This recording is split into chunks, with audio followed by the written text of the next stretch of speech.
Okay, are we live? Are we live? Yes, we're live. Yes. Greetings from the Erie Coast. This is Mad Shad.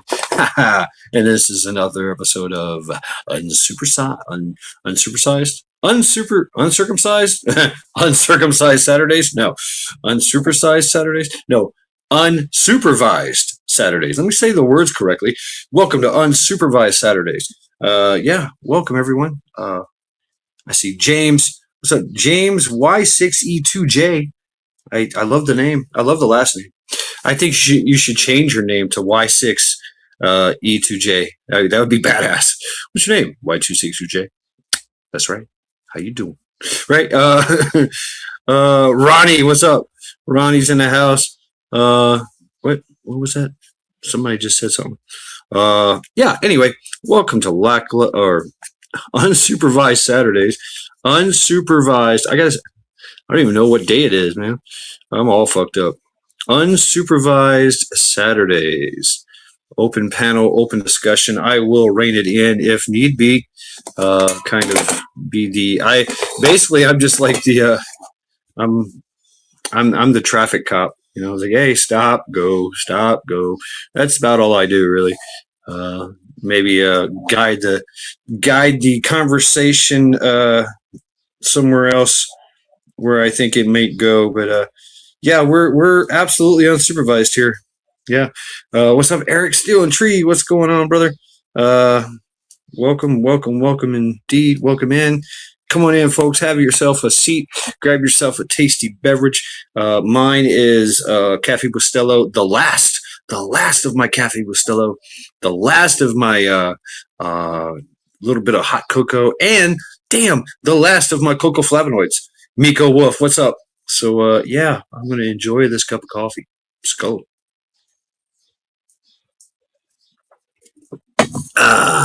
Yeah. Yes, indeed. It's fun time. Ooh, here we are. Why is my thing not going? I should be live. Let's go live. Am I live? Y'all hear me? Can I get a 5x5? Greenleaf, what's up? Shad. Like Skull, I think y'all can hear me. Okay. Set this up here. Turn that off. Boom. Right. 5x5. Outstanding. Now I can see chat. Now I can take these fucking things off. Yep. It's not showing me going live though. On what the fuck? Oh, there it is. Okay, let me get out of that and go into this. All right, let me check. What the fuck? Oh, there it is. Okay, let me get out of that and go into this. All right, let me check. What the fuck? Oh, there it is. Okay, let me get out of that and go into this. All right, let me check. What the fuck? Oh, there it is. Okay, let me get out of that and go into this. All right, let me check. What the fuck? Oh, there it is. Okay, let me get out of that and go into this. All right, let me check. What the fuck? Oh, there it is. Okay, let me get out of that and go into this.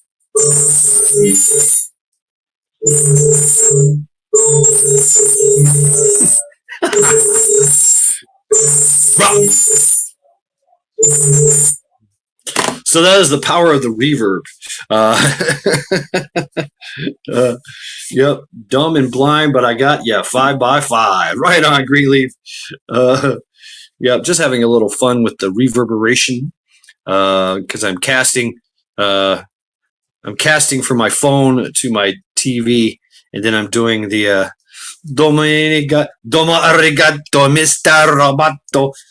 What's up? The real Calhoun Skull.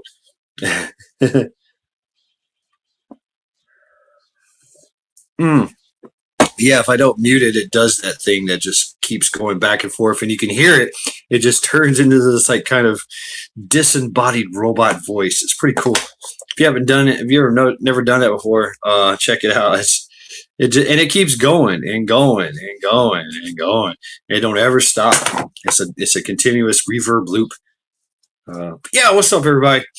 Just chilling here. Thought I'd get on here. I haven't done a live in a long time, so here I am. I've been in Tennessee visiting my mom. for a good week now. I'm back. I'm back, bitches. And yeah, I tell you what, I'm glad to be back. I really am. I really am. I got the whole weekend ahead of me, and I already want to go to work. Like, I just want to. I want tomorrow Sunday. I got to work Monday. I want to go to work tomorrow. Oh, okay, yeah, Darrell. I was in West Tennessee. I couldn't visit anybody. What's up, Rip Curl? Rip Curl. Rip Curl is the creator of the continue to train, continue to prep, because we all know it's a mad, mad world out there, which I've been using a lot of. So thank you. Shout out to Rip for giving me that one. And yeah, I've got something to show you. Got something to show, just a little something, something. Check this thing out. Yeah, y'all know what this is? This is pretty cool. This is pretty cool. It's a node. It's a node for Meshtastic, and it's designed to go like on your gear, right? You know, so you can communicate. So yeah, and more to come. Going Meshtastic, y'all. Going Meshtastic. And shout out to Hudson Valley Prepping. Shout out to Vision Preparedness. Shout out to you know all these people that Fossil Channel. I mean, doing the research on this stuff, man. It's once you figure it out, it's easy. It's super fucking easy. But yeah, building your own communications infrastructure is crazy. It's absolutely crazy, but it's real, for real. What's up, Gulf Coast Cajun Prepper? Kids on your home. How y'all doing? What's up? What's up? How you doing? But yeah, I got my Meshtastic starter kit coming later on. I want to be able to talk to you fine folks out there. Wouldn't that be cool if I could set up like a Meshtastic and everybody chime in on that? You know, that'd be pretty cool.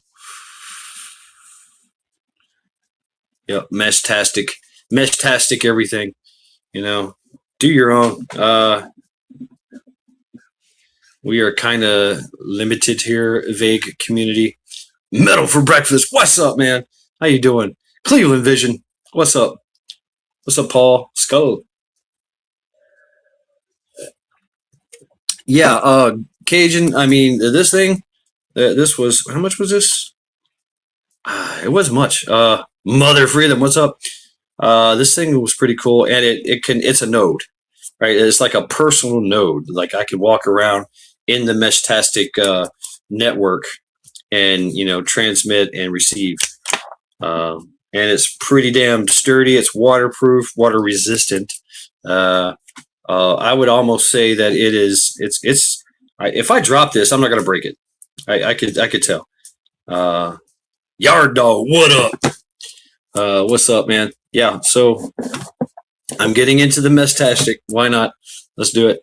I want to be able to first talk to everybody in Ohio, and then talk to everybody. What's up, lawfully armed? Ahoy, ahoy, matey.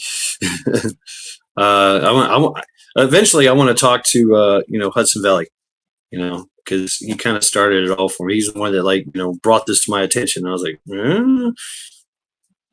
that's pretty cool. Fuck yeah. So I mean, I had seen it before. Well, not really. Private chat. Zombie. Where's Zombie Force? Zombie Force, you still here? You tried to get on? Must have been when I was not live and I was making my coffee. Yeah. Well, if you're still out there, the link is in the chat. Because chat's where it's at. That's where y'all live. You can come up on panel too, be advised, if I do not know you, you're not getting up on panel. I'm sorry. I don't want to see cock and balls anymore. Cock and balls, buttholes, tits, and ass. Pussies. I'm too drunk.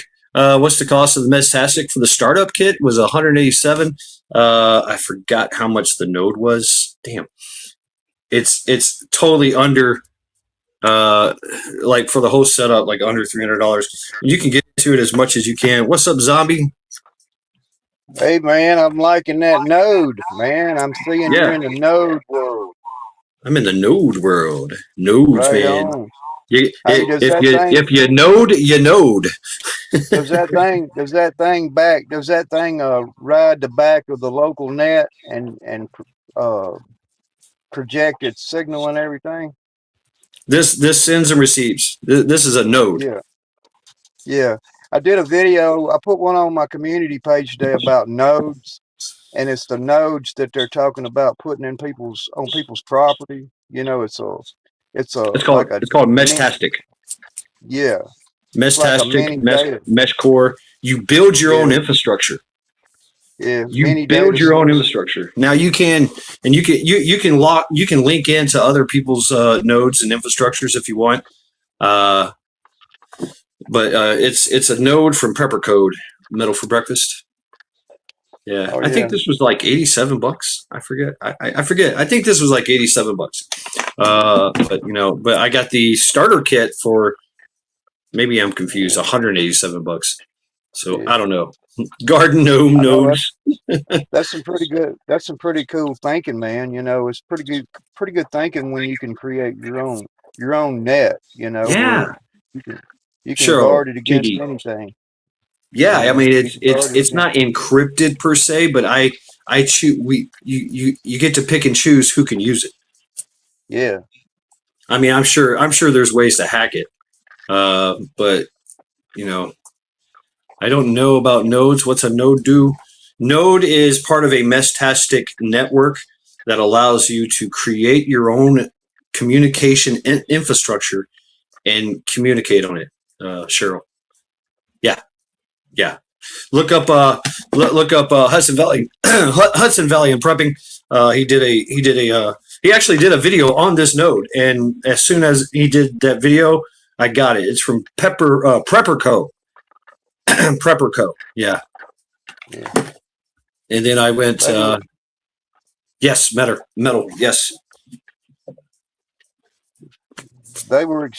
they were experimenting with that software way back when I was a young guy, man. And what it amounts to in a nutshell is if you have your own server, your own outbound antenna and inbound antenna, and you got a node on your body, that means you got your own network. You don't even have to be a part yeah, of another network.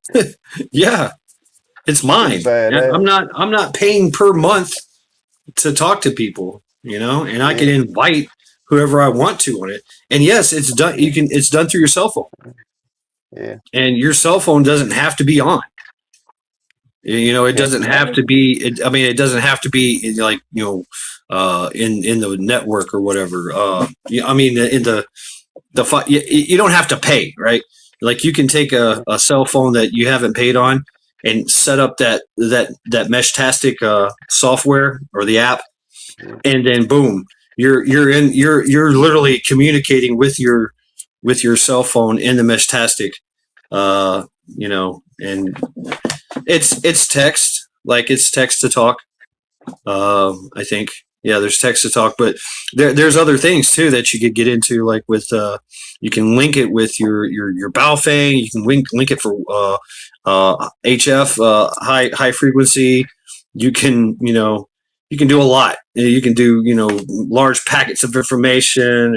There's all kinds of weird shit you can do. I mean, of course, that's a little bit more work, more things. But for no, what's up, Kenogen?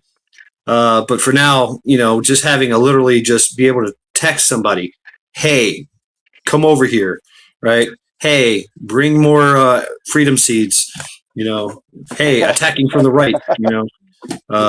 Boom. Kilos inbound. Get to the chopper. yeah.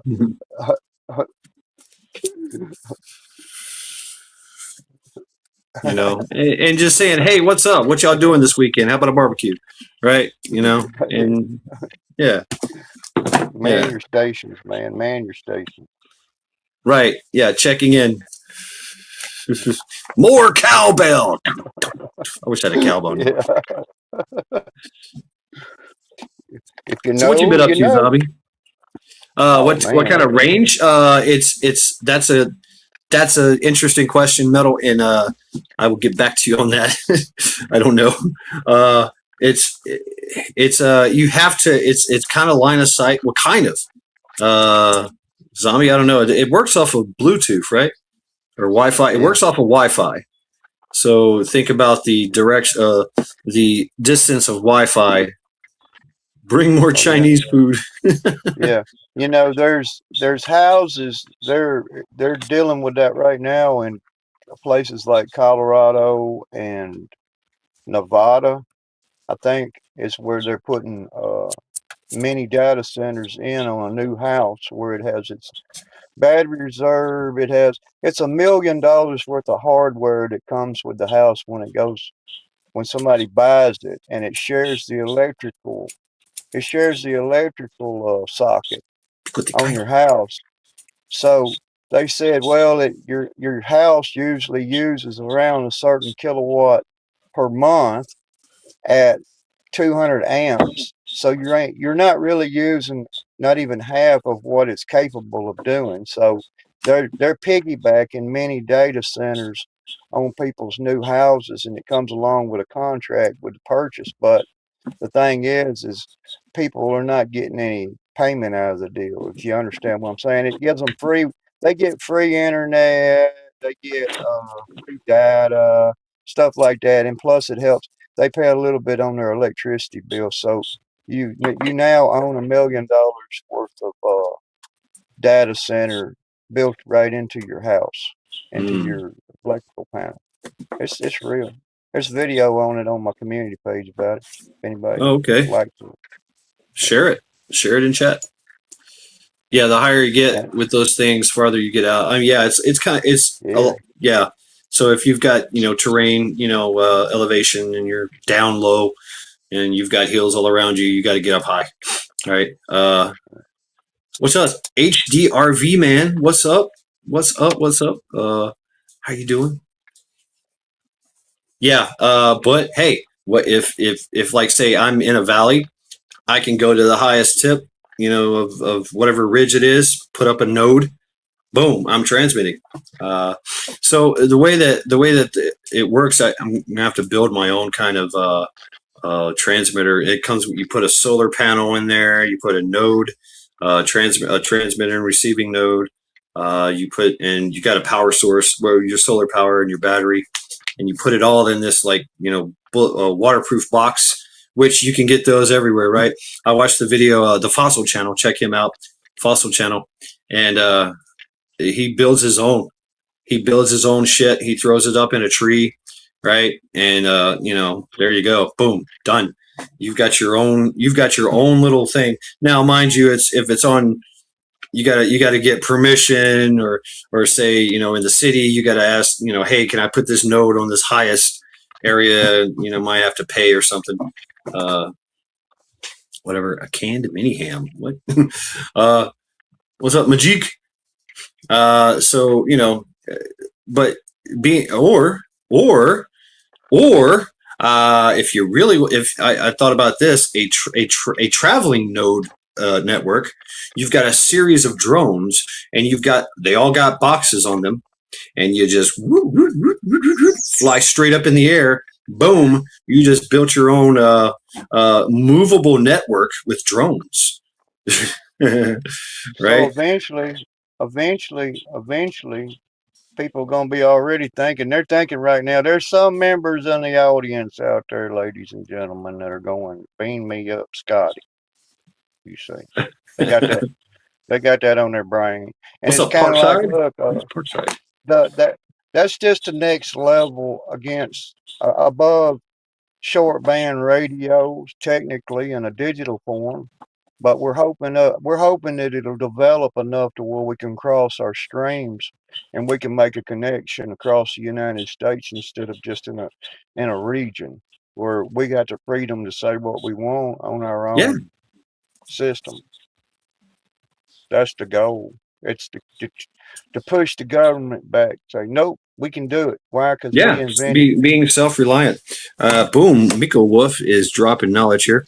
12-volt, 7-amp-hour battery with a 5-volt converter can attach to a solar panel high enough in the tree. Nobody can see it. Will last forever. Look at that.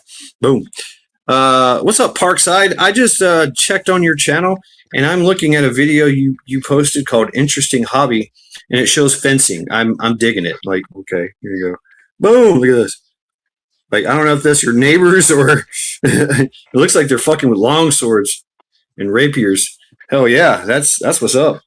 I dig You that. know, my stepmother, listen, is in her late 60s, and she does that. She does fencing.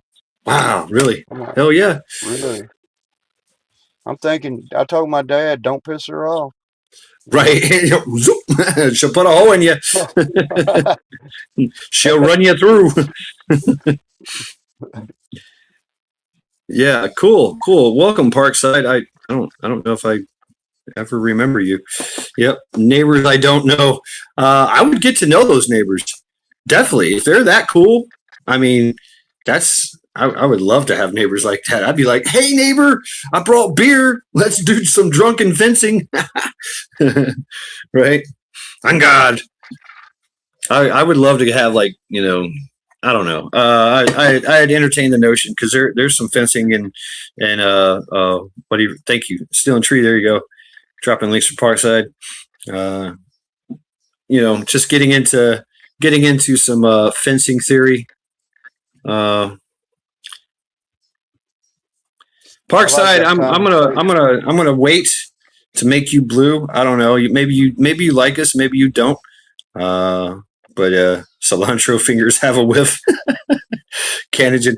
We're drunken fencing. Hey, hell yeah, let's go. Got that cilantro fingers private chat. That's still you. Why is that still coming up? Okay. But yeah, that was a cool video. There's something here in Cleveland called the Two Ravens. Interesting name, right? Shout out to Odin, Hugin and Mugen, his Ravens. But that's a fencing school in Cleveland.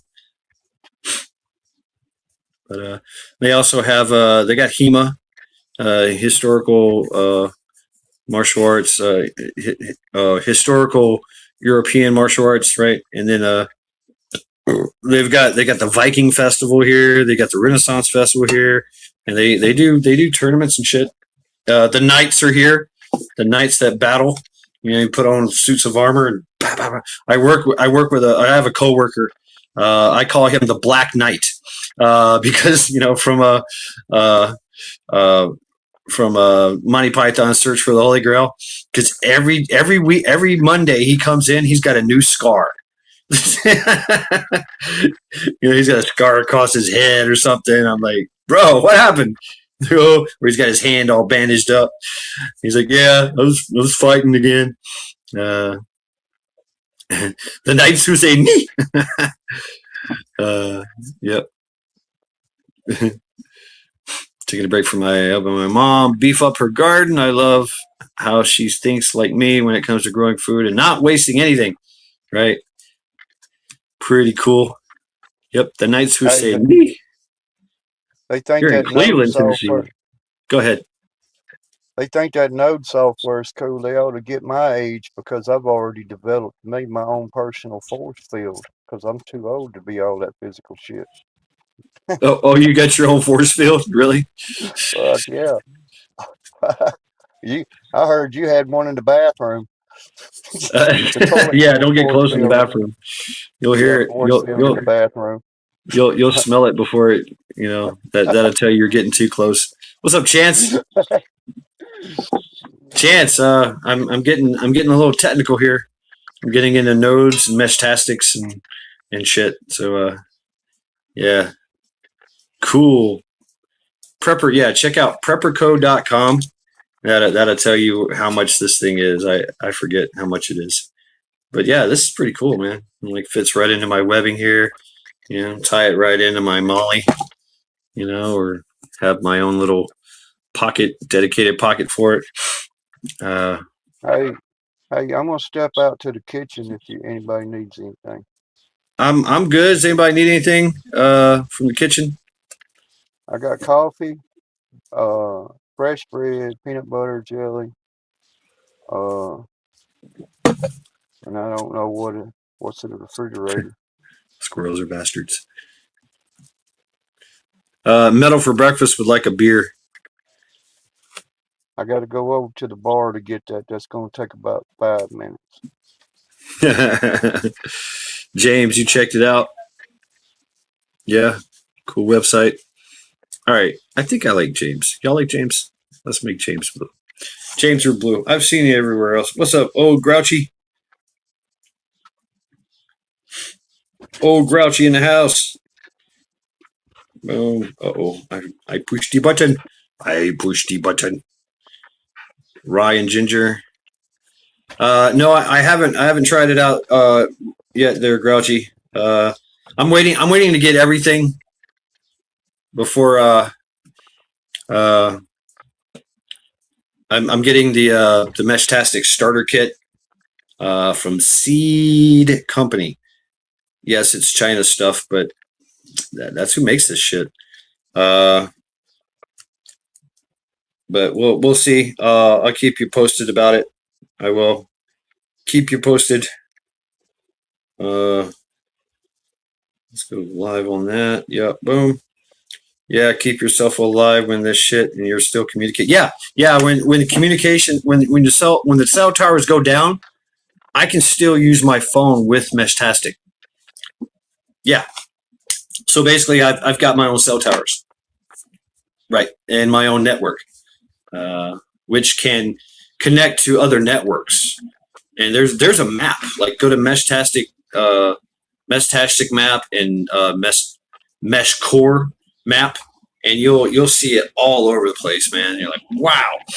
Some of them you can't get on because they're private, but you know some of them you can actually get on. Yeah, metal for breakfast. I'm with you. When I hey, shut up! I'm doing a live stream here. Damn bikers. But yeah, when I went to Tennessee and I went walking in the woods, I had like 5 or 6 ticks on me. You know, and I had I had a mirror, and I'm like checking my butthole, checking my balls, right, checking underneath my arms, checking my hair, right, underneath my ears and in my ears, right, all kinds of shits and fucking things, little bitty ones too, some babies, smart technologies. Uh, which message do you did you do to get it off you safely? Oh, I just rip them right off. Like I've been told, just take it, pinch it, and pull. I mean, twist and pull. Doesn't matter if the head stays in. Fuck them. I don't. I used to do the whole lighter thing. Now I just rip them right off. I just rip and twist. If the head stays in, the head stays in.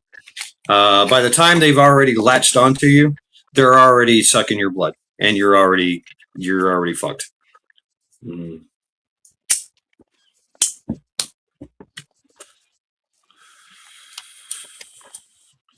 Them turtles were cool. Them turtles were cool. You got turtles? Who's turtles? I never seen. Oh, the turtles. Oh, on my video. Yeah, yeah. Those were a whole bunch of them, man. Whole bunch of those turtles. Yeah. And you can create groups with individual personal text and receive a lot. With that product, you got to get one to try it out. We're out there more. You can communicate. Thank you, Mika Wolf. Yeah, right. Yeah, there's a few here in my area. Of course, you know, Cleveland. They're all over Ohio, really. Just locking into the, you know, setting up the building the thing.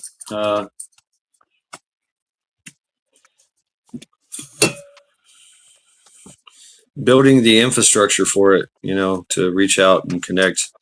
A video came up on my recommended how to cure alpha gal syndrome. I have it saved. What is alpha gal syndrome? I don't understand. Is that like alpha male but alpha girl? I mean, I don't get it. Alpha It's a gal. lesbian. It's a lesbian. Is it like a lesbian MMA fighter?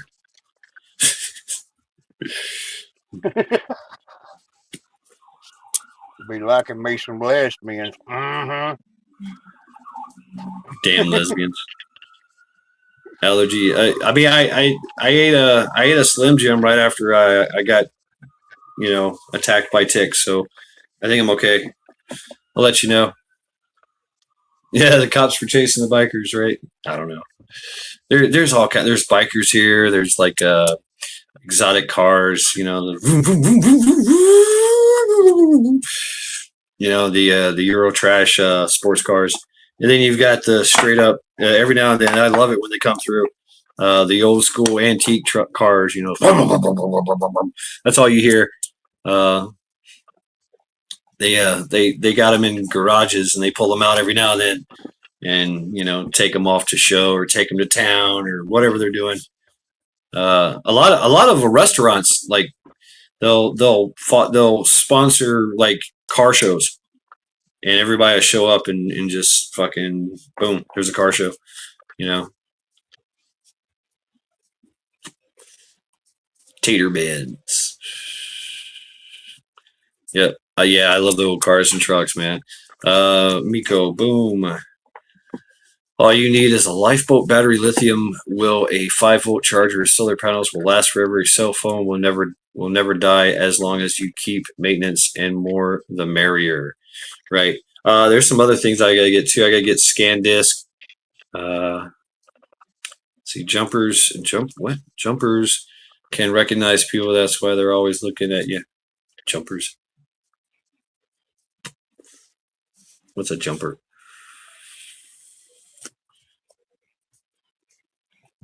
We've got a jumper.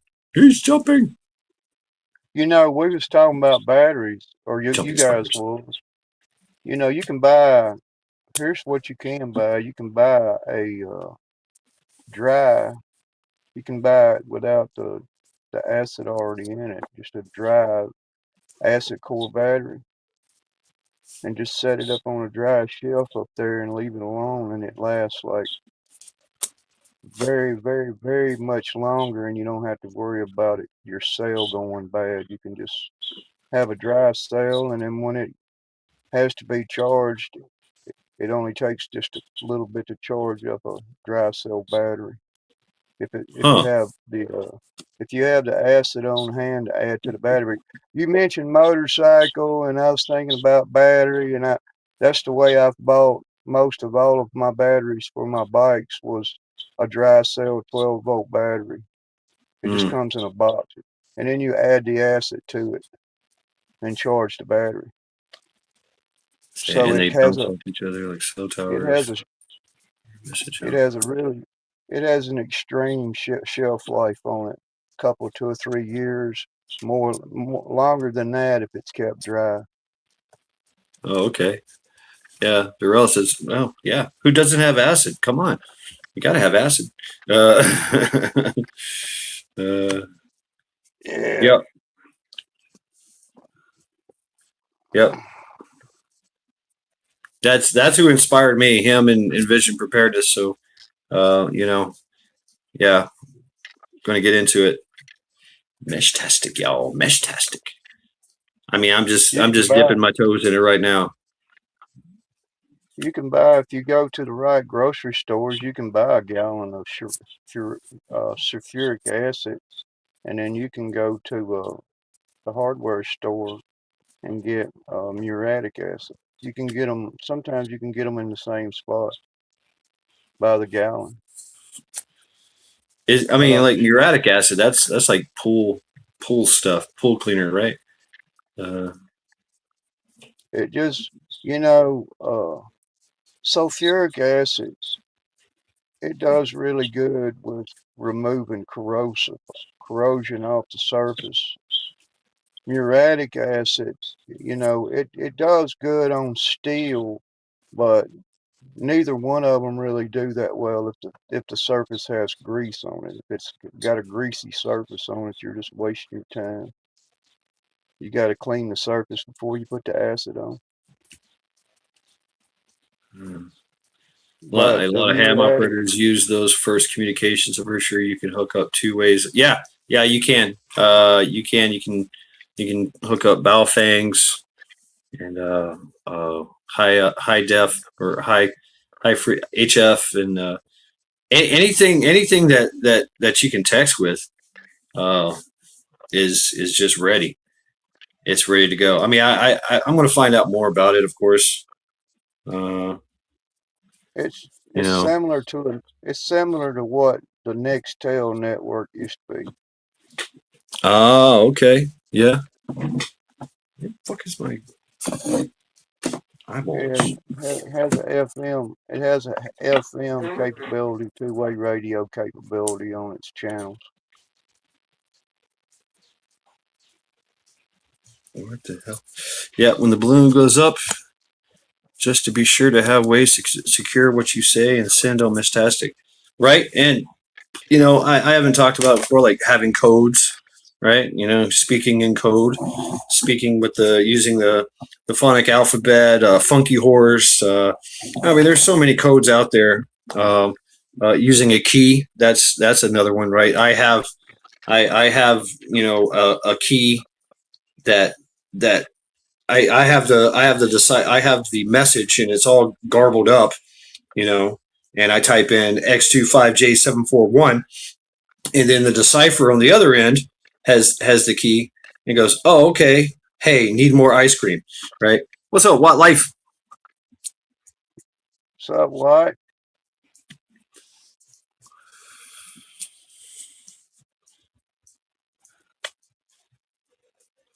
Man, Wildlife, he's a pretty good dude. I like having conversations with him. Yes, sir.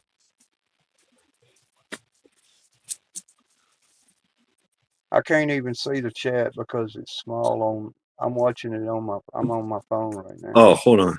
Boom, boom. There you go. Can you see it now? Is that better? Yeah, that's a little better. I can get my magnifying glass out and watch it now. That I'm in the process. I've got some system I want to put up, but we've been all over the top of the conversation tonight. But I want to build. I've got some hardware I want to put my own little Wi-Fi server together with. So what I'm saying is I can create a Wi-Fi server with a Wi-Fi broadcast band on it, and it can come from my own network. It don't have to come from Google.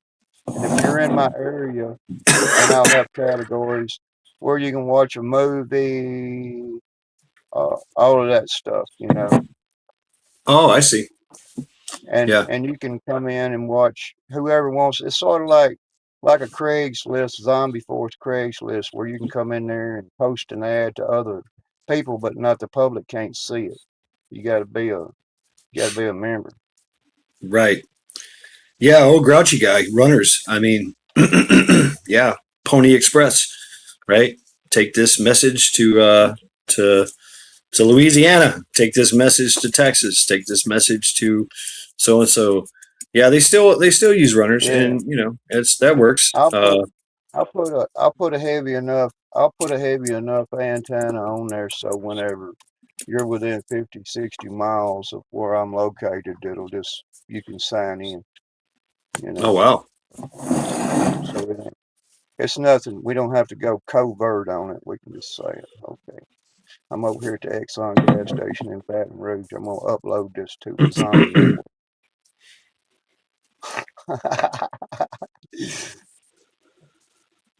Ooh, National Barbecue Day. What wildlife today is National Barbecue Day? May 16th. Ooh, that's the link that Wildlife just dropped. Told you. Yum yum. Get you some barbecue. I think Mm. I think he's got a fucking calendar in front of him, and he goes down that fucking calendar and asks Google every fucking day what happened on this day because I just know. I just know this. We got DJ Lewis. She tells me what day it is. I think that's what she does too. It's just like Googles it and says today is National Paperwork Day or National Secretary Day or National Take Your I'm gonna, Dog for a Walk Day or something. hey, Uh, I'm gonna say it. I'm gonna say it. Look, if you got fucking time to sit around and find out what goes on a fucking calendar, you got too much time on your hand. You need to get your asses back to work. who am I supposed to stop, Darrell? Who am I stopping there, Darrell? Zombie? I can't stop. I can't stop Zombie. He's unstoppable. We're unsupervised here, so. Uh, I mean, I guess I'm Hey, the Chuck, foremost authority here, and I'm like, yeah, go you're ahead. the you're the sponsor of both teams. Are you threatening me to call? I threaten you. Let's go. Let's go, Darrell. What's up? Come Call me. on, Come come on. Here. on, Hold on. come Hold on. on. Stand by. Stand by. He's been drinking too, so this ought to be fun. Oh There hell you go. Boom. What's up, Tuck? What's up, Tuck? Yeah. Wow. Thank you, Tuck, for that update. Unconfirmed rumors say that it is possible. Say it is possibly Saturday in my area. Drill's got to get more beer for that. Okay. All right. Yeah, it's unconfirmed reports. Unconfirmed reports in Tuck's area. There you go. Wildlife dropping some more. State My son, Virginia criticizes my taxation. sundial says it's the exact same time that it would be next Saturday. Yeah. Yeah, What's up, Nick? Do I know Nick? Is this Nick? Nick, what's your last name, Nick? Nick Shirley, Nick Shirley. Saint Nicholas. Saint Nick. That'd be his Nick would be his last name. Yeah. I don't know, Darrell. I don't want your real name. I was speaking of another name. So you're not the Nick I know. All right. Well, welcome, Nick. Nick Stone. But yeah, welcome, Nick. I thought you were somebody else. Yeah, taxation is theft, isn't it? Man,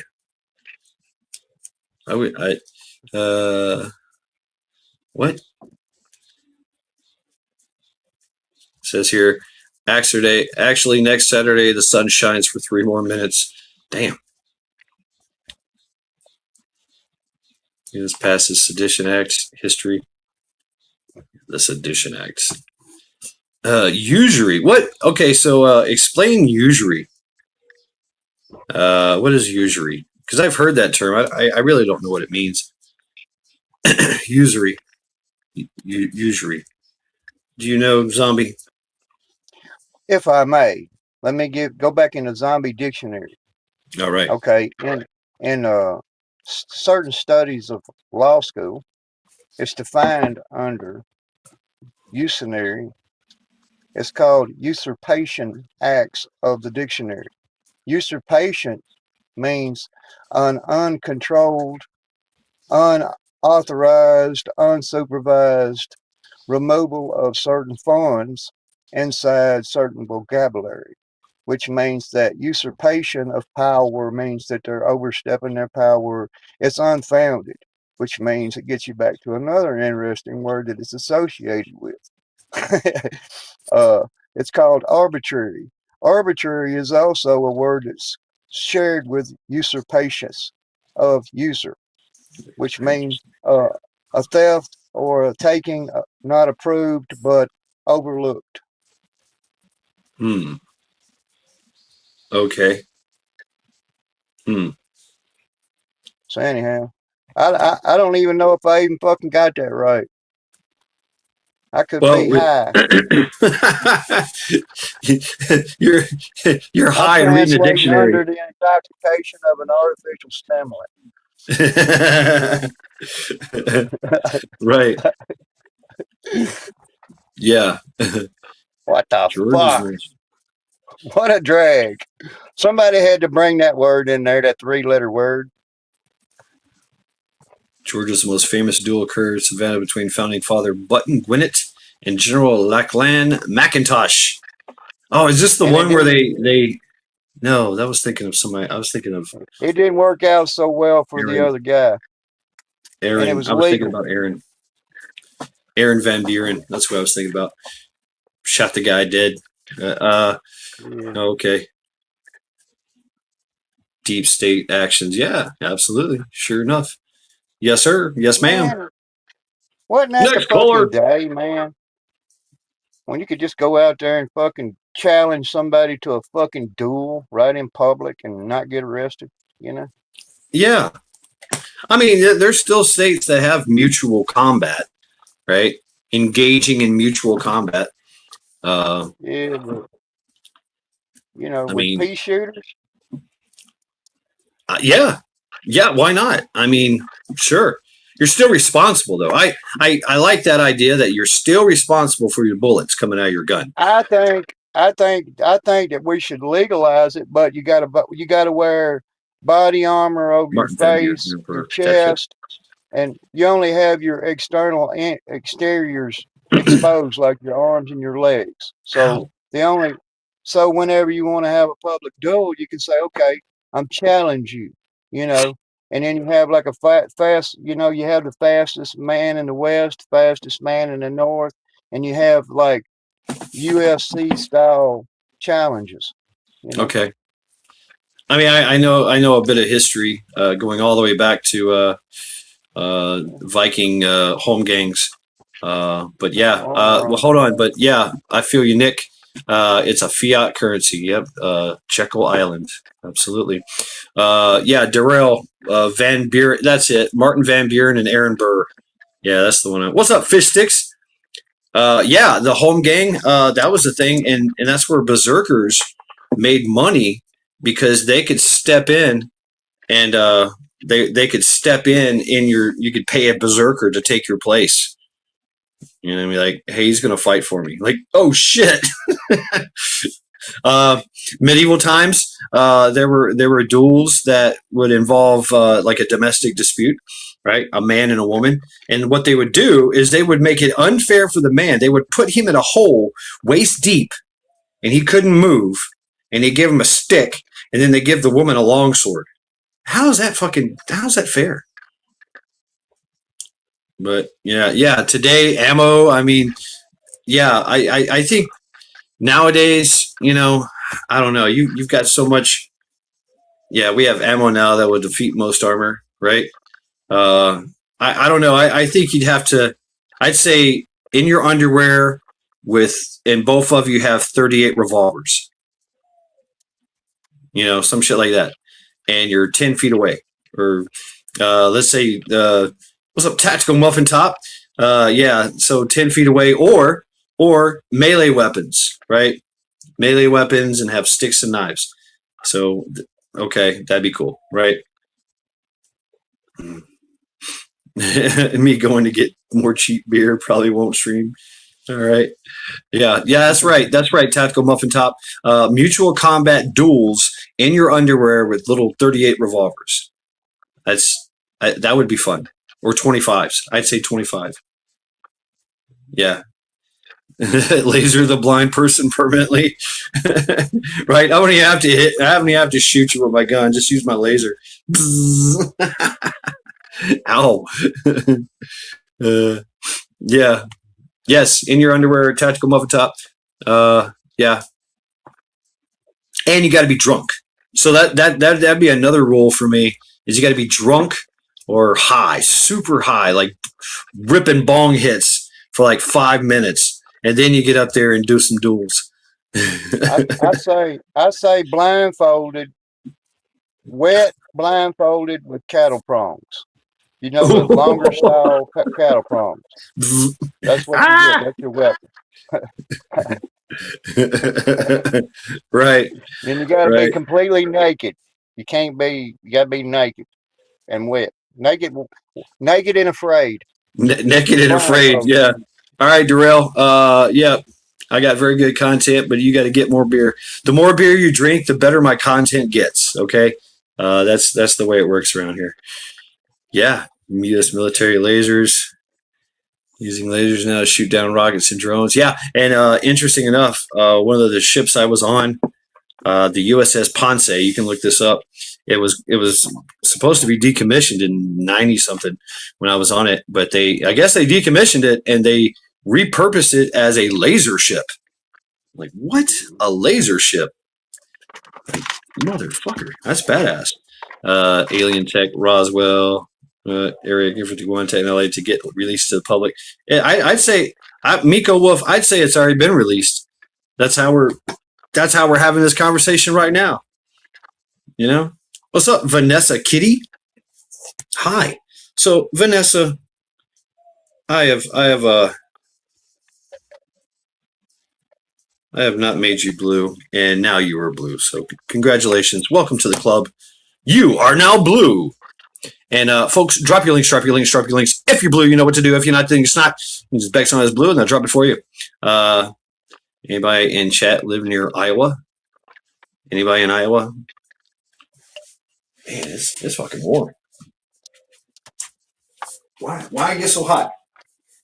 Why I get so hot in here?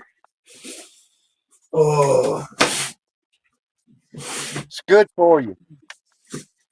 fuck that. I'm ready for winter now.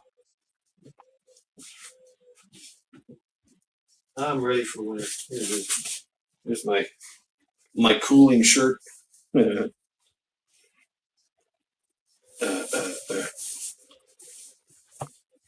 There we go. Oh, there we go. That's right. Welcome to the Gun Show. Rah, rah, rah. Anyway, I don't know how to be blue. Yeah. Drop your link. Drop your link there, Parkside. Yeah. I dyed myself a Smurf blue from my neck to my knees at the paper mill one day in the 90s. Wow. Damn. 5-gallon permanent dye, 3 months for it to wear off. Oh man. Wow, Vanessa. Yeah, you definitely, I'm glad I made you blue. You definitely belong here. If you're into those kind of shenanigans, walking around like, I bet everybody called you Smurfette for 3 months. Hey, what's up, Smurfette?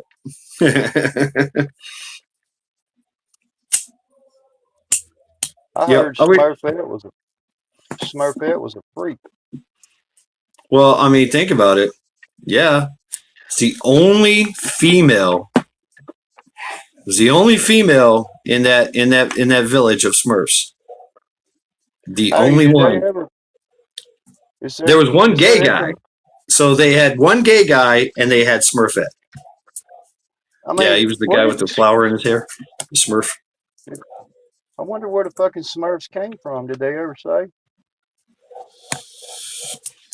I don't know the origin of the Smurfs, but yeah, I don't know. But apparently they made some kind of, if you put them in a potion, made a potion out of them, you live forever or something. Yep, you got the shield, James. That's right. Don't abuse it. But when someone comes in here as blue, acting a fool, guess what? Everybody gets to fucking unload on them. What's up, Billy? Scope. They're gonna send you to nowhere, to the blank part of the internet where you're not allowed. You're blocked.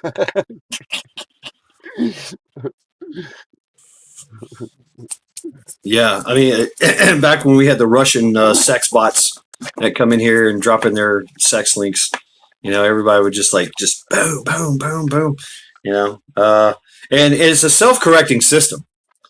Really, I don't have to do anything. If somebody comes in here talking shit, I have to plead for mercy. Like, hold on, let them speak. And then, everybody just does what they want to do. It's don't like you, boom. They just fucking knock them out. uh, who was it? Last guy was it Joel? He got banned for 186 minutes or some shit like that. Everybody just kept tagging on minutes on him, banning, putting him in timeout. But Smurfs are from Mushroom Land. La la la la la la la la la la la la. Is that the? That's it, right? Hey, Na, na, na, na, is, na, na, na, na. is Maccabeus out there anywhere tonight? Have you seen him in the chat? I have not. Yeah, right, right, Vanessa. I wish that shit that I could change it. He's still timed out for another year. I do have a membership. You can join the membership. I only have like 2 people in my membership, so if I ever do a members only channel, members only thing, I just did, Vanessa, and it's your fault because you brought it up. Joel got banned for 65 million years like the dinosaurs. Yeah. Yeah. Oh yeah, could you imagine trying to figure out who it was and why they did it and any of it? It's just a fucking black hole, you know? Well, that's right. Vanessa's a vet. What's up, vet? What's up? Scope. I was a Marine. The disembodied voice you hear in the background was the Army. Shit, there's some vets in chat. Yeah, so yeah, welcome to Unsupervised Saturdays. Hey, why'd you do that? In my defense, I was unsupervised, right? Why did you get the Hummer stuck in the mud up to the window? In my defense, I was unsupervised, and there was beer involved. So, Air Force. Okay, yeah, Vanessa, right on, right on. 96. Okay, 96. I was in Australia with the Marine Corps. Yeah, having a good old time. You were flying over me, dropping poop bombs on us. Yep. All the Smurfs, you only have one female Smurf, so she must have been the population going. Right, Miko Wolf. There was one female Smurf and one gay Smurf. So, yeah, there you go. Damn, in the Arctic. Hell no. Hell no. Hey, I mean, tell you the truth, that actually, that would be fun, I guess. But the only thing I ever did Arctic wise is I went to cold weather training, right? Was that in Washington or Alaska? I forget, but one of the two. And then I almost made the 80 below club in South Korea, but we got to 60 below in South Korea. But that's it. That's all I got. And yeah, it gets cold sometimes in some areas of our training, but for the most part, we just fucking baked basically wherever we went. hey, Okinawa, Europe, for Mediterranean. any of y'all out there, I didn't get that from any of y'all's mama right there. I'm gonna guarantee that. Oh, your roach. No, that's the remainders of what was on the plate. Oh, okay. Some It was some a big, shavings. it was quite a big meal of lettuce. I must agree. The brim So frost exercise on off I'm gonna, years. I gotta tell you, man, I liked your videos that you did on the interstate and the ventures and all of the fucking somebody done this to you know who and somebody done this to you know who and all of that. I'm glad you decided that you headed back home. I'm glad you made it back safely in your journey. Well, thank you, zombie. Yeah, I just Everything found it. okay? Yeah, Everything it's okay just on the home front? from what I understand, from what I know. Yeah.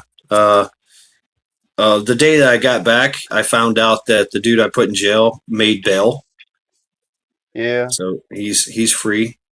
And I just told my mom and my caregiver to be vigilant, right? Be You vigilant, know and that's a fucking bitch. You know what I mean? It really yeah, is. You know, my dad, my dad's 87 fucking years old, man, and I tell him, you know, no, don't be fucking he's a fucking weak-hearted individual. He'll give his fucking uh t-shirt away to somebody else. He's just that way. Yep. It's a different generation, and what it is we got all these fucking punk ass motherfuckers in our generation and Oh, below our dude, 66 generation. years old. Yeah, He's an old man. so it's He's just out there scamming people. yeah. 66 years old. So imagine being one of his descendants. You got to imagine that. Imagine what his kids is like. Imagine what some of his Oh, well, that's the friends are thing. like. That's the thing. Uh, Like all his family ratted him out. yeah, they That's the should thing. All have. his relatives ratted his ass out. They're Yeah. like, "Fuck that guy. This is not what our family stands for." So You a know, community actually got involved here. some of my fucking Irish family, man, they live above Dublin, and our old school technique used to be we would shrink wrap your ass to a fucking telephone pole at night and fucking shove a big ass fucking potato in your mouth where you couldn't get it out, and the fucking cops would find you there. You steal something, you Right. steal something from one of our relatives. So you can't do that shit here. I mean, you can technically probably do this shit here, but you may be in for some fucking consequences because, What's up, Wolfang? Yeah. I think, I think that, I think it sucks. I think it sucks that you got, there's a law about it that I know about. And what that law is it's called assault on an elderly. It means that whenever you commit an assault on an elderly person, it means it doesn't have to be a physical assault. It can be a financial theft. That's an assault Or threatening. Right. or a crime. A Yeah. crime is If they start a threatening, crime. Yeah. So that adds extortion. charges. That adds length to the charges behind it whenever you do that to an elderly person. I mean, I know there's probably some elderly people inside this country that did some scandalous ass things, but they're fucking old. You know what I mean? Leave them alone. Right. We like our old people. But this young generation, they need to go out behind the fucking shed there and get some spanking. That's what they need, some spanking. You got to beat them. You got to beat them. Yep. Right. And so there's a good question for you, Zombie, and everyone in chat. How old were you when you had your first job? Like you got your first paycheck. How old were you? Oh, man. I was probably the first time I had somebody hand me money for my chores that I do. I was probably about 9 years old, 8. I was Oh cutting wow. grass. You got me I beat. cut I grass, was 10. you know. I was 10 years old working in the sawmill. Yeah. I start my old ride. Didn't have a riding lawnmower till I got a little older, but I started up an old fucking wore out fucking push mower, and I would fucking go cut grass in the neighborhood. And guess what, man? I would make 50 cents or $1, sometimes $2. Wolfang got 16, 17 for James. Yeah. Reagan was president. Fucking, Doing farm work for $5 an hour. I was at 12 years old. Right. All right. Parkside was 16. hey, I uploaded right when you came up live. Right before that, I was uploading a song, Little pizza Merle shop Haggard. 13. Tuck. You Yeah. reminded me. You reminded me of that sometimes in a way, uh, Shed. You remind me of that because you talk about the things you did that you got grown up, you got away from home, you did your own thing, you went in the Marine Corps, you did you. You know what I mean? Yeah. And I mean I'm not as gangster as Merle Haggard though. I mean he was fucking gangster. oh He, yeah, and I think yeah. I laughed. I laughed. I started to say, "Hey, Mad Chad," and just tagged a video of that, But I said, "No, somebody might catch a wrong wave because it talks about turning 21 in prison.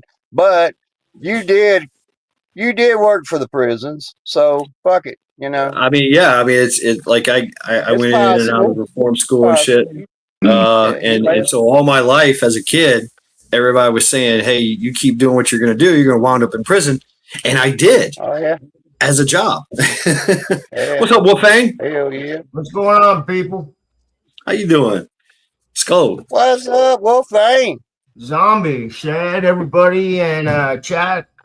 How we all doing? I'm doing all right. Just kind of watching the sky right now. Oh yeah, yeah. We've had rain all off and on all day here today. Yeah, it's been the same here. We had some good thunder this morning. Yeah. Other Hey, than we that, had good zombie.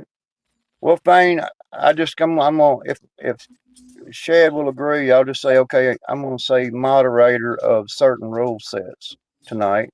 One, you can't talk about the weather because the fucking sun is shining brightly everywhere. The sun is shining. Well, See, Wolfang reserves the right to break your rules. yeah, because he's unsupervised and Right. taxes and government. We can talk about that. That's fine. we talk about it anyway, right? What the fuck? Who are you to tell me what to do? Hey. Oh, now we got Navy. Everybody, there's Navy. So Army, Navy, Marine Corps. And As a matter of fact, I was just watching on the History Channel about the SEAL team and what they go through. Navy SEALs, yay! Yay! Navy SEALs, wee! Pretty good stuff. Pretty good stuff. I shot one in the neck, by the way. What, a Navy or a SEAL? A SEAL. Yeah, I shot a SEAL in the neck with a simunition. Oh, yep. Okay. Yep, his neck swelled up too. It was bad. I thought I was gonna get in trouble. Oops. And every time I have sex with my girlfriend, a bunch of semen goes all over my bed. All these seamen show up, right? They're everywhere. They're everywhere. Hell. Too. Yeah, I just been slowly working on my room. As you can see, I got my map hung up now. Oh, you got a map back there. Okay. Yeah. Yeah. A stone beach bum. That's what I'm talking about. I used to do that. I used to be a stone beach bum.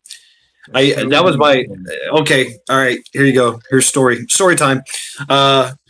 So back in Myrtle Beach, South Carolina, Grand Strand area, one of my greatest joys in the world was to walk real late at night along the edge of the on the beach with the biggest fucking blunt you ever see in your life. I mean, just I take like 2 blunts and roll this shit up together and just walk and smoke. Cheech and Chong size. Oh yeah, it was fucking badass.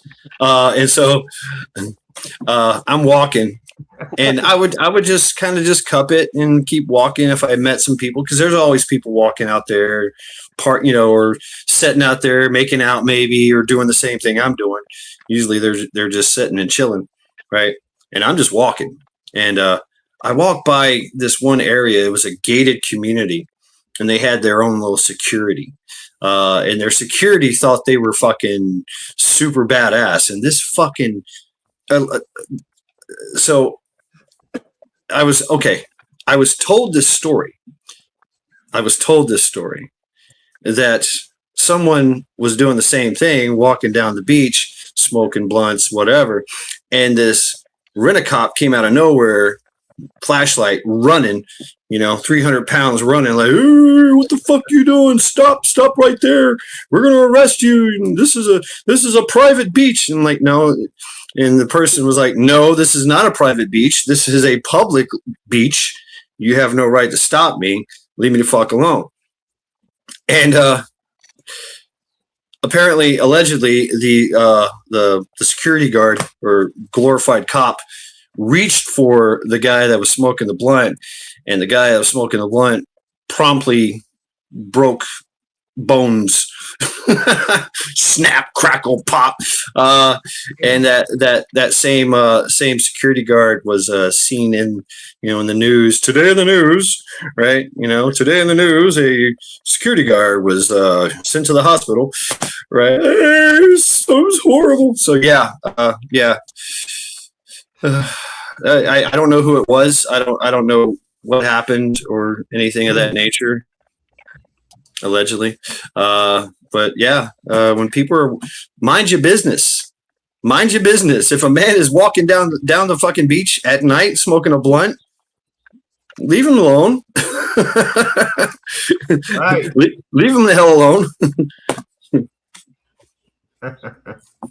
Like my shirt. I think people are confused, man. And just to mention it, I mean, I hope you don't mind me giving one of my buddies a shout out, but his name is Chad, not Shad. Oh, okay. He does a little truck talk out of Georgia over there on the webs, and he was actually on a SEAL team that guarded over Barack Obama on missions when Barack Obama would go into countries and talk and meet people. And he was talking, he had a conversation today about their security whenever they're at church. He's out, he's been out for a long time, but they were talking about the security, how they had security at their church. They had a sheriff deputy at one end and a sheriff deputy at the other end, and how they knew they was protected. They got their own protective internal protection inside the church. And I thought, man, could you imagine that? Just walking up, sitting down on a church pew, and right about the time you get ready to, one of the members from SEAL Team 6 itself just puts one through your fucking skull. Right? Could you imagine that? So Tuck. Everybody, Tuck. It's going to happen, Tuck. I know it. It's going to happen. Hold on. Tuck is going to make it happen. Y'all don't know. Tuck was in a wheelchair. Tuck was in a wheelchair, and he's working his way out of the wheelchair. Like he's doing the things. So yes, Tuck. Yes, you're. It's going to happen, man. I make a video of it, dude. Make a video. Skull. Right on, Chuck. Right on, Tuck.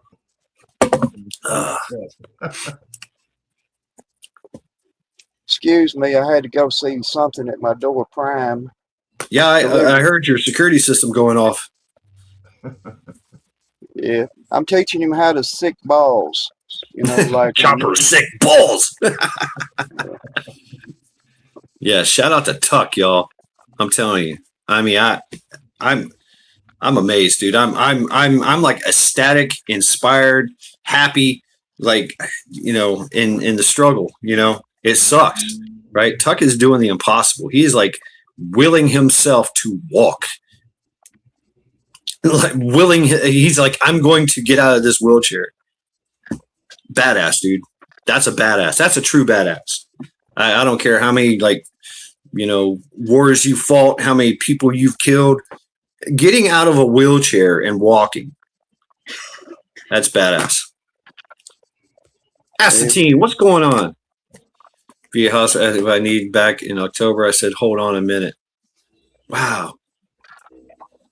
What was that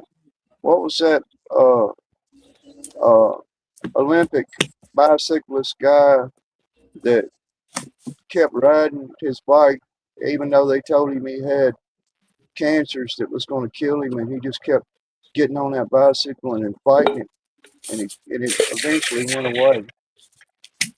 Yeah, right. Yeah. The power of the mind, dude. I mean, the power of the mind. Just don't accept defeat. Just keep going. Let's go. What's up, Robert Ham? What's Skull. That's one of the things that they were talking about with the Navy SEALs and the training they go through. About the mind. Training the mind. I mean, the part that gets me is the fucking the drowning proof. They actually drown you. You actually drown. Like, what the fuck? Yep. Gay ants Armstrong, Lance Armstrong. Yeah, okay, Lance Armstrong. Lance Armstrong, that's him. Things didn't go so well for him in his later career because of some other accusations that was being made towards you, but he did overcome cancer, and he testified that it was just for him fighting and riding that bicycle and fighting. You know, he never gave up fighting. Yeah, that's amazing. Wow, dude. Wow, right. Graduated to walker, now moving to a cane. I can ride a bike now after a decade. Fuck. Wow. Hell yeah. Yep. Yeehaw. Badass, dude. Badass. Tuck is my badass. My hero, bro. Skull. Right on, Miko Wolf. Hell yeah. Oh yeah, when I broke my ankle, fuck. I couldn't walk for a year. No shit. Wow. Yep. It sucked. I had to learn how to walk again, all that shit. Armstrong was using PEDs, but literally every cyclist used them. What's a PED? PED? What are those? I have no idea what PED is.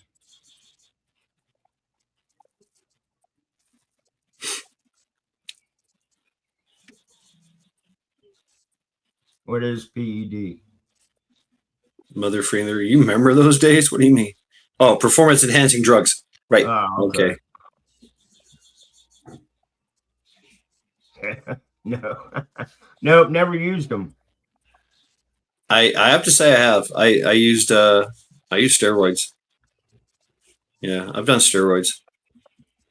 I think I was feared into not using them because of side effects.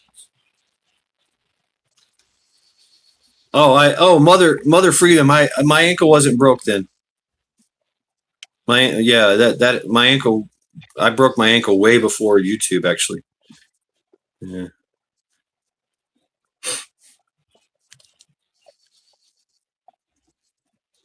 Yep, my PED is coffee. Yeah. And I call it my super serum. Yeah, that's that Black Forest supplements, NMN, testosterone. That's the shit right there. Yep, I got a titanium ankle. Yep. Welcome to the titanium club. Welcome to the Wolverine club, you know. Right. Crushed right shoulder, titanium implants, elbow and forearm. Yeah, right. Oh, Miko. Doctor. I don't have any metal in my body, but I broke some bones. I had a fractured jaw, broke my collarbone. Oh yeah, I've got I'm out. I got to get more. I got to get more of the cocoa flavonoids. The cocoa flavonoid coffee. I'm on that too. And that was my Mother's Day gift was giving her two big bottles of the cocoa flavonoid coffee and NMN. Boom! What's up, Hutch? Hutch! What up, y'all? How you doing, man? How you doing? What's going on, Mr. Hutch? It feels like it's been 36 years since I've been on a shad panel, so I was like, fuck it. Let me jump up here. Badass, dude. Welcome Right indeed. I yield to Hutch. Oh, I ain't got nothing. I don't even know what the topic's about. I just got back from public. We're all unsupervised over here, so it goes where it goes. Yeah. My youngest graduated today, so I am officially old as fuck. I got no more in the system. Wow, really? Graduation. All right. That's right. It is that time. You know, we were having conversations about people who were in certain branches of the military and whatever, and I get it, but I was try I'll say this real quick and then I'll shut my mouth. I was going to say this so-called SEAL Team 6 member, he's somebody I know, had a conversation with him just earlier today, and it was a conversation about the church and who's in the church and who's guarding the church. But I made a reminder of him. I said, look, quit being a dumb GI. What's outside the church? You know, don't think like somebody just entered a fucking school with something and it takes 50 fucking, who's with blinky little lights and blinky little badges and everything to make a decision on whether somebody's going to go in there or not. Be that soldier.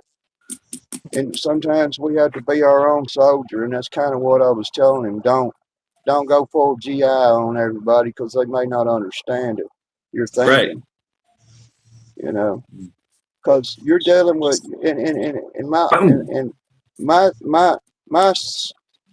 hardest thing that I see people with they work with it is great. Okay, I understand. I want to know what your training is, what your capabilities is, but you only got to lay it down to me. It's only going to take me about 2 seconds to figure out what it is. And I'm going to say, what's your E status, soldier? What's your accomplishments and certificates about? Let me see your badges. Other than that, I can read that in 2 seconds. But the public can't. The people out here that need to hear certain messages and stuff, they can't understand all this mumbo acronym bullshit. You know what I mean? Right. And so we got to build that bridge between who's right here in the society that's going to willing to say, okay, I'm going to stick my ass out here because I've been trained to, but you got to come with me. You see what I mean? Well, I mean you've got that military, and just because, all right, I'm going to say it. All right, I'm going to piss off some folks, and this is going to kind of go what you're saying. Yeah. Just because you were in the military doesn't mean you were trained, right? What does that mean? Like I hear that all the time. Like, oh, you know what you're doing because you were trained. Yeah, but I was also a 19-year-old dumbass when I got trained and wasn't thinking about it. I just wanted to get drunk and chase pussy, right? Not all veterans are trained, right? But it's continuing on that, having that continuation of training that counts and matters. There's tons of people that are just civilians that are more badass than most veterans. Well, fuck, I mean, shit. I mean, there's tons of schools you can go to, tons of classes and courses, and you'd be like, whoa, this guy can shoot the fucking the ass off a gnat at 1,000 yards, and here I am, can't even hit water if I jump off the boat. Well, that's the thing. Well, you figure I know a shit ton of soldiers, and half of them don't give 2 shits about the country. Like they didn't want to. I want to be a warrior and a hero. Like, well, I ain't got nothing else to do. It's either this or get into drugs and fuck around in prison. I mean, so it's kind of like if you don't have the mindset to go in and actually apply the training for the rest of your life, then that couple months worth of training don't mean shit after you've already been at 15 years type of shit. So your training is fucking can we give Hutch a little more volume? Can we give Hutch a little more volume? Yeah. I'm all the way up on my end. Am I good? I hear you good. I can hear you. Boom. What? Wait a minute. There you go. It's kind of like dealing with a football player. We've all met that guy, 30, 40, 50 years old, wants to relive their high school football days. Like, I used to be a running son of a bitch back in 19-dickety-2. Like, well, that was 30 years ago. Who gives a fuck what you could do 30 years ago? What can you do today? Yeah. Yep, Al Bundy. Al Bundy. I tell people this all the time. I just say, for those people that know me, they can call me Colonel Zombie. The fact of the matter is that some of my civilian employment was going into certain scenarios with companies and saying, okay, we're going to secure this company for you, high security. Chad knows what that means. That means you're never going to see me. The whoever this bad guy is never even going to know what fucking time it is because he's probably going to be found in a car at a parking lot before he even has a chance to open the fucking door and get out. You see. But to be able to bring that into the civilian world, you know, I'm all for it because I did. I used to train these guys every day in it. You know, I mentioned up in Wisconsin, there's a zombie shoot that goes on every year up there, up in Abrams, Wisconsin. And it's a 14 range airsoft range. And I designed all 14 courses to be able to bring people together and say, hey, I'm not telling you that you can do this. I'm telling you that you're going to do this. You can do this. If that person can do something, by God, what makes you feel any different? You know, we're all human. So, Right. you know, they went as far as trying to tell me at one point that considering who I am and where I come from, that they don't feel like it's very safe for me to go out here and bring certain individuals together on a field and train them in a certain way. If you understand what I mean, they want to. I do They it all the don't want time. people. I'll They set don't up a want range. people to be Give too me a good. backyard. I'll set up a range. And you'd be like, oh Yeah, shit, let's go. you know, they don't want that leaking out. They don't want us out here in society saying, "Okay, do you understand who the fuck you're talking to? You're I talking mean, to a there's fucking so much person." though. I mean, you know, Yes, there's tons of people running around the United yeah, States that are making money, you know, giving classes, yeah, you know, Right. like yeah, how to shoot better, how to do first aid, how to do, yeah. you know, trauma, how to deal with scenario situations. And I mean, look at some of the corporate security. What's up, Wingnut? Uh, I just, and then there's just and they're regular folks like me and you. They're not military. They're not nothing. uh, They're just good at it, I just right? retired from it, man. I retired from it, but anytime one of my buddies back when I was in shape, I said, "Hey, I'm gonna come over to your house." He said, "You're gonna pay me this much money at your homestead, whatever. I'm going to show you how to set up your parameters. I'm going to show you how to set up your safety protocols and everything else right there. Nothing's going to look unusual when I leave, but you will be a force to be reckoned with, you see. They say even if I consider myself a rat, back me up in the fucking corner, I'm going to climb up your fucking neck and try to bite you in the face, you see. How, That's when dude? we get. That's brutal. Anyways, go right ahead. Hutch, go ahead, man. It's good seeing you, man. Hutch, Oh, did you get everything accomplished in the big public? yeah, it was 5 hours of hell on earth, and I hope that I Wow. never have to do it again. Damn, that's And stupid. just the cherry on top of the shit Sunday is I had to walk around through fucking little ghetto flea market shops while the wife and our ride wanted to do some fucking window shopping. Hey, right on. So you're Faggot. providing security while she's running around going, "Ooh, look at this!" Right? I was Overwatch. I wasn't in charge of security. Oh, you were just She's Overwatch. an independent woman. I'll let you know there's a threat coming, and then you handle it. Equality. Right? Yeah, you're right. Yeah, I've Hey, met her. Yeah, for real. that depends on how long you've been married. That just depends on how long you've been together. You know, she could What, be some vicious bitch that you warn your 19 buddies years about. in December. Wow, right Yeah. on. Skull. Old as fuck.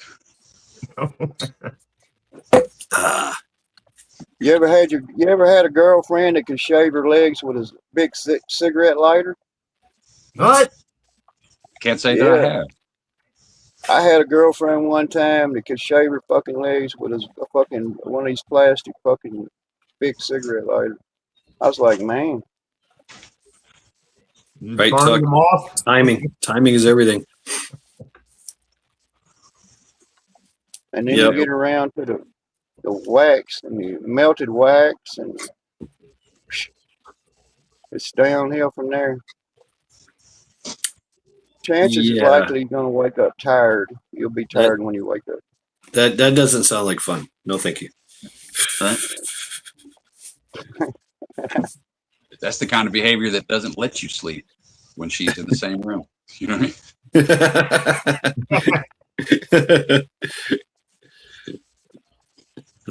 mean? What you say, Rip? Hutches on a lazy Susan is the best. Is the best Overwatch. Right. Right. I can point out an enemy all day long, but don't expect me to get off my perch. Right? There he goes. Oh, question for you, Hutch, if you don't mind. Burrito food. Those tires that you're growing stuff in, and you got them stacked like that. Is it all soil inside the tires all the way down, or do you stop it at a certain depth when you do that? 90% of them is soil all the way down, but a few of them have a couple a little bit bigger than fist-sized rocks, just because I didn't want to carry them all the way back over to the rock pile. Yeah. But for the most part, yeah, it's dirt and compost. So yeah, I see you playing with a lot of rocks, man. You're rocking and rolling. Any advice that you can give to anyone that has rocks on their property they're trying to get rid of? Slow and steady, man. It ain't about doing it fast. It's just about fucking doing it. That's all you can do. Every rock we've had around here is like an iceberg. I'll see something that's, I'll get a rock that's about this big, right? That's all that's sticking up out of the ground, about the size of a cigarette pack. I'll pull it up. It'll be like the size of 2 microwaves. You know what I mean? Damn. Right. Damn. You don't know what you got until you're actually in that bitch. That's why you don't kick that type of rock. Right. Smash. Oh my God. I think Wolf told on himself. Wolf, have you ever kicked a rock like that? Is that what you're saying? You've actually kicked a rock like that? Oh yeah.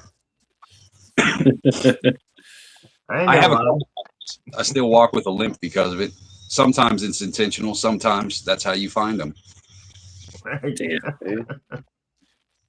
I mean, I thought I had every rock taken out of here the other day. So I went ahead and weed eated and raked. What do you know? I found 3 more fucking rocks. When I was, I think I was like 13 years old. My brother, he was a swim teacher / instructor at a summer camp. So it was like a week before camp was to open.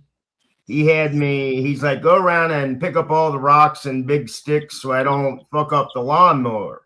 I was like, all right. So I'm going around picking up rocks and throwing them into the woods. And he ran over a rock. He's like, next time I run over a rock, I'm going to pick it up and throw it at you. What the fuck? He hit another rock and he yelled my name. I turned around and whack right up right in the jaw. That's how I got my fractured jaw. Damn. Hell, I would have been like, I didn't even make it to that section yet. What the hell, bro? I think, Wolfgang, you've got some fucking battle scars, man. I got a few. Got quite a few scars on my head. Busted my head open a few times. Hey, I'm just asking. I'm asking. Maybe you can tell me, or maybe you can't. And the whole interweb. Did your bikini wax grow back normal? What? That what, huh? Who are you talking to? Your bikini wax that they gave you down there, Wolf, did it grow back? Oh, yeah. What? After my hernia operation. Oh, really? You actually had a waxing? Yeah, they shave it. They tell you not to shave, too, before you go in for the operation. Zombie, I can't find your channel, man. What you mean? I'm trying to drop your link. I can't find your channel. It's coming up all this zombie stuff. I've actually had 2 hernia operations, one on each side. Oh man, I'm saying I got the same scars, so we're like hernia brothers now. That shit, I tell you what, man, I didn't realize how deep they go. Because this Oh fuck yeah, man.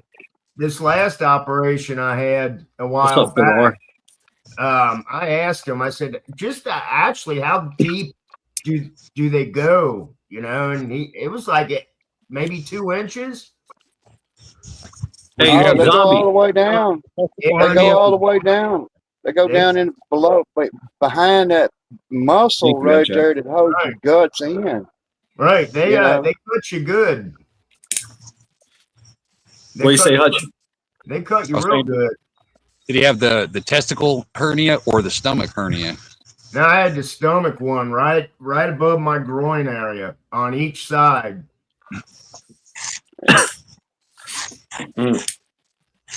Eventually, I'm gonna have to go get one. I think who was it? Oh, Edward from my channel. He just had hernia surgery. He's still recovering from it. Yeah, it takes a while. I had a hernia. I'm probably gonna need it. It took me. I'll probably need it too.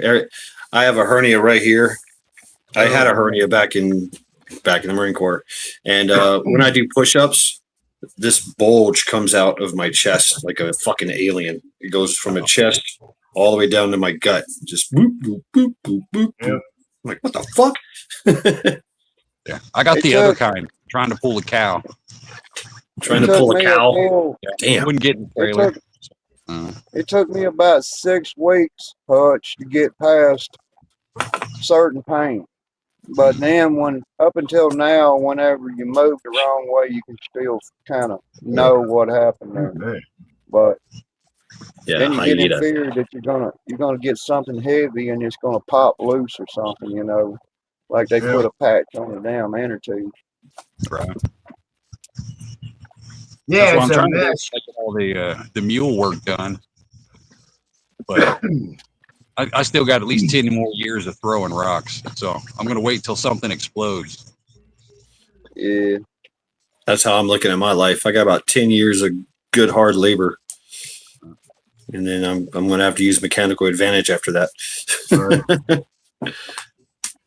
Yeah, my serious hard labor stuff is it's done. That's the thing with hard labor, though. As soon as you stop, it's hard to get back into it. But if you don't stop, it's not that bad. Well, I'm talking. I mean, I couldn't. Well, I probably could if I had to. So like back when I installed ductwork, carrying a 10-foot piece of 10-inch pipe up 4 flights of stairs. That's probably when I was in my best shape too. Because I definitely. It's different because I'm not doing it for somebody else, so I don't I don't overthink. Oh, maybe I shouldn't lift this, But when it's your own shit, you don't really think about straining something. Yeah. Oh yeah. Back when I was in construction, though, I literally used my job as a workout. Oh yeah, right. I do. Yeah, work should be work, and your body should reflect that in function and or appearance. Got to have them muscles. Oh yeah. I lift a lot of heavy things at work. Y'all, I think y'all know what I do, but yeah, it's that stuff is heavy. Yeah, it is. Big fucking bags, and it's like, and the other bags with the metal in it, man, they're like 50, 60 pounds. I'll take one bag, throw it on the shoulder, and grab the other two, and I'll hold. What I'll do is I'll hold them out in front of me as I walk. Just boom, boom, boom, boom, boom. Anything with the handle works perfect for a farmer's walk. You know what I mean? Yeah. Lock that stomach and get that fucking core stable. Yeah. Atrophy is real. Yeah, atrophy is real. Yeah, that's the thing. Is I am fighting atrophy at my age. But with my the supplements and then just constant, keeping in shape, working out, it I'm keeping it. I'm keeping what I have. So Right. I mean, the job I do now, I try to use it kind of as a workout, but some of that shit I cheat and I use a forklift. right.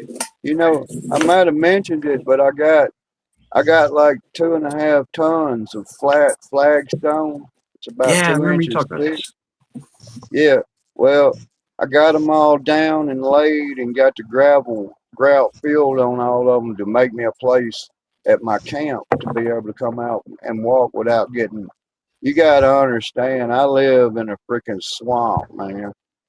A hard surface around here is very valuable.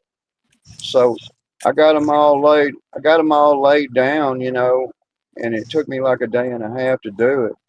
And there was a couple of people around me saying, "Damn, you got that done already?" I was like, "Yeah." There, I know. I feel you, Hutch. You know, I loved when I was young. My job that I loved to volunteer for when I would get paid for it was pitching hay bales, out of a field.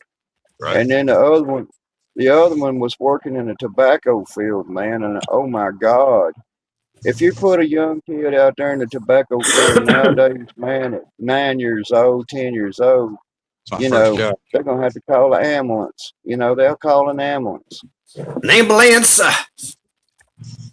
Yeah, little sissy ass kids nowadays going around here. That's why everybody on my channel keeps fucking with me. They're like, work smarter, not harder. I'm like, no, you need to work harder because in the Yeah. long run, that is smarter. You keep taking the easy Yeah. way, every you get, your body's gonna fucking lock up on you. Then you're gonna be stuck relying on machines and shit. Yep. One of Those these kids I days, work with, man, they're like, "What's up, old man? You need some help?" I was like, "Fuck you. I'm old for a reason. I'll show you. Want me to show you?" Yeah. Because that's what I do. I just pick shit up, pick up heavy things, put heavy things down. Right. And they're just like, "Hey, we got a forklift. We got a table." I was like, "I got two hands." Right. I was gonna say I was gonna put some videos up about me working every day and doing the things I do, but people's gonna get tired of watching me work all the time, because that's what I do. I don't got no flavor for dead ass syndrome. You know? I'm gonna do this tomorrow since I'm back in town. I'm gonna go take that hill. Oh, yeah.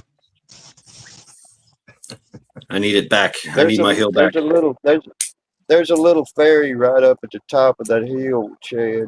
Chad is gonna say, "No, you're not. You can't make it up here. No, you can't. No, you can't. You said No, a you can't fairy? make it up here." Yes, a little fairy. He's up A there little on top fairy, of a the hill. male fairy or a female fairy? Well, which one are you It's talking worse. It's a rainbow transvestite fairy. about here? Goddamn Telling Decepticon. you can't. A Decepticon, right? Oh Lord! Citizens arrest. I have actually seen that here on the trails, and I was like, wow. I mean, it was like 6'5", spandex. I was like, well, okay, all right, Damn. carry on.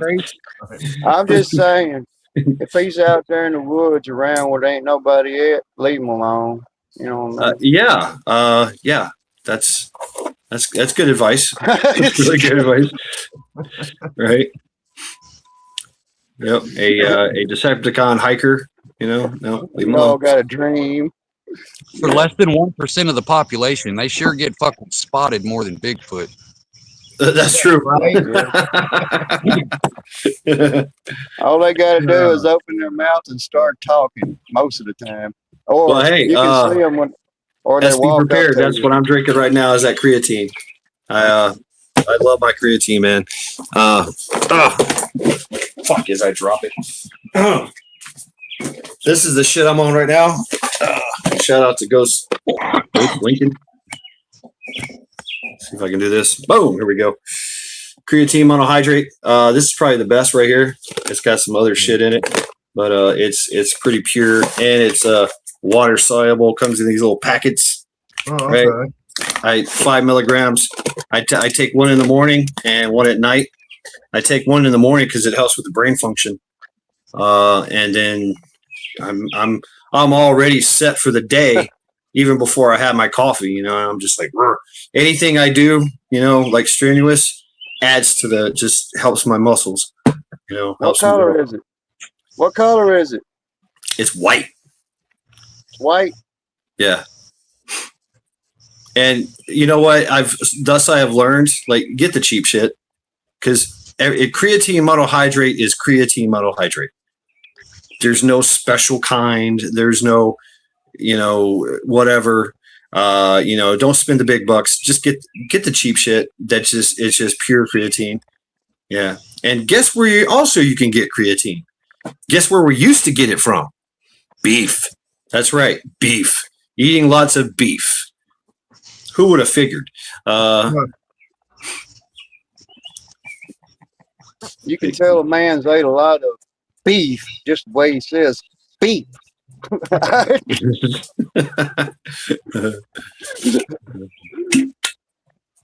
Until you get that alpha gal shit, then you're assed out eating soy and fish for the rest of your life.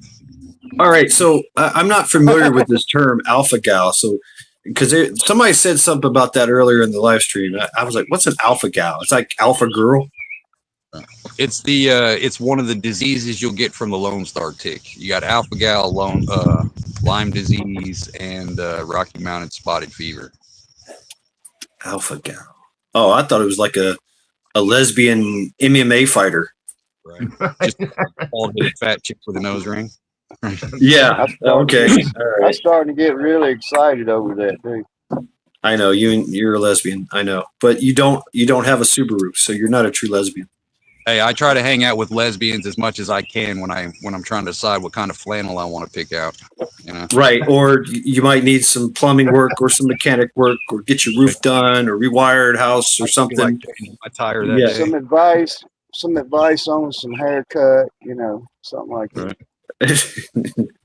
I specifically told I go to the barber maybe once every 2 years. The last time I went, I was like, you know that 90s haircut that everybody had where it was like you had a ponytail on top and shaved on the sides that made everybody look like a lesbian? I was like, that's what I don't want. Like, I'm open to anything, but just don't make me look like a lesbian from the 90s. Little rat tail lesbian.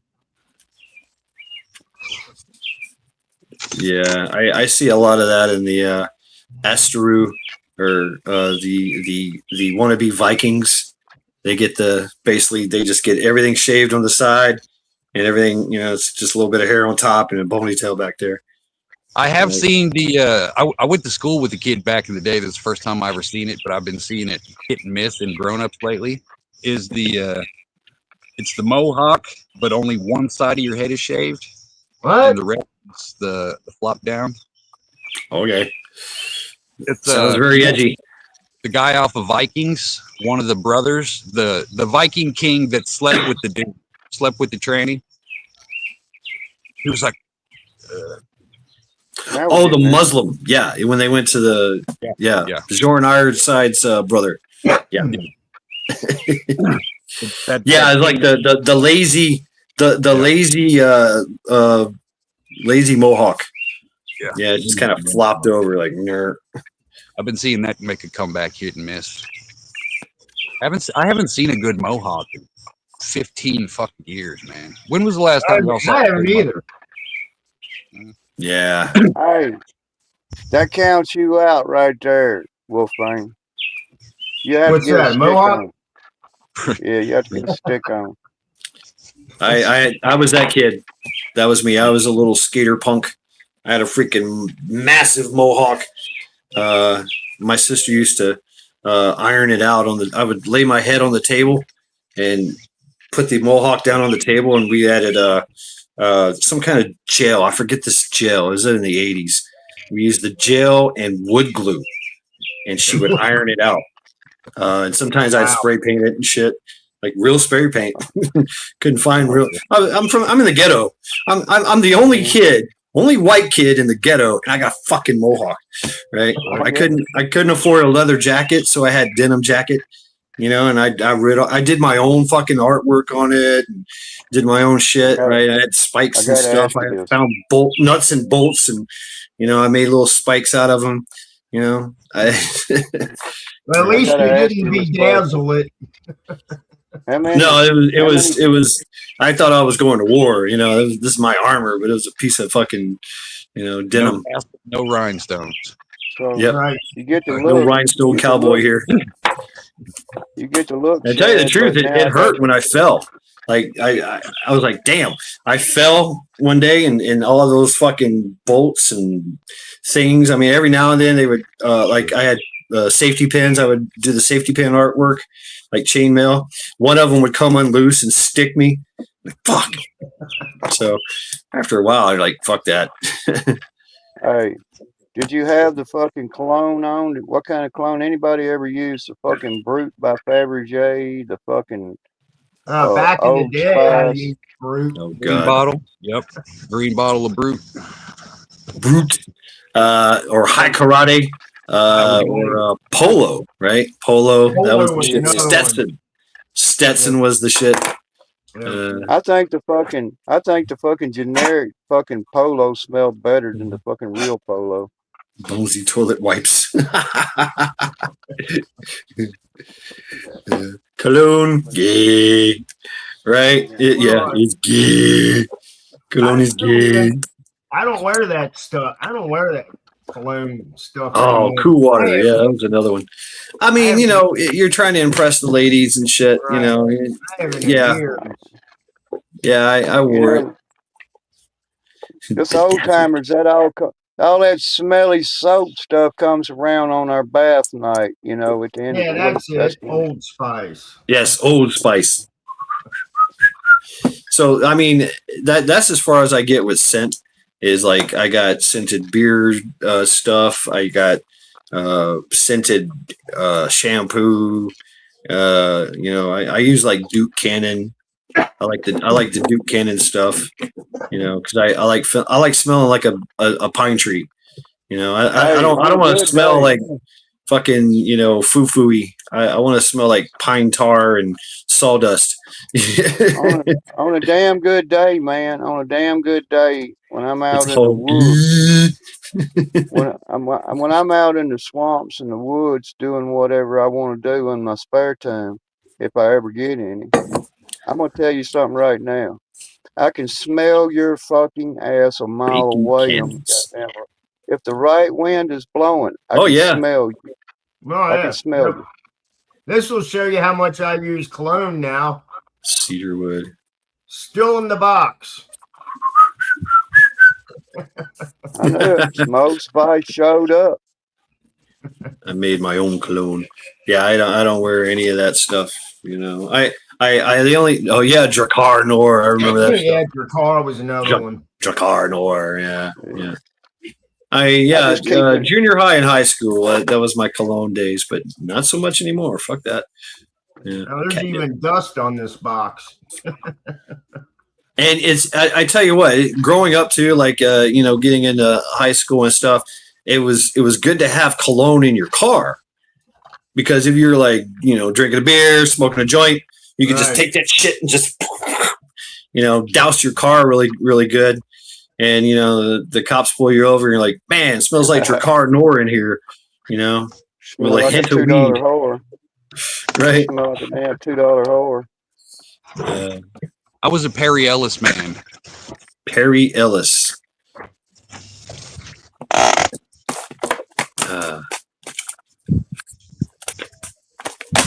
Perry Ellis. Yeah. I think I had Stetson. He was a clothing designer. It was one of those type of brands. You would find it at the place that sold purple suits. You know what I mean? It was one of those kind of things. Okay. Yeah. Yep. Metal is just, he's going off. It's all gay. Yeah, we talked about that. I mean, it's, you know, I think you said it too, Hutch. You know, jewelry. I mean, embellishments, foo-foo stuff. I mean, it's Yeah, I don't know. I see it. I see that as like the metrosexual. You know, the man that has to impress, the man that has to smell good, to look good, and look at me with all my bling bling. You know. I'm just saying, man. Beware of the body spray, man. I'm telling you that. It's camouflage. That's what I say. Anybody who wear any grown ass man who's got jewelry on, I don't expect the hard days of work out of. That's pretty much No. profile type shit. You know what I mean? I see it at my job.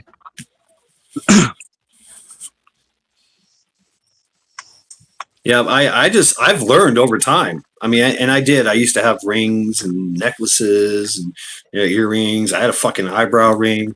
You know, that shit hurts. Yeah.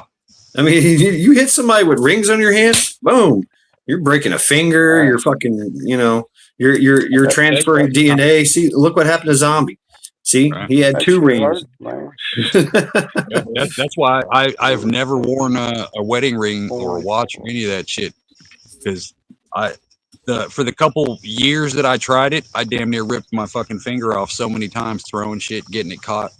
Like it ain't that fucking serious. Man, Yep. I can't stand it. I can't stand fucking jewelry whatsoever. I I hate despise people necklaces. who I I can't don't have like that on my people neck. I don't like fucking jewelry. I don't even like a fucking watch. Get a fucking pocket watch and put it in your fucking pocket and quit looking at it all the time. I can't Yep. stand that shit. Oh, now they got your watch where you can text. Yeah. Do all the kinds of smartwatch. shit with you. Yeah, do all kinds of stuff with that watch. Stop, Wolf. Stop what you're saying. Stop. I'm gonna throw up. Motherfucker. Make him throw up. Make him throw up. Wolf, go ahead. I don't. Sissy ass. Our lead guy at work's got one of those smart watches, and I asked him one day. I looked at it, and I was like, "How the fuck do you read that? I mean, the print's so damn small. It does Wait till they everything. start. It does everything but Yeah. make freaking toast."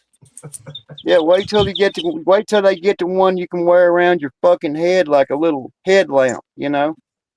Oh, they already got the It'll glasses. They're what, $2,000 for a pair of them fucking? Yeah, those fucking glasses. They got cameras and every fucking thing on them now. It's Neuralink. Next 10 years, people are going to have implants willingly in this country. I was just watching something about that stuff. That's when the zombies really start to happen. Right. Yep. Ghost in the shell kind of shit. People are going to just glitch out. I'm gonna hack them all that I can, and I'm gonna make slaves out of them. That's what I'm gonna do to them. Yep. That's coming, man. You're right. Fucking That's why I say y'all seen that movie Gamer with Gerard Butler? Yep. That is most definitely the future in some kind of way. Maybe not to that degree, but goddamn it, that's happening. In my lifetime, that's going to be a reality. I mean, you're already seeing like Ready Player One. Yeah. People live in the virtual reality.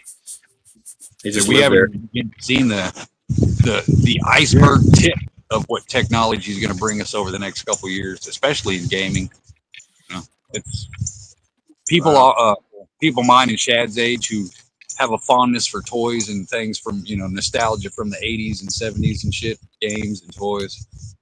That's pretty much who's running the markets right now. And gaming is the biggest industry on the fucking planet next to pornography. Oh my god! Right, little grouchy guy. I like to see that. They just all start fucking doing the zombie walk. Little Michael Jackson pop up. Michael Jackson did it. See, y'all fucking with the dolls, man. And I'm, talking about dolls. I got dolls. It's an action figure. Hey, how y'all doing? Bonesy over here. I hope you all die of dysentery. That's right. Yeah, fuck you. I'm not a fucking doll, okay? I'm just pint sized, all right? So go get your Neuralink so I can hack you and make you all just like run into each other and headbutt each other to death. That'd be great.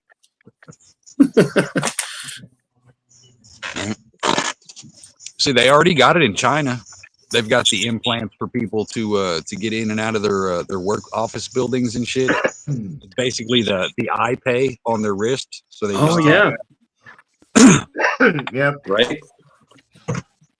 That's right. We call them action figures. That's right. It's all getting completely out of fucking hand. say Uncle Ted was right. His methods may be a little bit questionable, but goddamn it, he was on point about some things. Right. These fucking people, listen to this shit.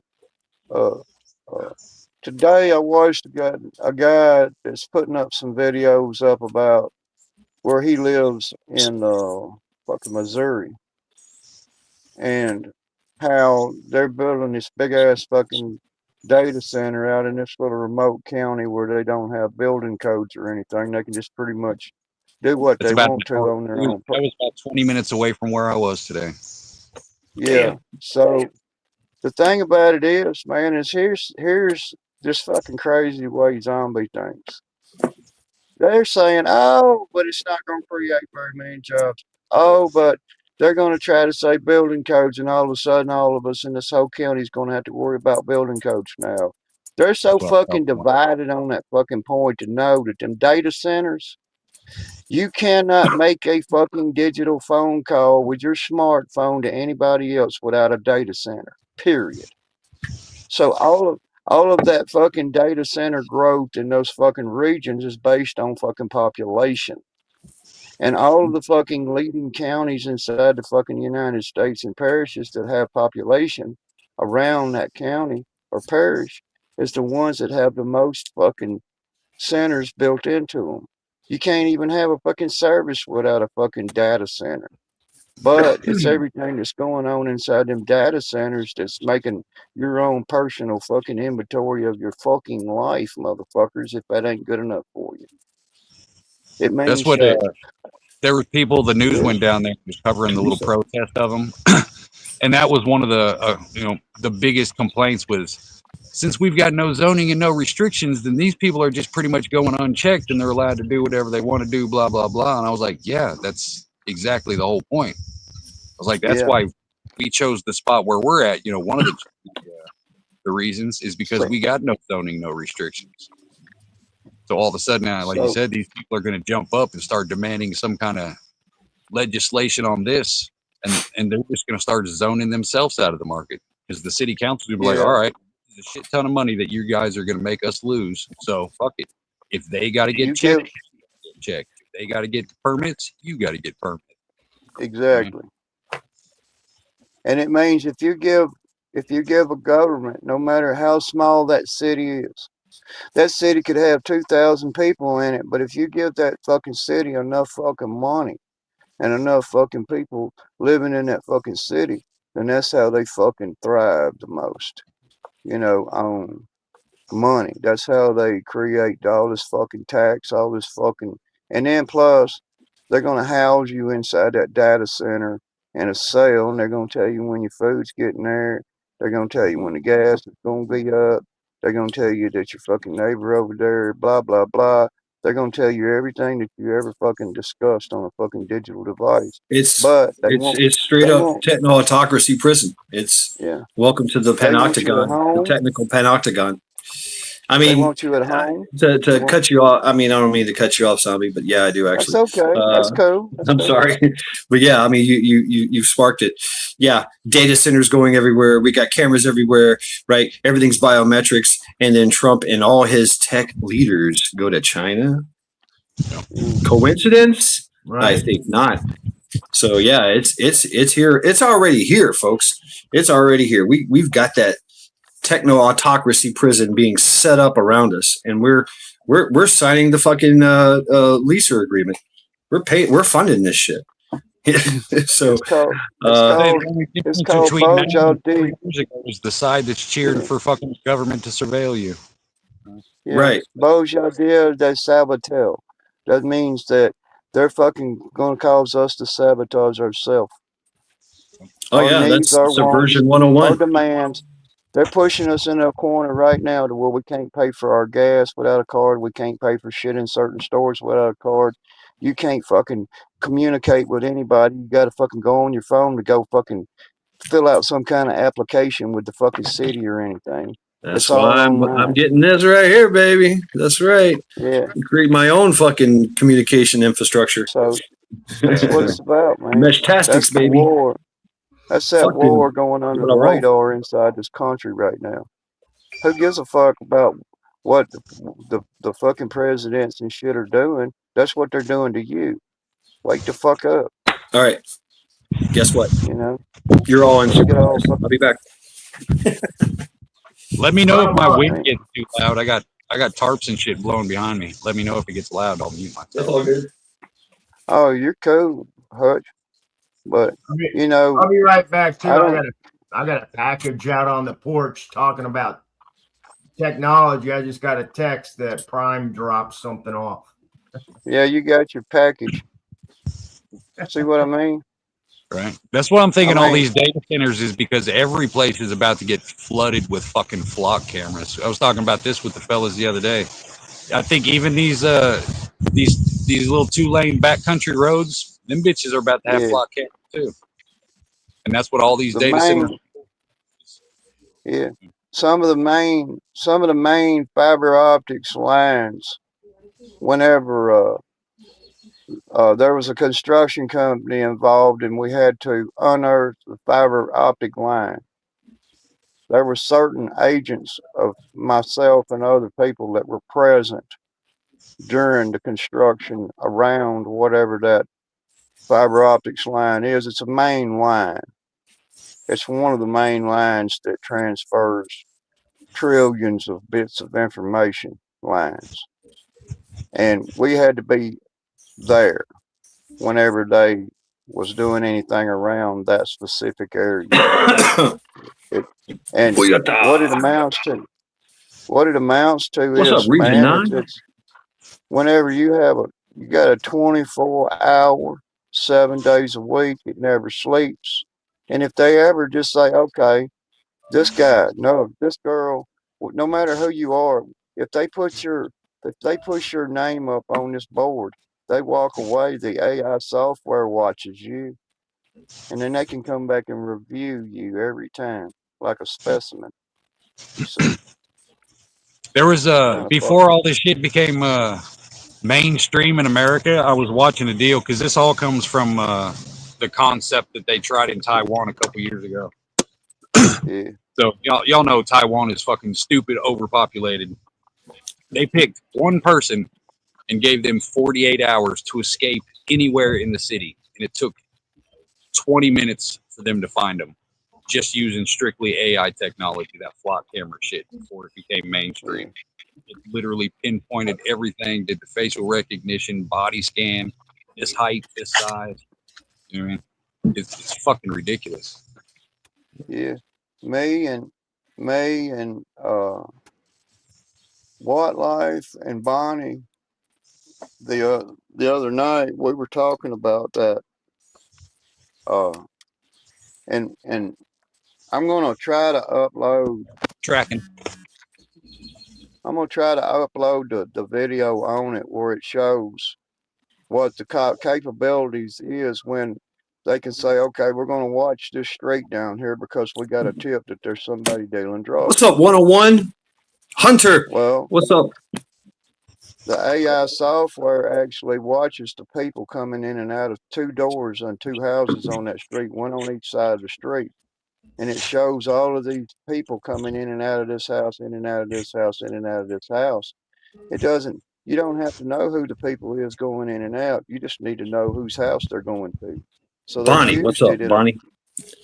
They used it in a drug sting task force to be able to find drug dealers on a certain street. You see, and They don't want to know. They tried to do that down here in Springfield. There was a grow shop that sold, Yeah. the grow tents, the lights, all the good shit, and then the police would follow them from there and harass them from there. It was a big lawsuit and shit they won. But Yeah. That's straight up infringing on what we're supposed. If our constitutional fucking rights inside this country are written, and that's all we got, That's all we fucking got. That's all we fucking got. If you take away fucking 5 of them, then we're 5 less. If we allow them to take away 5 of them, then that's our fucking what the fuck is wrong with you? That's all we got. You know. But you can So argue that freedom is not supposed to be safe, and if you want an expectation of privacy, don't go to public. You know what I mean? yeah. There is that too. Right. I mean, I practice restraint when I make my videos in public because I don't want to put people's faces and stuff. It's good. It's good offset for them and for me, right? Because they could come up, "What's up, hillbilly?"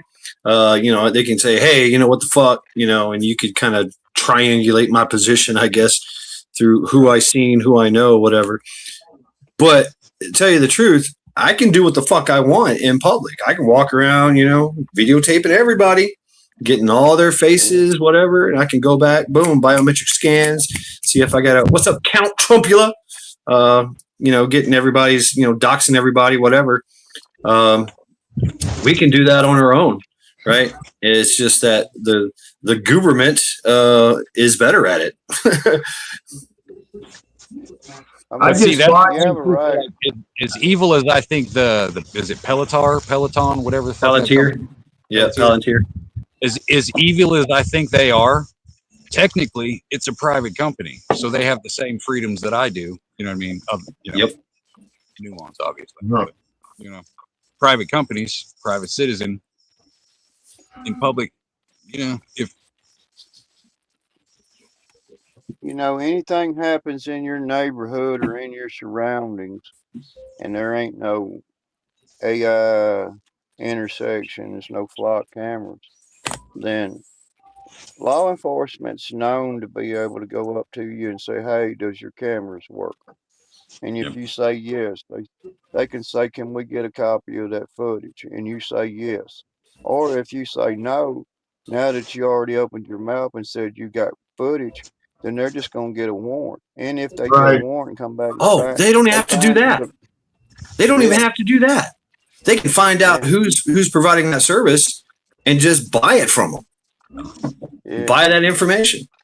there's a couple states who mean- tried to pass that here a couple months ago. I know New Jersey was one. I forgot who the other ones were, but Wow. it was any private business was mandated. You have to have security cameras, and if the police ask for them, they get immediate access, no questions asked, as a law is what they're trying to do. And Wow. they're pushing for like ring cameras and shit too. I just watched a movie, Enemy of the State. I think it's called, with Gene Hackman. That's pretty trippy. Gene Hackman, or Was it Gene Smith? Was it Enemy of fuck? Well, Gene Hackman's in it. Right. And- Gene Hackman, Will Smith, isn't it? Yeah, What Will is it? Smith, right? Yeah, Gene Hackman and Will Smith. Yeah. I like how you said you name dropped Gene Hackman and left out Will Smith, who's like the biggest star of the show. Yeah, but he's kind of a bitch. Mhm. Yep, slap a clown guy. It gets worse. It gets worse as you get older. I'll just say that. You have to What? start writing shit down, and then you forget what you wrote that shit down for. Then you forget where you put it. As long as you don't forget why you went to the bathroom, you're all right. Right? Deja Vu with I'm not Denzel gonna- Washington. I don't think I remember that one. KP Heathen, what's up? Yeah, that's the one where they had Oh, the helmet that could rewind time to about 48 hours. So if he wore the helmet and drove the Hummer, it was the guy who blew up the river barge, and he had to track that one. an agency. Really? Like they couldn't affect the past, but they could see the ripples into the past. What's it called? Deja Vu? Yeah. Deja Vu. I have to look that up. Yeah, that one's a pretty good one. Interesting. Very interesting. They made another movie similar to it, and it had what's his fucking name? He played in fucking Mission Impossible movies. Tom Cruise. Tom Cruise in it, where he was Scientologist. Oh working, yeah, he was Where working, he gets he killed and was comes back working every as a fucking time. policeman. Oh Yeah, he was yeah, working. with the the aliens, right? He Yeah. was fighting aliens, and he basically, I mean, basically, it's Valhalla. You know, you die, you go to Valhalla, you fight every day, and you wake up, you die, you fight and die every day, and then you wake up. Yeah, Like, talk about the best training in the world. Right. And you oh just yeah, get better and better and better and better.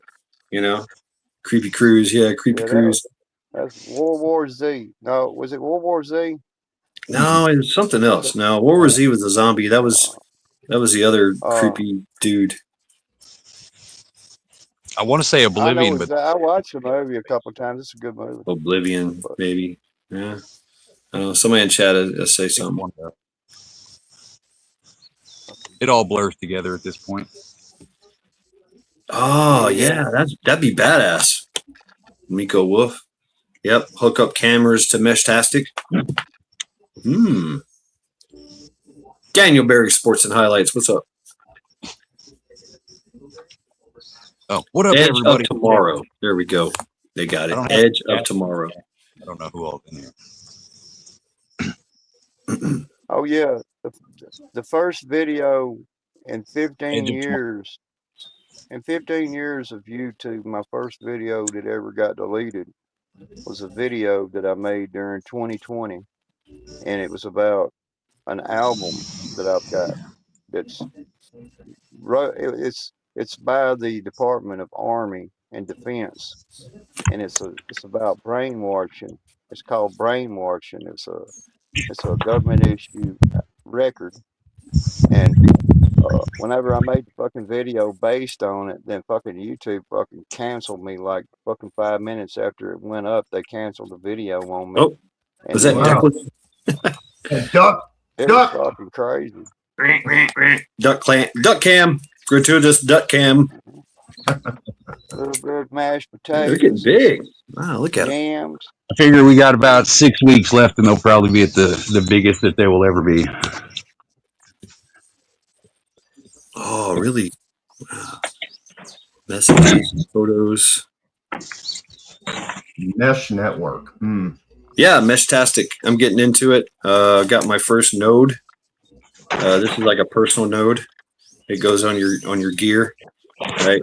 It's going to go on my plate carrier, and then I'm getting the Meshtastic starter kit, which has like 3 more nodes that you can actually like program and shit, and the solar panel and all that. So Yeah, what's that all about? What is this? I don't Mesh Network. I'm lost here. I'm setting up my own communication infrastructure. Okay, cool. Yeah. So if you do the same thing or you tie into it, we can contact each other via text, and it's not really encrypted, but it's you can deny people usage of it, and allow and deny, because it's mine. it's mine. I don't know how they can hack it. I have to look into that. But yeah, you set up your own system, your own. It works off of Wi-Fi, but it's you set up your own nodes. They connect and keep connecting to other nodes, and you can connect to other Meshtastic networks in the area, and theoretically, send encrypted messages, text and photos, things like that, all over the world. And with your cell phone. So even if the cell phones go down, you already have your network set up to continue. Wow. Yeah. Called network. And it's compatible with the cell phone, most cell phones, but you really don't need the cell phone either, right? So, we do know that's the cell phone is the way that they track. They can track everything. They can hack into basically hack right into it, see everything. But I'll have to do- I can't get phones that are not hackable. Right. That's another one. I want looking at the Up phone, which is totally encrypted and off their systems and servers. I'll have to do some reading on that. Or I can use my own message board on the Mestastic node, and I don't even need to use a cell phone. A lot of them have like a QWERTY. There's one node that has like a QWERTY, the old Bluetooth QWERTY thing, and so I could use that node if I wanted to keep that on me and just use that for messaging. So I don't even need to use a cell phone. Elusive, me boy. What's up, Elusive? Hey, Can I drop a bomb on you? Can I drop a bomb on you? Drop the Wolf? bomb on me, baby. You know, You dropped the here's the bomb thing. on me. Whenever you got this digital screen out here in front of you, and you say, okay, what do you know about these digital screens that you're handheld communicators? You know, the thing about it is if you go on there and you get yourself what they call a FM radio app. It's a FM radio app. Uh-huh. Okay, then you can actually modify that radio app with a tunable dial, which means that you just don't select a channel for it to find a channel on your digital FM radio, and it works on your headset. You can actually shut your data down, your data stream, everything down coming into your cell phone, and you can actually receive FM radio Get it. band. Okay, then Nice you can food go porn. into the application. You can bring the megahertz way down to a low frequency FM band or an extremely high frequency band FM. It's capable of doing that, your cell phone, without internet, which means that you can hear key FM band radio broadcast if it was happening. If you got in a pinch, you can actually hear somebody saying, hey, everything's cool over in town.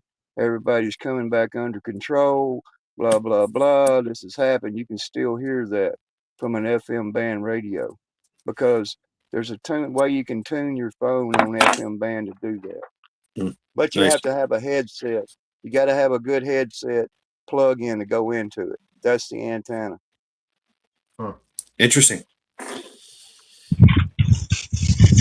said, I am going to try pigeons. One of these days, I'm going to have some fucking pigeons. Badass. I remember you talking about it. Yeah. Pigeon carrier.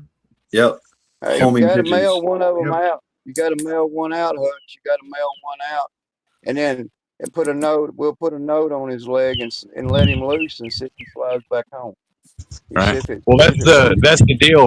We were going through the logistics of it the other day, and basically it would have to be one person would have to sell eggs, and the other people would have to incubate them at their house. That way, that's the home location for the bird.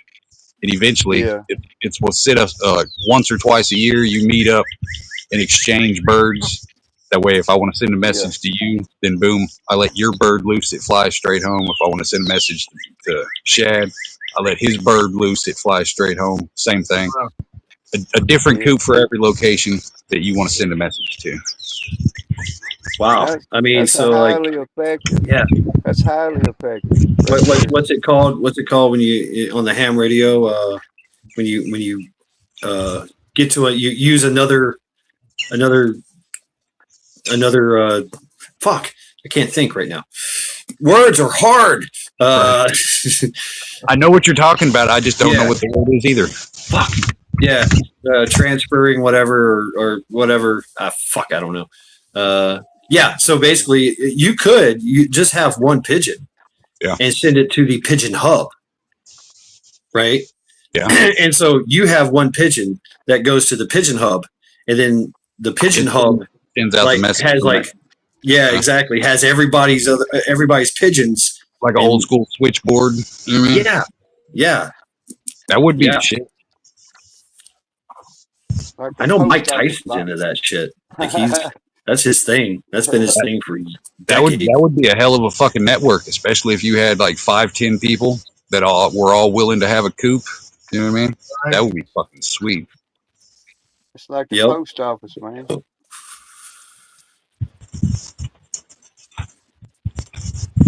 Someday. Yeah, I'll send a letter back and say, well, it's been about 3 weeks since I got this message, but there's been a storm. Your signal might have got blown off course by a couple of days, but Somebody ate my pigeon. somebody must be eating my pigeons. Yeah, that's right, Rick. You gotta time out the journey, send one back just to see what the journey is, and then be like, okay, we know that if it takes a week to get there, if I ain't heard shit back in 3 weeks, my bird's probably dead. You know what I mean? Yeah, But I think birds fly fast. You figure they can probably cover a state or two in a day pretty fucking easy. You know? Oh yeah. Right. they still use. I mean, they're navigating still, the they're navigating the wind rivers up there. You know, they catch a draft, they're gone. And especially if you figure you got a bird that's on a mission to get back to where it was, you know, born at, it's pretty much going to be a straight shot. Day trip to mail somebody something, that do shit. Transmitting from tower to tower is called towering. Do not eat city pigeons. Okay. You can if you wash them.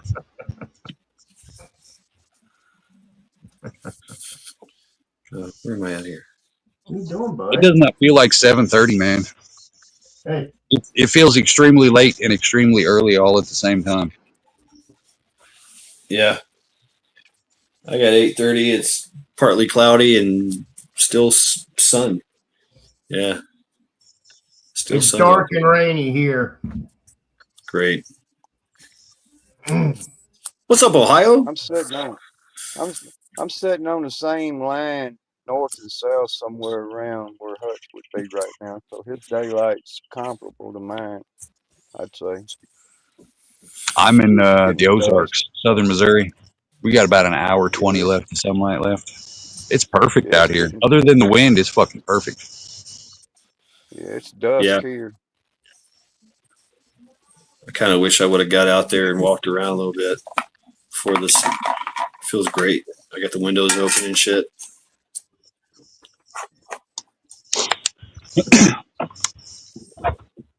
Just chilling, kicking my feet up, watching the big TV. All right. Wow, we're on the big TV in Ohio's house. Ohio Patriot.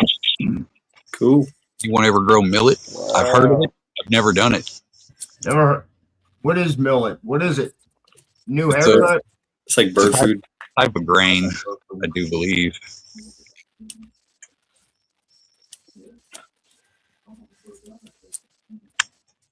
I got to build my blackbird offering table.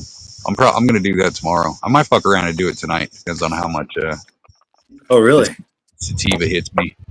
Little Hugin and Mugen thought and memory. I don't know.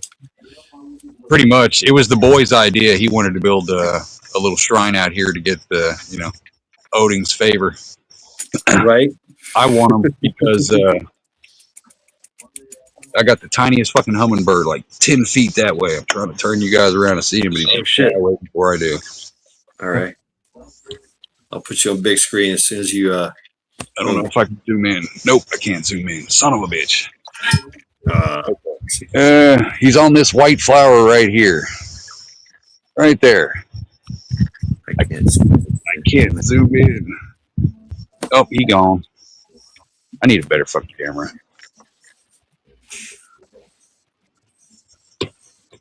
Nature, man. Gotta love it. Oh, okay.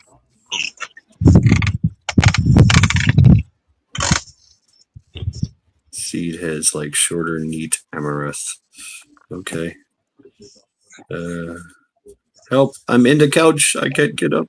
Oh, that yeah. good stuff. Well, yeah, I want them to chase the predator birds away because blackbirds, you know what I mean, they'll get territorial and they will protect this property if they claim it. So Yeah, I can let my birds free range. There was a hawk that came through here yesterday and about 6 buzzards that were flying around. So the ducks were all freaking out doing that. You know what I mean? Oh shit! You gotta bury them bodies a little deeper, Hutch. Right. Huh.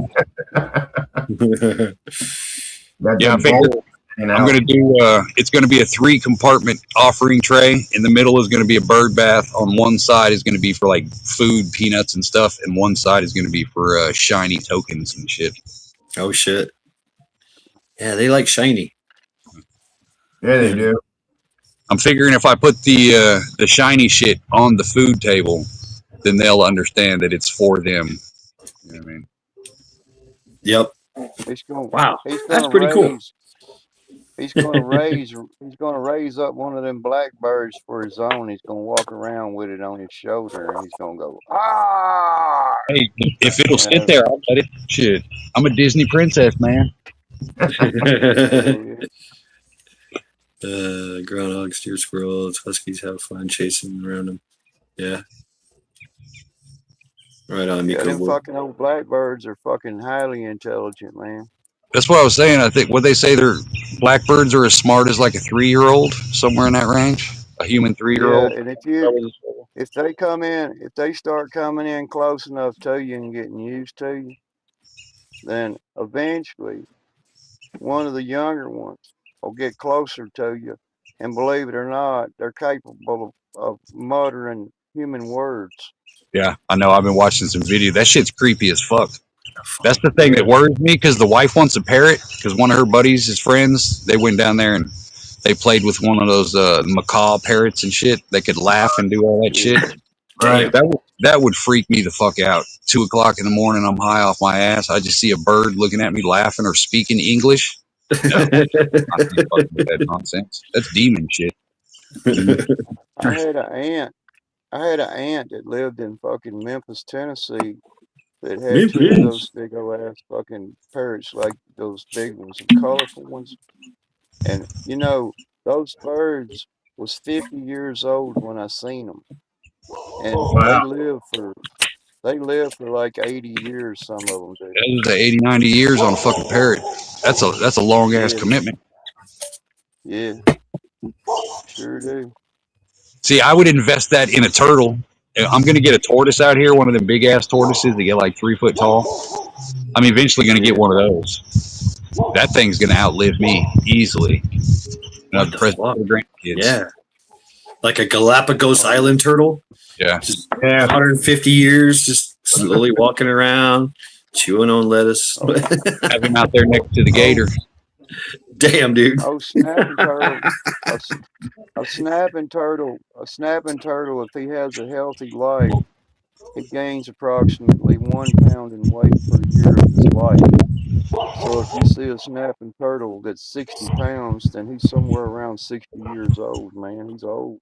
Oh man, the story in South Carolina I tell, the DNR, they they kept finding gators with this large triangle hole, like big triangle fucking hole, usually in their tail, or even they found some dead. And they're like, Yeah, somebody's poaching them or something. What the fuck's going on? They found out there was this fucking big ass snapping turtle. I shit you not. It took like 5 people to hold this thing up. It was Damn. bigger around than a coffee table, a massive table. This thing literally set in a hole in the swamp and had a neck that was like 6 foot long. And this motherfucker, if you came within 6 foot of that thing, it just snapped like super fucking fast, just snap. Take whatever down chunk it here, was. It was taking chunks out of alligators. That's Wow. why I don't go down noodling. here. Kansas is a Oh big yeah. noodling country. Everybody wanted to do that, and that's exactly why I didn't do that. I was like, "Have you seen a fucking little snapping turtle? No, you don't know what's in that goddamn hole. You got me fucked Right. up. I'm not doing that shit." Yeah. I tell people all the time down here, it's not salt water. I'm surrounded by water, and it's not salt water. And if you ever seen like a if a if an animal stumbles the wrong way in the right pool of water, the snapping turtles will just dissolve that animal. And I've seen them Yep, feeding on a they're dead like piranhas. alligator before, No. like a dead alligator. They absolutely Just bam. fucking hate a snake. And if you, I Yeah, built a turtle pond one time when I was younger, And I ran around with my bicycle in a 5-gallon bucket, just grabbing whatever turtle I could find in the ditches and whatever, snapping turtles, box turtles, whatever. And I threw them all in the turtle pond that I built. Dug that shit by hand. I took these the round, made a fence around it with these the round landscaping things. Beat them in like different angles, different heights, like a fence. And one day we found a snake, just slithering across. And we're like, hey, what happens when we throw a snake in there? Dude, it was like a fucking piranhas, man. Just there was no more snake. We couldn't find any pieces of it. They destroyed that thing in seconds. They're real extra common down here, and I tell people to watch out, because they are big enough and powerful enough to take all 5 of your toes off the end of your foot, and you cannot do anything about it. It's gone, just like that. Oh, the way I used to catch them, I'd take a stick and just hold it up to them, and they'd snap, and I'd pick them up with the stick and put them in the fucking bucket. You can grab them from behind, but you got to be careful because they've got claws, very powerful claws on their on their feet. They'll scratch you with that. And some of them, if they're big enough, they can reach the back of themselves with that neck and take a chunk out of you. Snapper turtles love baby ducks. They pick them up like popcorn. Yeah, I seen that. Yeah, you'll see ducks walking around with 1 foot. I'm not messing with any snapping turtles, but I'll fuck with some tortoises though. You give me a good box turtle, I'll play with that thing all day long. Snapping turtle, I'm gonna give it 3 foot. Those are the one things that I don't play with. I'll jump out it and play with any snake in the road. Snapping turtle, I'm not even playing with you, dude. Yeah, they're fucking prehistoric killers. I heard turtle is good. I've never had it. It's turtle and alligator. They taste like they smell. Okay. All right. To say, it seems like a lot of work for very little payoff to eat a turtle. Yeah. It's gotta be. Right. It's gotta be tough as hell getting that freaking shell off the turtle. All right. Take care, Tuck. Thanks for hanging out with us, bro. Have a good night. Night, Tuck. Skull to you, man. Skull. He's gonna be walking the beach here soon. Hell yeah. Right on, dude. Right on. Keep at it, bro. Keep at it. Keep at it. Hell yeah. Skull. Tuck was just if y'all know Tuck, he's been wheelchair bound for decades, and he literally forced himself to get out of the wheelchair and walk. And he's in a walker right now. And he's soon to be getting over into the cane, and he's gonna be walking the beach one day, and he's gonna go swimming. I know he is. I mean, dude, no chill, no stop. Yep, I bet he can do more push-ups than me.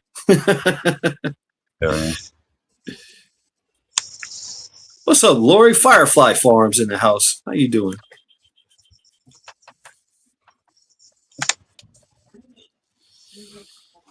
Keep people out of my yard.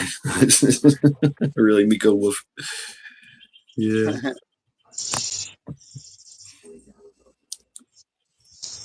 Billy. So what's going on, y'all? Welcome to Unsupervised Saturdays. Just hanging out here, just standing by to stand down to stand to. Checking out everybody. Folks, drop your links. If you're blue, you know what to do. If you're not, then you're snot. You can beg somebody's blue, they'll drop it for you. If anybody wants to come on up, talk about some shit, I don't know. We really just don't really have a topic. We're just kind of going with whatever. Lawn Sentinel. I don't know. Panel, y'all got something we should discuss or whatever? Please feel free to interject. I got nothing. My brain's empty right now. Here's what I gotta ask then, bad guy. What's up with that fucking map you got behind your head, Wolf? I was trying to change the scenery. That map came from a elementary school that I was working on probably Wait, now wait. 17 years ago. It's the one they had on the chalkboard. You pull it down. That's what I was about to say. It looks like Yeah. one of the pull down kinds. It Wait is. a minute. Wait. You know, hey, your map is cool. That's What great. does the map say? I don't give a That's my fuck about the map right question. now. I want to see your sword. You got a Oh. bastard hill sword. You got a claymore. Ah, okay, I see it. What the fuck? A sword. Oh no, this is a falcon. Yes, this is a falcon. Whoa. Hi, lady. Yep, a pirate. Looks like one of them video game characters, don't it? It's a falcon. It's called a falcon or falcon. Yeah, that's a nice fucking. That's actually a badass sword. It's even got a nice edge to it. Damn, dude. I want one. I want one. Hell yeah. Fuck. Damn. Yeah, it was definitely favored as a maritime sword by pirates because you know it's perfect for boarding a ship and getting close and personal. That and your musket. Yep. I figured Okay, this pokey cuddy. I want to know That's does a the that's a map great have, slasher, chopper, and stabber. Fuck yeah! Wow, does dude. the map have I've had that for a does the while. map have Gulf of? Is it the Gulf of Mexico or is it the Gulf of America map? No, it's old, dude. It's Gulf of Mexico. As a matter That's of why fact, you got it. I gave it to you, so we can't use it no Oh. more. Oh, cool! You got Look at that. the whole world here. Map time. Oh yeah. The That's indoctrination amazing. propaganda from our public schools. Hell yeah. That's a cool map though. thanks. Gulf of Epstein, Region 9. Gulf of Yeah. I like Yeah, maps. yeah. I just ain't got no place to put it. As I'm slowly cleaning up this back room here, it was actually sitting in the corner. I was like, you know what? I'm gonna hang this up on the wall. Badass, dude. It's the Gulf of America. And you get the... You can tell it's tourist season because the people who don't live here year round are already rubbernecking up and down our fucking roads. Really? You got rubberneckers? What? Really? Fucking tourists, man. What the fuck? This ain't country enough. Not even You, close. you just need to walk out, you know, and check your mailbox with no pants on. My mailbox is a mile away. Even Oh, better. hell That's a good walk. Hey, in our part of the woods down here, when somebody asks us how to get to town, we just say back the way you came. Right. I remember in South Carolina, it was, you can't get there from here. That was the answer. You can't get there from here. What do you mean? You can't get there from here. That's what's fucked up about living in a lake town area. I don't even use the damn lake, but I still get all the tourist headache. Oh, wow. Everybody's searching for that perfect fishing spot, huh? Do you get the ones, Hutch, did you get the ones with the fishing boat behind their vehicle and they can't turn around good and you're saying, what in the fuck are you doing? Oh, I was about to do a fucking a little rant yesterday about tourists. Got these big ass trucks pulling these fancy looking boats, but you don't know how to keep that bitch in your own lane. Right. Why the fuck are Oh, you right. doing? I just bought this boat yesterday and I'm taking it out. Right. It's crazy how many people have no business pulling anything, let alone a 30-foot camper or a fucking boat. Yeah, I seen that in my travels. You know, they had like I forget what you call these things, but they're pulling these trailers, and they've got like the little bicycle fucking tires, and that thing is just swaying back and forth, man. And I'm like, what the fuck, bro? The road is a scary place. It is, man. And when I got everything was fine basically through Ohio, through Kentucky. I went 71, Ohio, Kentucky, but when I got close to Tennessee is when shit got fucking real. I was like, what the fuck? There were guys like 71, it's 70 miles an hour, which means that everybody does 100 miles an hour. Right. All right. I mean, it's just the way it is. I mean, I did the speed limit because I'm in my big beast, Big Bertha. And there was these motherfuckers, man, old jalopy fucking truck, pulling, like had 3 cars chained together, hauling this car, this broken down car train on the highway, doing 35 miles an hour, and all it had was like a big red light in the back. Wow. You know, like one of they put a magnet light on the back of the fucking trunk or something, and that's it. That's all they have to do, right? I'm like, what the fuck? You come up on that thing 100 miles an hour, you're like, what am I looking at here? You know, like, oh shit. So even being in the slow lane was treacherous. So sometimes I don't miss having a bike because I'm like, we'll fuck around and get killed out there in the next couple of years with all these retards. Oh yeah, I seen that. What's up, Chuck C? I seen that. We seen there in Kentucky and Tennessee. That's where all the biker they were rolling straight colors, man. You know, rolling down the street, rolling down the highway, four in the lane. You know, just somebody tried to get over. They pulled in front of them, slowed the fuck down. You know, I mean, they were regulating, but damn, man, they could somebody just woof, that's it, you're gone. You know, I know. Ohio. When I'm when I'm road tripping, I'm whoosh, let's go. There, I'm not stopping for shit. You know, unless I have to shit. I'm sorry. I waved in your general direction. Okay, everybody went Wolfang. I went through Cincinnati. That's a fucked up place. Driving through that shit. Yep. You know? I waved in everybody's general direction that I went. I knew everybody that I was like, yep, there's Teresa, there's Wolfgang, there's Ohio, right? You know, so but I'm on a mission, right? I'm on a mission. So how many hours did it take you from where you live right now to Tennessee, where you were going? About 10 hours. About 10 hours? Yep. And I planned stopping at truck stops to resupply and take a nap. Right.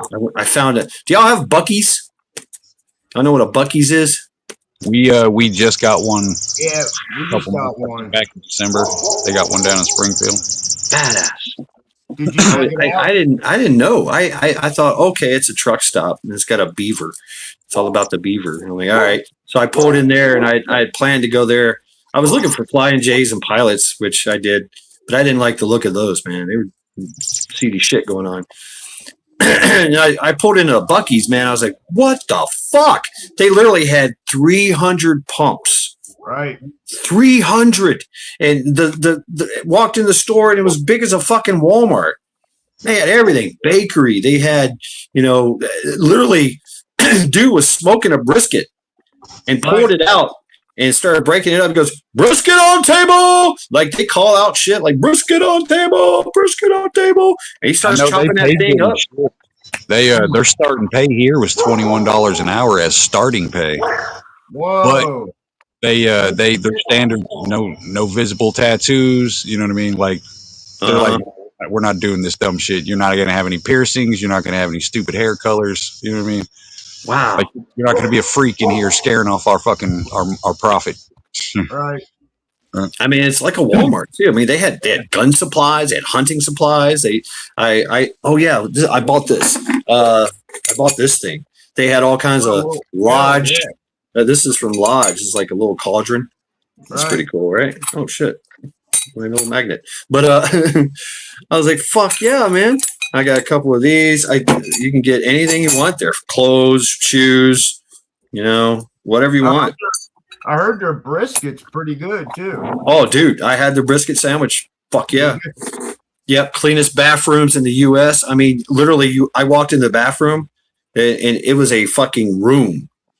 A toilet was a room. I locked the door. There was I was in a room. I wasn't in a stall. I wasn't like, oh, excuse me, sir, can I use your, I'm out of toilet paper. No, it's a door locked. I could have went in there and just took a nap if I wanted to. Right. Wow. But yeah, cleanest bathroom in the world, man. Yeah, I believe it. Buc-ee's might single-handedly be bringing back customer service. You know what I mean? Oh yeah, yeah. Bakery, beef jerky, any drink you want, and they're just so helpful, right? So helpful, so nice. I heard they got quite the selection of beef jerky too. Yeah, I started to get into that, but I was like, I got to get the fuck out of here. I got to go to sleep, So I ate me a brisket sandwich. And I got ethanol-free gas. Like, you have your choice of gas. It's pretty wild. I was like, what? Ethanol free? Yeah, ethanol free. And you ask anybody there, and there's somebody there 24/7 running around in a little fucking scooter, picking up trash. I seen two of them helping somebody out of a disabled person out of their vehicle, and I was like, wow, this is great. Yeah, young kids. Yeah, you're right. Young kids, and now that you mention it, they didn't have tattoos or piercings. I did see one uber lesbian. She had the haircut y'all were talking about. Now we're talking. But she was like my age. I was like, what the fuck? It was like a lesbian Viking. I'm like, okay, all right, cool. Doesn't like truckers. They consider them animals. Really hard place to work for. I mean, hey, whatever. I mean, as a former truck driver, I kind of concur. We're dirty, fat, nasty sons of bitches as a whole. Truck drivers are not the most sanitary, polite, socially adjusted people. What's up, Rent? Yeah. I mean, I did see some trucks. They've got a massive parking lot, massive. Actually, the truckers were in the back, and then like all the cars were in the front. Can you pull over and take a nap at that place? I did. Oh, you did? Yeah, I slept till the morning. I got there about 3:00 in the morning, and I slept till about 7 in the morning. No problems. I think Buc-ee's considered one of those van life friendly type places. Van life, okay, yeah. I mean, yeah, anything. I mean, it'd be a great. You could live there. You can live at Buc-ee's. Yeah, if you were mobile, yeah, I would go from Buc-ee to Buc-ee's. Fuck yeah. We're gonna have to. The wife and I will have to take a road trip and go check out the one that's closest to us. Yep. Say the one that we got here is about an hour and 20 minutes away. Like, we knew people who made a special trip to go down and visit this damn thing when it was open. I was like, it ain't that serious, man. It's just a gas station. Like, if you happen to pass it, yeah, stop in, but don't make a day trip out of going to a gas station. Right. Boredom is set in. Right. Here's what I think about it. Here's what I think about all your conversations about all your glorious travels, Gulliver. Well, how is your you haven't properly named it yet, so I'm not going to ask, but how is it equipped? Do you just roll down the highway with nothing? How do you roll down the highway in your vehicle? Do you have tools, tires? Oh yeah, amenities? Yeah. With me, I carried 2 pistols and a shotgun. Yeah. So with my new shotgun, semi-automatic. It's this is the sticker for it. Yeah. Yeah, So I know. yeah, I was I'm talking ready. about the less obvious things like Right. So I didn't. Usually I carry full kit. You can ask this guy. Full kit, like plate carrier, fucking AR. Let's go. Right. You know, all the shit. This time I was like, yeah, let's just go pistols and shotgun. Yeah, that's all I need. Right.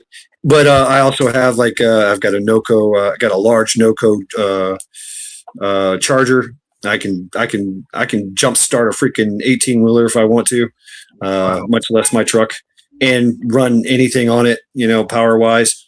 I got a Harbor Freight air pump.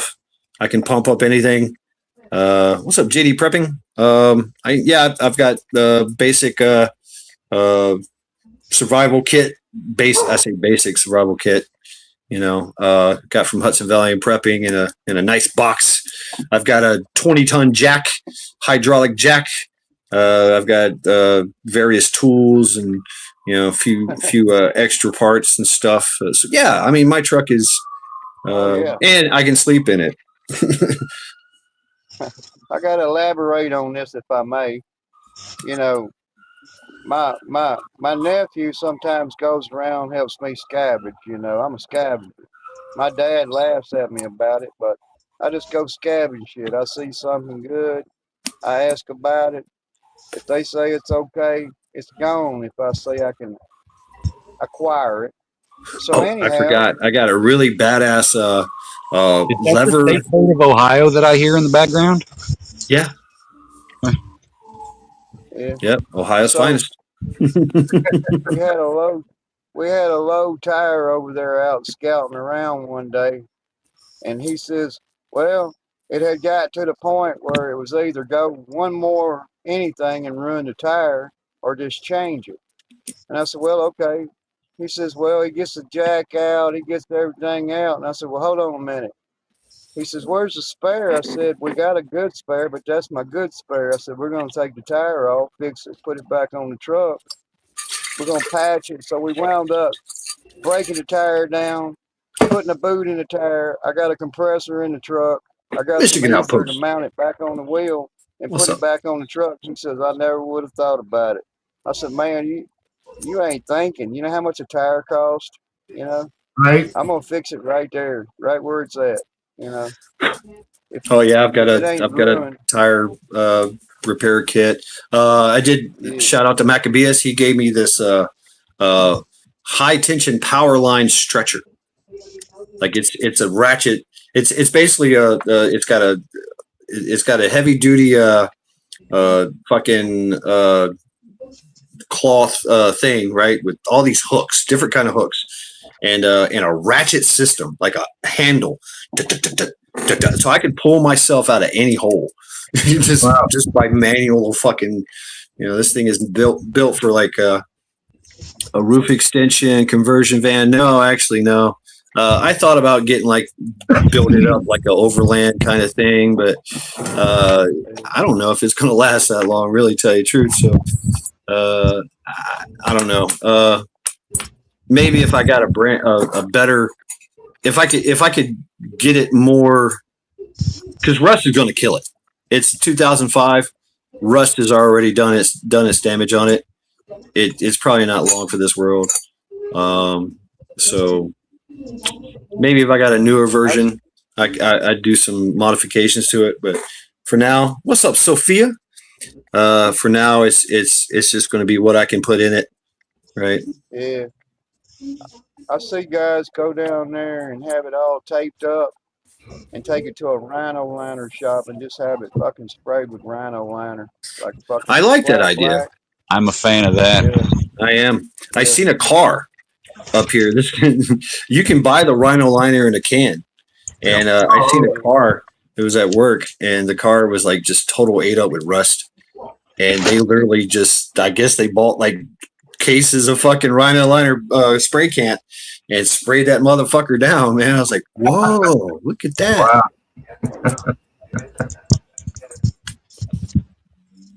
Wow. everlasting paint job. Yeah. That's what say. The next bike I get, it's getting another. That's how I'm doing the paint job on the next bike. Because the last bike I took it down there and I had all the tins sprayed with the bed liner. It was the best decision I ever made. Good thing is, it only cost me like $75 to have my whole bike painted in bed liner. Oh yeah. It was the fucking shit. Best Really? decision I ever made. I was gonna pay this dude like yeah.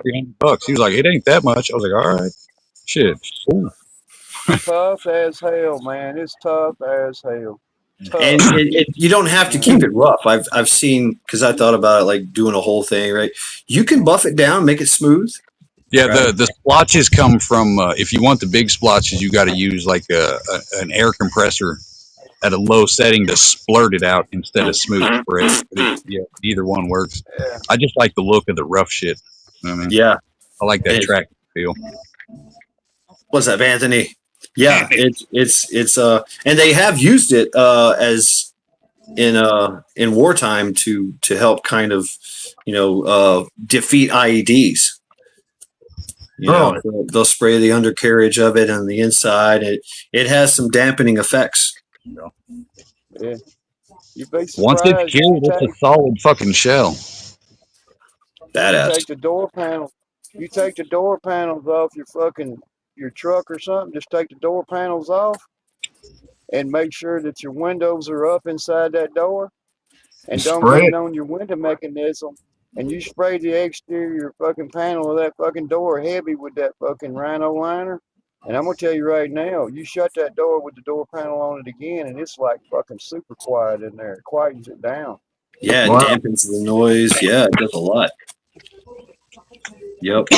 I don't know. It might be something. I tell you the truth, I would love to get this thing up in the air and spray the whole bottom of it, man.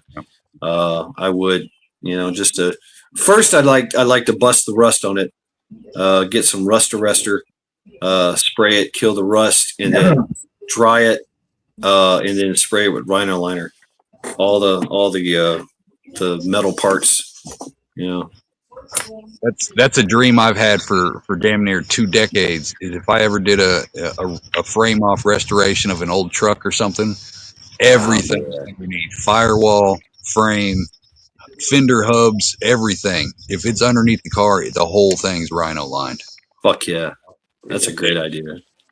And I'm gonna tell you, you take that 1/2-inch fiberglass mat. It's like goes on air conditioning systems.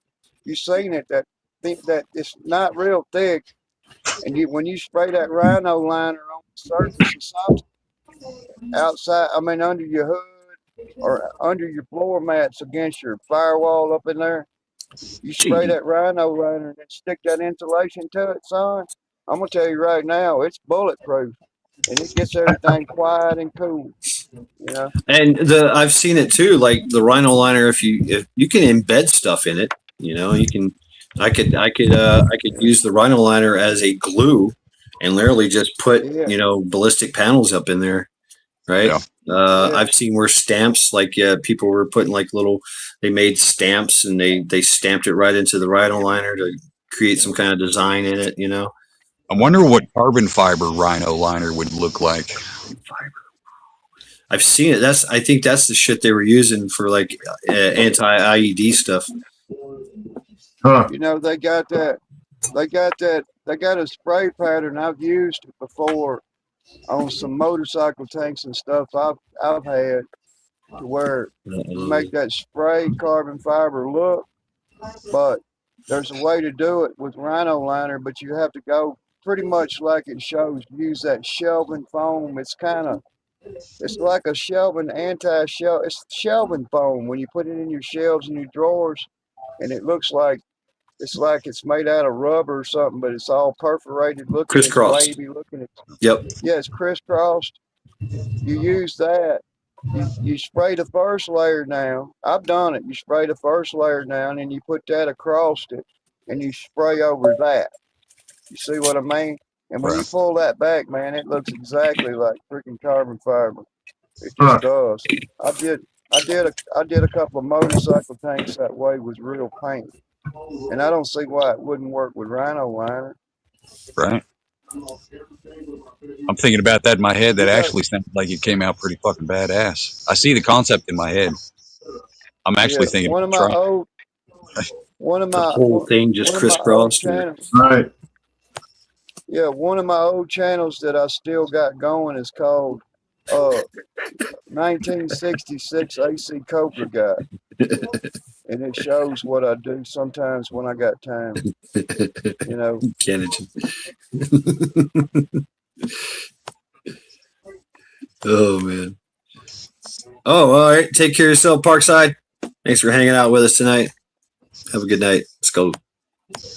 I think for those of us that modify our cars and trucks, all of my trucks has been modified to withstand a nuclear storm, but I think they're going to switch us all over eventually if they have to make us say, okay, you got to have this system on your truck to be able to drive it. You know, so they're going to somehow, that's probably going to cause the Civil War when they try to do that, but I don't see it not I happening. have been saying it for years, and I think everybody needs to do it, especially in the city. I mean, it's just practical. But get a fucking side by side or a golf cart or a little electric fucking 1 gallon tank bicycle and stop paying property tax and fucking gas prices on these stupid ass unnecessary cars. Mm. Get you a golf cart that's got the little fucking plastic edges, that's got a little heater and a radio in it. What's up, I mean, Kanye? you're good. I've seen this. I've seen folks the e-bike. The e-bike. I've seen motherfuckers customize, make their own e-bike. There's a guy. What's up, Pilgrim? Pilgrim 420. Seen a guy that custom made his e-bike into like a chopper, like a rat chopper, but it's an e-bike. I'm like, no shit, dude. I mean, I'm There's looking an at it, old lady taking over here pictures that's of them. got like it's like a beach cruiser type bike. It's like a mix between a mountain bike and a beach cruiser, Yeah. but it's all electric. And she works at the dollar store about 8 miles away, and she takes Fucking that thing perfect. every fucking day. Perfect. Yeah. Got a little Perfect. bicycle helmet on, just do do do do do. She's rolling about 30, 40 miles an hour on it. Hell yeah.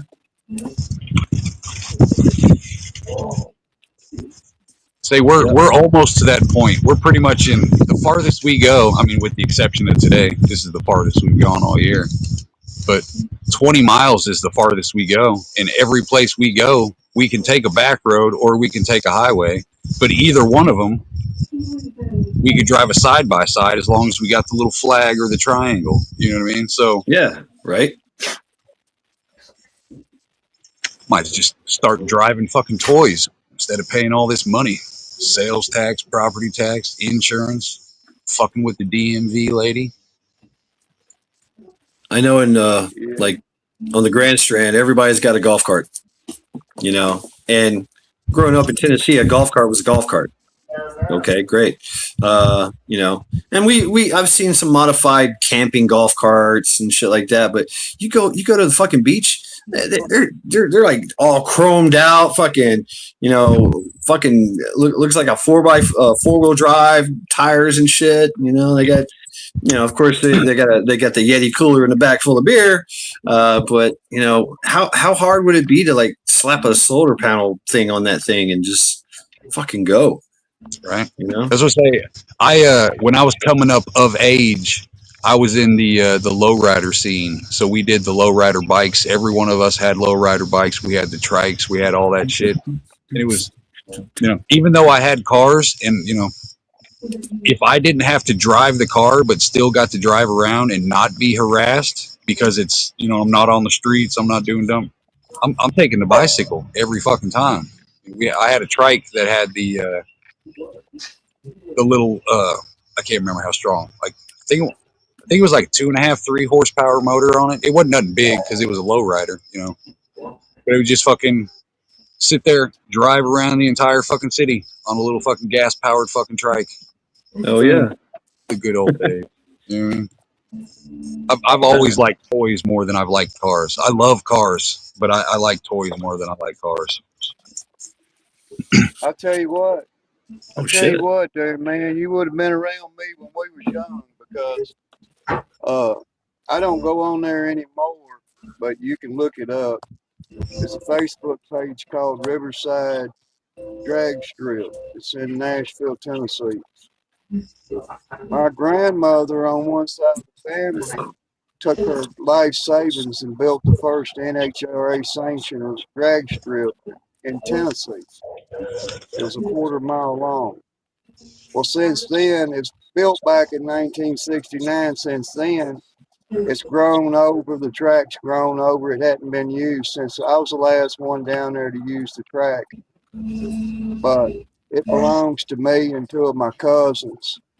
And one day we've kept it as it's actually a landmark in Davidson County.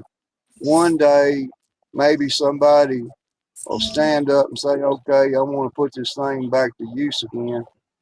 But Robert Ham, uh, that's my- 600 miles if he puts a gallon tank on it. Wow.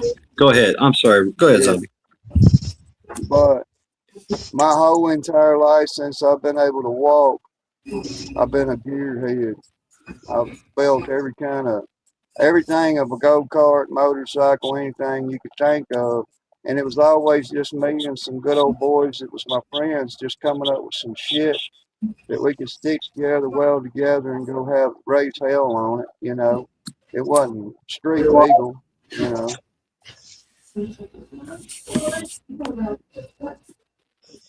I So I built an can't tell you how electric many of those little, motorcycle. those little 50cc choppers that look like the little red choppers that sit back. Yeah. I had so many of those damn things. Yeah, I mean, built a damn- two-stroke engine. I mean, damn. I mean, talk about if not a lot. You're not using a lot of gas.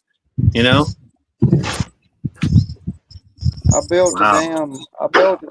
I built a damn CB 500 Honda motorcycle frame into an electric motorcycle about 25 years ago, and it had about, according to the speedometer, it had about 150-mile range on it then, with a 48-volt golf cart setup. You know, the batteries I never was the trusted big deal batteries. then. I always had the worst luck with batteries. I would either try to take it off roading, the battery would come flying out, or I'd drive it through puddles and rain and short some shit out. I never had luck with battery operated shit. There is a e-bike, dirt bike, that I seen it. I seen it in Ukraine, being used in Ukraine, and that thing was hauling ass. And they take it through. They use it like I seen it. It was a sniper that was using this thing, and that's where he would go. He would use his e-bike, motorbike, or cross bike, or cross whatever, Wow. dirt bikes. Mm-hmm. What's up, Neverett? So, yeah. It'd be kind of cool to have an e-bike. I want one. It's the price that just scares me away from it. I think the cheapest one was like $700. Yep. I was like, yeah, if you want to get like upgrades and shit, but I mean, you could build your own. It is possible to build your own, like you were saying earlier, they sell the you can buy it a piece at a time off of Amazon. You can get the little gas tanks, you can get the little conversion kit to turn any bicycle into a gas powered bicycle. You can buy all them parts on Amazon fairly cheap. Mm-hmm. Yeah, it is pretty cheap. I did a 10-speed, Hutch. I did a 10-speed like that when I was down in the city before I retired and moved out of New Orleans. Shoot, I had one of them, man. Damn, Robert. And it was like $170 something and some change to get it, and then you just put it. It bolts right on, man. It's crazy, but it does. It all bolts together and works. Wow. And like you're talking in the chat about how fast they fly, man. It's not like you're talking 15 and the miles. E-bikes are super quiet. Yeah, and that's the other thing I like about them. That's the thing. I don't care about the speed anymore. Like, I'm not going to lie. I would love to be able to go 70, 80 miles an hour on a fucking, small little play toy, but I'm happy with 40 or 50. If I can get 50 miles an hour out of something that can haul my big ass around, that's good enough for me. There's a couple of my Damn, neighbors Sophia. right now. A couple of my Sitting in the neighbors. garage, I be live crashing kind of bicycles. out. I'm not in town, but there's a couple of my neighbors, close neighbors, that's got two of them. They've got some of them electric 3-wheel bicycles, man, and they're badass. That's They what got that I big. want to. I want a trike Yeah, so fucking bad out here. Shad, yeah. Shad's seen my road. Mm-hmm. A And they trike get would on up the road right. too, man. I Yeah. think hers runs about 35 miles an hour from the factory, but she bought one like that. But 35 mile an hour on a freaking bicycle's kind of moving Right. along, man, and you don't think it is. Yeah. See that'd be more my speed. I'd like a 4-wheeler, you know. But I mean, shit, an e-bike or something. Yeah, that'd be cool. But I'd dig a. I'm all about 4-wheeling. As long as it can be enclosed, it piques my interest. Like I said, I don't want it for a fair weather ride. I want it if there's 2 foot of snow outside. Boom, you can throw a little cheap winch on the front of that bitch. It don't matter if you get stuck. Pull it up Right. tight, tree, pull yourself. You know what I mean? Pull yourself out.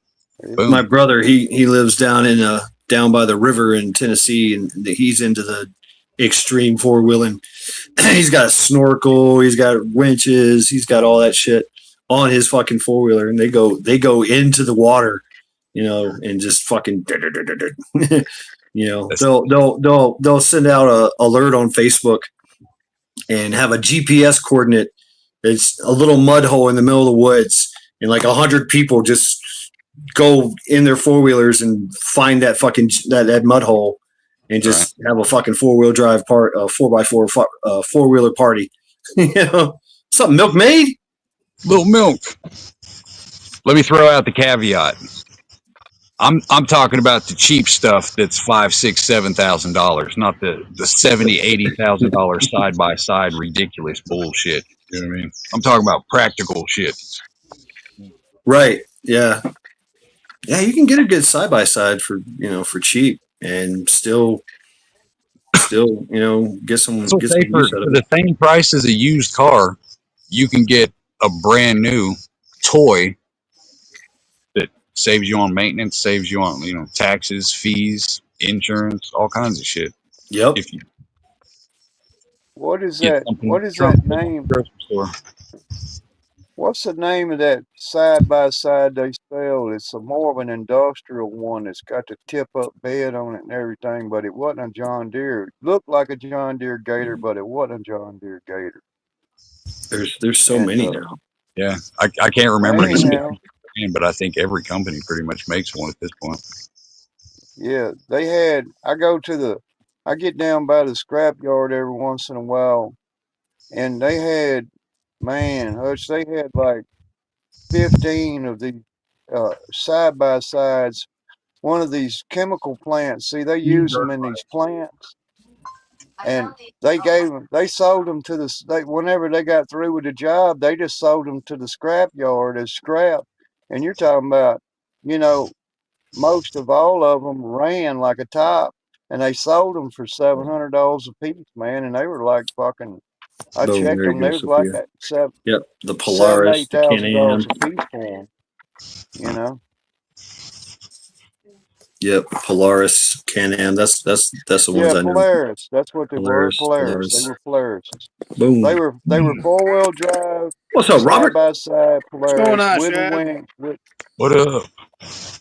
Great. What's going on? More who Army. that? Who that? Who How you that doing, out in the Robert? background there? Oh, Robert, is that you? yep, it's me. I kind of shaved a little bit. I look a little different now. Yeah. Oh, okay. Okay. Look What's at up with that. you, man? How you doing? Well, ever since my wife passed away in January, I've just been taking it day by day. Oh, dude. Damn. Skull. Skull. To her honor. Skull. Sorry to hear about In that. her honor. Skull. Oh, thank you.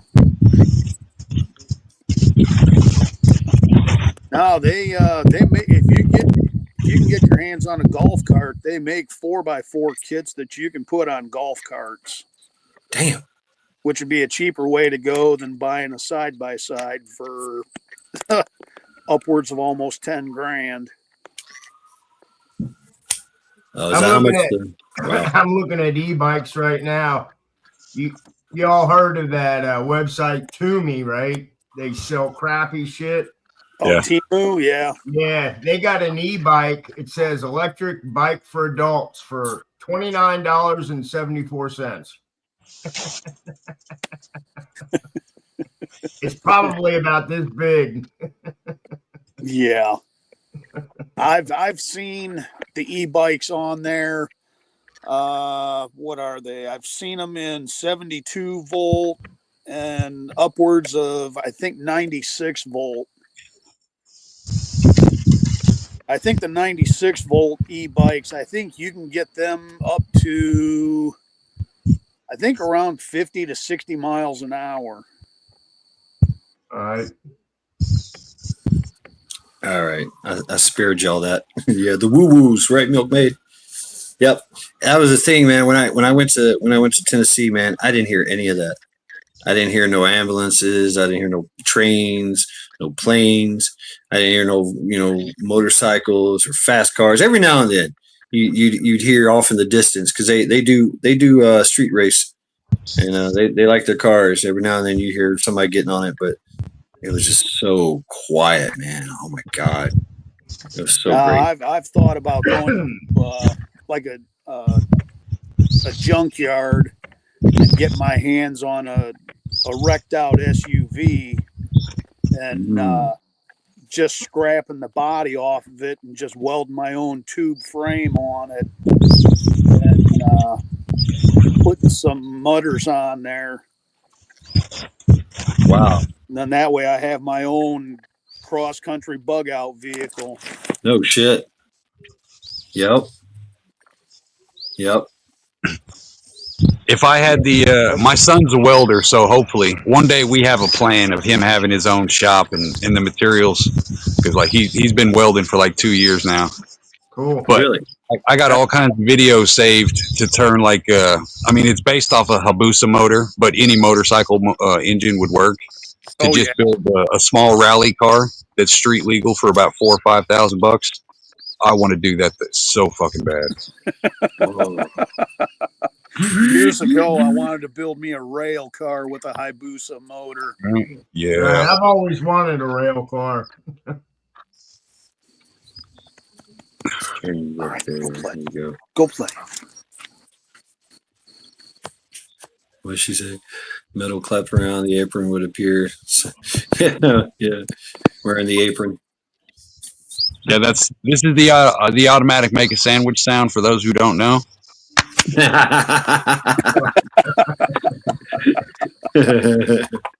With great power comes great responsibility.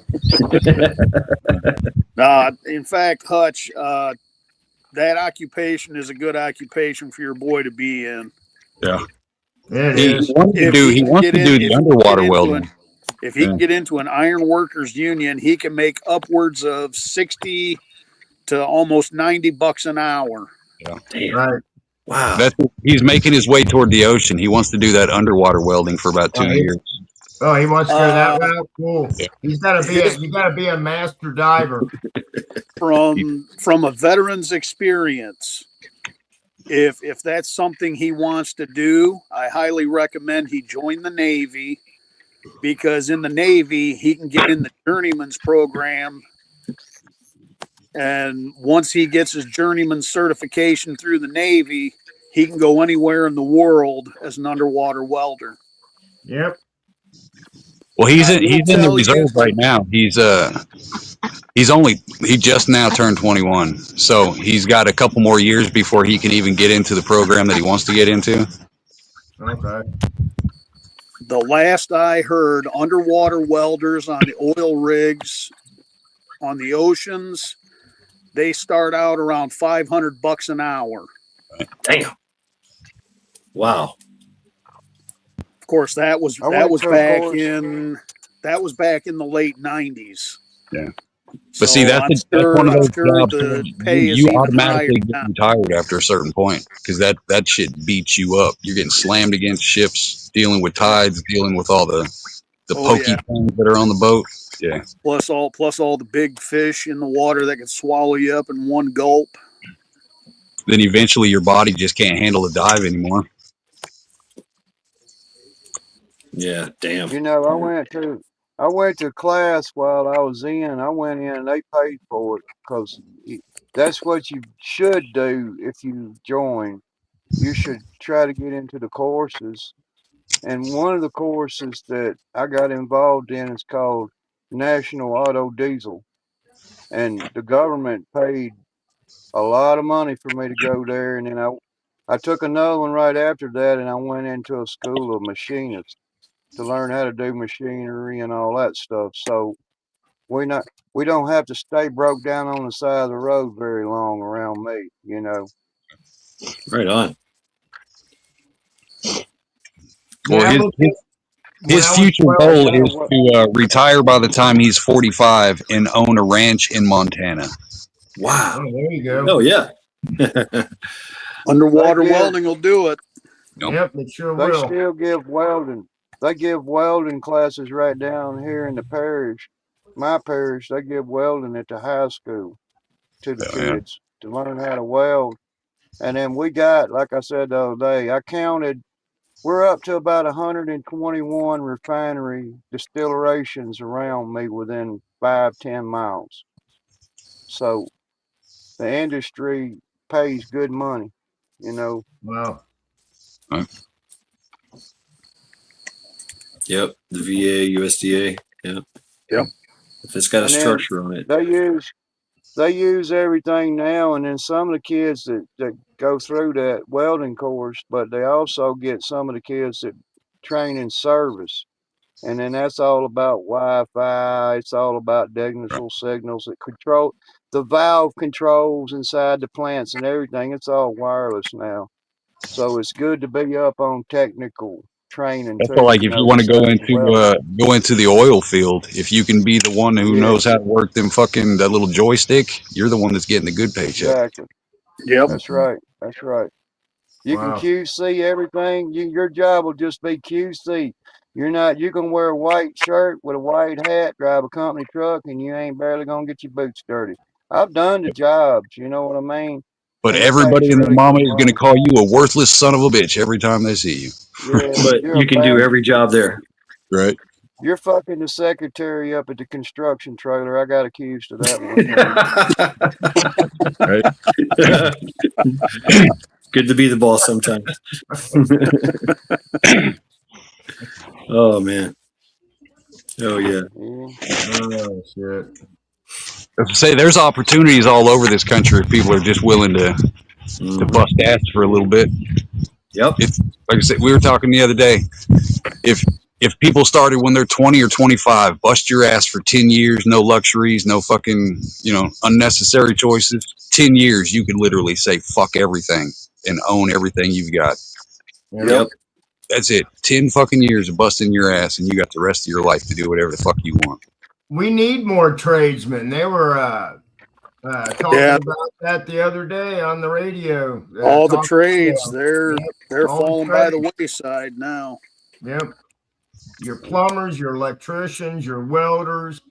We need all that shit back. All your I machinist had a jobs, boy. tool and die maker jobs. I had a boy ask me the other day about a lot. He asked me what we want for the lot. I said it's a huge, huge lot. I said, we want 50,000 for it. And the guy says, boy, that's a lot of money. I said, well, you make more than that on your job, you see. But they're not going to give up a lot of things to say, okay, I put my whole paycheck back as much as I could to say, okay, I own my land. That's first faith right there. When you got your land under your ass, then you start to really grow, you Yep. know.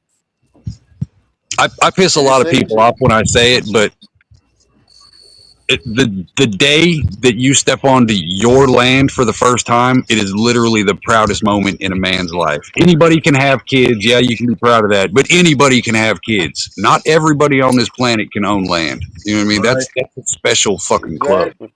You know? Right. Exactly. And they tell me all the time, I get it all the time. They say, well, why don't you cut that tree over there? Why don't you this over there? I'll say, why don't you mind your fucking business, dude? You know what I mean? Yeah. You know, it's like it never ends. It's a battle. But the Yeah. thing Right. is if Right. you want to get ahead, get you some ground under your feet. Excuse me. And there's plenty of people out here. They say, okay, what do you want? Down payment on the property. Will you finance the property? Yes, yes, yes. Do something with it, you know? So it's up to that person. You know what I Pride in mean? It's up to ownership that is person. going away because you will own nothing and be happy about it. Nobody wants to Yeah. get licenses. Nobody wants to drive. We got Uber. We got fucking Uber Eats that delivers your food. Why the fuck? You know? Why does anybody want to put in any effort? It's not their. It's not their house. Why should they clean it and paint it? They're going to be gone from this neighborhood in 4 years. Walmart is starting to deliver groceries now right to your doorstep. Everybody lives in a renter society. You only know your neighbor for a couple years, then you got 5 new neighbors. Then you're gone. Then you're the new guy. You know what I mean? There's no stability. So let's get to know people. You know, that type of shit. Mm-hmm. Right. Yeah. Let me do this. There we go.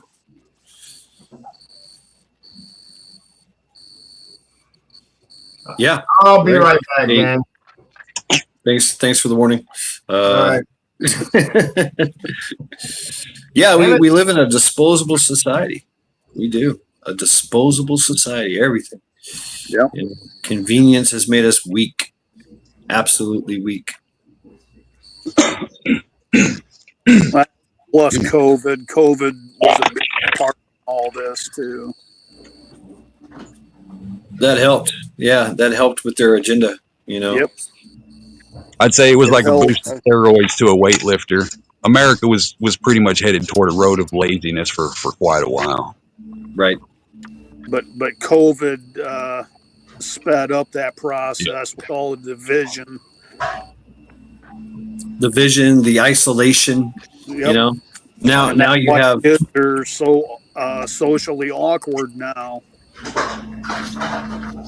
Yeah, I was watching something earlier, and that's basically how it came down to. Is there's no such thing as social anxiety. It's just you never had the chance to develop the skills. You ain't anxious to shit. You just don't know what you're doing. You know? And the sad part is the only way to do it is to face your fear and just talk to a motherfucker. That's it. Just talk to somebody. Hey, it's like that insurance commercial or whatever it is, Hutch. It's whenever those dingy ass teenagers are in that commercial and it says, "Oh, don't run for the car full of gas running in the driveway. Run for the shed full of chainsaws. You know, let's go hide in this shed full of Yeah. chainsaws." They're just fucked up, man. And if you stay away from them, you won't be fucked up. This is the dumbest generation. This is the first time in American history that the generation after us is more stupid, IQ, related, than its parents. We are literally getting stupider and devolving as a species. It's because everybody's relying so much on technology to answer questions for them. That's why I say anybody who's graduated in the last 15 years, like, do you trust them as your doctor or your lawyer or whatever it may be? Because they probably use ChatGPT to get their fucking answers, or they were some kind of DEI hire. Like, there's no trust in anything for the next 20 fucking years, easily. Oh shit! When I was in the army, I couldn't tell you how many cadidiots I encountered that were in ROTC.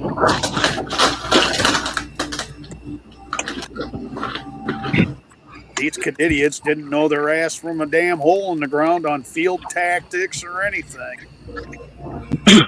Well, that's why you see, like, you'll see English teachers who don't know how to spell words. You know? But they're in charge of 40, 50 children. Supposed to be teaching them how to spell words. I met a guy I met a guy that worked for a government funded facility No. about 6 months ago. It's a true story. I ain't gonna say what his name is or anything, but he could not read a regular clock on the wall with two Wow. hands, 1 through 12.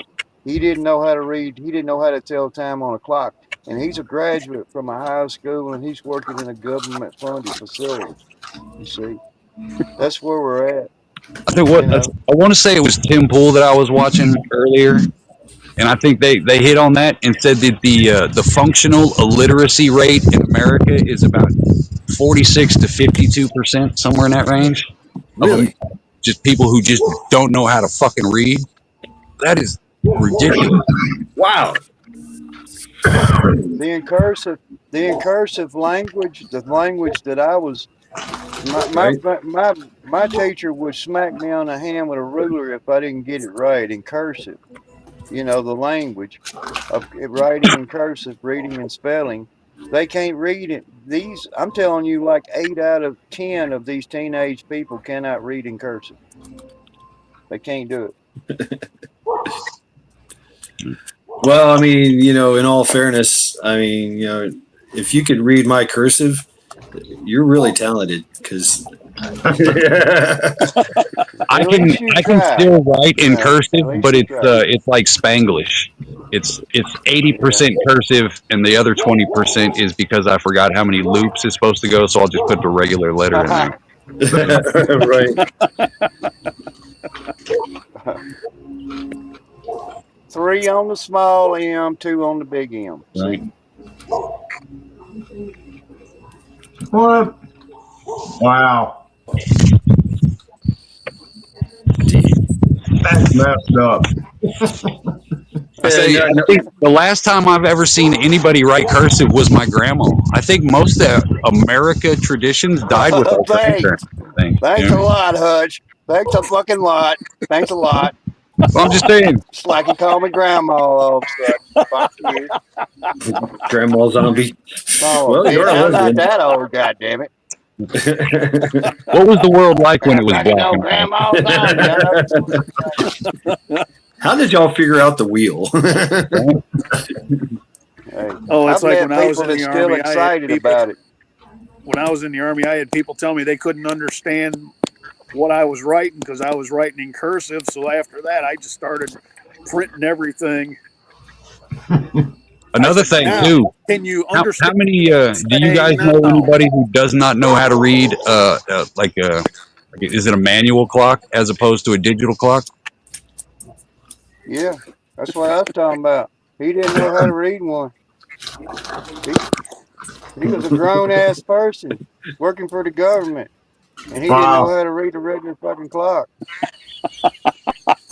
I asked him. I said, look. I'm telling you, it was the right situation." I said, "Are you fucking kidding me?" He says, "No."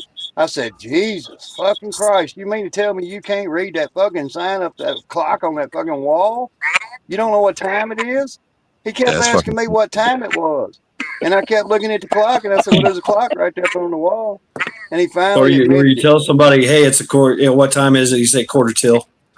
You're like, huh? Yeah. My What? boy said that shit to me when he was about 14 or 15, and I was like, no. Him and his little buddy were up here, and I was like, no, we're about to go to class. You motherfuckers are not leaving this property until you know how to read a clock properly. I was like, this is goddamn ridiculous, man. He's It's 14 that years could get old. you in trouble, you know what I mean? That gets you in trouble not knowing how to read a fucking clock. They got phones. Everything's digital. What do they need to Yeah. know this Yeah. ancient technology for? There's a Right. number. Yep.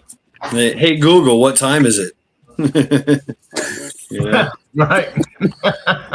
Hey Google. Hey Google. Google bitch. It's like the clock at the Yeah. Legion I go to. In the bar area, the clock reads backwards. No, Nice. I like that one. Hey, I gotta mention it because it's gonna segue into what I'm gonna mention. The fact is me and Wingnut down in Florida, we was having this conversation just the other night about uh fucking people and their kids, you know. And he says, "Zombie, so you're saying that somebody's kids shouldn't have unsupervised. Like, They should right, have Gretchen? supervised internet experience, which means every time that they have access to the internet, it should be supervised. I said, yeah. You know, I said, one, the parents should start having to be accountable for their children. And They then, should. lo and behold, yesterday, I watched the Washington, D.C. Attorney General, which is, Judge Janine, that's her. And what is she saying? That they're passing legislation in Washington, D.C. to cause the parents to have to be more accountable for their what? Yeah. Minor children. Which means when your kid don't have enough fucking sense but go out here and get in trouble, then they should be taught they shouldn't be getting in this kind of trouble. So it's going to implicate the parents into the child. So whenever they get in trouble, it's not them. The parent gets in trouble for this shit. Like setting cop cars on fire, breaking out windows, unlawful assemblies and all that old bullshit. But that's First going time down in I'd say no, but like consistent behavior, definitely. I remember back in the '90s, that was a big threat that everybody used to worry about.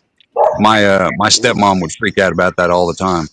Since I'm your guardian, I'd get in trouble if you're out here doing stupid shit. Blah blah blah. Shut up, mom! Give me them keys! I need the fucking keys! Shit, it was my car. What you talking about? I already had it. Wow. It is. I'm glad to see it. I don't think the internet is a place for children. I think it should be age restricted. The only good thing Australia has done is they got that at least 16 years old to be on the internet thing is what they got going on. We definitely really? need. I don't think the internet is a place for children. I think people who exploit their children on the internet are just as fucking nasty as the creepers that watch them. You know, fucking Exactly.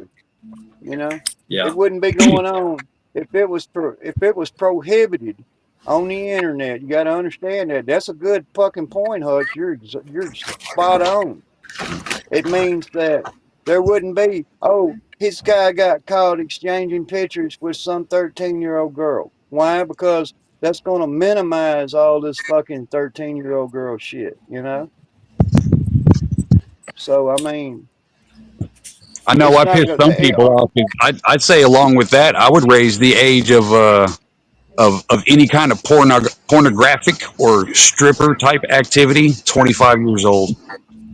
18 is too young to be like, okay, let me just go ahead and jump into sex work and ruin the rest of my fucking life.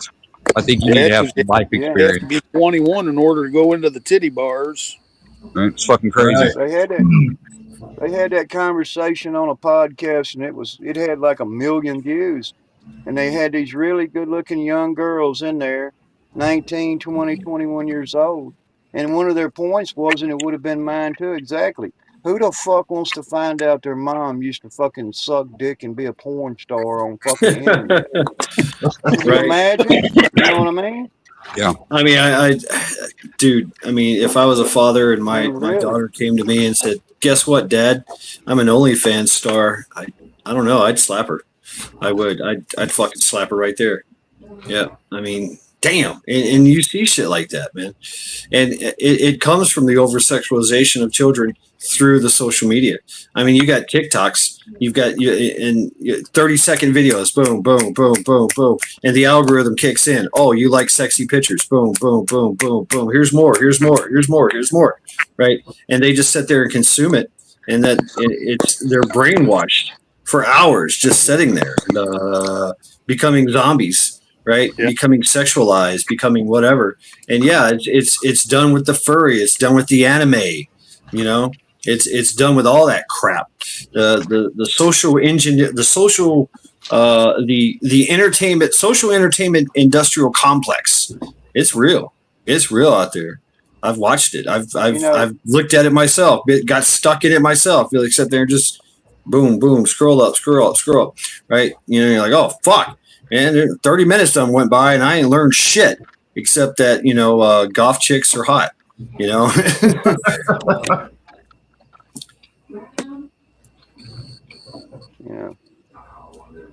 Yep, Roblots. I know Roblots. Fucking Roblots. that close fucking association to this zombie fucking parody going on here. You know, the thing about it is I'll let this I'm one out. sorry. You know, Am I so being that's racist to zombies? no. It's Okay. just, that's a good thing because, when the shit really hits the fan and all the zombies have to go somewhere, I'm gonna say, come over to zombie force, I'll protect you. And then I'm gonna say, ha ha, I kid you. Have your boyfriend breathe deeply. It's healthy for him. Oh God. Okay. What do you say there, Ohio? Don't spare anything but the He just went lesbians. out to That's put his all. OnlyFans on private. I think they Right. can be converted back, It's gonna take some doing, but Boom.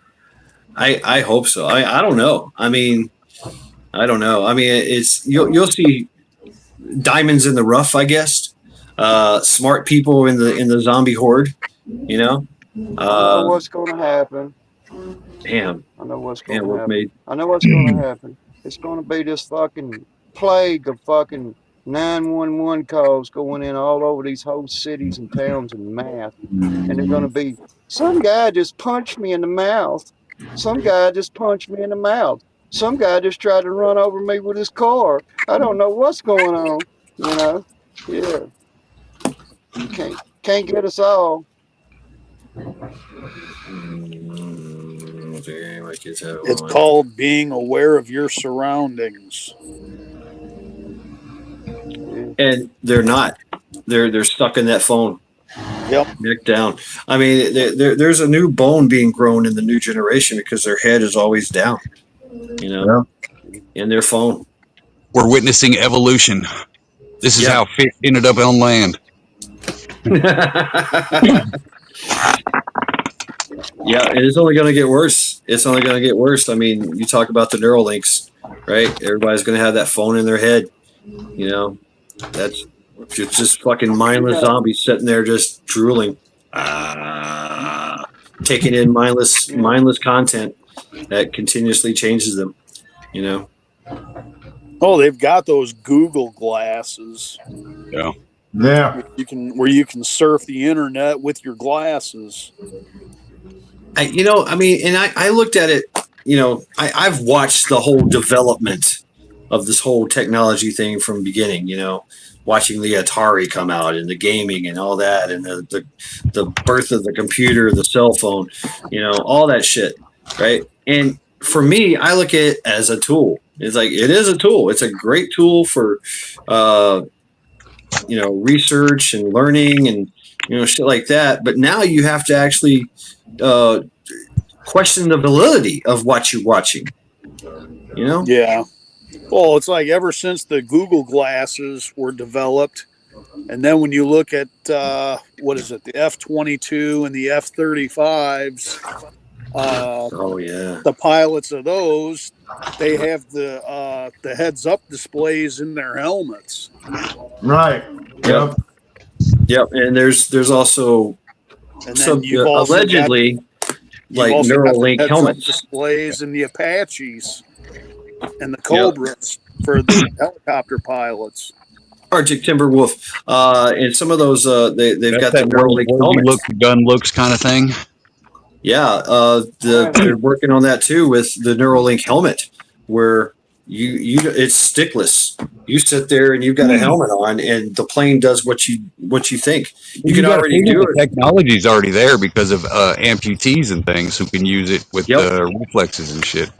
Yep. There's also the Neuralink drone. You think left, it goes left. You think right, it goes right. You have to think it. It's a bit of training, but they're right around the corner from just making it just boom. Right, Everett. Stick to my tinfoil hat. But are you the one thinking it, or are they making you think that you're the one thinking it and they're really thinking it? See, that's the thing too. That whole Ghost in the Shell. See, I love my. I've been loving my sci-fi's too. That's that whole Ghost in the Shell or the Hunger Games, right? You know, where they have the military and they hit the switch and the military goes into kill mode and just kills whoever and doesn't remember what they did. You know, What is it? Some universal soldier type shit in our future. yeah, Right. absolutely, Well, absolutely. they've already experimented with that in Vietnam. Oh. I remember my stepdad telling me he went on a 3-day LERP and he doesn't remember those 3 days, but somehow they wound up 30 miles inside North Vietnam. Damn. And come to find out, the government was putting LSD in the C rations Damn. because the I government bet it was wanted the fun 30 days though. the ultimate killing machine because they wanted high body counts. So I'm a big fan of predictive programming. I think bioengineered soldiers have been a thing since Hitler, and Yeah, the more movies that come out about it, you know, the gamma radiation turns into the Hulk, and all. You know, I'm a fan of predictive programming. I think it's a real thing. Art imitates life. Life imitates art. And I'm gonna mute this. You figure you got 10 million stories out there at any given time, but studios only greenlight certain storylines. You know what I mean? Yeah. something to fit the narrative. If hey, I asked this question the other night, and I'll ask you guys the same question. Mad Chad, he's in charge of the Department of Treasury, but if you had to take a position inside the government as a reestablishment of government, what would be the position of that government that you would feel most suited in? I wouldn't want any part of it Hmm. Say because, that one more for the time. mere fact, either way, it's a double-edged sword. The house always wins. Well, you're part of the house. So Zombie has this question of he's going to start his own government. What position would you hold in his cabinet? I want to be head of ICE, Border Patrol. I think it is one of the most important jobs. If I was to start a country, ICE would be in the top 3 guaranteed agencies that would be in my government. You got to protect the borders. You got to protect the guts of the country. Wow, How do that's a you good one. feel about Yeah, I would agree with how do you that. feel how do you feel about working with people and everything in that position when you have to do what you got to do to apprehend people? I mean, is there anything that you see that you probably would do or wouldn't do? I'm Old Testament. I prefer a hands-on approach. I don't think violence is the only answer, but it is definitely the final answer to any question. You know? Yeah. Oh, I get it. There's gang members of foreign associations inside the United States as we speak with weapons. So you got to be prepared at all costs, I imagine, to be on that job. I think the biggest problem with first world countries, especially America, is that we become so privileged that we rely on other people, that violence literally makes people in America throw up because it's so uncivilized. We're a first world nation. We talk our problems out. Everything in history has been solved by violence. You are never too fucking high acidity to live above violence. It's just not fucking possible. You know? Yep. And if you're not good at violence, somebody else is. You know, What there's was it been. that show me a nation without an army and I'll show you a nation that belongs to somebody else? Yep. Yep. I remember the story of the ascended masters of India.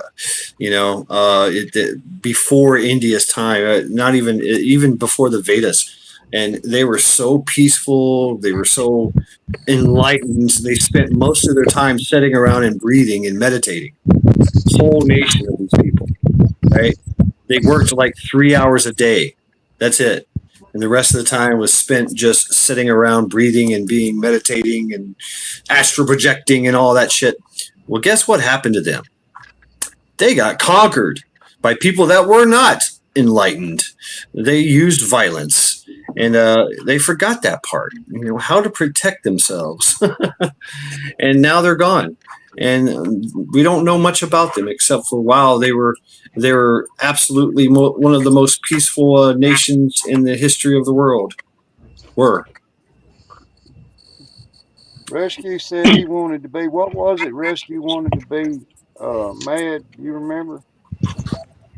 but His important job in that.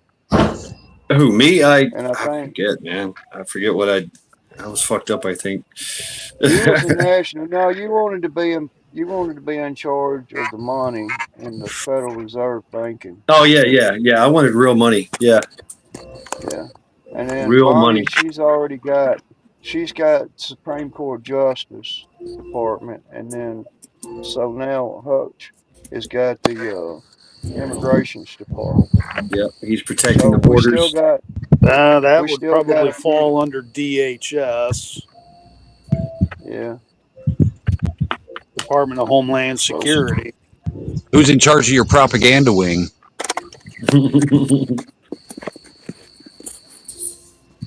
well, that's going to be us. The whole thing, right? And we all get it together. We get it together just right. I think we can win. Right, Assatine?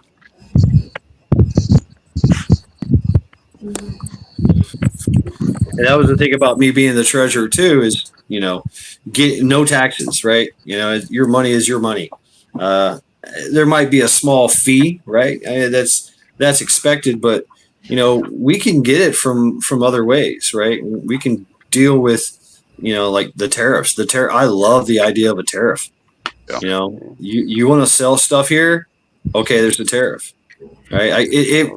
Every country does it.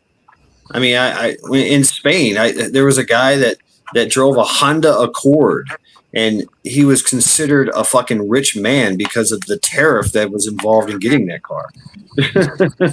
Everybody else Well, that's was Department of buying Hutch right there. Spain-made That's cars. Hutch. That's Hutch. Hutch has also not only got the Department of Immigration as his employment, but then he also shares Customs and Border Protection, which means that all of the commercial cargo inbound to this country and outbound to this country, he's got to kind of supervise over that too. And, so what we have to have now is a military leader. Who's going to lead the military I in? will tell you, at my first act as ICE enforcement agent, I am banning all BMWs into the United States of America because we are tired of douchebags. So sorry to tell you, no more BMWs in America from here on out. Can we add Subarus to the list there too, please? Oh, I knew it. Yeah, man. No, No more lesbians. That's corruption already, right there. That's weaponizing that. That's right. You're going to be the lesbian friendly, so there'll still be an LGBTQ thing going on. Matter of fact, we give them a discount. It's a Subaru dealership. Fuck. The bigger your boots, the lower the prices. Oh, I'm telling you, man. Look, I'm saying that if I elect myself, I gotta have good people around us, to put the country back on track and everything. So I have more than heard Hutch's conversations for a very long time. I think he's adequate for that position. And Milkmaid, I know. It's federal shit. It's a lot funner. Federal shit's a lot funner than the state governments. You can go anywhere. You can be like, okay, you can be like that. You can be like that immigration hound dog we got working out there some fucking where, you know. But I think All what right. it is Ask Wolfang that question there, zombie. Wolfgang. All right. I'm trying to remember the president representation that we already have in administration. So if we had a new beginning inside the United States and you had to be chosen, not elected, for a position to help assemble this country and run this country and everything and try to keep everybody happy and all this other stuff, whatever. It's not to keep everybody happy, I'm sorry. But if you had to work for a department of the head branch of the government and your word was cement, what branch of the government would you preside over? So far, we have basically we got Hutch. He's immigration, customs border. We got Mad Shad. He's treasurer of Federal Reserve banking industries that Ah, run damn. I No, was going to no, say, there's no Federal Reserve. There's none. I, Yeah, that's no, no. done. So, well, I mean, we ain't got there yet. So we already know what you're thinking. You're just gonna delete it. You're gonna bring it up to my desk, and I'm gonna sign it. So, See what I mean? okay. Beating around the bush. Love you, but hey, zombie or Wolfang, what Whoa, position? Wolfang, what position would you be in the in zombies cabinet? the judge. The No, judge. Bonnie's The already got judge of judge. law and order. Okay. Well, all right. Bonnie is the judge as well. So, Oh, I didn't hear that. I'm sorry. okay, but you want to be the judge. I mean, can there be more judges, zombie? Maybe. Well, you do have I'll tell 6 you, Supreme Court justices. Right. we've got some good positions left. We've got the Department of War. We've got You got to have a Department couple, of but you can't just have a Agriculture. single judge. You got to have at least what 6 judges to make it fair, or Right. five Yeah. judges. It's 5 at judges. least 5, yeah. You Yeah. can't have that I thought there even, was 6 on the Supreme Court. Well, that's it's the an problem. uneven. What you're thinking. In the Supreme Court office of Supreme Court of judges inside this country, we only have to maintain 3. You understand that? 3. And the additional judges to the Supreme Court level are judges that simply oversee caseload for the government, What's up, backup Dan H? caseload. Damn it. So when we start over with a fresh slate, we can legally elect and appoint to office of 3 Supreme Court justices as a minimum. So we only need 3. But we need people in the War Department, Ag Department, Transportation, public affairs, news media. You could be the news media outlet person, what That's the we're planning, propaganda. what we're talking. So there's lots of positions to be filled because you know how long it takes a president or a leader. I'm not a leader. I'm just a big voice. Somebody says something, I repeat it. I just parrot what they're saying, and then we come to a Right. unanimous agreement and we make it our rule. You want You sign? see? All right. Take care of yourself, Milkmaid. Thanks for stopping by, hanging out with us. Hey, So milkmaid. Go. pick your poison, Wolfgang. How about transportation? Department of Transportation. You want Okay. to be responsible. Transportation's a good one because you're in charge of the roads and the bridges and all that shit too. Right. Yeah. I was going to say What's your treasury, agenda? but Mad Shad took that one. Yep, that's me. What would be your agenda for the leader of the Department of Transportation? What would be your main objectives in there? Based on your civilian experiences with traffic and bullshit like that, what would be your Technically, that gives you the ports and the waterways too, along with all of that.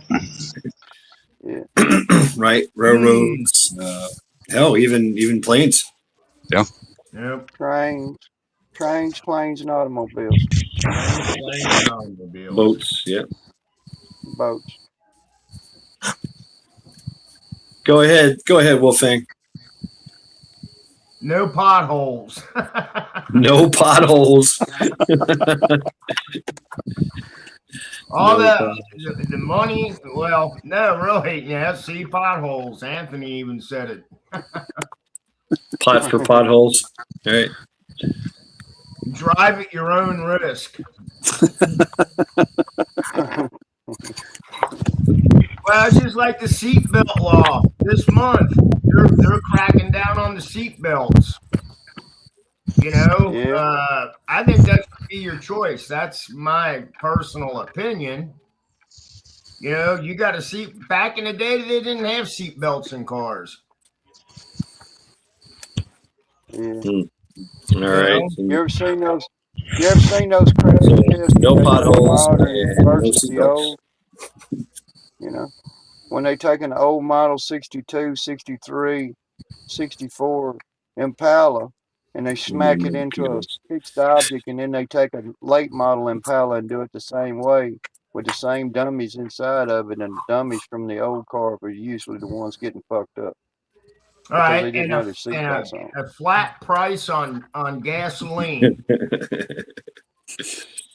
Well, one the thing price about on it is, yeah, and you got a good point. See, and the point is in every state inside the United States has a gas tax on it. In Louisiana, we have a 20-cent gas tax, which goes to the state for repair of the highways, and 16% goes for the highway maintenance, and the other 4% goes for long-term projects and infrastructure behind it. So now, whenever you say, okay, how are we going to set this gas price? So Because that's a different department. You see what I mean? Well, plus you got the road use tax on tires now too, plus tire disposal fees. okay. That's all good points. So I mean, yeah, transportation. Should there be tolls? Do we have tolls? You go across the Should bridge, you got to pay. So if we have I enough would like to see taxation, like if I if you got think a toll tolls are a road, bad idea because that just creates slush funds for corrupt politicians. Yep.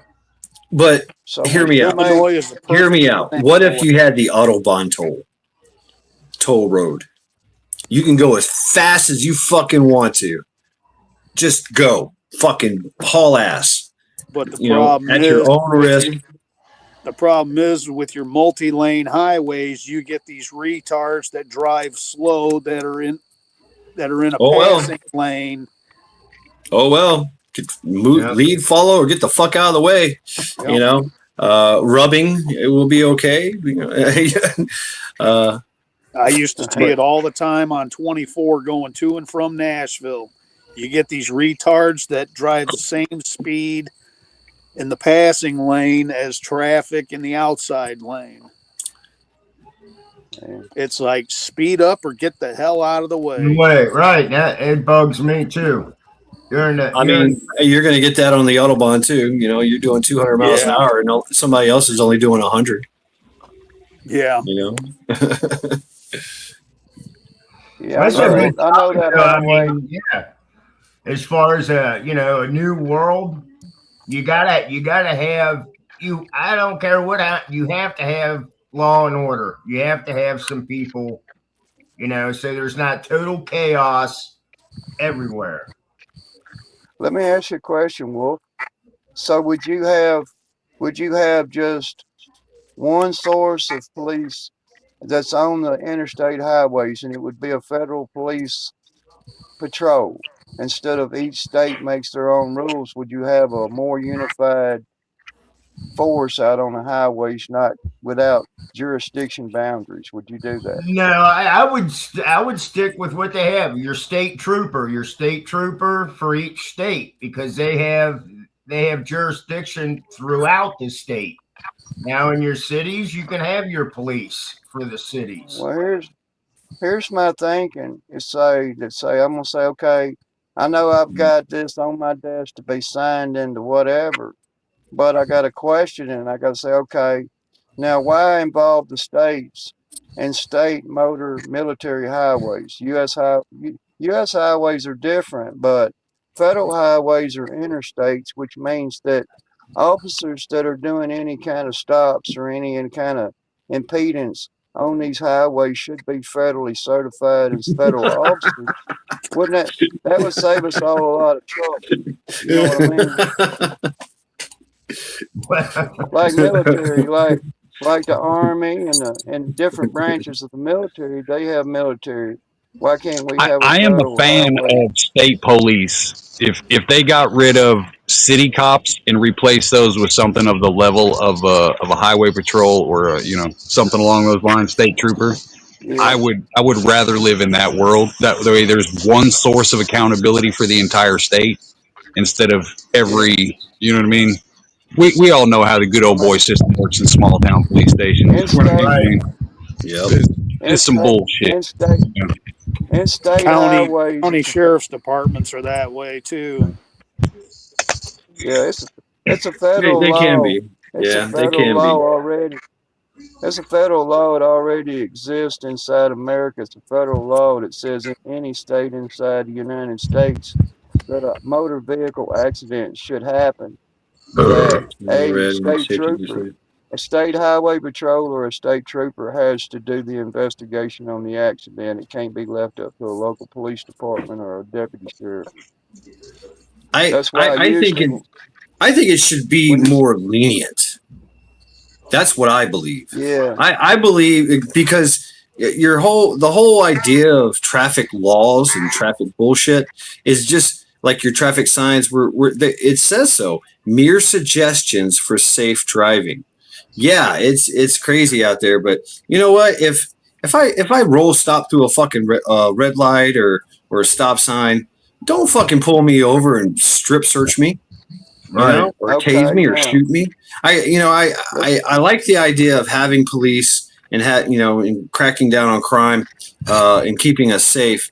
But I hate tyrants. I hate the state trooper tyrant, the city kitty tyrant. That's just like, let's strip this fucking car down. We're gonna search you for everything. We're gonna try to get you on anything and everything. You got a busted tail light. You know what I'm saying?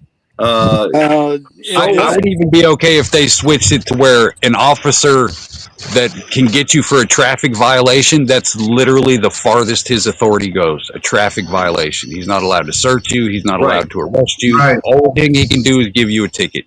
The cops that can arrest you, they don't get to pull you over for traffic violations. I like that idea. I think But I I like in think this that. that day and bars, age, it's all about funding for police departments Glorified tax collectors. because yeah, because most of there's your a police departments are not getting federal funding like they used to. yeah, there's a police department right on that road you're talking about there, Robert. That I-24 between Nashville and Clarksville over there. There's a little town over there called. It wasn't Pleasant View. It was another little town to where they had their town police out on I-24 right there, issuing tickets to people for speeding and stuff. And there was a real, they were over policing it because they got 300 people living in their township, but they got 4,000 or so speeding tickets that they're writing out on the interstate every day. So whenever it came across to us, it was kind of like, well, you're going to have to keep your policemen off of that interstate out there. See Yeah, where I'm we driving got at that going now? on here. Uh, The fact is, in it's, Cleveland, it, there's a 71, or is it no 77, is like a 6-lane highway, and it goes right into the heart of Cleveland. Everybody uses it yeah, day in, day out for commuting, right? For work, right? There's an off ramp. I think it's called Newberry Township. They consider themselves a township. It's a little fucking suburb right outside of Cleveland. They set out there with cameras with a dude. Literally, they did have a camera set up that was unmanned. They said that's illegal. They said, okay, fine. yeah, So they sent a guy out there. That's all he does is capture license plates yeah, and sends them a and fucking ticket. Everybody else, stuff. nobody else does this shit, but these motherfuckers. And people drive by, and I love Cleveland. Their sense of defiance. Everybody's got blacked out fucking license plates covers, and you'll Yeah. see them. They'll drive by, and as they drive by the off ramp, the finger comes out the window. You know, like See fuck what you, see what fuck you're you, gonna man. have to deal with right there, Wolfgang. That's a prime example of what you're gonna have to deal with. And then What, in order to hemorrhoids? run, and yeah, you got to deal with that kind of shit because they're gonna have these rebellious ass people out here. And you're gonna say, okay, now Mr. President said he was pretty wise. You got to be smart to sit in that seat and say, okay, why do we need federal police on the federal interstate motor highway, even through the cities? Hey, y'all. Why? I'm Because calling it a day. they are. Appreciate y'all. I'll talk They to y'all later. All right, later, Hutch. Hutch. Have a good Thank you night, very Hutch. much, bro, for hanging out with us. Skull. You, But Robert. Take care. a lot of the cities, a lot of the cities inside this country use the interstate system that comes through their township to in a predatory state, which means that they prey on people coming through there on the interstate Yeah, fuck. instead of saying, let's worry about what's going on over here in town. Let's don't worry about these travelers that what should not be and shall not be impeded in their journeys, right, No, Matt? no speed See? traps. Yeah. So they shouldn't You know, even be I'm they okay shouldn't be with. allowed. They shouldn't be I'm allowed on I'm the okay with interstate. like I get it. You know, your town. You've got certain areas of your town that you want. You know, everybody to slow the fuck down at. You know, because there's kids. Right. You've got a lot of walking traffic, a lot of pedestrians. Yeah, slow the fuck down and police that shit. Right. You know, hey, calm the fuck down. Right, we'll get you. But you know, if and of course your residential areas and shit like that. But everything else, no, man. Let us go. Let us get to Yeah. work. Let me get to Well, Walmart. I'm saying. All right, and if I Yeah. gotta pass somebody to do it, if I gotta speed a little bit to do it, Right. okay. As long as I'm doing it safely, right? But who makes that determination Yeah. of what's safe? You know. Common sense laws for driving. You can't run kids over. You can't run old people over.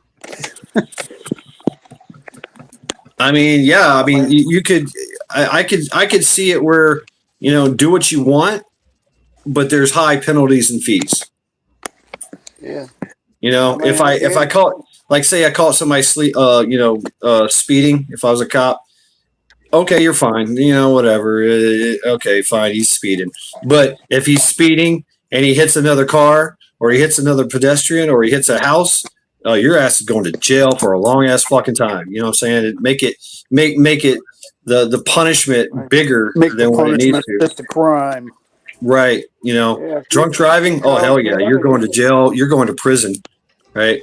you know, you're Give the getting it. tenant free reign to kill and instead a live They're poster. giving out tickets and citations to people and taking people to jail for things that they didn't even do that involved anybody else. They didn't cause any damage, they didn't cause no harm, they didn't cause anything.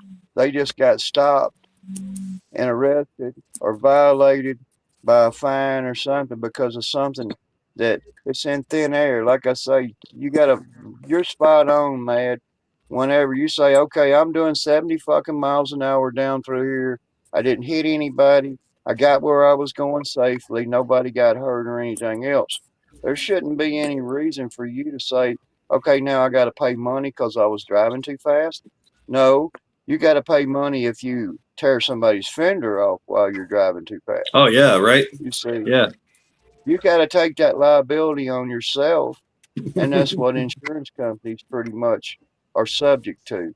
They have to take the liability of that. So it's I smart. remember You're in gonna do Okinawa, business. Japan, they had a rule. One of their traffic laws is that all a kid has to do at any road is stick their hand out, and all traffic comes to a stop, and the kid gets across the road. Now, mind you, the kids don't do that; they just run out into the road, and people slam on their brakes. But and if you hit a kid, it's a death penalty. I Wow. straight up, you're getting killed. State is going to euthanize you. But as uh, Zombie the president, as the president of this idea, Zombie the president did work for the Tennessee Department of Transportation Motor Vehicle Highway Safety. You see, motor vehicle enforcement. So I did do that for a living. So I can give you some good advice when you come into the office and we're all sitting around and everything, and we can kick it around and see what we come up with, you know. So, Right. uh, Well, and that's the Robert whole never thing. did. You just can't make up, you're, Secretary of the State, or like you said, you're the president. Shad's in charge of Treasury. You just can't come out and say, "Hey, I want this done," or "I want that." I think it's still something that you bring it to the council and you have a vote on it. Let judges vote, but bring it to the table. Just don't say this is how it's going to be. Yeah, dictator. Right, right. Don't be right. Yeah, school buses here in Ohio. School bus stops. Both sides of the road stop. I mean, it's Right. boom, automatic. Everybody knows. Yeah, yeah. A lot of buddy Hey, I'm cams, gonna cops tell are you, out of control. I never took anybody in any kind of form to any kind of jail and handcuffed. You see, but I'm gonna guarantee you this: if anybody's ever had that feeling of that big black and tan highway patrol motor vehicle enforcement car sitting behind their vehicle, and they see you get out, you kind of have a tendency to get their fucking attention because the job is not a joke. And if I had to be, I'm a motor vehicle enforcement officer. I do commercial trucks. You have to really be doing something fucking stupid to get my attention. So when I come to your door, you have to understand. I've been college educated in the motor vehicle enforcement manual inside this country. I can tell you how many fucking pounds of foot torque you better have on your fucking steer axle. I can tell you all these things. So whenever you got to have good leadership inside a country, you got to go with good experience on everyday citizens. You Right. can't be solely just you can't be solely disconnected at present like we are. Total disconnection between the civilians and their way of life and the White House's way of life. You can't you can't walk outside and think, well, somebody's gonna get me because I'm the government enemy. You know, this government protection shit. You see. Right. You do I your get fucking job right, you don't have no government projection to worry about. If you do your job right, you know. Anti Daisy Dukes. Oh god. Hell yeah. We're gonna make it a law to where women over 125 pounds cannot buy spandex nowhere inside the continental U.S. Oh, I And they mean, have to have, I don't know about that. I mean, they must be this tall too to some ride this men like ride. some men like that. Okay, so I don't know about that. That's a fucking jelly roll, jelly roll. uh, yeah, I I'd don't know, probably man. pick Department of War, but with the current climate that's going on around the globe right now, ooh, Oh man, don't be shaky, that's Robert. Look, you got a fucking zombie president, Colonel Zombie president, Lieutenant Colonel Zombie president. So you know what's going to happen. You know what I mean? You're coming with experience. You see what I mean? Between me and Chad and the yeah. rest of it, you know, I we mean, know so far we know what they're doing. We know what I they're got two doing, but Army, there's one going to be Marine, more. and one Navy, and yeah, I don't know. What do you think? What do you think, Robert? Where would you where would your skills be best used in this cabinet? Well, I did serve 12 years in the Army, but What did you hate about the job? the politics. the politics. The politics is what killed it for me from Oh yeah, wanting to do my 20 years. yep, I mean, same here. I probably would have done 30 years, if not more.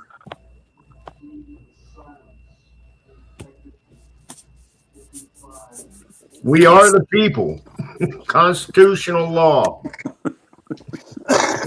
There you go. All right, go ahead, Robert.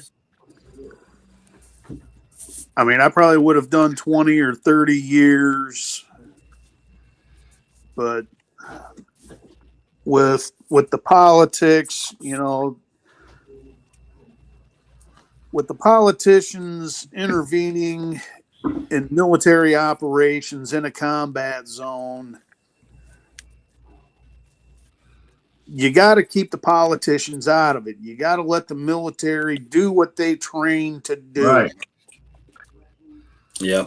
That's why we train to do what we do. Well, I'll tell you what, just the 4 years I was in, going from E1 to E4, and the higher up in rank we got, you just became a fucking babysitter. Yep. I mean, I didn't mind it when I hit my sergeant stripes. I mean, the squad of guys I had under me, I took care of them. They took care of me. They knew I'd have their back anytime they needed it. And anytime I was in a sticky situation, I know those guys would have my back in a heartbeat. Right. I mean, So, I get it. So, ladies, I get it, you know, and I understand it, and that's why I'm okay with y'all having spandex, because you know the tightness it helps to keep you safe and secure and keep everything in. I respect that. I do. I understand and respect that. But I do think y'all talking about Daisy Dukes and all that. I do think there should be some type of modesty law. If I can see camel toe in a spandex, that's probably inappropriate. I'm just saying. You know, if you are incapable of reaching around behind you and wiping your own ass, you've got no business wearing spandex. I mean, you know, it's a medicinal thing. I guess spandex are medicinal for women. You got some hot pink ones. That's like Ziploc panties for a cunt. You ask me. I'm okay with that, but you know, there should be some type of modesty, nudity laws. I've seen this, you know, like at the bike rallies in Myrtle Beach, where the girls are 300 pounds and they're just wearing a G string on the back of a motorcycle. No, I'm like, no, come on, man, no, hell no, put her in jail, cover that thing up. You know, now you're bringing back memories of Sturgis for me. Right, Sturgis. Okay, so there'd be a place and time for that, if that's the case, right? For some debauchery. Okay, I get that, but not in just regular everyday life. You know what I'm saying? I don't want to go to Walmart and see some stripper walking around and I'm like hiding. You know, mom and dad are like, oh no, don't look, kids. I don't know. I think there's a place and time. Like Sturgis would do it. For those of you that's just out there joining the program of the Unsupervised Saturday with our brother Mad Shad here, then it's just now the ball's getting rolling on this conversation, I'm afraid.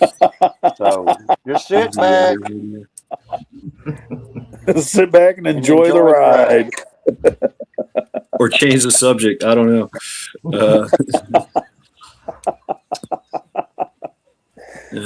Our First and Second Amendment and the Fourth Amendment. Oh, Lord. And you know what? I think I should be able to argue my way out of a traffic ticket. You know, I should. Argument, yeah. Right. You know, that'd be some Judge Dredd shit going on then. Well, I mean, shit. You know, I've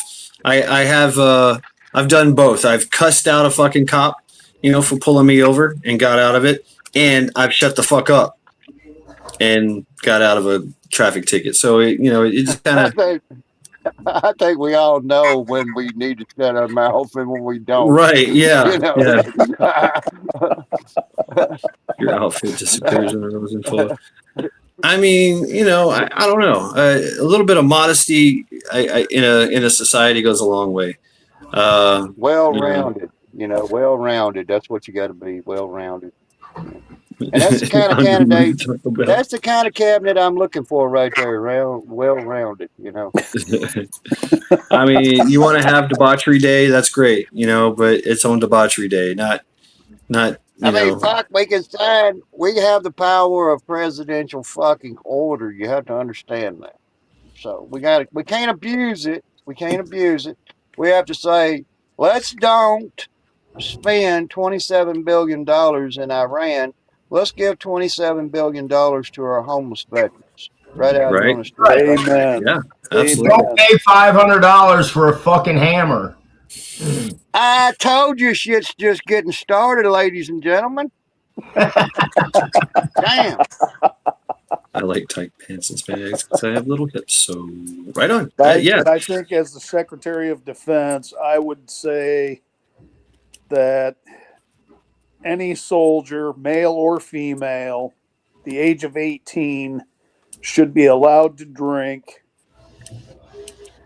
with every other soldier that's 21 and older. Good point. If you're old enough to sign the papers, Right. volunteer to join the military, you're old enough to drink like every other person that's 21 and over that joins. I mean, it is a drinking community. Hallelujah. We should if you're old enough to fight and die, to kill somebody and to offer your life, in service of the country, you should definitely be able to drink at 16, 17, 18, 19, whatever. Yep. Yeah. Because in Germany, the legal drinking age is 16. Oh, is it? I didn't know that. It's 16. Yeah, I knew it was low. Yeah.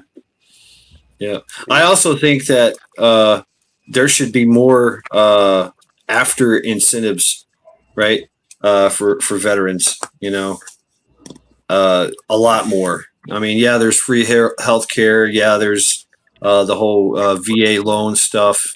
But I think it should be like, hey, you want $100,000? Okay, right? If you put X amount of time in, or you did certain things in your career, and I think service should be mandatory. I do too. Yeah, service. I think service should be mandatory for everyone. And what? At least 3 What years. I'd say 1 or 2. Hold on, so I want to know more about the incentives of it. What I have the power to put into law on my desk, and I've got my esteemed cabinet members, and they say, okay, and I say, okay, how about this? Is this a great idea? So I'm going to say, this is a presidential order that says everybody that's ever served for the United States military gets a brand new 3-bedroom house in the subdivision of their choosing for a certain amount of money. Brand new, never been lived in. They get a new vehicle, a car, and a truck, and they get top-notch medical care, you see, for the rest of their life. Because it's only America, right? I wouldn't say give them free land, but I would give them like a, because that can be abused. But a big incentive, like here's $100,000 towards the purchase, or like a loan or something, like a really easy loan, and status, right? And that's what used to be the thing back in the day is, oh, you're a veteran, come on in, sir, have a seat, here's your veteran, sir, here's your place, here's where the veterans sit, here's the veterans meal, here's this, here's that, you get all these perks, like free veterans, this free, free travel, whatever. I would like to see more of that, and have the veterans just kind of celebrated more. And the current situation that I'm going through right now is because my wife was also a veteran, and when she passed away, the VSO, the veteran service officer I would talk to, told me that the survivor's pension that I would be receiving would be half of what the wife was getting for her full pension. Well, when I finally got it, it's not even half. Wow. It's much less than that. Yeah. And, Shit like that. right now, I am in a financial bind. Oh, I get it. So what's happening to you, Bob, is you and your wife both were present in the world, and your bills and your things that you owe and are obligated to are equivalent to both of your incomes. Now you're down half of that insurance. I mean, that income. So now everything that would have been combined with your marriage falls on you. I get it, you know. So I don't think that, I think once a veteran reaches a certain age inside this country, he should be bill free. His food shouldn't cost anything. His transportation shouldn't cost Tax anything. free. And his Housing place shouldn't where he cost lives. anything. I mean, the movie Starship Troopers, earn your citizenship kind of shit. That idea. I like that idea. Where you never have to worry about anything for the rest of your life because you chose to be a member of support of your nation, your flag. So Yep.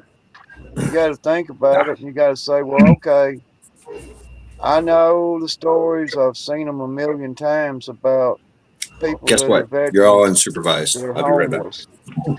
The veterans that are homeless, the veterans that are having a financial nightmare, disaster, it's Right. pushing them to where they feel like they might have to thin back and go live with a relative in some cases. In some cases they do.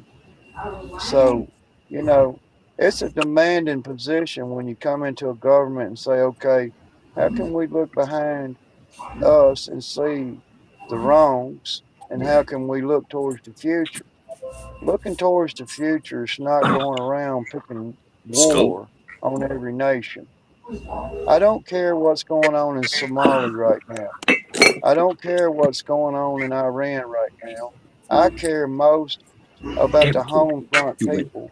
That's every time somebody comes in a seat and they cause this and they cause that, it creates more of these veterans we're talking about in its Yep. wash. And You I see, I was thinking about yeah, certain things should be across the board for veterans, right? But there should be tiers. If we're going to make mandatory service, and you spend like you spend like a year or two or three or whatever, you do the minimum, you get the minimum tier benefits. You spend that 4 years, that full 4 years or whatever, and beyond, then you move up in the tiers, right? And there used to be the rule, like you spend 20 years in the military, boom, you get that pension. And that's a hardship that a lot of people were doing, or 15. I forget, it was like 15 now. I don't know what the case is now. I don't think they even do it anymore. But have it tier based, and yeah, combat experience, boom, you're in. You're in a different tier all by itself. You get all kinds of cool shit. And yeah, free housing. In any kind of like whatever, like free, like all the free shit, like the state, the HUD, the disability, whatever, boom, free. Oh, you're a veteran, come on in, have a seat, sign here, okay, bye, you're done. You wouldn't have to fight all the fucking time. But there's also bad veterans, okay? There is, right? They choose to be homeless, they choose to be on drugs. Yeah, sure. And there are things that there's programs and things like that just welcome in, but there's a lot of grift and vice on that, because these organizations, I got scammed when I went homeless, and they didn't help me at all, yet they still got money because I was in their system and a veteran. in this home placement thing. Yeah. And they never fucking helped me at all. I think shit like that should be higher penalties and fines and fees. Boom, people going to jail. You did what to a veteran? That kind of shit. Your VA. I like the idea, and I forget who did that, where they just said, okay, any doctor will do. You get to pick and choose. You have choice. You don't have to go to the VA and get substandard health care from people that don't care. There's a card, and I know Robert's familiar with it. You familiar with the Eagle card, Robert? No. Well, anyways, it's called an Eagle card. It's a civilian card. It's a military identification to a civilian. It identifies you as an Eagle. You are the one that everybody on that base is working for. You're that person, that civilian. It's called an Eagle card. The fact of the matter is these veterans should have that Eagle card availability, just like a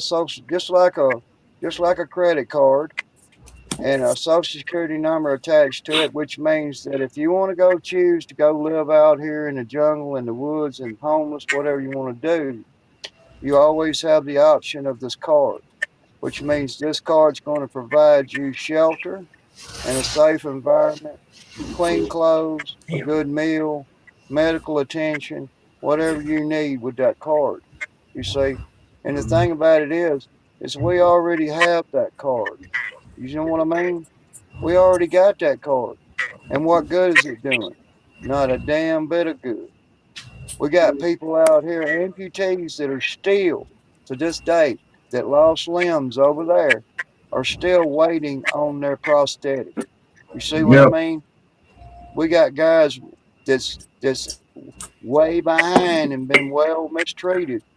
And what I'm saying is every time we have so-called leadership step into the chair and it's saying, oh, it's making a lot of money. The fact of the matter is how many of these trillions of dollars of money inflow to this country. I heard this. These trillions of dollars of money flowing into this country for investments. How much of that money gets spent on this topic? The homeless, the poor, working class, fucking veterans, whatever you want to call them, inside this country. If you consider your military members and veterans to be in a certain hierarchy in our society, it means that we're not all being treated equal, does it not? It means that everybody should have their equal fair share Some of are more equal than humanitarian others. help. Yeah. I mean, they have that, but I think everybody has that, inalienable rights, right? But being a veteran, just like anything else, right? You worked hard for that, you sacrificed for that, and that would be part of the incentive to continue to serve in that capacity. But I think, as we always say, I learned this in West Point. We must be truly divided at that point to say, okay, what makes this American person have any different status than this American does? Why do we have anybody homeless? Why do we have anybody in medical care? Why do we have these people in our society as America, the whole country? See, we're in the first office here of the president's leadership, so we got to think about that. so. We got to think Make about. We don't want to homelessness say, illegal. okay, Japan if does. you're not, yeah, if you're not a veteran, you can't go to the veterans hospital. Why do we have that? Why can't a veteran go to a regular hospital? It's Well, they free. can now. They You can know now. how it is, Robert. You know exactly what I mean. You go into a fucking veterans hospital and you get sometimes second rate, third rate fucking treatment out the fucking door. Come back later. And you can go to Vanderbilt over in Nashville. You can go here, you can go there to these big private hospitals, and you can get that treatment done. You say, why do we have that divide? And I think in the past In the past, they've tried to make administrative powers to where veterans can attend regular medical facilities instead of having to go to a veterans hospital, and the government's going to pay that bill either way. And I think that's the way it ought to be. You know, if you need medical help, you need specialties, and there's not somebody available, and you got to go get on fucking line. You know what I mean, Rob? For months to go see a Yep. fucking doctor when you can just go right down here, get an appointment, get treated. It all comes out of the same bank account. And that's up to Mad Shad over there because he's in charge of that. He's the treasurer. You see, he's got to allocate money. All right. See, I do not see any blocked messages, nor has anybody blocked any of your messages, nor do I see any evidence of Google moderators in. So I don't know. I see them, and I've actually put them on screen. But yeah, I'm trying to collect the wife's Social Security right now, but the last letter I got, they needed a copy of our marriage certificate, so I took that over. And in the letter, it said they would take anywhere between 200 and 230 days before I heard a decision from Social Security. Wow. And they'll drag their feet. Jump through this, and then when you get through jumping through this, come over here and jump through this, and then go back over here and jump through that. See what I mean? Yep. And that's with our present leader. You see what I mean? That's our present leader sitting in the chair right now, and that shit's happening. See?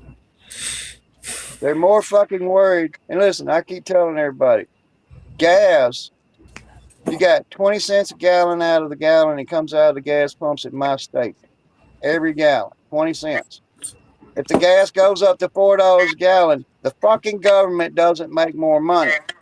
His buddies does. Their buddies do that. See, his buddies are the ones doing that. Not the government. Trump don't have nothing to do with it.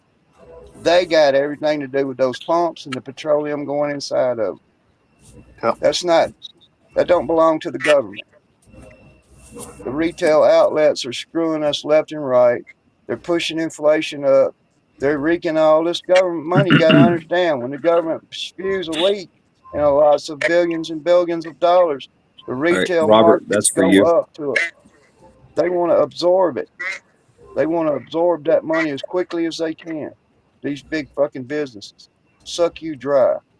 When the money's Well, there, ask the team I did. Okay. Is there any sense of regularness? Now it's just a waiting game unless I decide to call Congressman Luttrell and bitch about the survivor's pension, and then turn around and probably call the White House and bitch to our wonderful president that's currently sitting in office. I Wow. feel you on that one. See if those two can light some fires under people's asses to get their asses moving. You know why Donald fucking Trump don't know anything about the fucking military? Because he's never been in the fucking military. That's why. Nope. Right. Oh, he attended He's West not a fucking Point. soldier. And He attended West Point, fucking, but he never served. Yeah, his boy Hegseth needs some fucking discipline badly. He needs some discipline, because that shouldn't be allowed.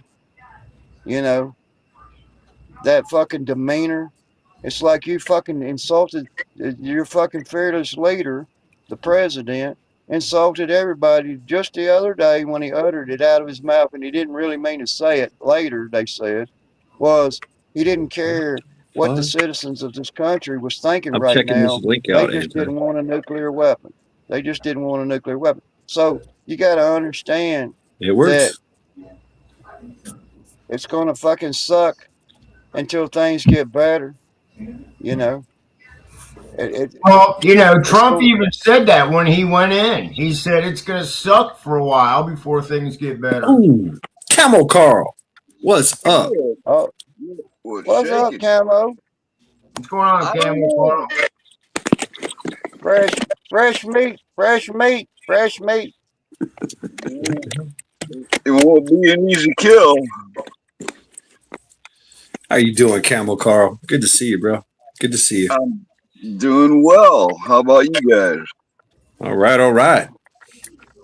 So Zombie has come up with a nice little question for everybody on panel. Have you been listening? No, I just got here. I've been a busy guy. His question is he's taking over the country and he's going to be the president, and you are invited to be part of his cabinet. What position would you want to be in?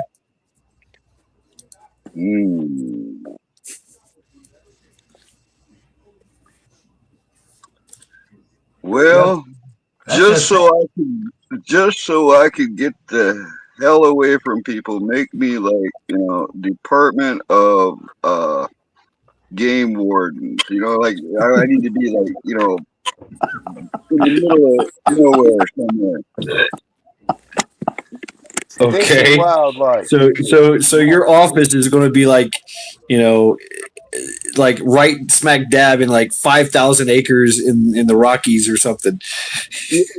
Got any old fire towers I can move into?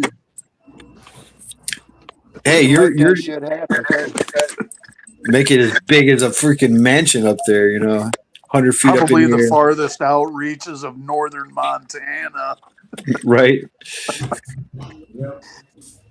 Well, I mean, that's just thinking about myself, I guess, but I wouldn't be good at nothing like that. I wouldn't be good at, as a politician or anything. I don't want to be, like the least appealing job I could think of on this planet would be like a judge.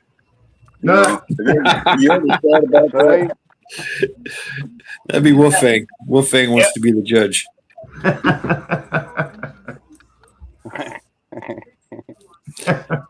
No. Is there a Department of Common Sense? Brought that one up too. There can be. Yeah. I got Dude, this orders. is Department of Natural presidential Resource.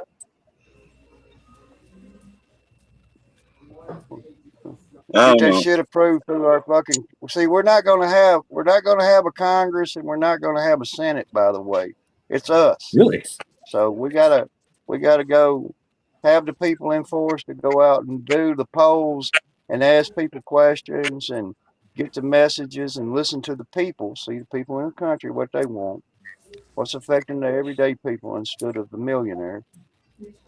So you gotta say, okay, what is my best attribute to this movement? What position would I best be suited for? If you had I'm to really fill out an good as application, an outfitter. Okay, wait a minute. I thought of something. I'm really good as an outfitter. Like, if I had to get people gear and stuff and give them what they need, I could pick the right stuff.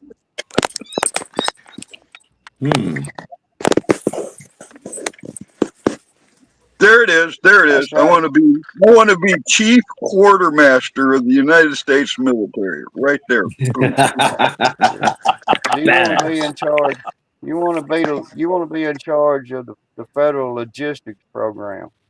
You want to be in charge of I want to be the dude that people bring ideas to on paper and go, hey, look, I got this idea for this really cool shotgun. And I go, yeah, do it. We need 10,000 of those. Yeah. Tomorrow. Yeah. I like it. Yeah. Like, hey, this tank needs a cup holder.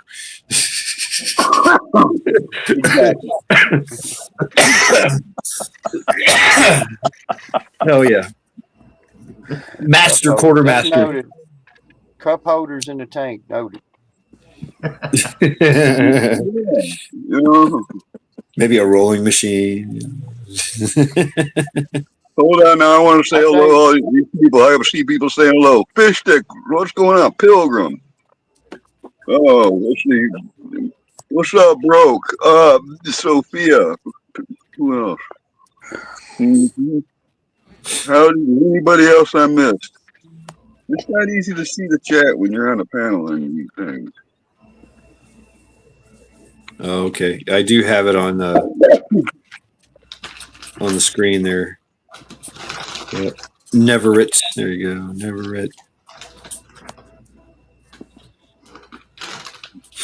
I will try to do my best. Before we get too much gets further, down. I want to thank everybody in the chat for their condolences for my wife. Yeah, bro.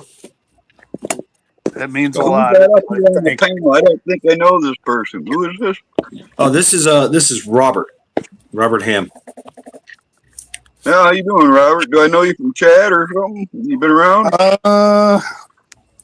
Probably. I've been in the chat a few times. I bounce around a lot of. He's been on panel here for a while. You're not a Fed, are you, or nothing? No, God no. He used to be in the Army, or he's Army. That's an Army guy right there. This guy. Yeah. Well, So you're new here. You don't know. I mean, he's been on panel a few times. He used to be just lurking in the shadows, and he heard this dumb Marine talking shit, and he figured he'd come up here and give me a what for the Army, and so here he is. So I appreciate you. I gotta be honest though, Shad. Even if he was a Fed, I'd still try to sell him gear or sew something. Oh yeah, of course. I mean, Feds need good gear too, right? So. And all you got to do is make him smoke something, and he's incriminated. Yeah. He's already been put in charge of the Department of Defense inside the country, so he's got military defense. He's got that office. So, he's the man to be talking to if you want to talk about weapons and tanks and stuff. That's your man right over there, Robert. Man, I could see like you two getting together, new shotguns, new things, new gear, right? Man, can you imagine like all customized gear for everyone? If you've never held the G-Force shotgun before, I highly recommend it. It is a sweet piece of hardware. A G-Force. It's a magazine. Hey, I've heard that. 12 I've heard that 1,000 times. I've heard that. Well, they got the Genesis 812 now. Ooh, baby. And it's affordable. If Okay. you're on a budget, it's affordable. You ever seen back in the 80s when they came out with the first camouflage, Mossberg 500s, the woodland one? I got me one of those. It's mint condition. Ooh, nice. So I have this street sweeper. I have the A300 Ultima semi-auto. It's only 7-shot. It's the patrol size. I'm a painter. I paint all my guns. Everything gets painted. I'm thinking about doing camouflage, Chad. I didn't have to paint them; they're already camouflage. I also got the A7. You know what an AR7 is? No. It's I've got the original '60s brush. It's a brush pilot survival weapon, semi-automatic. It floats, and breaks down and fits in its own stock. You ever seen those? Maybe I have. Maybe I have. It's an armor light, man. It's a Stoner. Stoner made that. Same guy that made the. Yeah. Yeah. Back. Okay, in the day, I have. Yeah. Pilots had those in the cockpits. Yes, sir. I've got the original. Okay. I told you, I've had it most of my life, man. They're just badass. It's my favorite thing. How you doing? Hey, guys, fellas, members of the cabinet. I must remind you that you're dealing with the head department of the country, and you're not allowed to have a gun anymore. You're allowed to have a laser. See, like we're going to open up some What? secret files, What? and everybody's going to I have a fucking really? We get laser lasers? at that point. Fuck a Hey, shotgun, you know I what? still want to carry a gun, just for zap, GP. Hey, where do I zap. file a You know what I motion mean? to? Hey, wait a minute, hold on. Where do I file a motion to dethrone this fucker? Because he's getting off the control. What? Yeah. No more I mean, guns? you can have it set on burn a motherfucker's asshole real bad or Phasers. disintegrate that son of a bitch. You know what I mean? Well, but You gotta that take doesn't mean I can't have a shotgun. Damn it, man! What are you doing to us? It's gonna have a switch on it. It's gonna have full disintegrate See, or I just don't put a like. hole. I like the guns, man. I like the idea of guns. You know, something kinetic. You know, a chemical reaction that a weapon that a stick, right? A stick with a handle on it that has a chemical reaction that sends a projectile. You know, in a kinetic. Yeah, something. Right. I mean, what's up, Maccabees? Plus, nothing beats the smell of gunpowder. That's right, man. That's right. I mean, even that's why the aliens haven't attacked us yet, because we got guns. And they're like, "What the fuck?" They've got lasers. We got guns.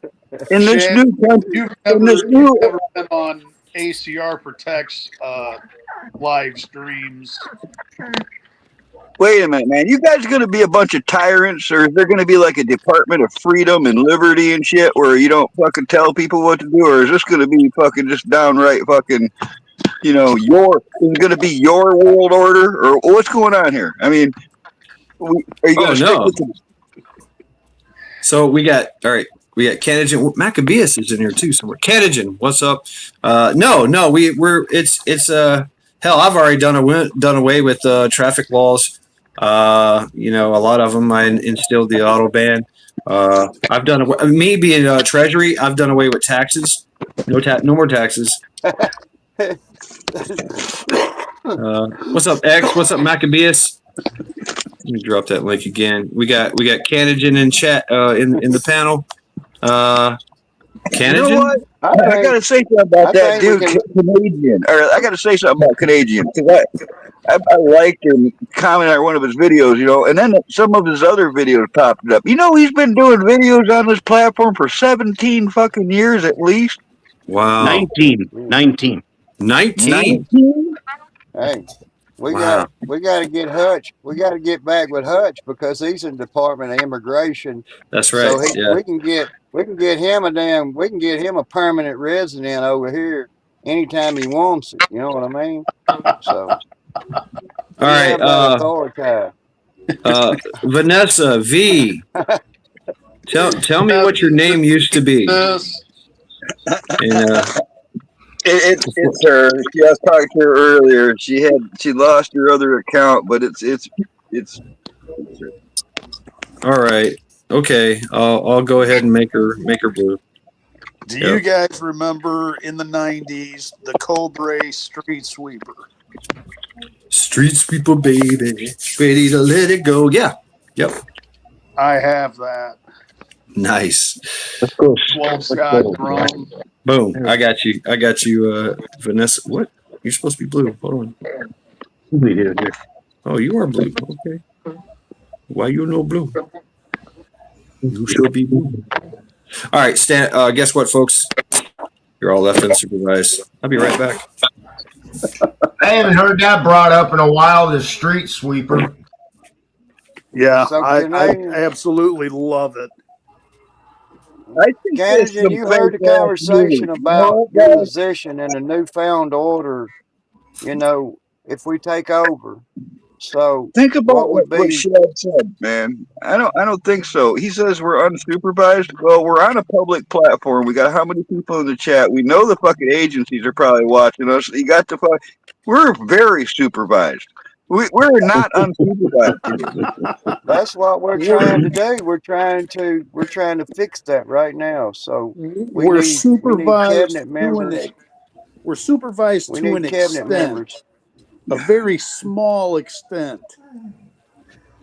I feel very supervised. All right, that just doesn't, just saying. All right, so if we did have to make a new,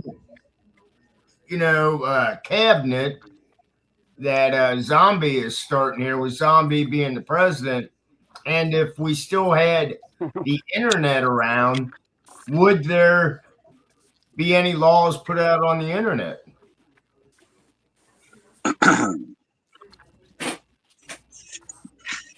Who would regulate that?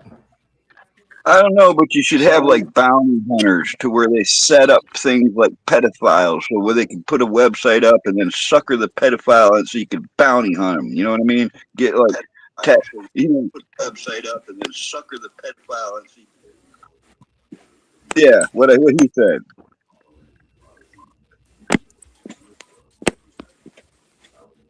I thought they actually already did that.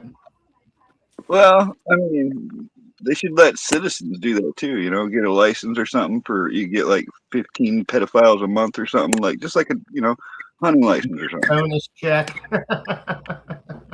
they have penitentiary facilities inside this country in each different state. They have prison facilities that special house all of these sex crime, predator crimes in certain facilities, and that's the only people that's inside them blocks and facilities. Not I'm sure. not a whole lot of them. Not a whole lot of these people get to Zombie, go to an open compound. So I and think that we Zombie, should did do you see away. recently? We should do Look, did away you with see? segregation. The segregation between your crime Yeah. should be done away with, which means if you're willing to do the crime, you're willing to do the time, and it doesn't matter. You're not going to be Did you see the specially recent news taken story care of. about the guy? Hey, Zombie, did you see the recent news story about the guy who he's killing pedophiles in prison? He knows he's stuck there for life, but he's taking them Yeah. out, and he said, "Well, now that people don't have to pay for them. It was free of charge, and he's going to continue to do it." That's what I'm saying. It's let society out there in that part of it take care of itself, and we wouldn't have to worry about making restrictions on the interstate. The fact of the matter is we all know who they are. We know who Mac, they good to are. see you, bro. Hey, Mac. Sorry, brother. Oh, there's a good So- one. Well, For the what I would education. do, I would orchestrate a coup. I would overthrow Zombie as president. I would give the cabinet a choice to either go with me and reinstate the Constitution and the Congress and the Senate and the Bill of Rights and all firearms, and we would hang Zombie from a lamppost outside of the White House. No, I would just. I would have. Okay, I would have we don't have to some hang him by his neck. We can hang him by his toes or by his nipples. I'd say. Ain't gonna go down that way because I've already thought about it. I would have SEAL Team 6 living in the other bedrooms at the White House, and then they would kidnap you and send you down to Venezuela. That's where Well, you that's would be. okay because I know for a fact that Cuba. Delta Force is a whole lot better than SEAL Team 6, and they would have took your SEAL Team 6 out first. Yeah. Damn. Oh, it's Send getting him vicious to Cuba. now. I work for the CIA, so I control everything anyway. I have a trade Oh, offer. I see. So you'd be CIA. I have a trade offer for the United States. You give us the Virgin Islands and Puerto Rico. We'll give you Quebec. Okay. All right. So Canadian is over here representing Canada in this new cabinet. I don't even know what a Quebec is.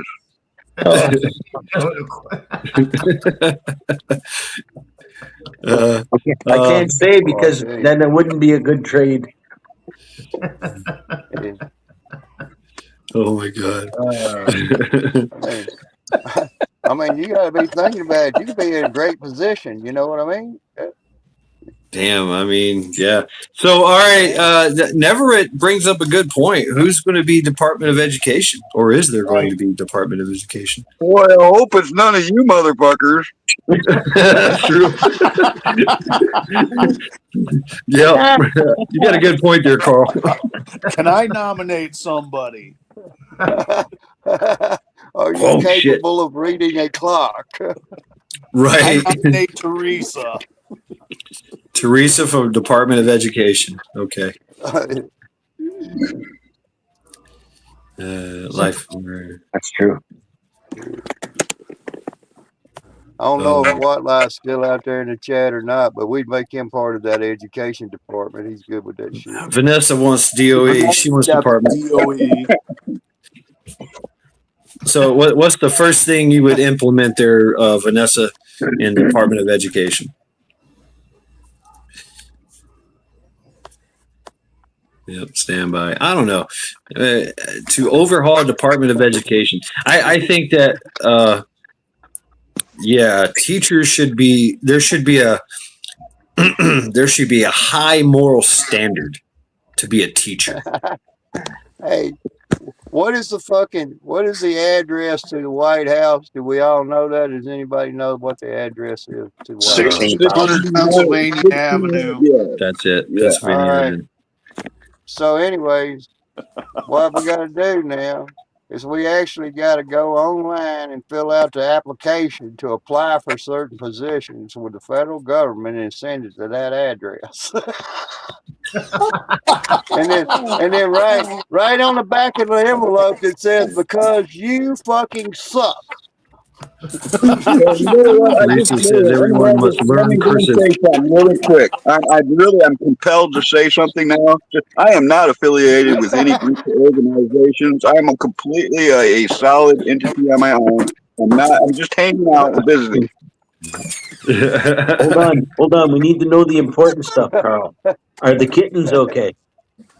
Yeah, are they supposed to be like crawling around and shit before they can even walk? Because these fuckers are movers and shakers.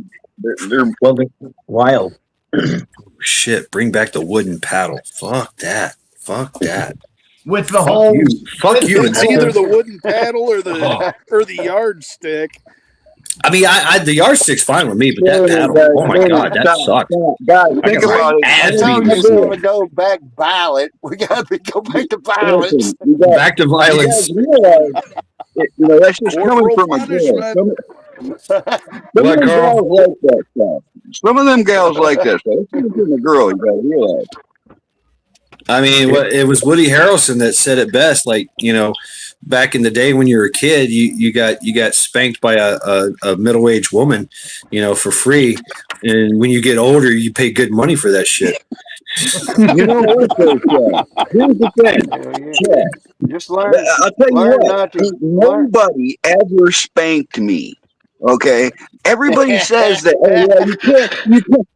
If no one spanks you, you're going to be, and listen, I'm telling you right now, my father died at age 3 and no one spanked me. But when I went to junior high school, there were teachers that thought they were going to hit me with them fucking wooden paddles. And there begins Carl's fucking journey through the juvie and fucking 5 years of fucking running and all kinds of shit. I mean, dude, I literally fought a fucking dozen teachers in school who thought they were going to fucking use a wooden paddle on me. They got chairs upside the fucking head. I'm not even making this shit up. This shit went fucking down because no man is going to fucking put their hands on me. All right. And it's like that shit fucking escalated. Fuck those paddles. Who the fuck do they think they are? Yeah, right. Yeah, I'm totally against it myself. I didn't beat up any teachers, but I deployed knife hands and I got very loud. Yeah, I beat up my Alfred for 2 teachers in 11th grade. That's fucking fair. Damn. Listen, listen. If somebody's gonna fucking hurt you, it's fucking game on. It's fair as fucking fair. You're gonna defend yourself or not? Right, mutual combat. Yeah. Right. Yeah. Chad, if I could comment to a couple people in the chat here. No. Go ahead. Yes. First, XNYC. Down here in the South, they still say the Pledge of Allegiance every day in the schools down here. Good. And, You have a fantastic beard, Robert. oh, thank you. Thank you. I did a little trim. And, you said you had something else to say. Yeah, Vanessa made a comment. Let me pull up my phone, look back at the chat here.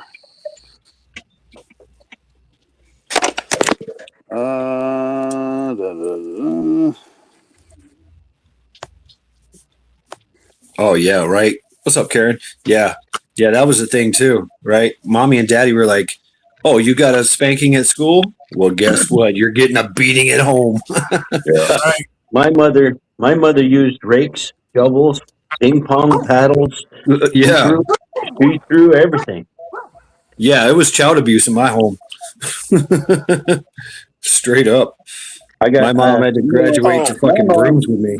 Go ahead, Robert. Vanessa made a comment for standing up to the flag. Vanessa, every time I went to a sporting event, I stood up for the flag when they started playing the national anthem, and I saluted the flag every time. Amen. Right on. Good night, Sophia. Brother. Thanks for hanging out with us. Good night, Sophia. We did that every morning through grade school up until junior high when I was young. The Pledge of Allegiance. With the Republic and under, everything right. I don't know if this is a little insight into my madness, but I am compelled. I am compelled that if I'm driving and I see an American flag, I immediately just boom, boom. I did it without even thinking. And I was like, what the fuck am I doing? I'm saluting the flag. That's what I'm doing. So I continue to do it.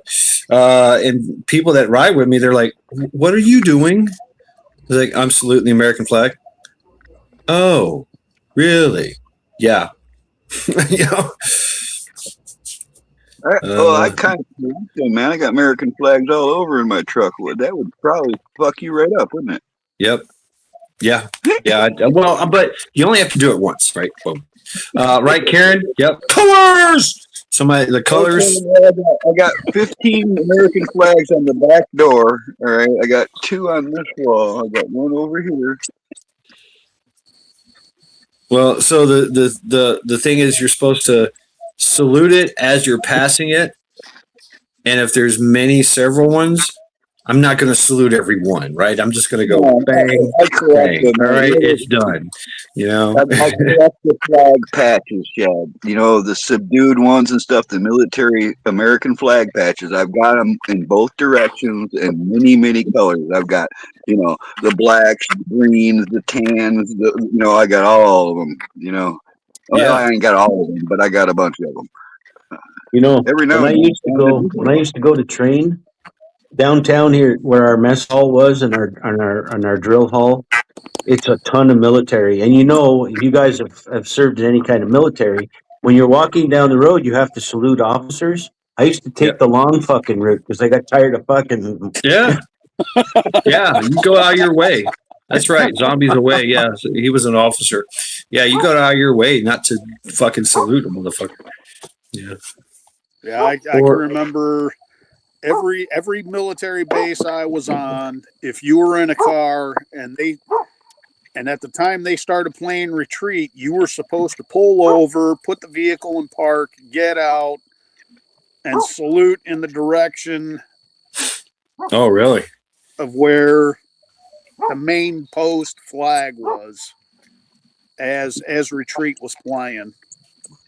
Yeah. Even as you, Chad. If you were in uniform, you were supposed to do the same thing. You were supposed to stop, face the direction where the base headquarters was, where the main post flag is. Yeah.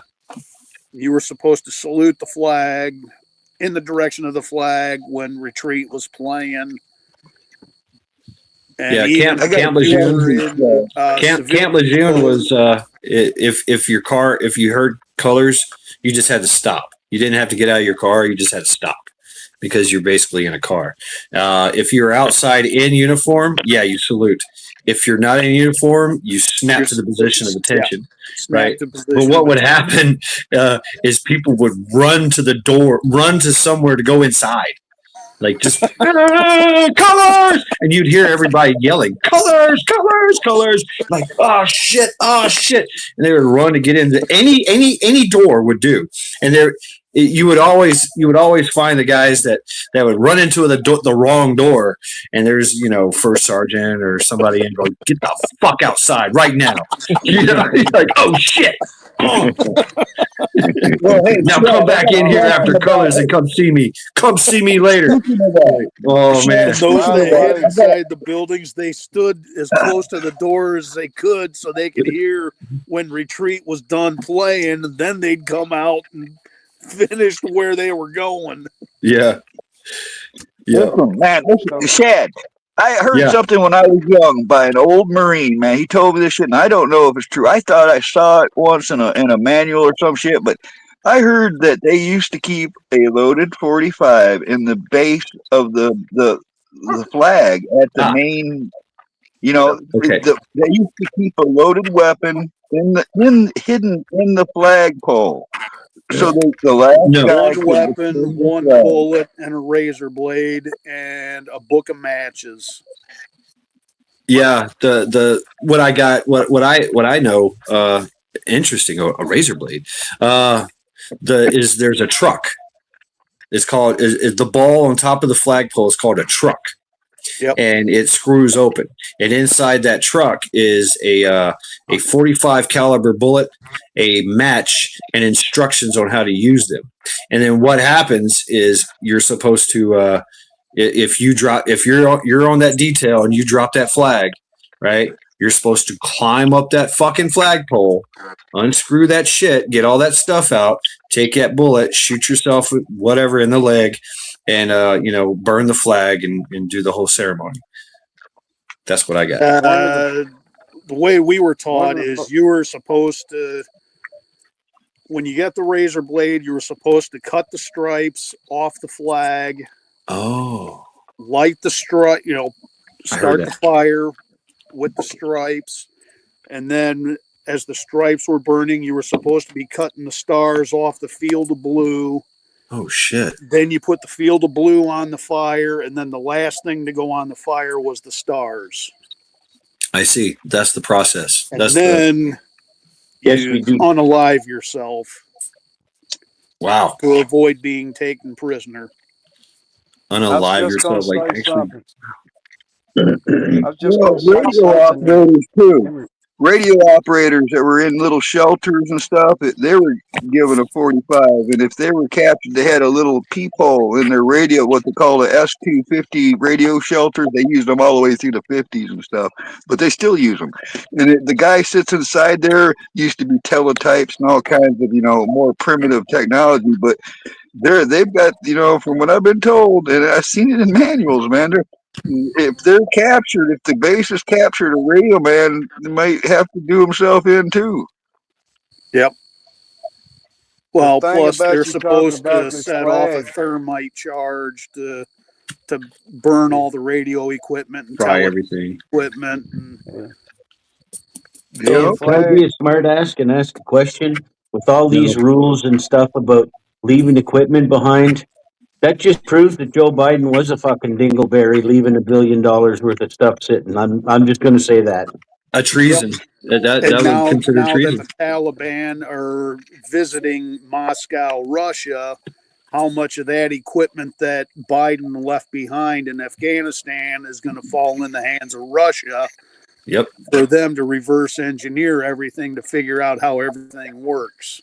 Yeah, there was helicopters and jets and stuff going straight up to the border with Afghanistan to the Russians almost immediately. They was getting their hands all over it as soon as it happened. All the fucking armor that we left behind. The surveillance equipment too. The nods, all that shit. I mean, stuff that no country should have. They got it. Yeah. Takes you back. It takes you back. The first charge y'all was talking about the flag of the United States. The American flag for the very first time flown in the port of New Orleans during the war between the North and the South. And during that moment, whenever the ships had arrived into the port and the American flag was hoisted, then the party remained on the ship, and the grounding party went ashore to negotiate. But before the word was officially signed that the United States of America was established, then one of the Confederate soldiers took the flag down and stomped on it and stowed it in the mud and partially destroyed the flag. Well, the very first in history charge of treason in the United States military was brought that day against a person. He was apprehended. The person that did this to the American flag unknowingly killed himself because he was hunted down the next several days. They located him, and he was executed on the square by hanging of Damn. treason against the United States flag for removing it from that flagpole, even though it wasn't necessarily American territory right at that point. So they serious about the flag, you know. I Mickey, used to Man, get in a think of lot of rescue. that trouble. song by Johnny Cash, "The Ragged Old Flag." Yeah. Yeah, me and Rescue was talking about it one morning on his show, and I said it's illegal, and it is. It's a federal crime to molest the American flag, to in any I hear the way train a harm that coming. flag. It's You know, rolling down the track. but it's against the federal laws to burn or harm an American flag, but people do it and they get away with it. Not in my presence. Not in my presence. Nope. And they You got Hey, do it. Carl. presents? They do it nowadays, Hey, waving a Carl. Pakistani flag, waving an Iraqi flag, waving a Palestine flag, waving their flag and burning ours right in our streets in America. Man. I heard you, Mac. What you got? Check this out. That looks Ooh, like a real bolo, nice board. a bolo knife. Yeah, Yeah, that's 1912 Springfield Armory. Nice. a- Birdie. Are you? Why are you teasing me like that? That's the That's old school that's the survival sheath I knife. made for it. It's No, I canvas. don't need it. I got me a Blackie Collins U.S. military machete with the extended pommel. You know, the guard, the fancy one, the special Yeah, forces one. You yeah. I've know, got a I was few old gonna machetes say, too. Hold on. I Is was this gonna Well, say, The Mac village was. blacksmith. I've got a couple of village blacksmith machetes from World this War II. I is gotta this grab officially mine. everybody drink too I much got and go on show Amazon yours and buy a off. knife I'm tonight? gonna show mine off. Yes. All right. Hold on, You see Camel. I was that? gonna. Oh. You see that? It's a standard U.S. military, machete. Just like I got a hard case for it, the military one. But you see where it's got that Yeah, pommel right there? yeah. That's if you can see it, says them right on it. They're pretty rare. So Blackie Collins. That's a nice one. Birdie. But yeah, it's I've used it I've had that for 35 years. It's not let me down. Yeah, that's a nice one. I've Yep. got the Air Whoa. Force Tommy. survival machete that folds up. I don't know why I did that. I was gonna tell Macabus that he had a good chance of being the vice president. You know, and- but That's the last place that'd you be a want to good put me. You could be the vice president. I will shoot you in the back You of the wouldn't head really and take have any over your power cabinet, unless buddy. something happened. There you go. We already got The our rule cue. is we can't never be in the same place at the same time. So, Well, in case anything should happen. Like that.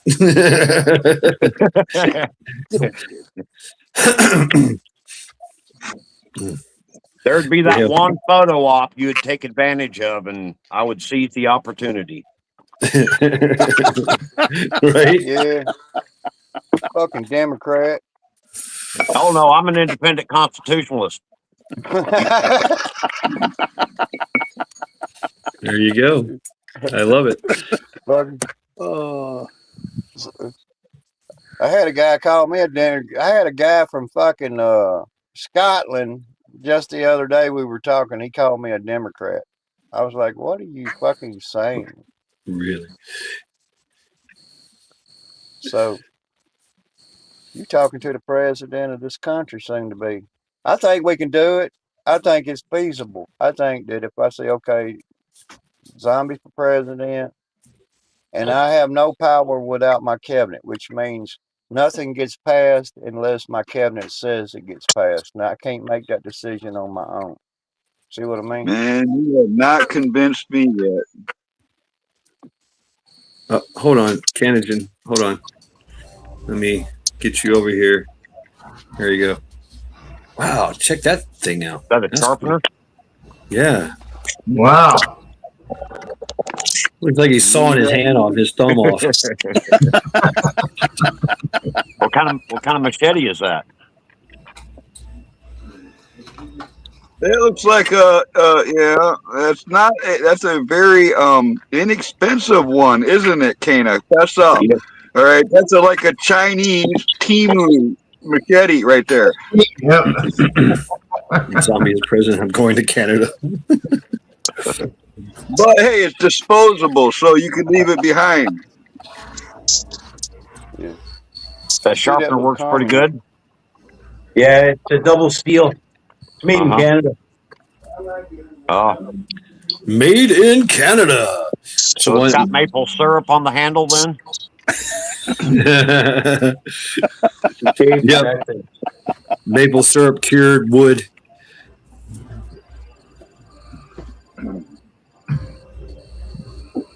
Nice. Look at that. So, Kana, you know what that's making me think about right there in your hand?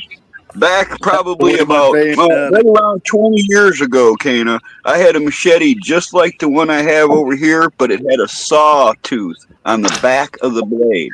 Right? It was a U.S. issue machete, but it didn't have the pommel, and it had a saw blade. And I used that machete for years, cutting, if you hit a pine tree close to the trunk, you can shear them right off. And that's usually what I use it for. I'm out in the woods doing that by myself and hit it. I mean, like I said, I've used this thing hundreds of times. And I hit this pine branch and it went boom! About 6 inches of the tip of that blade, right where the sawtooth started, broke on that machete. And when it broke, it buzzed right by my ear. I'm telling you, it went boom! As it went right by. It almost got me, man. The reason you use a cheap, less expensive machete, as a hunter, I put this in my four-wheeler, and I'm tripling along, and there's some stuff I got to clear out, or I'm not using a good machete to beat the shit out of hardwood. I'm going to use a cheap machete. I'll use my Air Force survival machete.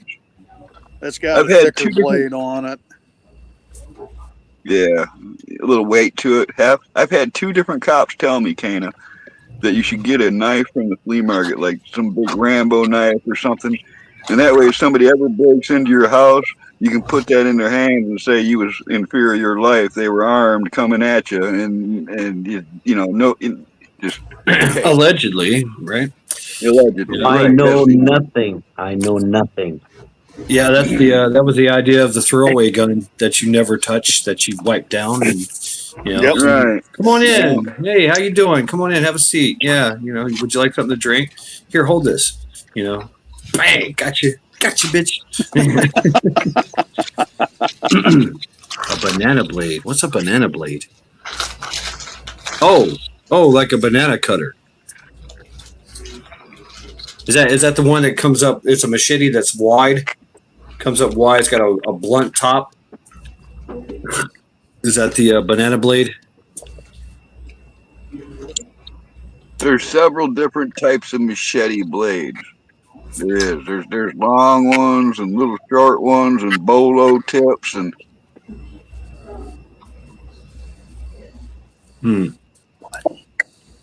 Is that the kind you're talking about, Mad? Oh, hold on. Droop, droop, droop. Yeah. Oh yeah. You see it everywhere in the Asian countries, man. They got one of those things. They use it for everything. Yep, bamboo and all kinds of stuff. That one's a village blacksmith from World War II. Wow. Look at that. Mac, you got so many knives, you ain't got a chance if you got to swim somewhere. You're gonna sink like a rock. I know it. I try to keep them all on belts. I keep them all on belts, like web belts and shit like that, so that if something happens, I got to get out of the building quick, like tornado coming, fire, or something like that. They're easier to grab a hold of and sling out a window or something, instead of trying to round them all up. What the fuck? Stay away from deep water, brother. Stay away from deep water. That's all I So can tell you. hillbilly, we put a skunk in a cage on the We're front under a- porch. We're under Wow, a Karen. I like your thinking. we're under flash flood watch right now. Really? Really? Wow. Yeah, I got 2 alerts within 2 hours about 3 hours ago. It's been raining and hailing and thunder and lightning. I mean, earth shaking shit. Damn. All right, I got a question for you right here. It's probably going to make your brain hurt, Mac. If you had to grab one knife and run out of the house for survival, what would your one knife be? Probably that latest one I got. It's the Russian Nox Taiga. Here, I'll grab it.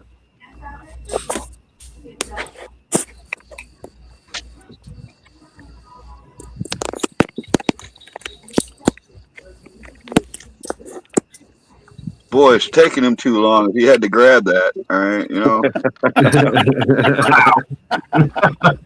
That's in the sheath. It's got one of them side saddle open ones.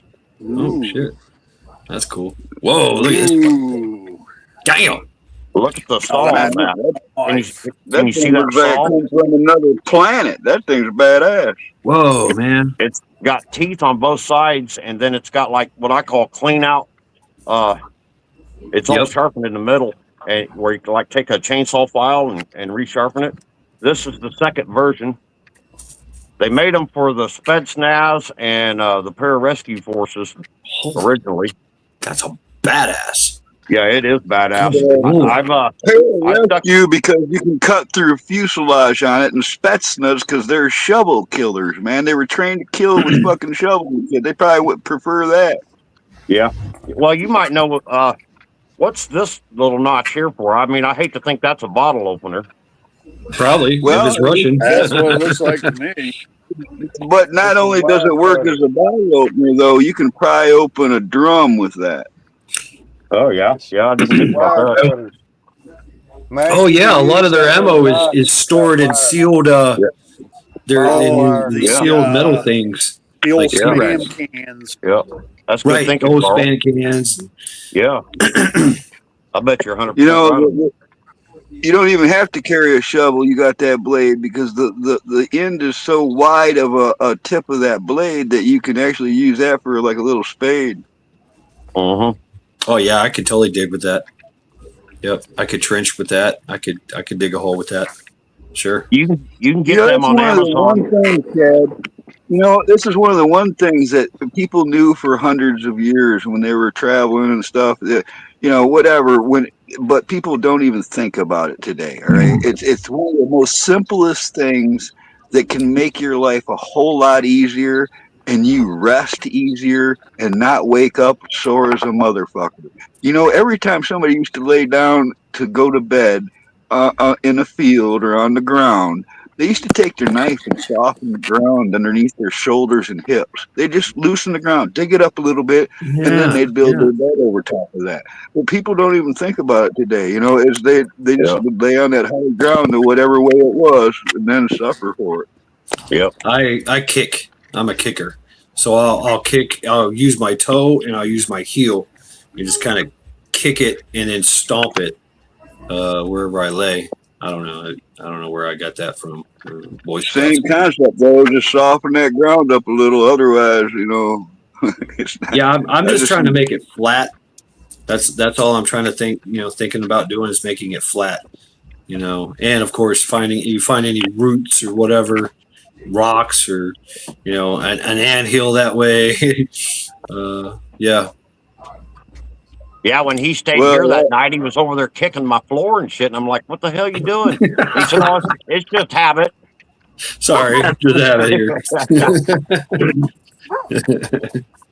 Right. restless shad syndrome. Is that what we're talking about?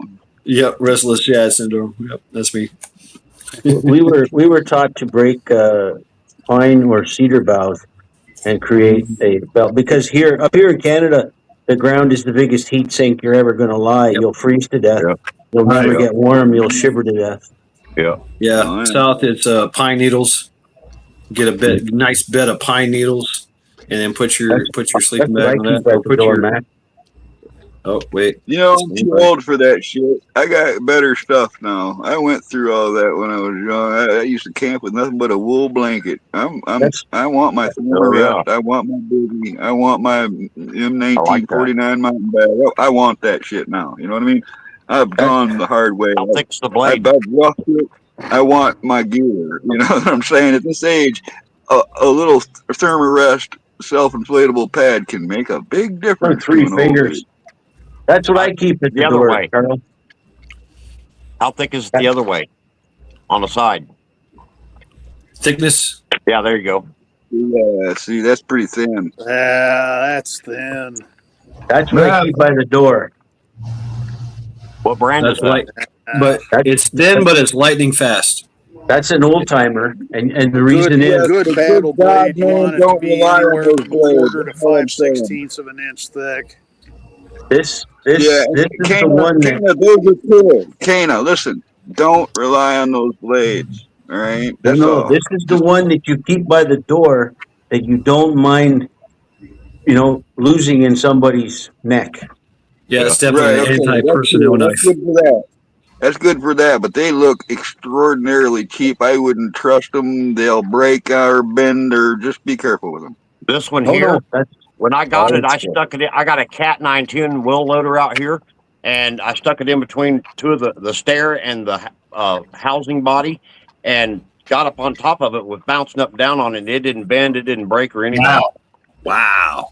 It's Hey, you guys ever have an apple tree on your property that like claimed 100 of your knives growing up? I had me an apple tree that I threw hundreds of knives into. That thing broke more knives than anything. Sometimes you could like land a knife perfectly in that tree, and it would like vibrate and then break. You know what I'm Yeah. talking about? You ever I've seen seen that that. shit? Wow. I'd hate to be the guy that chainsaws that tree. yeah. I don't, just between us. I also keep 2 or 3 hatchets by the door too. Yeah, I got a hatchet right here. I got an axe right there. I got Yeah. a machete over here. I got about 6 boot knives within reach of me. I got a 22 and a 12 gauge and something else. I like Oh to be yeah, I was surrounded by gonna that. say. I was gonna show you, but this is a live stream. I have a shotgun within reach, and I have a pistol within reach. I do have knives. Yeah. Okay. What's in your pocket? Ha! Do you have a knife? A leather I don't man's have always anything in my an pockets. I got a lighter. Okay. Oh, Good. I always got my wallet, my keys, my Leatherman, and you ever seen the coin pouches I make, Chad? Yeah. Yeah. Yep. I have one, don't I? Yeah. They're like a They're like a blackjack, but they're also a coin pouch. Ooh, smack. Man, I love a good blackjack or slapjack. Mm, Piece of that's paracord and a 5/8 or 3/4 inch hex nut works good too. yeah. I mean, there's something about a slapjack though. It's All right, I'll very do this show and tell. Here we go. Here's my custom made coin pouch. All right, this is extra big one. All right, it's all so you can see what's going on. You got the cord lock. See how it opens from the weight. But this one I made big enough. Let's see if I get this in front of the camera. I made it big enough to where I can get my hand in it. So this one's kind of extra big.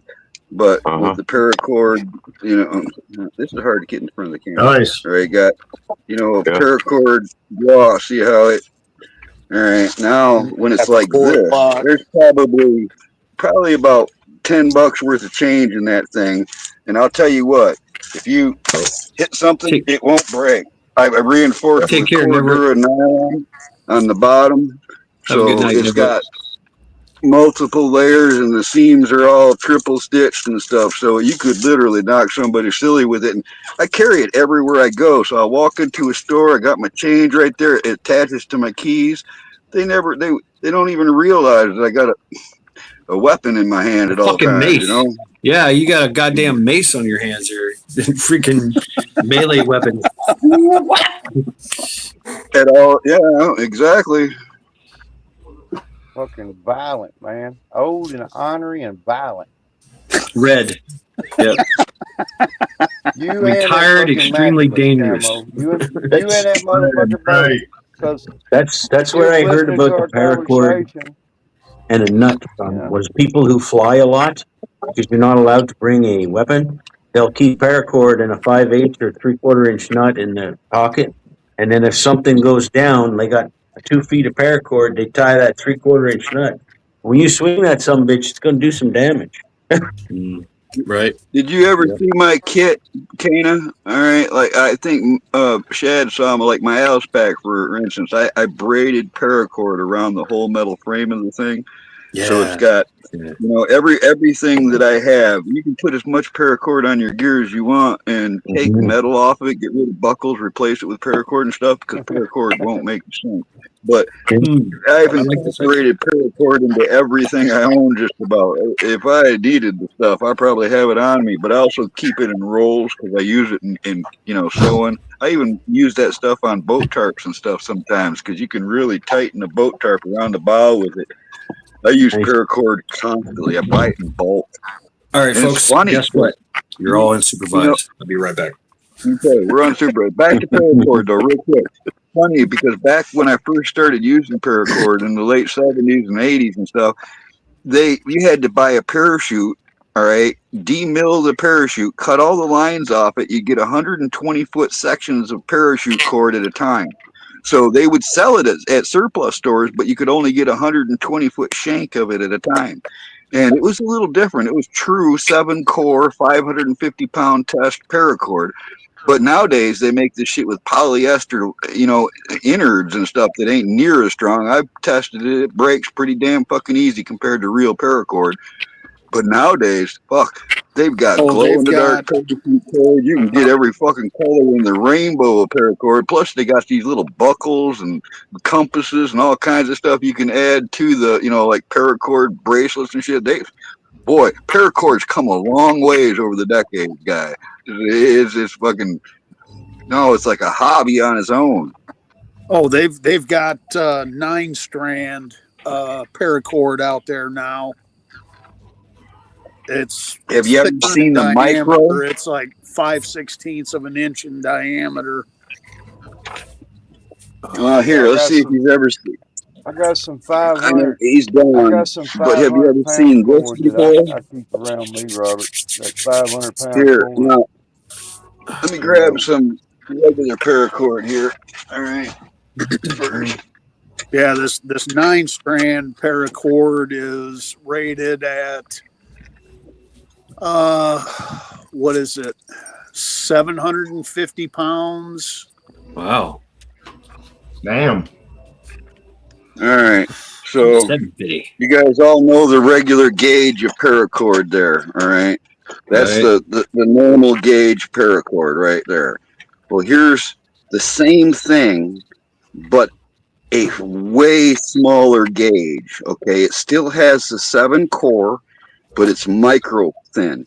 And this is what they used on Air Force survival vests. They used it on the parachutes themselves as lacing. They would sew this stuff into the edges, but it's the same thing as paracord, and it's usually in this color sage green. But it's the same thing, only way smaller gauge. I'm interested in the 9 core. I'm gonna have to look at that. I haven't heard about the 9 core yet, so I'm gonna have to find Oh that. yeah, they've got the 9 core, the 9-strand core out there. Do any of you have one of these? Stand by. Boom. What is that? I can't tell. It looks like a shillelagh from here. Looks like a walrus dick. That's a dork. That's a damn dork That's a off piece- of a whale. What the hell you got a dork for? That is a solid piece of lead pipe. Oh, If you get hit with it, you don't recover. Damn. I see. Violent. I'm telling you, man, violent. We could put him. Let's see. You're talking We about could cold put him steel. in I have charge a. Here we go. of subways. okay. Melee weapons. Here, there. This is a cool stick. Cold steel. It's their composite material bamboo stick. Right. A skirmish stick. That's Yeah, ooh. it's scrimba. Yep, it's scrimba. Yep. I can't. I don't have the room to move it around, but yeah, it's got some. You hear that? It's boing boing. It does. It's got a lot of gene to it. This thing is damn near indestructible, man. That's what she said. I like That's that. what she I said. love indestructible. That's you got to have something to stab with, something to shoot with, and something to blunt force trauma something with. Gotta Within love your All it. right. Well, here's I'll my just blunt. use my spring-loaded collapsible baton.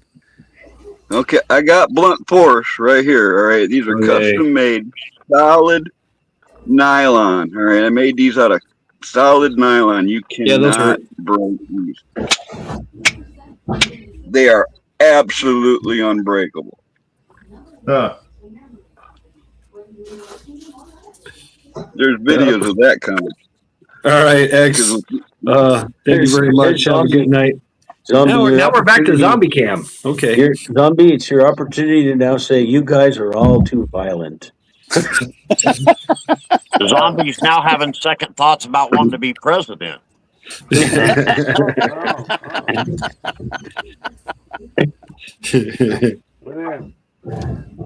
Within reach. Let's see if I can do this. Nope, I gotta transfer you over here. What the fuck? Here's the best weapon. Here's the best weapon I got for close-in defense right here. Ooh, hey, fuck yeah. It's a little short one. The little shorty guy. Yep. You know the little shorty guy? Yes, sir. Yeah. Mad Fuck Chad's you, got one fuck of their knife. Mad fuck Chad's your got a pistol, short one wrapped in barbed Lights wire. are off. Yeah, it's in the. Is it here? No. Yes. Yeah, I got a mini Negan.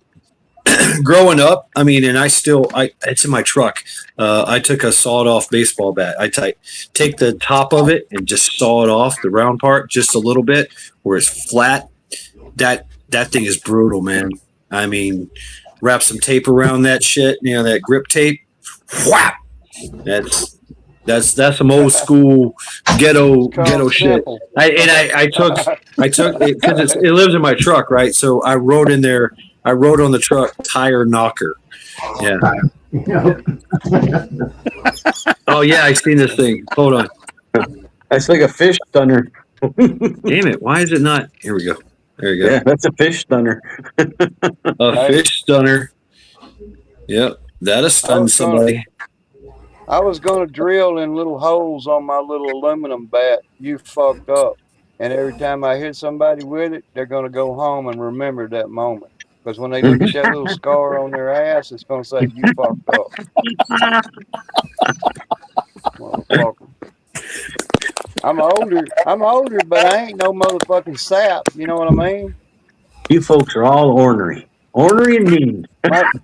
If my fucking dog don't fucking like you, that puts you in the fucking force field reach of the fucking first offense. You know.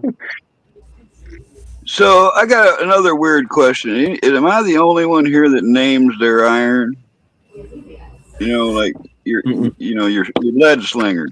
Do you got No. your guys have Yep. a name for their? Yeah. Gungnir. That's my shotgun's name, Gungnir, named after Odin's spear, because when he threw this spear, it was guaranteed to hit its target. A shotgun, guaranteed to hit your fucking target, right? My AR-15 is called Tyr, after the god Tyr, right? God of War. Basically, he is the real God of War. And then all my other little things, they got little names too. I like it. I like it. My rifle's named Kindness, and my shotgun's named Pen. I have a folding AK-47. I call Warlord, and I want to call it like Edie. I mean, I want to do it like Africa. You forget that I saw your gear, right? Yeah. Yeah. I have honestly never named any of mine. Yep. Neither have I. Another shotgun of mine is Tierfing, Tier's Fang. Yeah. You gotta name your stuff. You gotta name it. Yeah. I think so. I stick with the British. I stick with the British chicks.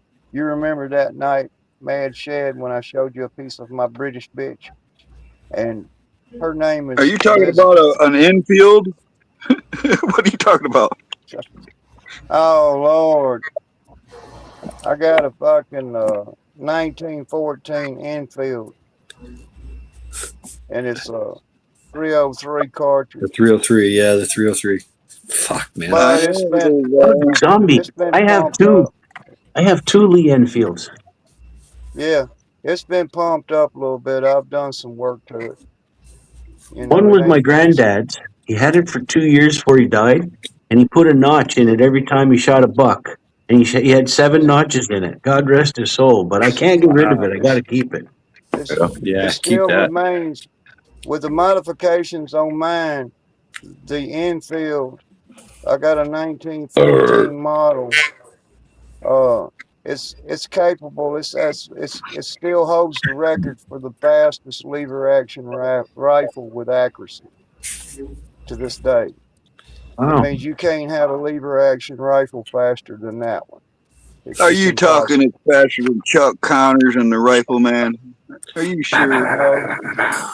No. I'm saying that's a Jerry fact. Mukulik shit that. Jerry Mukulik that shit. Right. And it's got custom magazines and stuff on it, so it's not the old typical 10-round quick loader bullshit. It don't do it like that no more.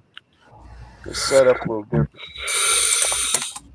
I don't know. I don't know. I guess it's cool, but it's British, so yeah. Nah, I don't like it. I don't know. Yeah. They invented It's probably. I can see the British flag on it, and it says "God Save the Queen" on it or some shit. No, Chad, I gotta agree with you, dude. I love my United States military surplus. You know how much U.S. surplus I have compared to foreign stuff? Because I don't have any foreign stuff. Right. I've still got some of my surplus from when I was in. I got a very few things, actually. I got rid of all that stuff. I've been in the process of upgrading, trying to, get out of my FUD stage. So, but really though, if you were to think about it, you probably have more than you think about. You probably, you count shit like Wolfgang is leaving. Are you leaving, Wolfgang? Later, Wolf. Have a good night. Good night, Wolf. Wolf. Thanks for hanging out with us, bro. Have a good night. Night.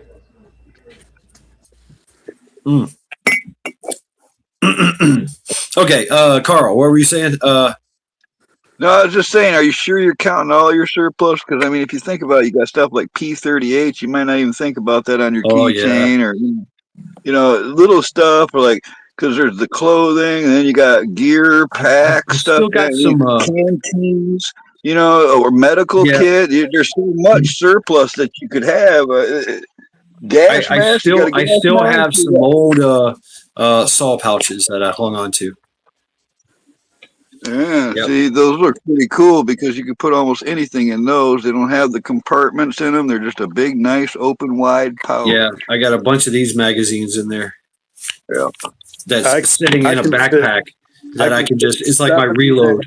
I take that my action pack, and all I got to do is just get in there, open that up, and now I take out the saw pouch, and it's got 6 magazines, AR magazines, and I can either put it on the side, strap it on the side, put it in my cargo pocket, keep going, whatever, or throw it at somebody. Hey, you need magazines? Here you go.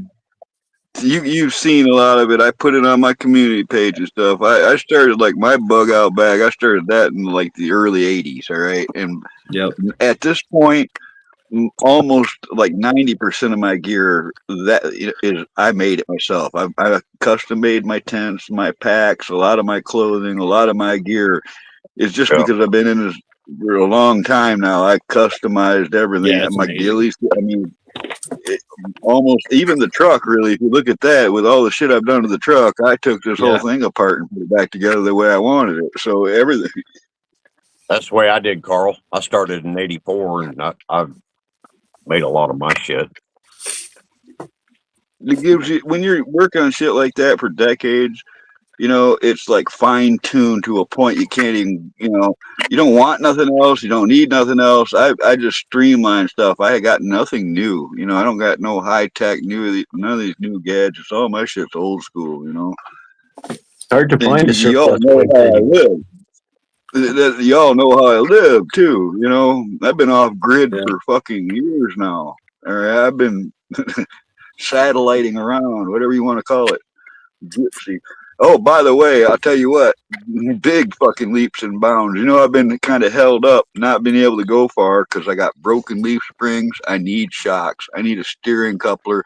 There's a few things that were kind of pricey these days. Well, I got the money. I've been fucking working my ass off. I saved up. I got plenty to fix the truck now. Now I'm working up on the fucking safety net of this, and I got my eyes on an M101A2 trailer to fit behind this thing so I can get my sewing machine, my generator, and all my shit, all the weight onto a trailer so it makes the truck more livable. But the fucking truck on the top side, I've got 100 projects done in the last 3 months. I got all my solars installed, and everything's working perfectly, man. I mean, like, I got new. Yeah, I got stocked up on all kinds of shit. Dude, it's all coming together. You guys, especially you folks in Ohio, before long, you're all gonna see me. Skull. Hell yeah, dude. Right on. Skull. I'm drinking coffee. Well, North Missouri's not too far out of your way, so I fucking love Missouri, Mac. When you invited me a long time ago, I got to go to Missouri. I know like 15 fucking people there that invited me. Plus, I love that area. I've been to Missouri several times. I like it down there. Yeah, dude, it's coming together. So I've got so much work right now that it's not going to happen like, the next couple of weeks. I'm going to keep fucking working while it's here. I'm just going to keep fucking, I need a safety net, If I had a large amount of money in my pocket, I'll go fucking anywhere, knowing no matter what happens, I got my ass covered, Yeah. I found me another sewing machine I think I'm going to buy, Carl. It's a old Montgomery Ward, and it's a big old thing. I forget the number or the name on it for $200. I'll send you a picture of it after we get off here or tomorrow. Welcome back, Eric. I've had a couple of the old Montgomery Wards. They were home model sewing machines, but it's like I've got one Singer sewing machine that's 140 years old, Mac. All right, and it's one of those ones that had the treadle. that you used with your feet, right? Well, actually, if you unbolt that mechanism, a modern Singer sewing machine motor bolts right on if you find the right bracket, all right? And so I modified this back in the 80s. I've been using this Singer sewing machine for over 40 years. And the reason being is because this old sewing machine's all metal gears. Modern sewing machines, even ones in the 70s, start adding, nylon gears and pelts and bushings and shit inside of them. And they won't even go over a fucking blue jean seam. All right. But this 140-year-old Singer has never failed me. And it will fucking hop right over a fucking quadrupled fucking seam, no sweat. You know what I mean? So there's an advantage to having an older machine like that compared to these weak ass, frail new home machines they sell. I got one of those too, but I will only use it on like women's clothing and stuff. Something so fragile that it takes a fine thread, a fine needle. That shit's for detail work. I found a Singer treadle sewing machine. It's one of the big leather working ones for $600. Instead of buying the Montgomery Ward, I may wait a few months and save up and buy it instead. Because I've been thinking about that, being you brought it up. Well, you got my contact info. If you see something, send me some info. Get my take on it before you do it. Some of them you don't want. I mean, what you really want, Mac, what you really want is called a walking foot. All right. Yeah. When I do canvas, leather work, all this stuff I do, I have to have the walking foot machine. What it is the feed dog underneath the sewing machine foot on all sewing machines moves, and it helps feed the fabric under the foot. With a walking foot, the top foot works in unison with the feed dog and pulls the fabric and keeps it from bunching up. Without that walking foot, you're not going to get a whole lot of progress on some things. If you're really good at sewing, you can do it without one, but it's not going to work in certain situations. That's the way that shoe patcher. That's the way that shoe patcher hand crank one I bought last year. It's got a walking foot on it.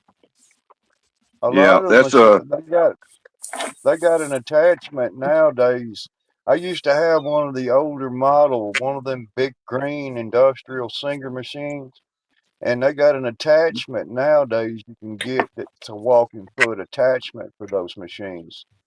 That's not a very heavy duty machine, and that's actually, that there's, the best clothing machine that you could probably get. It's Singer made these little boxed Singer sewing machines, and they're worth hundreds of dollars. Any normal home sewing machine, man, I had a lot of them, dude. A lot of them are just boat anchors. I'm talking about the big heavy. The big Well, that's what I've got in an industrial zombie. That's what I use. It's a walking foot 111W body Singer sewing machine from the 70s, and it never skips a stitch. I've been using this one for 30 years, and it's a canvas machine, all right, and there's a difference because a tailoring head is made for lighter fabrics and stuff. There's actually something called a Class C machine, which we used to use in the sail loft, and this machine has what looks like a 16 penny nail needle in it, and I'm talking I could sew plywood with these types of machines. They do make real heavy duty machines. They're so dangerous you have to wear eyewear because if a needle breaks, it'll stick in the fucking wall or your fucking eye. We had a detail shop. We had a detail shop where I was at one time, and that was a course that I took. And we fixed all those canvases and tarps and tents and shit in there, and the machines that we had in there. I'm real familiar with everything you're talking about. That's what I've been doing for 45 years, zombie. Go lay down. Yeah, everybody should know how to do some stitching. Everybody should know how to at least know the basics of it. Hey, I do hand stitching too. You wouldn't believe how many times I got to whip stitch somebody's seat together or fix a pop-up camper or something. I do old school hand stitching too. That's what I've done my whole career is hand stitching. I just got a sewing machine last year. I'm kind of new to it. But That's what I'll do. Hand stitch. yeah, I keep needles and that real heavy wax man, but wax thread in all my bug out bags or get home bags, Yeah, whatever you want to call them. too. hell yeah. I also use those. I also use that for like saddle repairs and stuff, where it'll match what they originally used better. Sometimes you can use sinew. I've actually got rolls of sinew and stuff that Yeah. if you want to match something that's already on a piece, Yeah. Here's a like when I little do bit of blue what jeans everybody should repairs. have. You should have one of Well, these. You should have one of these in your pack right here. This little device right here. You see that? You I know what got one that of is? those. Yeah, I got a couple Yeah. of them. See, and a lot of people should know that you could, if you take your time, and Camo and Macabus will back me up on it. If you take your time, you can do some really good, strong work with that one little simple tool right there and a knife. Yeah. That's all Yeah. you need, and some cord. I like that one. I got That's something I old, use man. all the time, and very few people even know what it is. Zombie. I'll show you here. Let me grab it. Showed this to people before, and they're like, and I've even had people go, "What the fuck is that?" You know. Here, see. What's Yeah, that? I always. Oh yeah, yeah. All right. What is it? It's a You know, hand stitcher. it's called a sail palm. All right, this was Yeah, made by sailors and stuff when they're doing repairs on a sail. All right, and you put it on your hand like so, and when you have the leather needle or whatever needle you're using, that works like a thimble. You look inside there, you'll see that yeah, there's a metal. Yeah. There's little dimples yeah, inside of steel that'll Uh-huh. hold the head of the needle, so you can shove it through the fabric, yeah, multiple layers of doing heavy duty. Push it right Yeah. through. No I shit. Yep, like that. it's called a sail palm. It's called a sail palm. I like that. yeah. All right. Welcome to the Robert Ham Cam. I know. A Cool. lot That of large times needle, people, that large needle that you showed there, Zombie. What's the official name on that? I don't know. I haven't looked at it to see what brand it is. I've had that thing, Macabus. I can look and see, but I've had that thing for freaking 40 years, man. And it's good in a pinch because, like, if you get this one little area of a thick leather that you want to just kind of repair real quick, that's the tool right there, man. That's the Yeah. tool, and it's useful for everything. But then, uh, if people they understand it, you know how it works. Camel Crawl knows how it works, and people probably know how that works. But that is a sewing machine. You Yeah. know, It's it's a called a sewing lock machine. stick. All right. Back in It's the called a what? back in the 1840s, the first sewing machines were called a chain stitch. Actually, the very first ones you Yeah, could sew 8 inches. You blocked the fabric in between two pieces of metal. You sewed 8 inches. You undid everything. You did it again, another 8 inches, and that's how you sewed until they came out with something called the chain stitch. And the chain stitch is what you see used on dog and feed bags. yeah, All right, it's like that one stitch that you can grab the one little tail and pull it just right, and it all comes out. All right, yeah, they have hand stitching machines that you can sew grain bags with like that and everything. And that's how machines started. yeah, But then they yeah, came out with what's called the lock stitch, which all new yeah, modern machines, all of them use the lock stitch. What you do with that tool, Zombie, is also a lock stitch. What it does yeah, is it pulls the thread evenly from both sides of the fabric and creates a half hitch within the fabric itself or at the same Ah, level of the fabric. yeah, So the half yeah, hitch keeps the stitch from coming out, which was superior to the chain stitch. Like I said, that if you cut it or it gets yeah. damaged, it comes right out. What'd you say it was Mm-hmm. called? The tool? lock That's a stitch. lock stitch.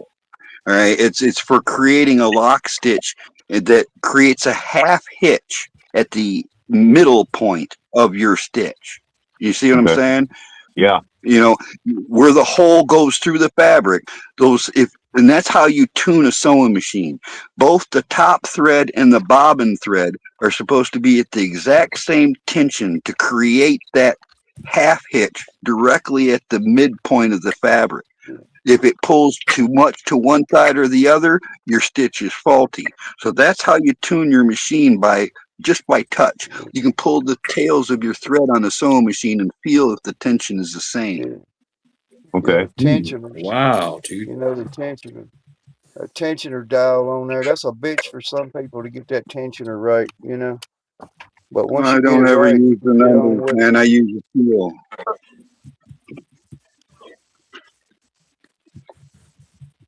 This is home economics on Unsupervised Saturday. That's funny you say that because I did have home economics and I was the teacher's helper in the sewing class. Yeah. I mean, I'm that's the kind of self-learning. shit. That's our generation speaking out loudly right there, you know. I I'm I learned self-learning how to, because being a survivalist and starting out in the backpack, I figured out I need to be able to fix shit when I was out, and kind of got into the hand stitching thing. Then I just now got into the sewing machine last year. I've never touched a I sewing Max, machine I'll learned, in my tell you whole life. the honest truth. You remember the 1960s GI Joes came out in Yep. '64, right? Yep. Those were my thing. All right, the military GI Joes that lasted from '64 to '69. They had tents and clothing, and J.C. Penney and Unsupervised. other clothing stores sold patterns for GI Joe and Barbie. And my Yeah. mother was a seamstress in World War II. She worked at a surplus store in Texas during World War II, and she sewed patches and stuff. And she sewed some GI Joe shit for me when I was young, and I could never get her to do it enough. So I started sewing when I was like 5 or 6 years old to make my own GI Joe shit. All right, and it expanded into tents and surplus gear and shit. By '72, I was buying backpacks and shit for a quarter at the fucking flea markets. You know, fixing it, hand stitching it up. But then it turned into like fixing old tents and stuff by hand sewing them. By the time the '80s come around, dude, I was just making my own. You know, yeah. it just evolved. It's a good First skill. time I learned, first time I learned how to use that tool right there, I was about, I don't know, I was probably about 12 years old in the Boy Scouts. I made a leather knife. I made a sheath for a knife. I made stuff out of leather to earn my merit badge, you know. I was a And scout. We did all that too. That was good stuff, wasn't it? yeah, and that little tool and a punch, the set that I had then came with a punch. And it was just essentially it was a needle in the same form. It just poked a hole, and then the the lacing tool would come in there, and you would lace it up, man, and it was like quality. You know, when you learn it right, you start pre-punching all your leathers and all that stuff, and then use that hand lacer on there, son. It comes together. You got all Beautiful them work. too, man. I got the punch tools and all that. Yeah. I just don't do it anymore. I keep some stuff around, you know, because it's a necessity to me. I can't see me without certain kinds of tools. You know, fabric Well, is one for thing, me, it just metal. helps. You know, if you're doing custom work, it just helps to have that as an option. I do a lot of leather work, man. I've done like Yeah, Cadillacs, interiors, and I've done all kinds of leather work, man. yeah, like some of it's on my page, but leather is not yeah, cheap. There ain't no time to fuck around there. It could be a $450 hide, and you need 8 of them to do a seat. yeah, You, exactly. no room for mistakes. You poke a hole in Yeah. the leather, man, it's permanent. Yeah. Yeah. I got to, I got all those, I got a set, I got, I will, I can't dig them out right now, but I got a set of those hook needles, those big, real nice hook needles to do leather work, like on steering wheels, gear shifters, baseballs, you know, uh, edge stitching on seats, whatever you need there to get it done. But I don't do that kind of stuff anymore. I used to do some stuff like that, but I don't do it anymore. I like doing it, but I was gonna start doing little shorts, just showing tips.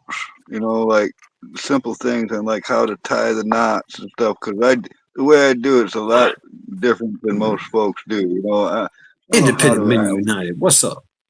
It takes me like 2 seconds to tie a knot. All right, Hey, and independent. I've done it like to rethread a sewing machine instead of like undoing the color of the thread that's run through your sewing machine.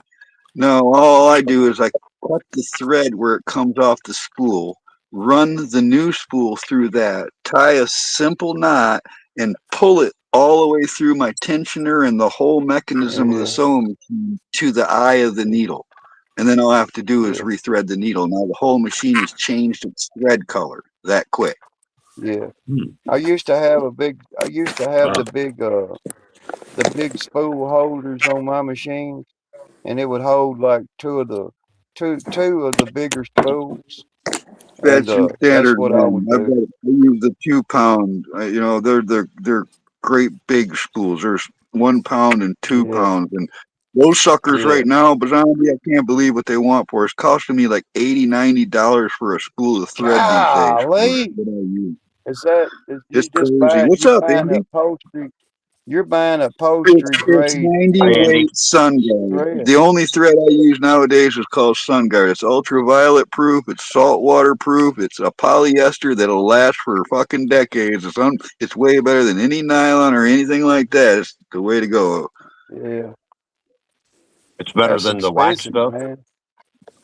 Oh yeah. I mean, when it comes to like tarp work or upholstery work, heck yeah, this stuff will outlast.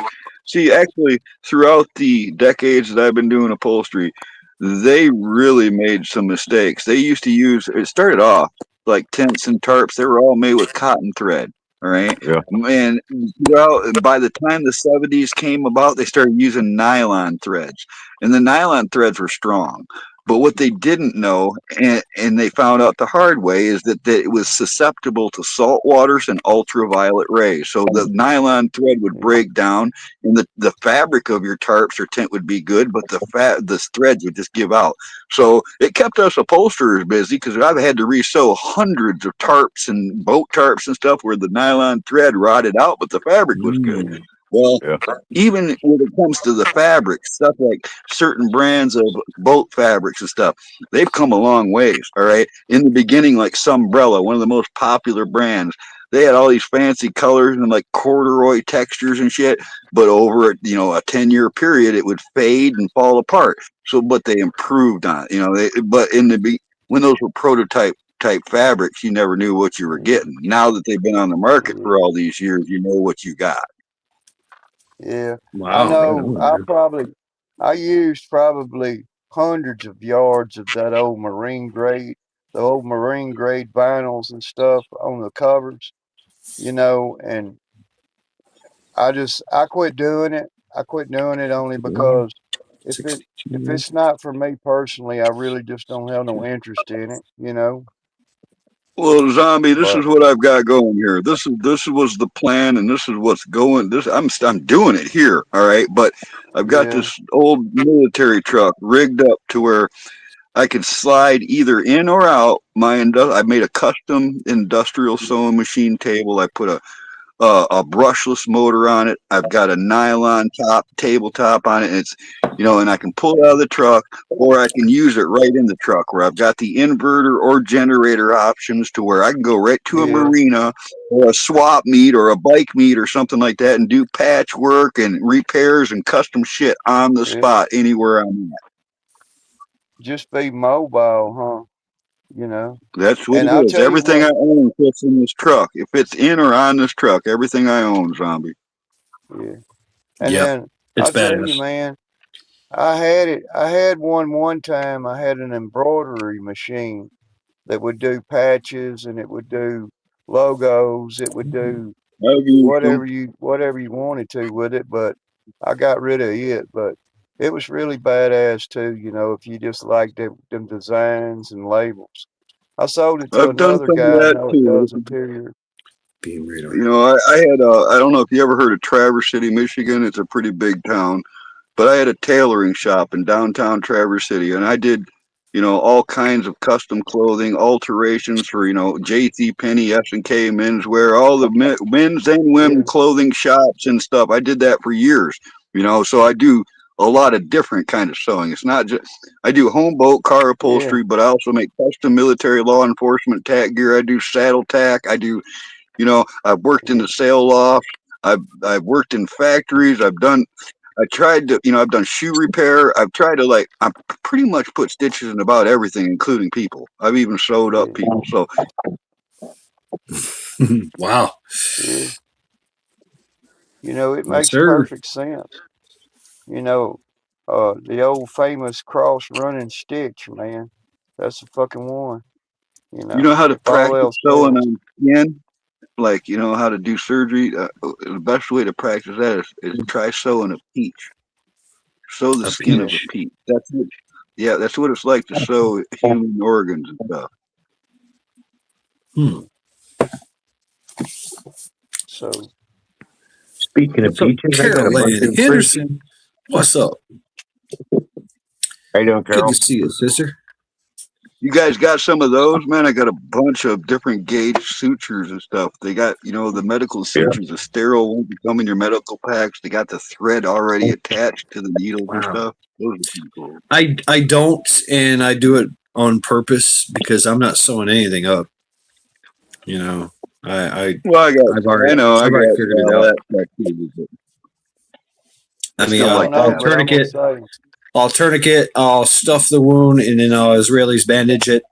You If think if you might anything. not use it, Chad, but I sewed up my own dog with it once.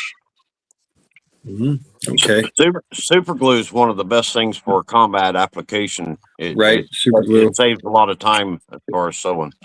I've seen it used That's what I was extensively gonna in say. Syria. You Yep. need super From glue. knife fighters, I've You heard need super super. glue.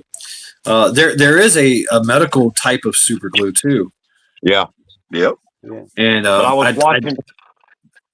go ahead. Go ahead. I'm sorry. Well, I was Uh, watching. I think it was Survival Dispatch. They had a guy on there, and he was talking about that. And they run low on the medical grade super glue in Iraq or Afghanistan. One, and they just started using regular super glue. And he said that the compounds are all the same. There's nothing really different at all between the medical grade and the like super glue stuff you get off the shelf. Sorry to interrupt. I did not mean to. Here's no, what This you is the got standard there. this is operating perfect. procedure around here. This is We all perfect. interrupt everybody. I thought that was standard operating procedure. Get in when you can Take fit in. that. Well, it is to a If, point, but it can get to a point of disrespect too. And I don't like to disrespect somebody that doesn't deserve it. take you a little bit of acetone. If you got some acetone around your place, a little bit of Lexan glass, Mm. the plastic Lexan, and some acetone, and let the Lexan dissolve inside the acetone to a certain thickness. You got super glue. Ah, there's another product I've seen. It's an adhesive.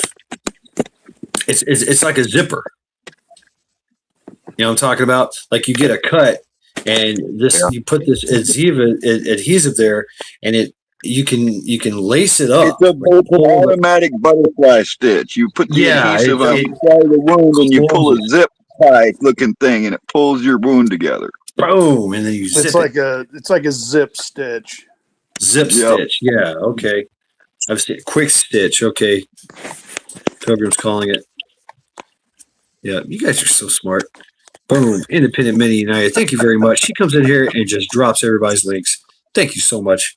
Yeah, welcome to Thank you, Unsupervised Independent. Saturdays, y'all. And look at this. What? Yeah. What? Why can't I do this? There we go. Carl mentioned peaches. I got a whole freaking jar of them. I couldn't help it. Yeah. I'm having the trouble finding the simplest fucking thing. They used to be everywhere. Vision did tell me like a year ago he's got some, but I don't expect him to save them. But I can't find any fucking standard, you know, coyote brown cravats, the fucking triangular bandage that you can use like a do-rag and all that. I can't find those motherfuckers. I've been going to surplus store every time I go near one, but all I can find is the compressed camouflage bandage. I can't find the original Carlisle style or sized cravats. The cotton cravats, man. What Yeah, the fuck? we had ours were olive drab in our medical. Yeah, I was gonna say they come in green too, but Yeah. either or, man, I fucking can't find them. Going to the country, gonna eat me a lot of peaches. A lot Going of to the soldiers country, now are gonna going eat me into a the lot of surplus stores and they're snatching up all the extra cravats they can find in surplus stores to put in their gear before they deploy overseas. Well, I Yeah, had it a whole weighs bunch nothing. of them from It weighs 91. I had nothing. a whole case of them, all right? And they were from 1991 in the plastic wrapper. And I had them all over my gear and stuff and had spares. But I'll be son of a gun. This whole batch, you opened up the plastic and that fabric would just fall apart, man. Like something was wrong with it, man. There was no strength left in that fabric at all. It was like fucking tissue paper. Mm. Glad you found that before you had an emergency. Right, but what a drag, man, you know? Yeah. Mm.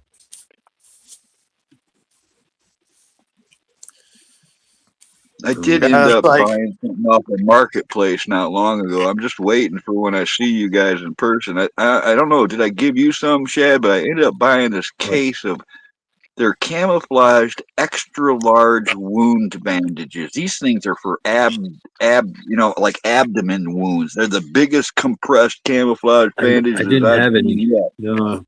And I got a case of them, man. I got for trades and shit. Yeah, those were, what were they? The 12 by 12? Yeah, they're huge, man. They got their own dressing. ties that come with safety pins and all kinds of shit with them. Yeah. Hardest thing I've ever seen somebody do, and if you do it and you're thinking about it, is whenever you get a cut or a wound, it's for that person to just want to automatically reach and try to cover that with their hand. So if you can just remember before you reach to cover your wound, to keep it from bleeding or something, just use some sanitizer on your hand. Just do it before you you don't have to do before that. you reach over there. Nah, you don't have to do that. Over there. You can These stuff compressed you bandages can I'm literally talking like about. yeah, you can literally stuff dirty socks into your open wounds. Yeah. I mean, Yeah, not because to mention these. the way I'm going to work, right? If I've got it, if I've got an open wound or a gunshot or whatever, or somebody else, is whatever's on hand. Yeah, I'm going to try to use like some sterilized gauze. Yeah. But I've used old T-shirts before. You know, just stuff it in there. Whatever it takes to close the wound, because once you get to the past the triage stage, that's when you get into the wound care, right? And they're going to take care of all that. They're going to clean it all up. They're going to irrigate it, all that bullshit. It makes me think of this, Shad. There's a story. It's a true story. There was back in the 1800s. There was a real famous guy named Kit Carson, and he knew the West and stuff. He was like a guide to even the U.S. cavalry. And there was this time where they were out in the wilderness, these mountain men together, and one of them gets attacked by a bear. All right, and the other like 3 living mountain men that survive, or they're there, you know. They know that the guy, they all think he's going to die. The guy that got attacked by the bear, they all think he's going to die. One of them stays behind a while with them. The other 2 leave, including Kit Carson. He goes back to the fort, like 165 miles away. Okay, he goes back. The last guy stays with the guy until he's sure he's going to die, and he leaves, and he goes back to the fort. Well, this fucker doesn't die. Okay, this mountain man, this is a true story. I forget his name, but he fucking crawls. He survives the bear attack. He's gouged open. His abdomen's open. He's got massive wounds. His head was damaged. All this shit, and this fucker crawls 165 miles. And what they said saved him is that he he packed his wounds full of maggots because the maggots eat infection. Yep. And he, like you're saying, he was full of fucking grub and dirt and shit by the time he got there. He crawled, man, with all these wounds, and he fucking survived. And it ruined Kit Carson's fucking reputation. All right, look up at that story. It's a true story. That's what I think about. I've heard it too. Yep. Yep. I mean, the sanitation part, when you're dealing with trail, I mean, they used to cut motherfuckers in Civil War and things like that. They would just cut your arm off, cut your leg off with a rusty saw, after they just used it on somebody else. I mean, they're running low on water. Yeah, I mean, antibiotics. Yeah, definitely keep you a Z-Pack.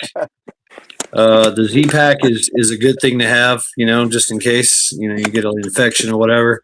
Well, Pilgrim, I didn't even know it was a movie, man. I read that shit in the book. I didn't even know it was a movie. Now I got to find the movie. Really? I didn't know either. Shit, I got to watch it. Hell yeah. Yeah. Oh, shit. Boom, boom, boom. The difference between now and back when I was in is now you've got the tourniquets, you've got the chest seals. And yep. Like back in Desert Storm when I was overseas, shit, all we had was duct tape and parachute cord. Yeah. Right. Yeah, we were told. I remember '98 for a sucking chest wound. We were to use the plastic. The plastic wrapper from the dressing. Yeah. You use that and you make the wound and then put and you make 3 open. Yeah, 3 seals or three pieces of tape and 1 open, so that it can gurgle. That was it. Now they actually sell chest seals. Now the chest seals, they've got the check valve built in. Yeah. To where you can seal it on all 4 sides. I haven't seen Doc Mac in a long time. Doc Mac! What's up, Doc Mac? What are you doing? What's going on? Get your ass up here. I haven't seen you in a long time. Wow. Always good to see another Mac. And Doc Mac is definitely a doc. Pilgrim says the movie's called The Remnant. Thanks, Pilgrim. Was it? Oh, I've seen that. Yeah, with Leonardo DiCaprio. Oh, Leonardo DiCaprio. What's up, Doc Mac, man? How you doing?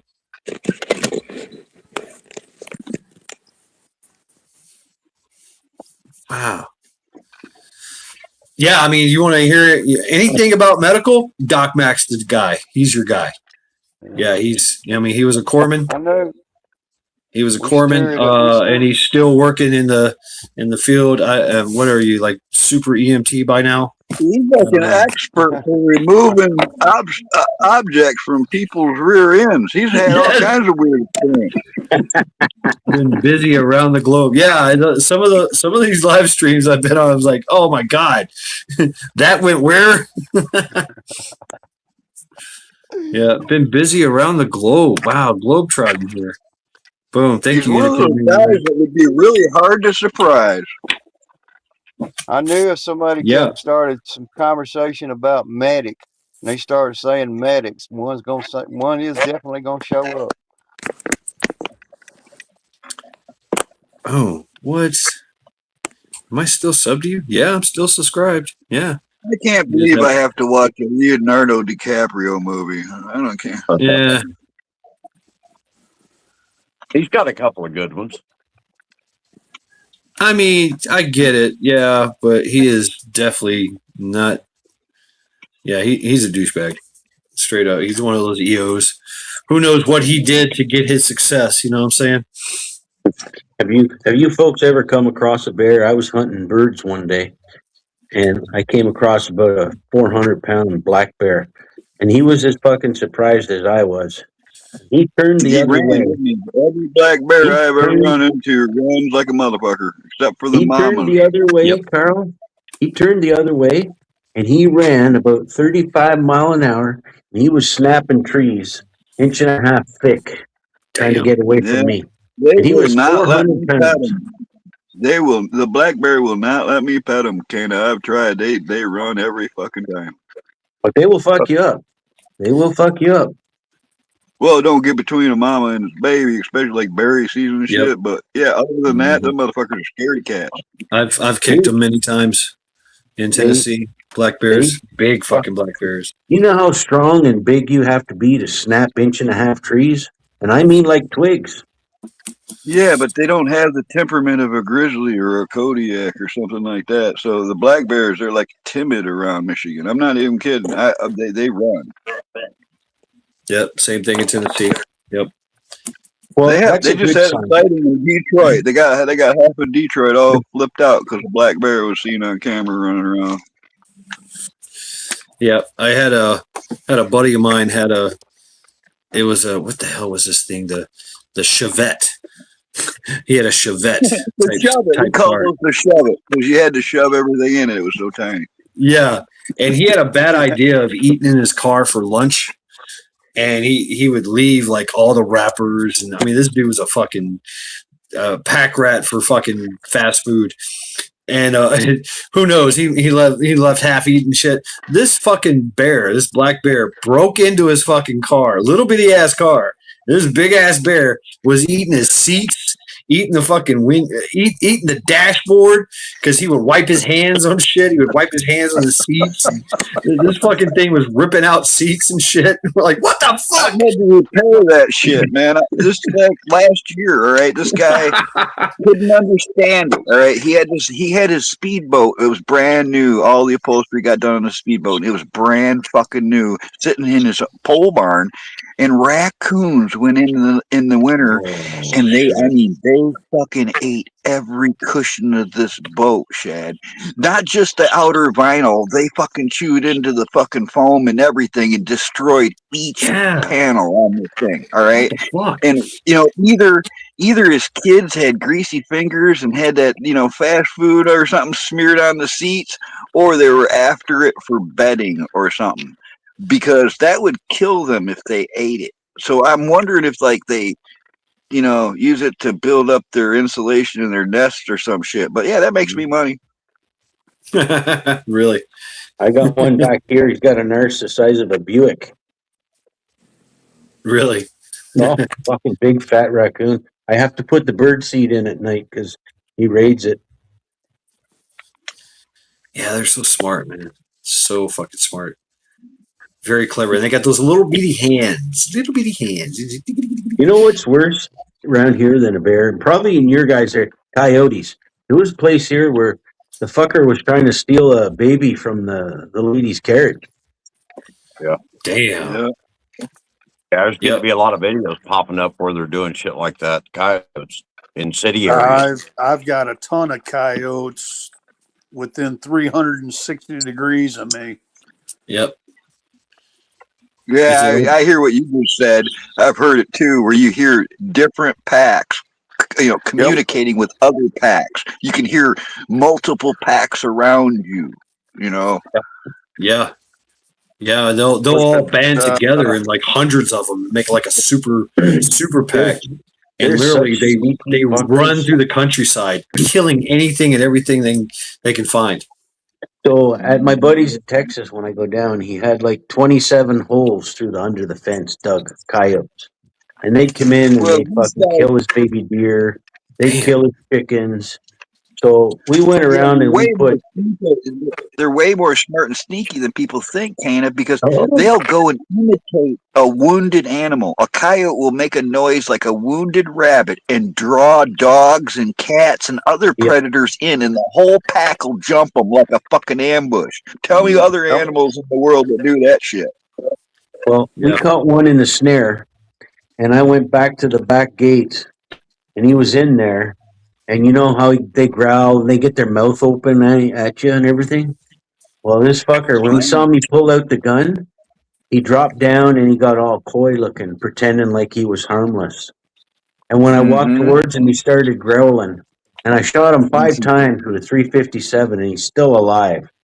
So I pulled out the 25-06, and I bounced his fucking noggin. But he was a sneaky, dirty bastard, that one.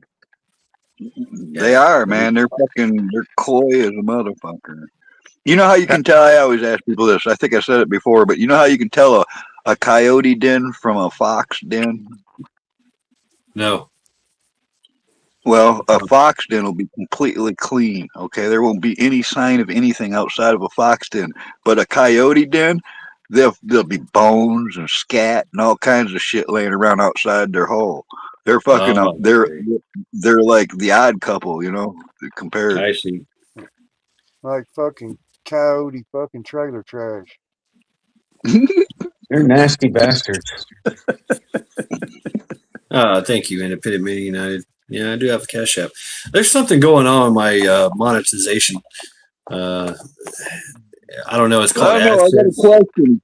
I got a question for everybody. Put a 1 in chat if you saw YouTube doing squirrely shit today, because I saw a bunch of weird glitching going on earlier today. I think Last YouTube couple of was added. days. Last Has it couple of been days. 2 days? All right. What they doing? I know, just glitches, weird people. The people, their streams getting knocked out and all kinds of shit. I mean, Really? I saw screens go black a few times with no explanation. A lot of fucking circles of doom too. Some people I knew. Some would say that is the AI getting control and trying to figure shit out. There was a lot of audio interference today because another person I know real close,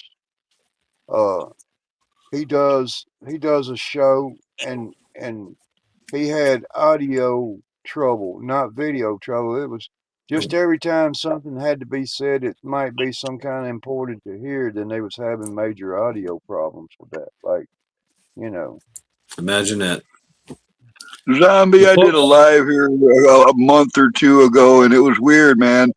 You could only put emojis, speak in foreign language, or spell things backwards. You couldn't say an English sentence in my chats. I mean, and it went on for a couple hours. There were people just all you could do is emojis, speak in foreign language, or spell shit backwards. That's the only way you could say something in my chat on a live. What the hell? Wow.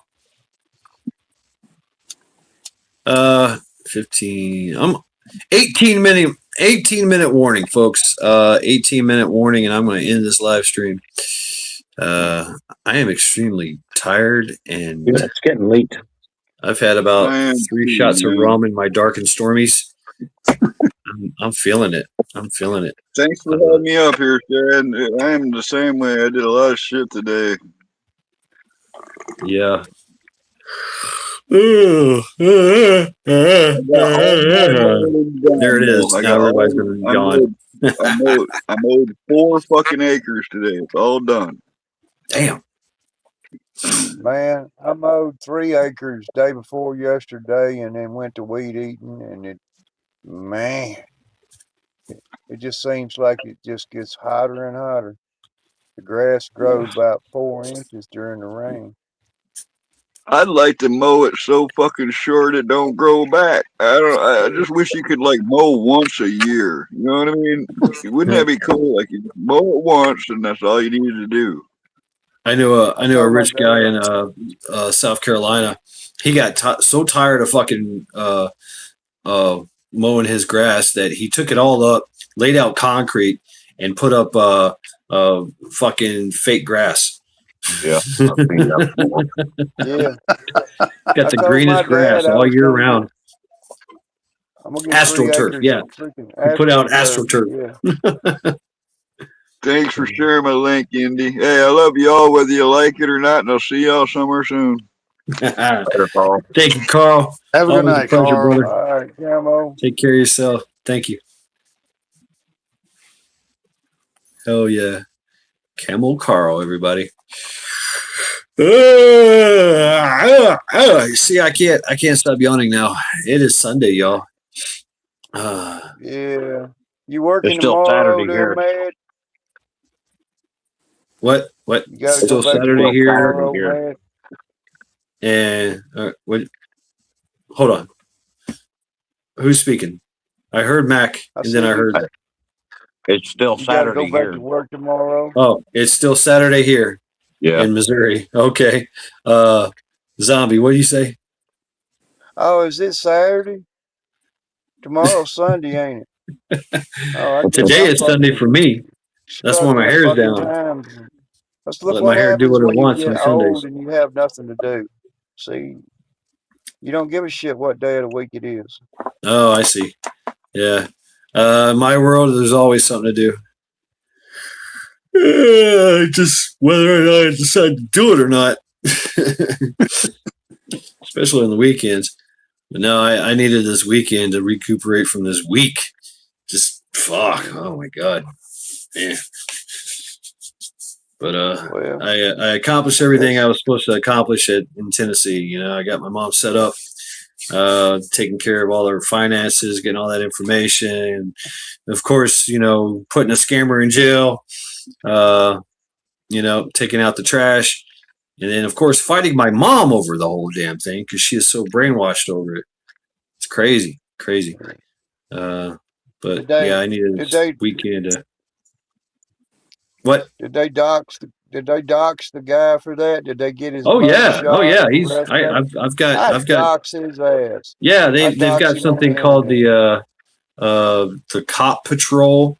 It's and they put up his mugshot and his name and everything he did, court date, all that stuff. But Yeah. yeah. Good night, Doc Beck. Thank you very much, bro. Hope you're doing well. I hear you're just globetrotting around the world, taking care of shit. Right on, dude. That's good stuff, man. Well, look, That I'll is say good stuff. goodbye to Bob and Macabus. Read up on that vice president thing, so you might consider that position.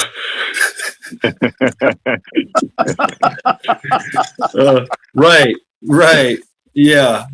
Or read up on the CIA and understand that they do scandalous shit Yeah, all the way yeah. around. They really run the show. Hey, I They don't are the want to deep try to state, stretch. man.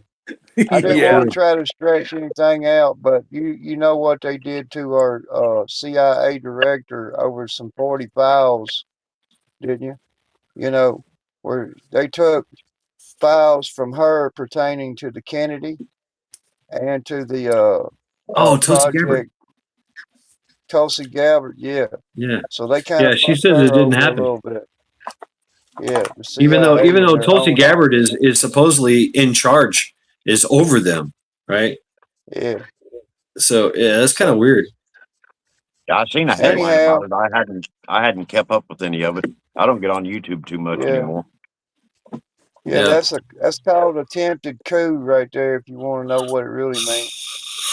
So we got a lot of work to do, you and I and Mad and Robert and a couple of other people when we get it taken over. Right. So for I just know now, that I'm gonna keep like nobody around me. I'm gonna stay in my office. Nobody's allowed in there just yeah, because.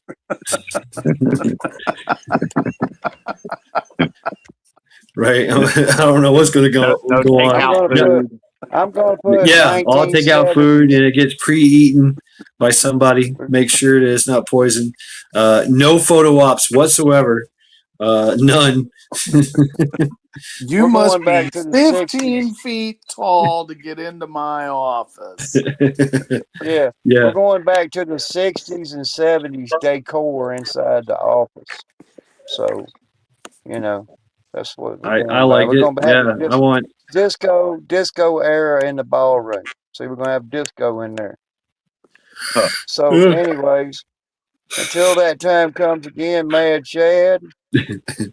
Thanks everybody for entertaining me and everybody entertaining each other, and you know how that ball runs until we take over the government. Till next week, same time next week. Thank you, Mr. Chad, for sharing your platform.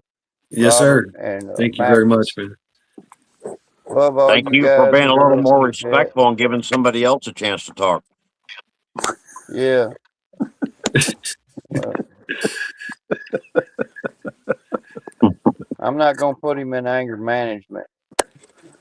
Anger management. Well, I'm a Scorpio. I need it some days. I mean, you It's know, like, look, I'd have to say that whoever's in charge of anger management with Maccabeus is going to need therapy afterwards. Oh yeah, they're gonna go through the door thinking I hate dealing with this motherfucker. I'm just hate dealing with this motherfucker. I know I sent some counselors to therapy. I mean, Oh, that's I'm not. somebody else you're going to have to find. Somebody to head Health and Human Services. That's gonna be on his door right there. Don't start no shit. There won't be none.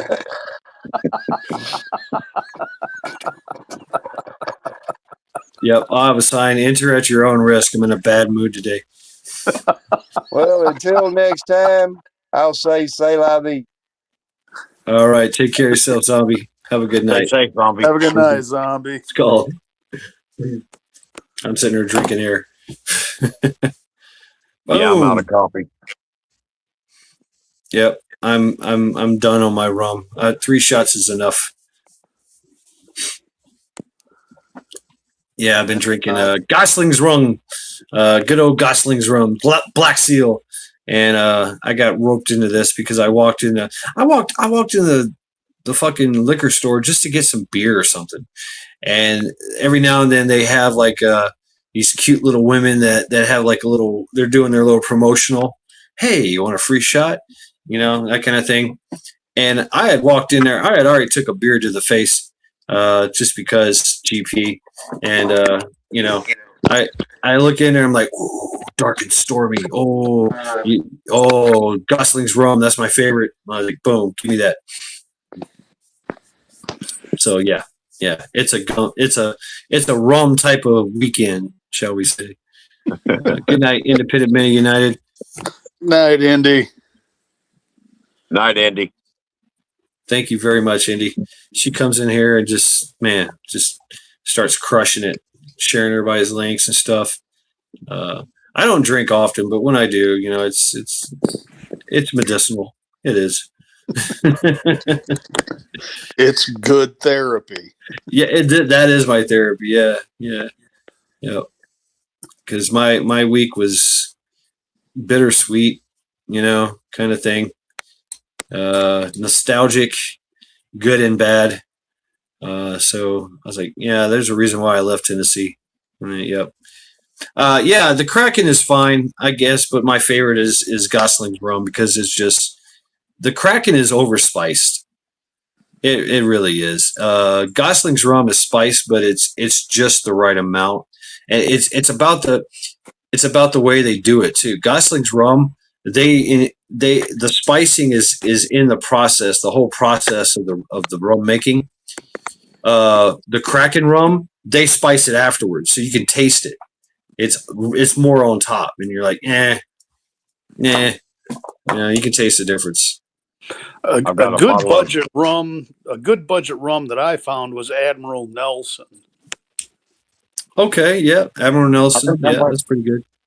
I got a bottle of that too. I got a bottle of Kraken. It's a special edition bottle of Kraken Attacks Missouri. Then Calypso and Admiral Nelson. Yeah, but Gosling's Rums makes the best rum and coke. It's very smooth. It's got the right kind of bites, just enough, a little bit of bite. You know, everything else, the Kraken and Captain Morgan's, it's got too much of a spicy punch. Yeah, and I'm like, yeah. But anyway, that's just my opinion as a rum drinker, and I'm not a big drinker. I don't think I've ever tried the Goslings. Oh yeah. Oh,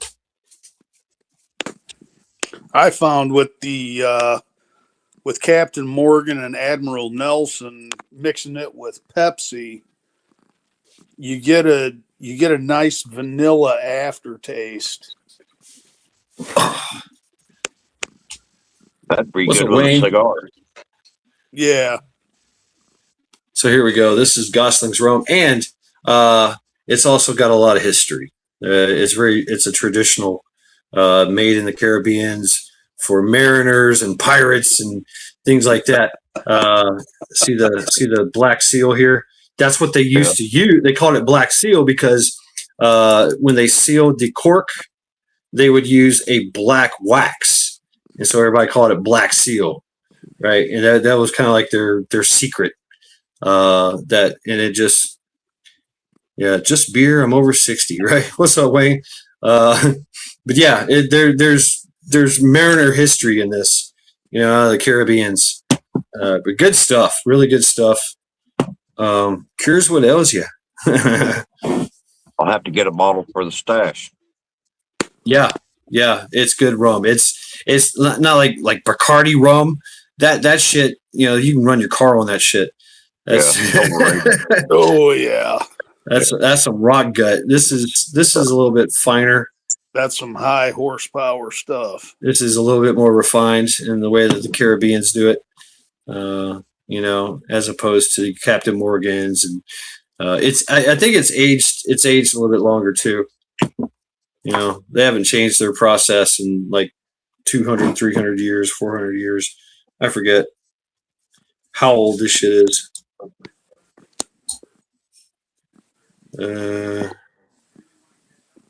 Originally called Old Rum. Yeah, oak barrels, drought out of oak barrels. Closely guarded secret. Yeah, it's got a better, smoother taste. Even straight, it's got that bite. It does have a bite to it, but yeah, this would be great with a cigar. Definitely paired great with a cigar. If you want to, put it on the rocks. I like to mix it with ginger beer and what's called a dark and stormy. Ginger beer is it's like a root beer but made out of ginger. Yeah. And then it just goes down real smooth. So it smells good. It's like since the wife's passed away, I've polished off 3 bottles of whiskey so far. My condolences, my brother. Yeah, man. You. I lost my wife, my second wife and daughter in 2010. I know what it means. Since then, I've almost punched my ticket and checked out twice because just everything has just been so overwhelming for me, and having to deal with the VA, having to deal with Social Security, and then all the bills, and keep your head up, brother. Keep your head up. Home, and don't self delete. Don't do that. You can't do that. I've already had an old high school girlfriend tell me if I punched my ticket and checked out, she was gonna self check out herself, and then she was gonna hunt me down in hell and kick my ass for all eternity. Hey, there might be something to that. Okay, I'm not gonna do it. Right. I mean, there's a reason why you're still here. It is. It's like ever since my near fatal motorcycle accident 5 years ago, I've just been questioning, why I'm still here, and if the man upstairs has a higher purpose for me. It'd be nice if he would give me a clue as to what that purpose is. Oh no, that's no fun. It's the discovery. You have to discover it. You have to have that, or you don't. You just have to be there for that time. Maybe you're supposed to. I'm a firm believer that we meet each other. That when I meet somebody new or whatever, that I'm supposed to tell them something and they're supposed to tell me something. You know what I'm saying? There's some kind of reciprocal intel drop, and that's it's the same thing with your life. We're here for a reason, and if we self delete, then we never fulfill that prophecy, if you will. Yeah, I mean, I did find out. Oh, what's it been? About 2.5 weeks ago, our daughter is going to be expecting, Well, there you go. Oh, I'm gonna be a grandpa again. You got to be a grandpa, and so you got to stick around for that. Yeah. You don't want to be that picture in an album and stories of Yeah. hey, this is your grandpa that you're never going to meet. Yeah. You know, That took so the stick cowardly around. way So, out. right, exactly. Yeah, yeah. And I know, brother. You're not a coward. No, Yeah. I've been there too. Things in my life I've thought about doing that too, and I hang in there. And these panels are a good place to go when you're really feeling down. Oh yeah, yeah. Yeah. Absolutely. I remember I remember one time you came on panel, dude, and you couldn't stop laughing. You just every time I look over, you just laughing. It's like these idiots, these fucking idiots. So I mean, if we can provide that for you, man, hey, that's awesome, dude. Yeah. You know, yeah. I mean, you need that. You need that, and we need that. We need you to come up here and laugh at our fucking idiocracy. Our stupid jokes and give your input, man. So yeah, no self-deleting. It's not allowed. All right. You're not given permission. What's the army thing? You're not given permission to die. So Yeah. Yeah. And now that oh man, congratulations, bro. On being a granddaddy Robert. How are they going to call you Papa or what? Don't know. Yeah, I guess whatever they call you. Right? Waiting for the daughter's boyfriend to come and ask me for my blessing for them to get married. Yeah, right on. So right on. Yeah, you got work to do, man. You got work to do. Stick around with us. Stick around. you got to teach that kid, that grandkid. You got to spoil him, right? So yeah, pass my knowledge on to it. That's right. Whether it's do you know if it's do you know if it's a boy or a girl? Not yet. I don't know if they're wanting to know right away or if they're gonna hold out until the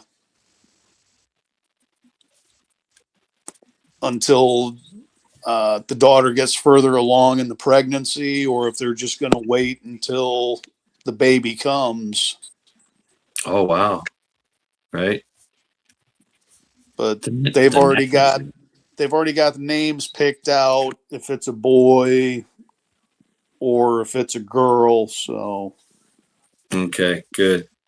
Oh wait, what happened? Those feelings of despair that pushes a man to those positions to think that way only last for a moment, and you have to remember that whatever you do is what that legacy will carry, and you don't want your legacy to be one of a coward. I don't know any other way to put it.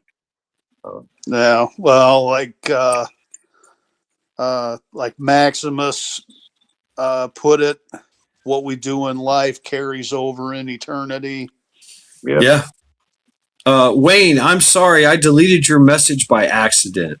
I do apologize. He said, "Laughter is healing." Laughter is healing. I didn't mean to delete that, bro. I'm sorry. I'm a little inebriated, but yeah, and that's the thing too, right? Yeah, we together we will overcome. Never give in. I'm reminded by the words of "Well, then cows die, kinsmen die. We all die the same." But I know of one thing that never dies, and that's those who get a good one, a good reputation. And so, self-deleting cancels that reputation, right? Yeah. No worries. Yeah, sorry, Wayne. I big fingers. Little. I just seen it too. Yeah. Sorry. Oops. Have you seen any of the videos going around that about like the fruit of the loom, cornucopia, and different things that used to be, and now they're saying it never was? Ah, yes, yeah, the cornucopia. That was a Denison marker. You'll see that on the cornucopia, the pedestal with the epaulets or whatever they're called. Those are to Dionyson, the god of debauchery. Yeah. Right. So yeah, they're covering up shit. They're taking things down. Wow. Yeah, and the Monopoly guy, he's always had a monocle. Now he don't. They're saying he never did have one. There's a bunch of shit that's changed. Like we're in like two dimensions have collided or something. Right. The Mandela effect. It's the same thing with Mr. Peanut. Mr. Peanut, Yeah. one time you see him with the monocle, and then another time you don't see him with the monocle.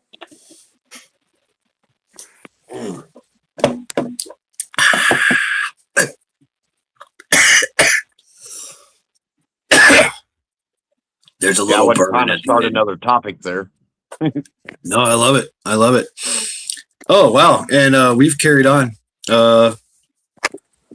Fish Stick says maybe Stern caused it. That's kind of what I was thinking, CERN. No, I what it is that no, I just quoted Zombie Force with the is that that we remember certain things. We remember concepts. We remember things like that, and the human mind remembers certain details differently. It's the same premise of if you take like every other word of a sentence and change it, we can still understand it because our mind puts it together. So the Mandela effect works that same way. All right, way to go, Wayne.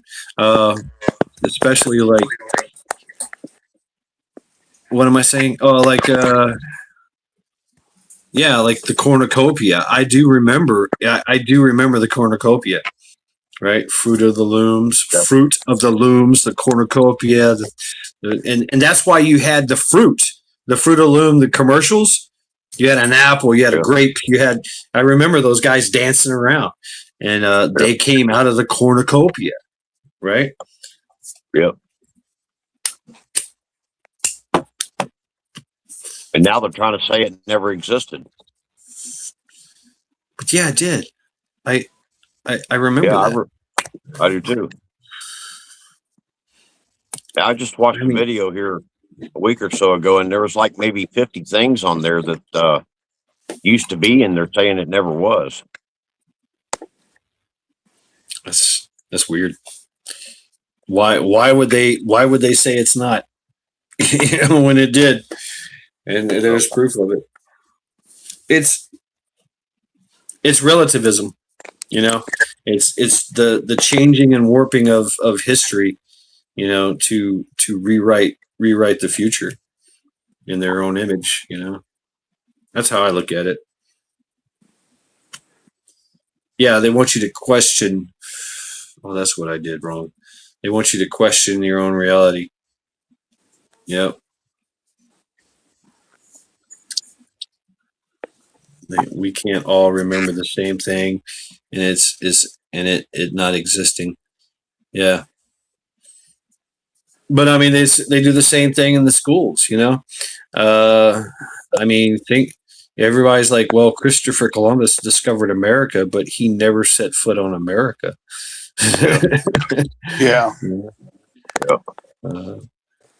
Shit like that.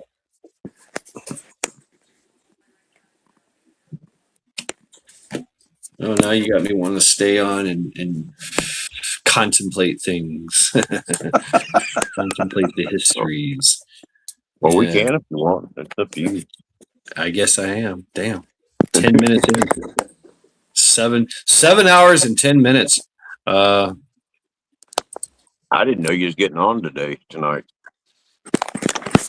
Yeah, I mean, I knew that I needed to at some point, just because I haven't done it in like a long time, Yeah, Pilgrim. I ain't got no plans. What?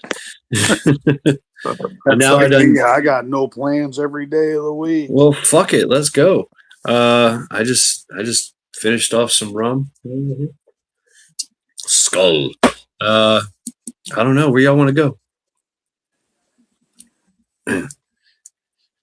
History is written by the by the victors. Right on, V. Right on. All right, so fine. I'll do this.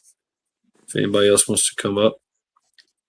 Did you see where all them corporate oligarchs met with Trump over there in China? Yeah, I mentioned that earlier. Kind of segued in. We were talking about the AI and the data centers and the panoctagon techno autocracy prison that they're building for us. And oddly enough, all the tech giants went with Trump to China, which they have the massive social credit score kind of thing going on, and we all know they love that model, right? Yeah. You ever get the can figured out? No. No, and thanks for reminding me, Fish Sticks. I need to order a 13-pound screw or 13-pound spring. I got a 15-pounder in it.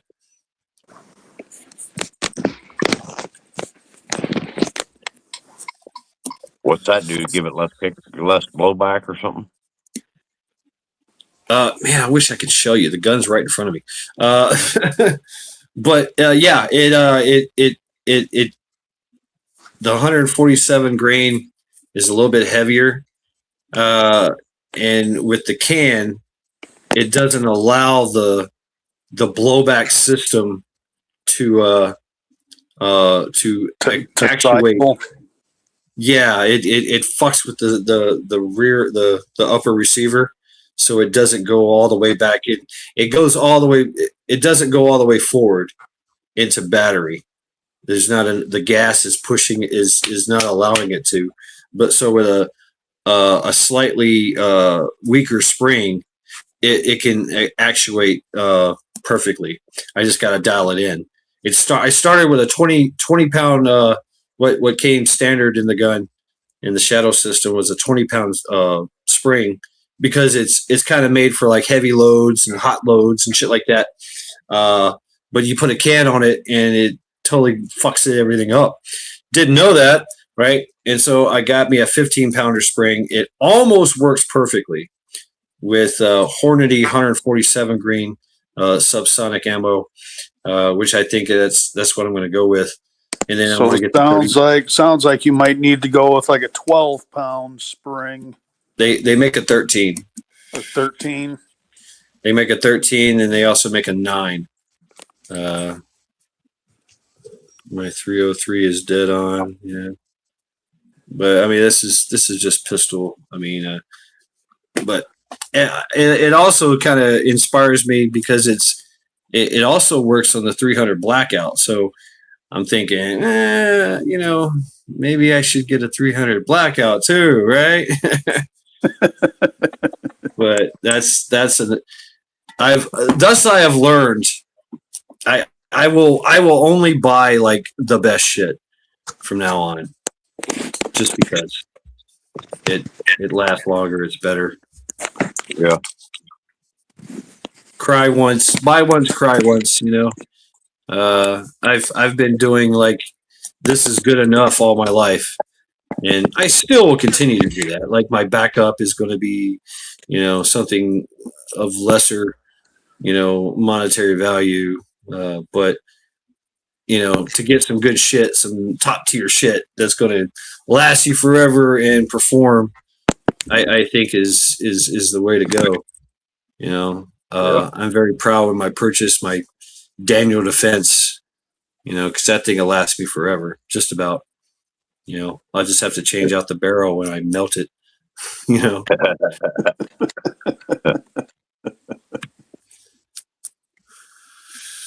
But yeah.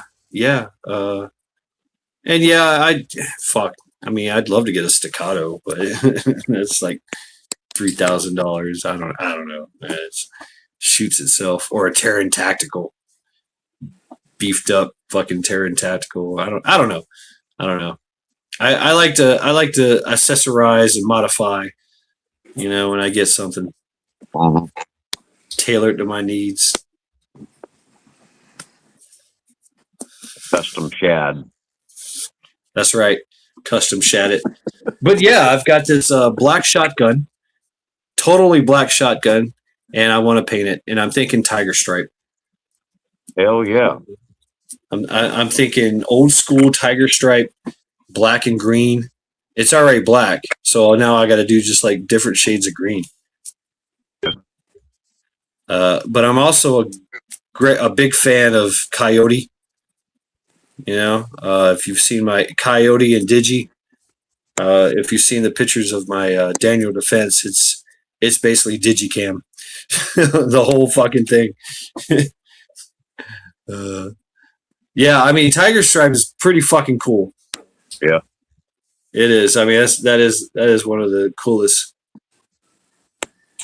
Yeah, it's one of my favorites. But I'm thinking about doing Tiger Stripe in almost like a Digicam. Maybe do like a Digicam background with Tiger Stripe overlay, just to kind of break it up a little bit. I don't know yet. It's yet to be built in my mind. It's got to be built here first. Right. That's how I am. I got to do everything in my head first, and then just execute.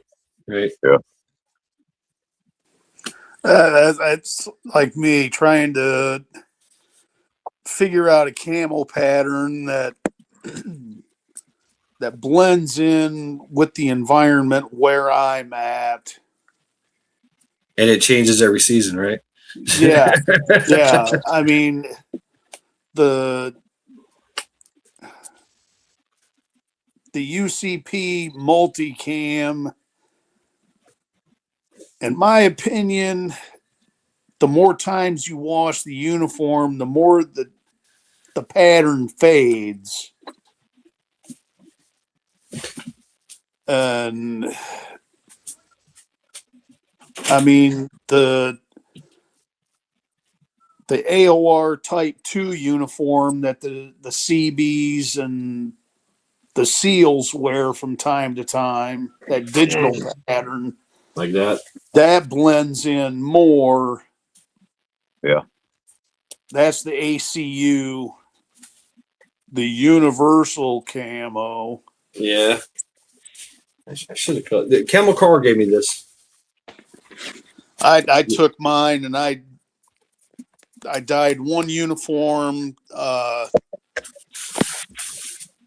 with apple green and dark green dye with a little bit of brown in it. And then the other one I dyed with the rest of the dark brown and mocha. Mocha, really? So yeah, I mean, you see this. This is to give it that brownish tint for like in the fall, through the winter. Yeah, this is the I love this. This is my Whoopee, and I love this. That's the what we call it, woodland green digi, and then you see this is that contrasting. That's the Marpad, isn't it? Oh, is that what it's called? Whoopee? Yeah, Marpad. Okay. Yeah. I wish Carl was here. Damn it, we're talking about this shit. I feel like we're talking about this shit behind his back. He's the expert. Damn it. Yeah, gray blends in, right?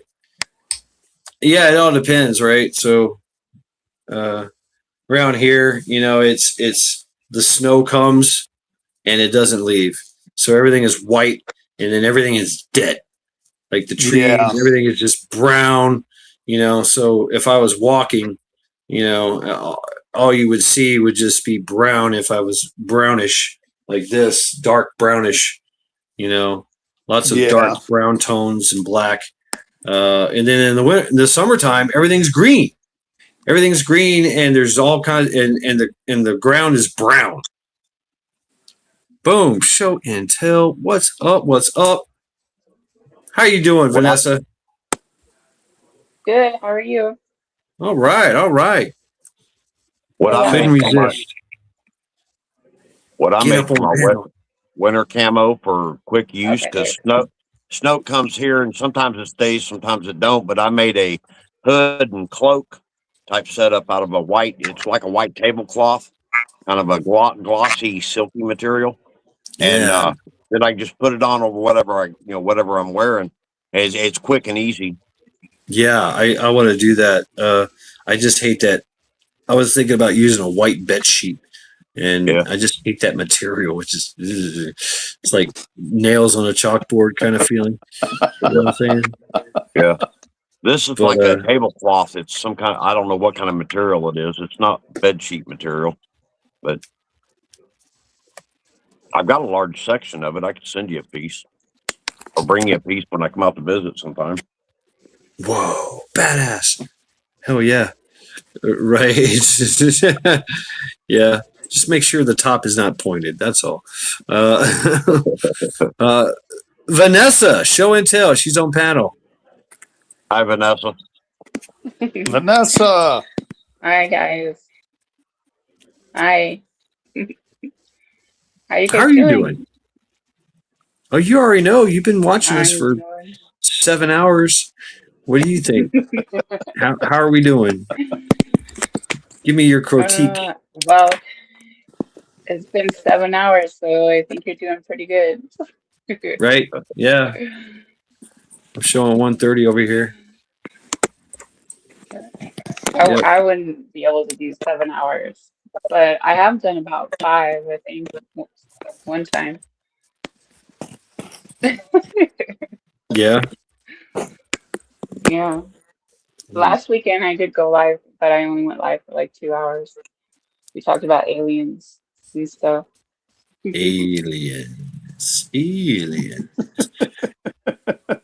I Sounds mean, about like ACR's Yeah. live stream. I mean, so what do y'all think about Yeah. all this? I mean, they've basically opened the files.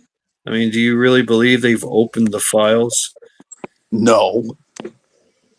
All I've No. seen is the first file dump, and most of the footage that I've seen is stuff that was already available on the internet. Yep. Yeah, just And kind some of the stuff is redacted out of it, blacked out. Yeah. The question is I think what isn't redacted? I think most of it's a show to keep us sidetracked from what they're really doing. It's just like everything going on. It looks like on the war front, we're trying to get control of the oil to keep China from getting it. And then he goes over there and has a meeting with Jinping Ching and the corporate oligarchs. You know, it's like the whole thing doesn't make sense. He gets shot at 3 times and nobody can get a good shot in. We've had several attempts and actual assassinations done in history, and it's like this is the worst bunch of assassins we've ever had. The worst bunch of Secret Service, the worst bunch of everything. It's like it's a staged show. Exactly. That's what I'm feeling too. Yeah. Yeah. I just I mean, but yeah, the I think last one with the guy. his Go ahead. China's trip was go ahead. I think his China's trip was just to make us think that we're getting along with China. I think it was just a show. So, but I mean, he did bring back a lot of investment with the tech companies and stuff. So supposedly, I think it's a big mistake. And he also done a bunch of investments into it while he was over there, several million. Yeah. Really. Wow. Yep. Really. I mean, that's that. I'm thinking treasonous shit right there for Trump. Yep. But he brought in Palantir. I mean, Palantir's hooked into about everything government wise now. And I don't know. I think he's setting everything up for his version of the Great Reset. Yeah. Yeah. And the person who's in control of NVIDIA chips too, The what? he went there. The NVIDIA, the guy that's in control of NVIDIA chips that go in our laptops and computers. Hold on a second. Your audio is terrible. See if I can fix this. Boom. All right. Let's see how you Okay, sound how about now. now? Oh yeah. What do y'all think? Do I sound That's a okay little now? better. Yeah, it's better. Could Okay. you repeat? Could you repeat So that the for me? guy that does this, the guy that's in control of the NVIDIA chips, Oh, NVIDIA. the Okay. chips that go, yeah, Oh, in the computers. he went with, yeah, Yeah, that's one of the companies he yep, invested in. Yeah, yep. I mean, it's China. Okay. China is asshole. It's straight up. They don't care. Everything they have is fake. Everything they have is stolen. And so anything we give them, they're going to use against us. Right. You know, and to think that you can go into China and wheel and deal is preposterous. They will renege on every deal. They always have. That's their MO. It's communist China. The Chi-Coms are well known across the world for trying to exploit everything and everyone. There's no such thing as patent rights, trademarks, or copyright infringement. They're going to steal it either way. I mean, does China's China? also supposed to buy 200 Boeing planes. Okay, that means now they're going to have their own planes. They're gonna call it, Taichung or something, or Boeing. Between that and all the equipment that Biden abandoned in Afghanistan, that's going to work its way into China and Russia. Yep, China where state so they can reverse engineer everything. Yeah, but they're just not smart enough. They're really not really smart enough. They don't show up in places for friendship. Read that as you want. Right on. Yeah, I mean, China has a history of selling just messed up stuff to countries. I mean, their latest radar they sold to Venezuela, they sold to Iran. Guess what? We shot it. We blew it up. The tanks, they've got tanks, they got armaments that just break down, and hey, good luck. There's no customer service. All the artillery shells that China made and sent to Russia, 3/4 of all those artillery shells, they wouldn't explode on impact once they were fired out of the main guns. Right. Or I read they sold a bunch of recoilless mechanized rifles to was it, I want to say Thailand or Burma. The rifling was backwards. So the shell would literally get stuck halfway through the barrel. It's like, fuck, man. What the hell? Yeah, they don't know. They just figure and that's that's their thing too. Is like, if you can cheat. That's their and it's built by people that don't care. Right? These people are forced to work. Yeah. Right? They're forced to work. The average a rich person makes a little bit over $1,000 a month. And that's like and working. You know what? They're not even working anymore. I've seen so many news videos from China, and the people over there are I mean, their homelessness is just out of control over there.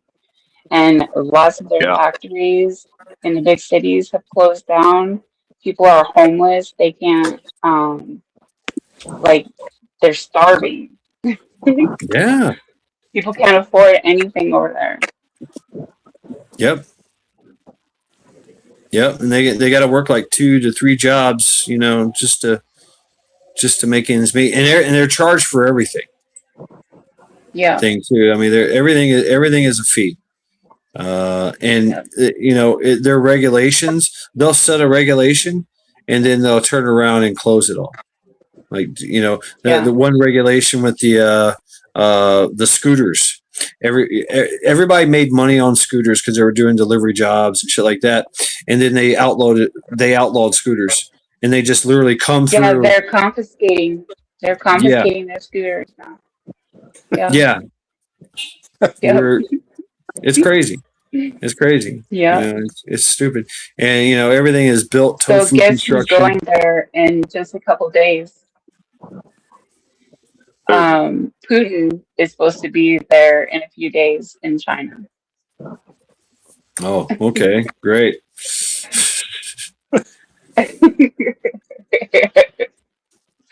Yeah. And And I tell you what I think. he is What supposed to be really? here in September. Oh, Putin's going to be here in September. Go ahead. No, Xi Jinping is supposed to Oh, be he's here in coming here. September. We need a poo. We need a poo. Yeah. We need a poo. Na, na, na. That's great. I think China's the testing ground for this whole "you'll own nothing, be happy" bugs, and we're gonna control the world. Yeah, I think so. I did see a few days ago they supposedly had a virus outbreak in China, and I saw that they were quarantining off. I want to say it was around the bio lab where this virus had leaked from. So it's like, here we go, Imagine COVID that. all over again. Imagine that. So Meanwhile, you know who did a practice lockdown for the hantavirus? China did, like a few years back. They practiced a lockdown for the hantavirus. I remember back in the 90s, Russia and China were trying to develop a super biological weapon, and their plan was to put 5 pathogens combined into one weapon and set these charges off.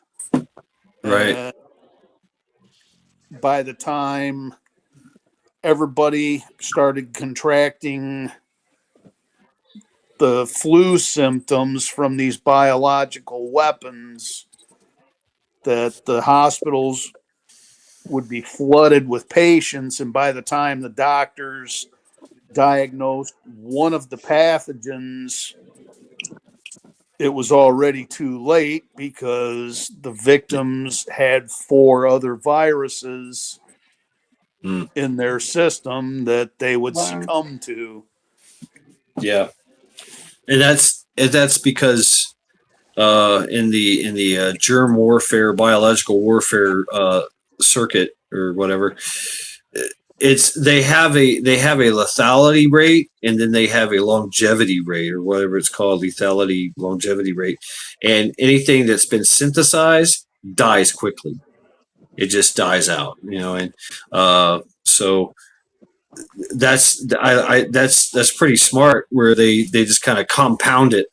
Like, you get the flu, and then you get, you know, Hashimoto or whatever, you know, anthrax, whatever. But Ebola. you know, it has to, yeah, you like flu, Ebola, anthrax all together, but all in one shot, they have to figure out how to time release that, and that's hard, because everything erodes that shit. Mm-hmm. There was just a big Ebola outbreak. I think it was Uganda, maybe over in Africa, and it's a Congo. new It's in the where? Congo.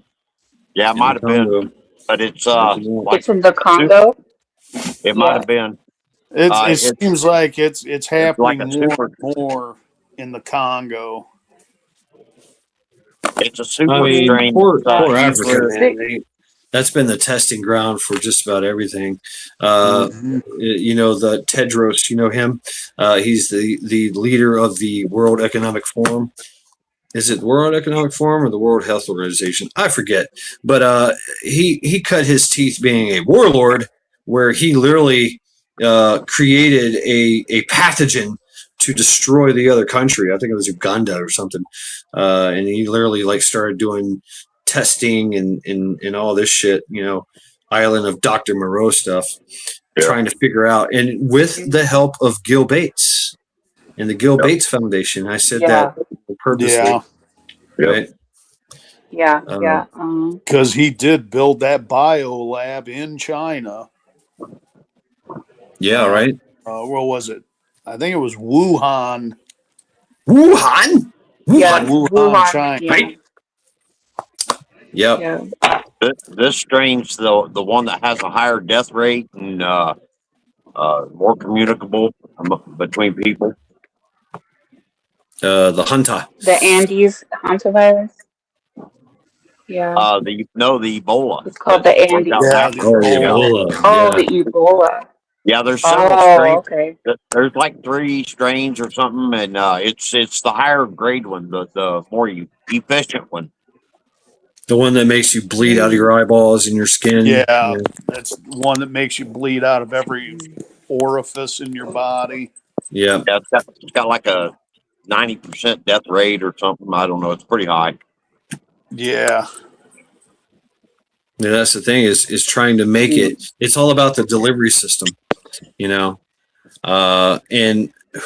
because once it's the great thing about our DNA is our DNA remembers, and it's already a built-in kind of immunity.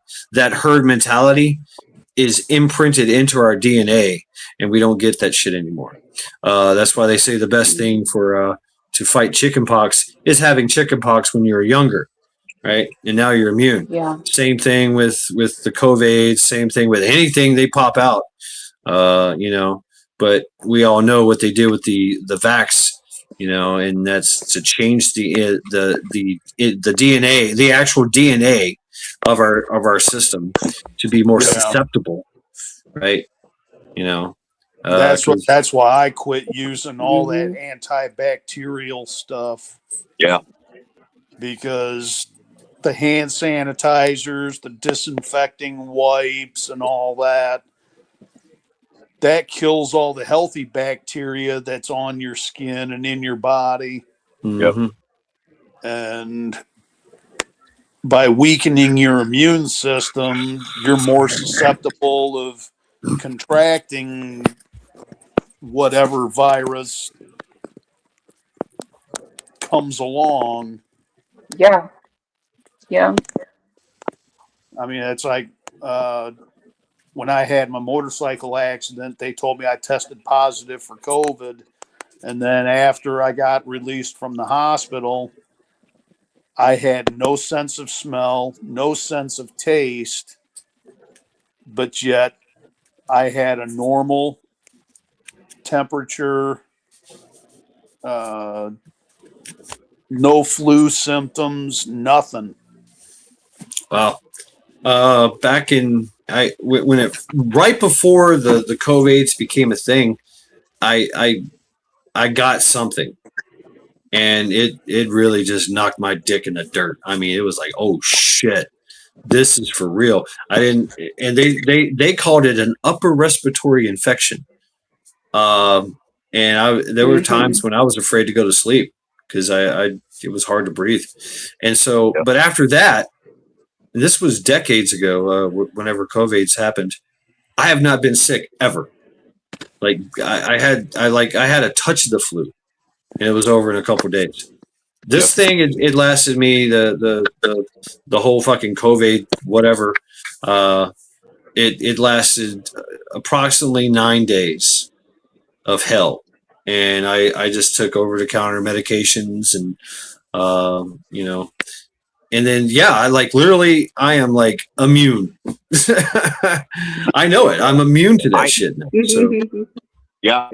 In 2017, when I was still building data centers, I got a really nasty flu like that lasted about 3 weeks, and I've not had any flu since, Chad. I mean, seriously. And I've been face to face with people that had the COVID. yep.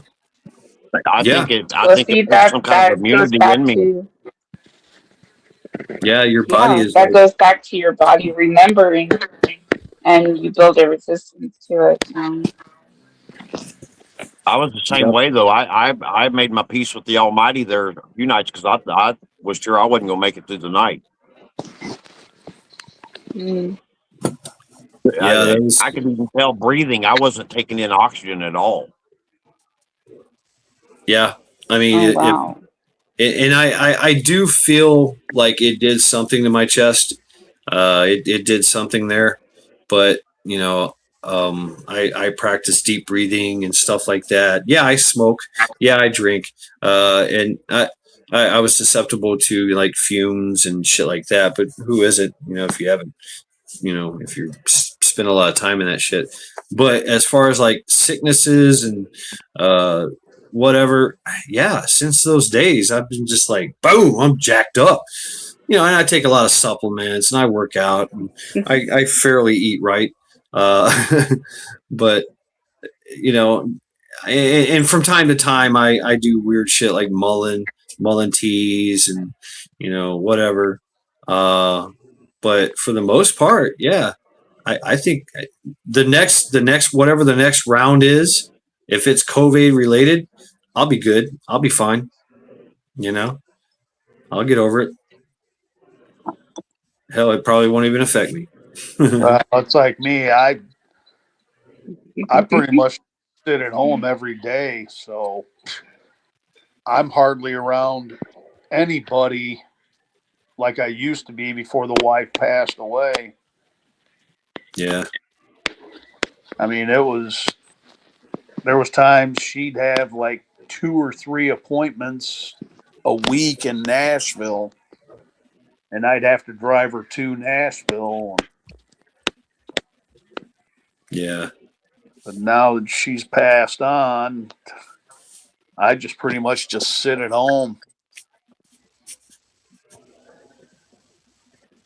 Fish Sticks asked, "What kind of bike do you have?" I used to have a 1200 Sportster, and then I had a 300 plus pound 10-point buck run out in front of me trying to jack me for my Harley. That's the story I right. tell everybody. It gets a laugh. Yeah, right. This deer tried to like forcefully take your bike. Tried to mug you. When Got I deer hit him, mugged. the impact killed him instantly, threw him 50 feet, Damn. threw me 65 feet, and my head narrowly missed hitting a no passing zone signpost by maybe an inch. Wow. Wow. And I had road rash on this side of my head. I was knocked unconscious, tore the ligament on the end of my collarbone in my right shoulder, and tore I don't know how many ligaments in my left ankle. So I'm still walking with a limp to this day. Mm. And I've had people tell me, "Man, you're lucky to be alive." It's like, sometimes I think that buck got the better end of the deal. Yeah. For sure. For getting road rash. All right, I'll be back. Once again, you're left unsupervised. And then they found kidney stones in both of my kidneys, and then on top of, Around the same time? yeah, all at the same time. Then Mm. having being told I had COVID, and what Well, else? when it rains, it pours. Oh, that's not even the half of it. It was the Friday of the weekend before Thanksgiving. I started having troubles breathing, and it felt like somebody was stabbing me in the right side of my chest. So I told the wife, Oh I said, no. "You're going to have to drive me to the hospital." And I said, because with me being hardly able to breathe, I'm not going to be able to drive. And she says, "Well, how fast do I go?" I said, "Just turn the four ways on and just put the pedal all the way to the floor." I've had to do I that. said, if a state trooper sees you speeding, he's going to see the four ways on. And when he pulls up next to you and asks you what the problem is, you tell him I'm having a hard time breathing and you're taking me to the hospital. Chances are he's going to give you an escort to the hospital. She says, "Well, what if I get a ticket?" I said, "They ain't going to give you a ticket if it's a medical emergency." Mm-hmm. And where we were living at, we lived 20 miles just west of Rockford, Illinois. And we made it to the Hines VA Medical Center in Maywood in 30 minutes. Usually it took us an hour and a half to get there. Right. Yeah, I had to do that with my roommate Linda. She had an episode, and it was some, I forget, diabetic, and she just kind of like just was passing out. She's like, "We gotta go to the doctor. We gotta go to the emergency room." I'm like, "Really? Now?" She's like, "Yeah, we gotta go." Uh, and well, come to find out, she has. I had to go to a different hospital because of her health Her insurance or whatever. insurance. Yeah, and so we're like, I'm casually driving, you know, and I had already Yeah. passed the Yeah. closest, Yeah. the closest hospital. Already passed it, and I'm kind of speeding a little bit, and then she just goes and passes the fuck out on me in the car. I'm like, holy shit, and I'm slapping her, I'm throwing water on her. She's like, and like that's when I said, okay, click. We're doing 100 miles an hour. Get the fuck out of my way. I went through every fucking red light. I didn't see one cop. And like you said, it was like 20 miles away to her hospital. And yeah, I hauled ass. Had no fucking get the fuck out of my way. I was kind of reckless but safe at the same time. Does that make sense? Yeah. But But I yeah, was passing people. I had my flashers on. I'm honking my horn.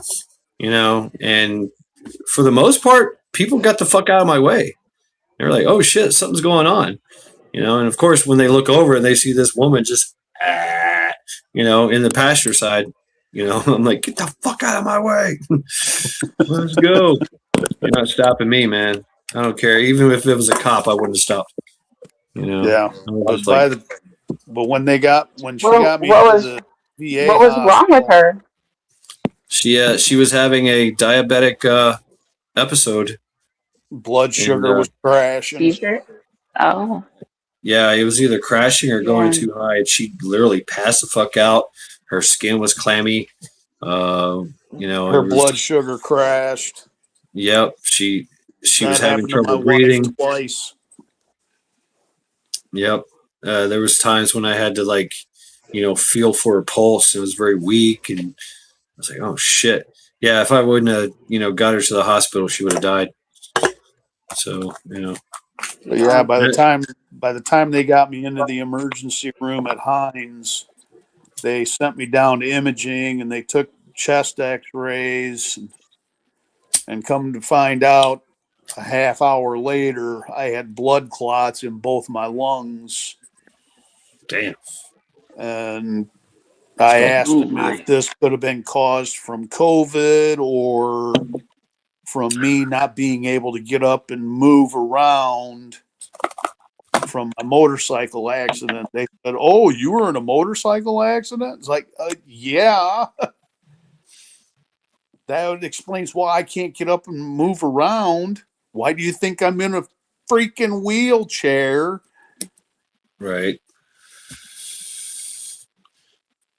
Yeah. And that's when they took an MRI of my ankle, my shoulder, and they sent them up to orthopedic. And then they hospitalized me for the blood clots and they started pumping me full of heparin to break the clots up. And the next morning, the doctor came in and he told me, he says, "You realize how lucky you are?" I said, "What, that I survived a motorcycle accident?" I He got to go said, flip the bilge pump on. I'll be right back. Sorry to interrupt. "Oh, that's Okay. okay." He said, "Oh, you were in a motorcycle accident?" I was like, "Yeah. Why do you think I can't get up and walk?" Yeah, right.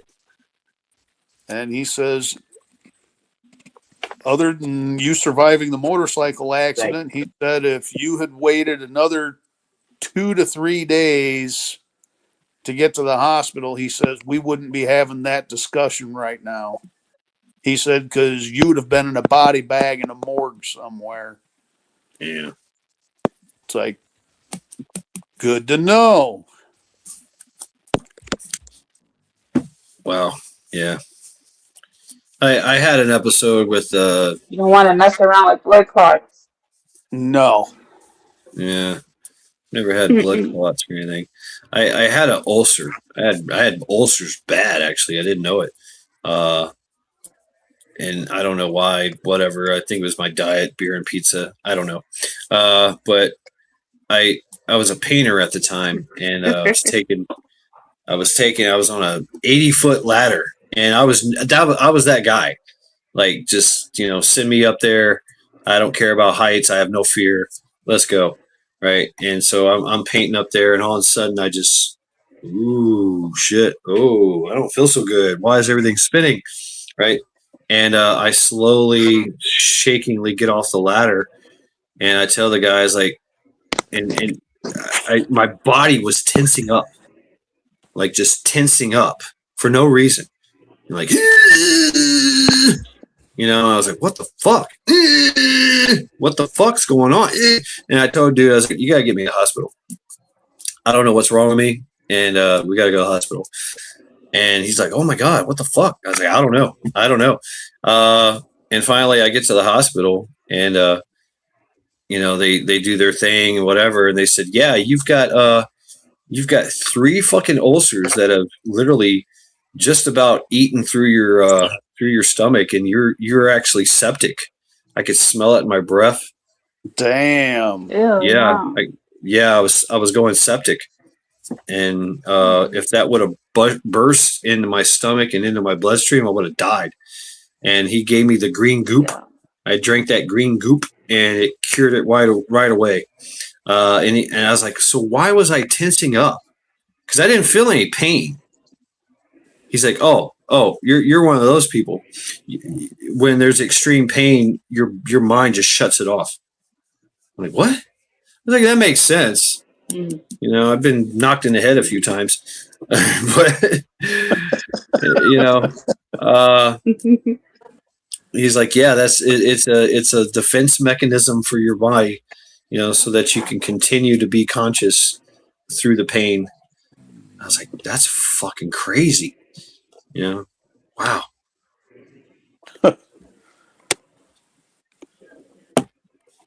Damn, Wayne. 20% of your body burnt, could not walk, stand your ground. Wow. Yeah, I mean, and after that, like what I had to do is I had to eat a very bland diet: peanut butter, oatmeal, and meat. And so I found it was called the Sacristy Station, and they had a ribeye sandwich, $5, and that's what I lived on for months. That and Damn. yeah, I was loving it. No spices whatsoever. I was like, okay. And I'd eat peanut butter right out of the jar, just nom nom nom. Oh, God, that's something I haven't had in 5 years now. I haven't had a ribeye steak sandwich. I haven't had a huge stuffed burrito. What? Hey, you should do that now. Then treat yourself. I want to find. I usually do what's called a payday feast, and I haven't found a place to do it yet. But I want a steak and a lobster tail. I haven't had lobster in a long time. Down here where I'm at in Kentucky, we don't have a Mexican restaurant or a Tom and Jerry's restaurant down here. But Tom and Jerry's, that's where I used to get my gyros and ribeye steak sandwiches from. And yeah, and I have to note that you said gyros perfectly. Not a gyro, it's a gyro. The gyro. Gyro. Not a gyro. I always say gyro for some reason. I know what it is, but that's what I say. I mean, I've been to Greece. I've been to Greece, so it's like, hey, you want a gyro? Like, what's a gyro? Hey, it's pizza bread. The sauce is good, no? Right? But there is a restaurant down here in Oak Grove where they sell Chicago style gyros. Oh, nice. So I've gone there to get a couple of gyros. What does that consist of? Tons of meat. Oh yeah, goat, Tons lamb, and pork meat with tzatziki sauce, sliced onion, and sliced tomato on top. Hell yeah! All on a pita. Oh, when I was in Australia, and one of their when everything closes down, they got the same kind of bars we do. Really, they close down at a certain time, and that's when all the after hours food places open up. And there was some kind of I don't know, Lebanese or whatever Muslim kind of thing, and they had the slow roasted meat that they shave off, and they were selling kebabs. They call them kebabs, all right, and they're not kebabs on a stick. They're like this massive fucking pocket of pita bread stuffed with everything, and it's just like a big fucking hot pocket, and you're just like, nom nom nom. You know, chicken, pork. Oh my god, beef. What's up, homeboat? And then this Mexican restaurant. Well, there was two of them actually. There was one Burritoville, and what the hell was the other one? But the other restaurant, they had the burritos for $1 cheaper, so I always got them there. And they were the steak burritos, and each burrito was like 4 inches in diameter. Wow. And they were like 6 inches long. Good Lord. So, depending on how hungry you were, like most women, they would eat probably about half of one of these burritos and they'd be full. But a guy like me, no. One setting, right? Two. I would have two of them. I would have to cut it in 4s. Yeah. Yeah, Wayne, we love our food porn around here. You had me at Euros. You had me at Euros. Yeah. Oh man. For $7, you couldn't get a burrito like that anywhere else. for that price. We've got some places here. We got Ohio Burrito Company. We've got Hotheads. I haven't tried any of them. Not really. It's just not my. I don't have the taste for a burrito right now. I told you what I have a taste for. Steak and lobster is what I want. But, man, Oh, there's but some food down here in Clarksville, there's a Cajun restaurant, Ooh. and you can get a 1 pound bag of Cajun style crab legs. What? Yeah, depending on the price, depends on what the market price is for those. But they also sold catfish nuggets, gator nuggets. Man, nice. And it's Nice. like, oh yes, gator nuggets. Yeah, Wayne was talking about them frog legs and the crawfish. I love sucking the heads on the crawdads. I call them crawdads. Ew. Oh yeah, because that's where all the flavor is. Like all the Old Bay, they cook it in Old Bay. And Cajun, Oh yeah. right, right. You just suck the Crawfish. heads, get all that juice. Oh man, I know, Vanessa, I know, but hey, No, thank you. I've eaten some weird shit. My favorite dish in the world is fermented fish head soup. Ooh. Oh man, that is so good. That's good stuff. It's intoxicating. But yeah, I love me some Cajun food as long as it's not too hot. I like the way that Cajun use their cayenne peppers, and shout out to Cajun Heathen. He gives me a lot of hot sauce from down there, you know. But yeah, I mean those crawdads and frog legs. I mean, damn, frog legs, fried frog legs, badass, good stuff, man. Crawfish gumbo, crawfish etouffee, catfish stew. You ever had catfish stew? No. Yeah, it's basically catfish cut up in nuggets, and it's cooked in a tomato base sauce and spices and all that other stuff, man. Oh my god, little bitty red tomatoes or potatoes, little red potatoes. Potato, right? In a tomato sauce. It's badass. Wayne, I didn't know your wife's name was Dee. That was my wife's name. D is the cook. Oh, I see. Is that D Humboldt? Wayne, is D Humboldt your wife? Yeah. Oh, it is? Oh, okay. Wayne Sanford. And I can't resist. Wayne, do you have a son?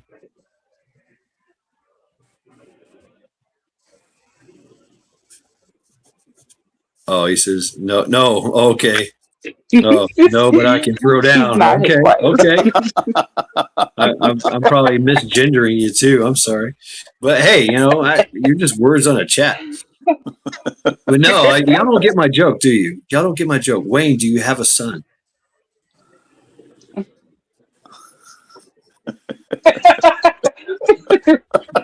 I know, I intellectual joke, but okay, all right. How about I do this?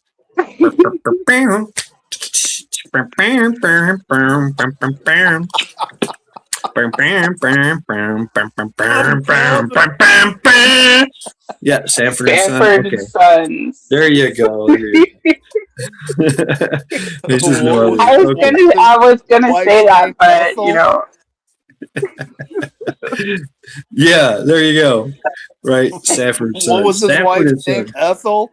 I'm coming, Ethel. Right. I'm coming to join you, Ethel. You got it. Yeah, that's right. There you go. Yep. I used to know a guy, Luigi. He was an old Italian dude, owned a restaurant, and Esther. That was her name, Esther. coming to join you, Esther. And I knew this guy, Luigi, and I always asked, and he was old school. He was old Italian, and he didn't get it. I was like, sir, I have one question for you. Where's Mario?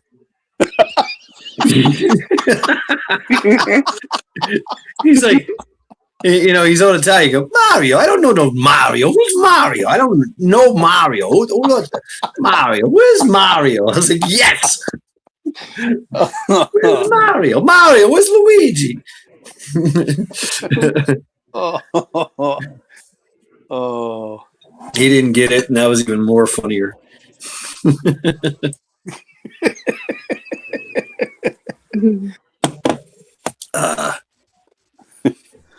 But yeah, I had to Ethel was from I Love Lucy. Ethel. Yeah.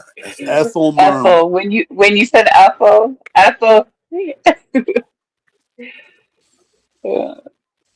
That tells you how long it's been since I've seen Sanford and Son. You big dummy. I mean, Wayne, you can walk around literally and call everybody big dummy and get away with it. I mean, seriously, you big dummy.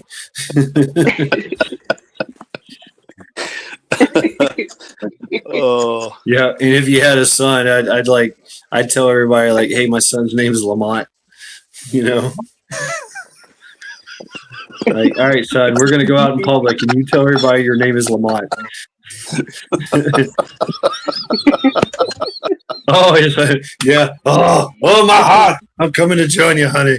Right? Yeah, he always had a bad heart. Yep. Always gonna have a heart attack. Right. Yeah. Y'all ever heard some of Sanford and Son's stand up? I mean, he was a brilliant comedian. Brilliant comedian. If you ever get a chance, it's on YouTube. He does the same shtick every time. The same jokes, the same shtick every show. But where he shines is he gets hecklers. And he fucking destroys them. Oh my God. He is the best. He is the best at Red Fox. Yeah. He is the best. I think he has like people that actually like, you know, hey, I want you to heckle me, and just fucking destroys them. I mean, it's brilliant. Don't get in a fucking argument with Red Fox, because he'll have everybody laughing on your ass and have you just like, what the fuck did you just call me? He called this one bitch you look like a Yeti hooker or something. You're 6 foot tall. I mean, he just goes off. He don't stop. He don't stop. And then he'll go right back to his shtick. You know, like nothing happened. Like, no. Oh, yeah, by the way, Yeti hooker. You know, just keep going. So, yeah. But he says the same thing every time. Oh, it's like Sam Kinison. Sam Kinison was the same way. Yeah. What was that one stick he did? The Vietnam vet teacher. Yeah. From back to school. Yeah. Yeah, Sam. You were pissing in your diapers. Cheese and rice patties. Yep. Oh, I missed it. He avoided it. Pukes like you were back. What's up, Maccabeus? He came back. Yeah, you're gonna have to go back. There were some hilarious moments when you left. I could hear you. Oh, okay, good. Okay. Yep. Oh, I just buffered out. What I call the Manila Bay is the low spot in the middle of the building where I got my bilge pump. Yeah. And when I get rain, it comes in underground and it'll fill up there.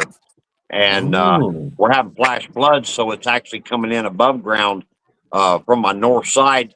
For it to be coming in as fast as it is, that tells me that my drainage ditch out on the north side it's about 18 inches deep, and it's flooded over for it to be coming in under the wall. Really? And I'm glad I looked downstairs, because I looked down there just like 30 minutes before, and there wasn't no water. And I looked down, and that whole area was full it was already halfway up my batteries that run my elevator, and my receptacle for my bilge pump is sitting on top of the battery. So if I'd have waited another 15 minutes, that whole electric system would have been underwater. Oh shit! Yeah. Wow. Wow. And you just it's had that the way. premonition to go check, huh? Yeah,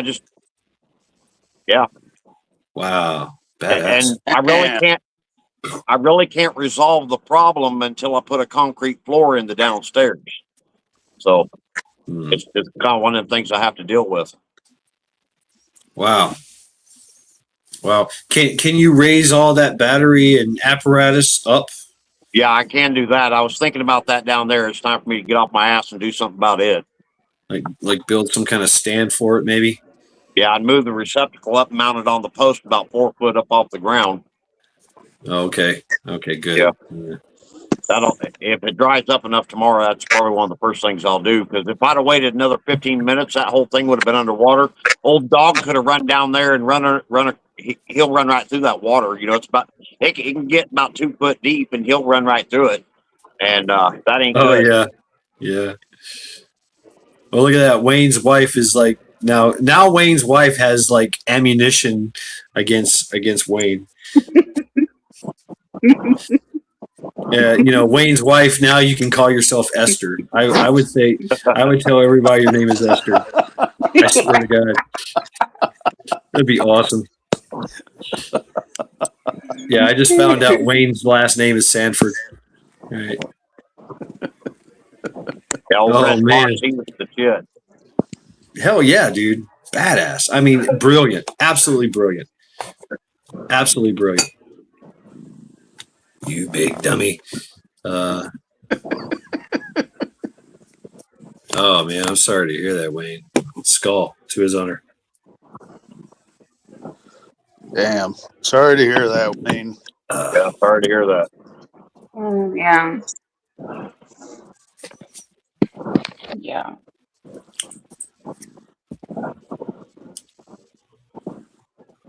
Yeah, with the kidney stones, I had kidney stones in both kidneys, and I had one lodged in the left ureter.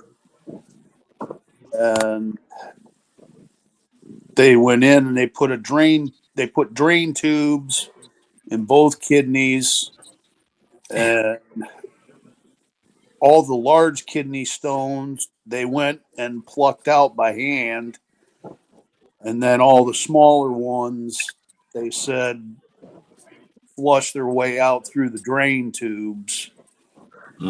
And I said, well, what are you going to do about the one in the ureter? They said, there's nothing we can do about that one. You're going to have to drink a lot of water or some cranberry juice or orange juice just to get that one to dissolve so you can pass it. They're like, that one is your responsibility. Yeah. Yeah, so my mom, she's quite the character. She's 79 years old. She's had kidney stones before, and she said it was worse than giving birth to me. And I was a big baby. So what she does now for medicinal purposes only is she drinks beer. Every other day she drinks beer, and she sends people off to get beer, and it's quite comical. Now my mom's a drunk, and she was like totally like she is. My mom is like she is a fierce fire brimstone Christian, right? Nothing was allowed. No smoking, no drinking, no cussing. There's no fucking cussing in my goddamn house. You understand, right? That's what she used to say. But she would not do any of that. Like she was totally against it. Now she's I wouldn't say she's a drunk, but she has a beer, right, every other day just to keep her kidneys flushed. Well, good for her. Yeah. And she used to yell at me for getting drunk, for drinking. You need to stop that. You need to stop that. Won't drink if I can't carry it. Yeah.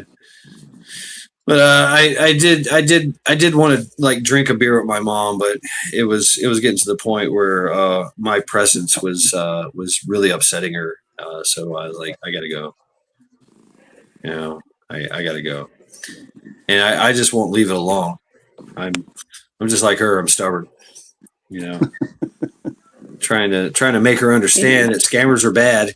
Scammers are evil people. Scammers are the devil, right? Yeah. And she just stick to her guns, you know. And I don't know. So I thought it was best for me to just leave. I had They already have done her. my. They have her. They They have have her. her that brainwashed. I Yeah, guess you could say. absolutely. I talk about the art Wow. of the con. You know, they have gotten into her mind. She's sprung on them. You know, talking about like prison terminology. She sprung. I heard the conversation. She told everything. She told them everything that I told her. She told them everything about herself, about me, about everything. So, yeah, Wow. yeah, she sprung, and Are she's these like, people in the country? so I uncovered it's a ring, and I'm calling them the Jamaica Mafia. Mm. They're Oh the my phone gosh. the person that she contacts her is in Jamaica. I ran the it's a funny thing about the internet, right? It's a great Mm-hmm. tool, and I found Mm-hmm. out Yeah. it's Jamaica. It's a cell phone Yeah. in Kingston, Jamaica, and the provider is called Digicel. You can look them up, and what they do is they provide Mm-hmm. uh, Yeah. privacy thing. If you look up the phone number, it says, okay, this is a Jamaica server based in Jamaica, but they mask your ID and it comes up Wichita, Kansas. So I showed my mom all this information, and then she's like, no, it's not. You don't know. I was like, well, Publisher Clearinghouse Sweepstakes is not based out of Jamaica. Yeah. Nor would they ever ask you for money. Right. Nor would they ever call you. I pulled it No. up. I pulled up their website. They never they want it's called the Prize Patrol, right? The Prize Patrol has they actually set up surveillance on you to see when you're going to be at home, when the most opportune time for them to show up at your doorstep with this big ass check and cameras rolling. Congratulations, you just won. They would never contact you. If they do, it's through a certified mail kind of thing. If they can't get a hold of you. Yeah. Mm-hmm. She didn't believe any of that, even though I showed her, that's what they do. So it's they prey upon those that that have hope, right? My mom has hopes and dreams of winning millions of dollars so she can help everybody, right? And that's how they play it off. Well, you can finally get you a home. You can finally buy a home for everybody you know and love, and whatever. So don't we all? Yeah, and the more information she gives them, they use it against her. Exactly, because everything you say and do will be used against you. I mean, that's intel gathering. Yeah. Yeah. And the guy that she made out the cashier check to, which I had already talked to the bank. Boom, he had already cashed it and sent it off to Jamaica. But I got him arrested, so I got the money man arrested. I can't get the guy in Jamaica, but maybe I need to go to Jamaica.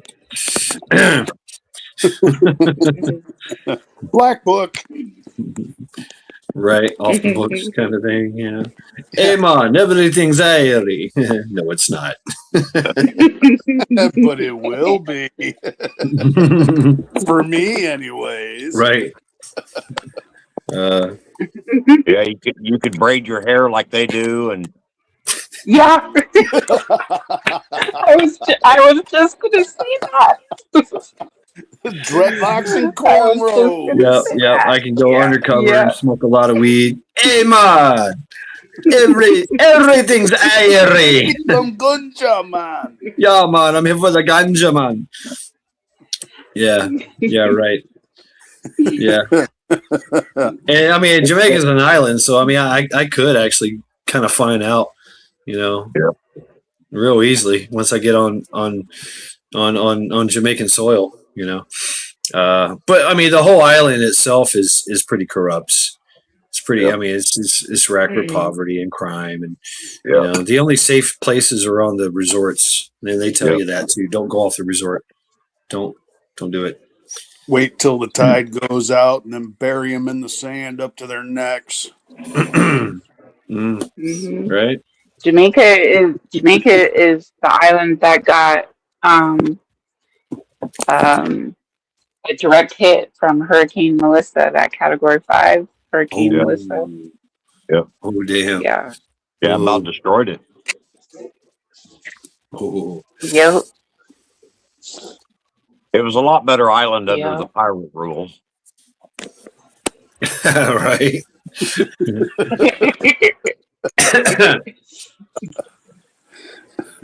Yeah, the British had it for a while too, didn't they? Yeah. Yeah. Mm-hmm. Yep. The pirates had it. The British had it. Now we have it. I don't know. I could probably, dig up some kind of, Jamaican detective from the States and send him back. Like, hey, find out who this guy is. Where's he at? PI. Give me an address. Yeah, just give me a name. I mean, not to brag or anything, but the address. As soon as I got the name of the guy she sent the money to, boom, I had his name, address. I had his picture. I mean, there was a part of me that was like, I should go pay this guy a visit. But I was like, nope, we gotta handle this legit. And and I told my mom that. I said, look, I mean, I could have done this two-way. What? Maybe you should unanimously give that person's information to the FBI. Like send FBI won't do anything because it's international. Yeah, it's international, and I mean, even though it's I don't know, is Jamaica part of the U.S.? It's not a U.S. territory. No, it's not. Their own territory. No. Their own territory. They're sovereign. Yeah, they're sovereign nation. You've got the U.S. Virgin Islands. You got the British Virgin Islands. You got Jamaica, Puerto Rico, soon to be Cuba, Republic, and soon to be Cuba. Hey, it's gonna happen. I could find somebody in maybe Haiti or Dominican Republic or something and go over there. I mean, whatever. But yeah, I don't know. Just track them down, take them out fishing, and fit them with a custom pair of shoes. Take him for a helo ride.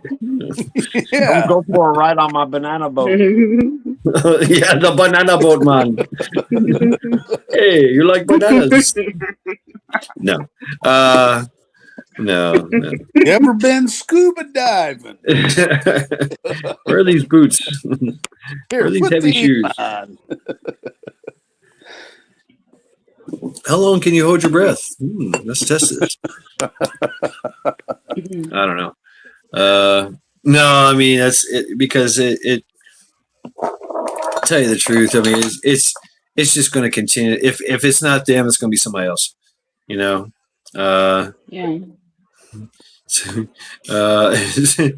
Well, I mean, let's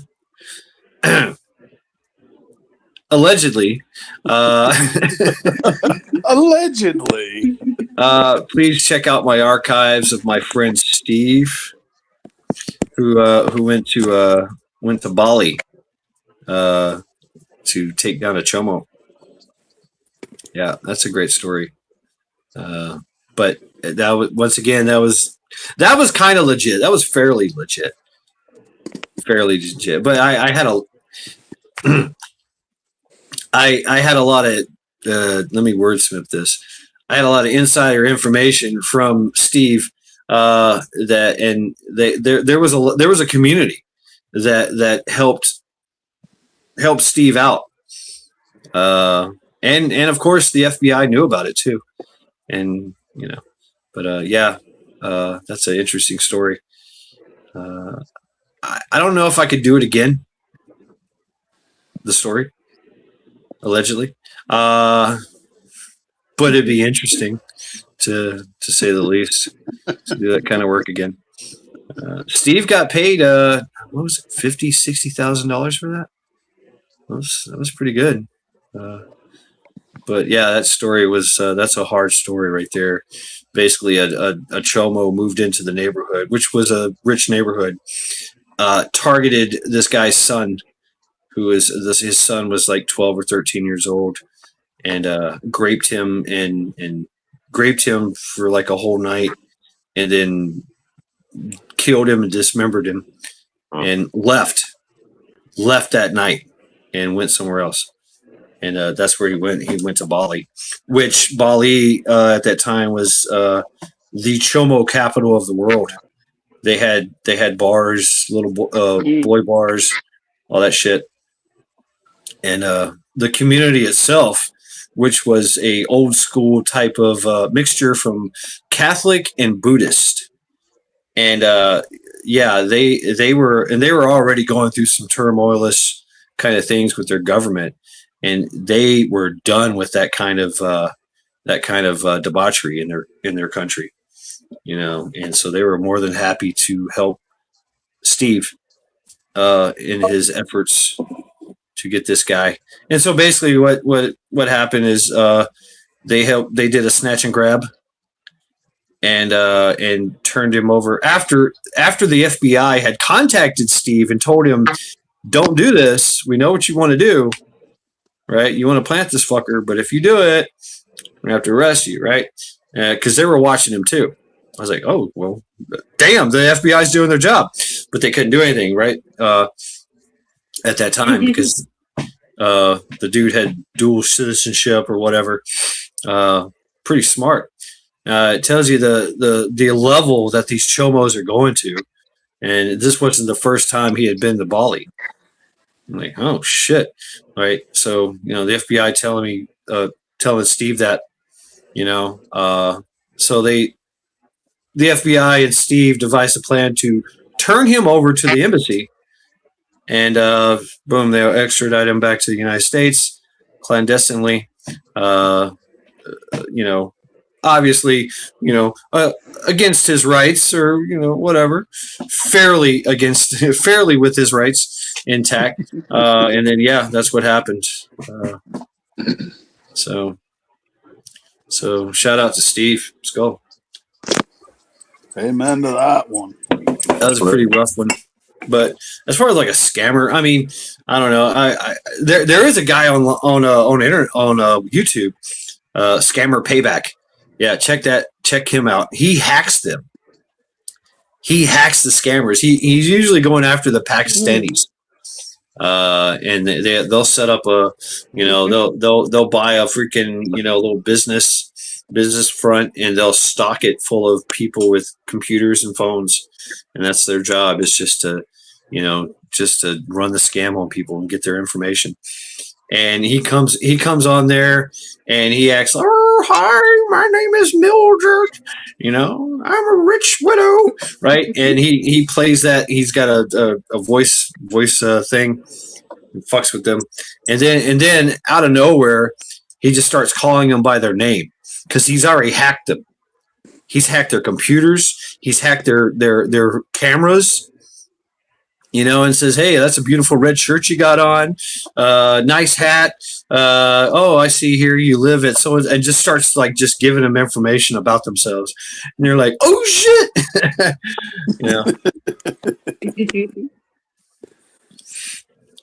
But yeah, Scammer Payback. I don't know. Maybe he would take on my case.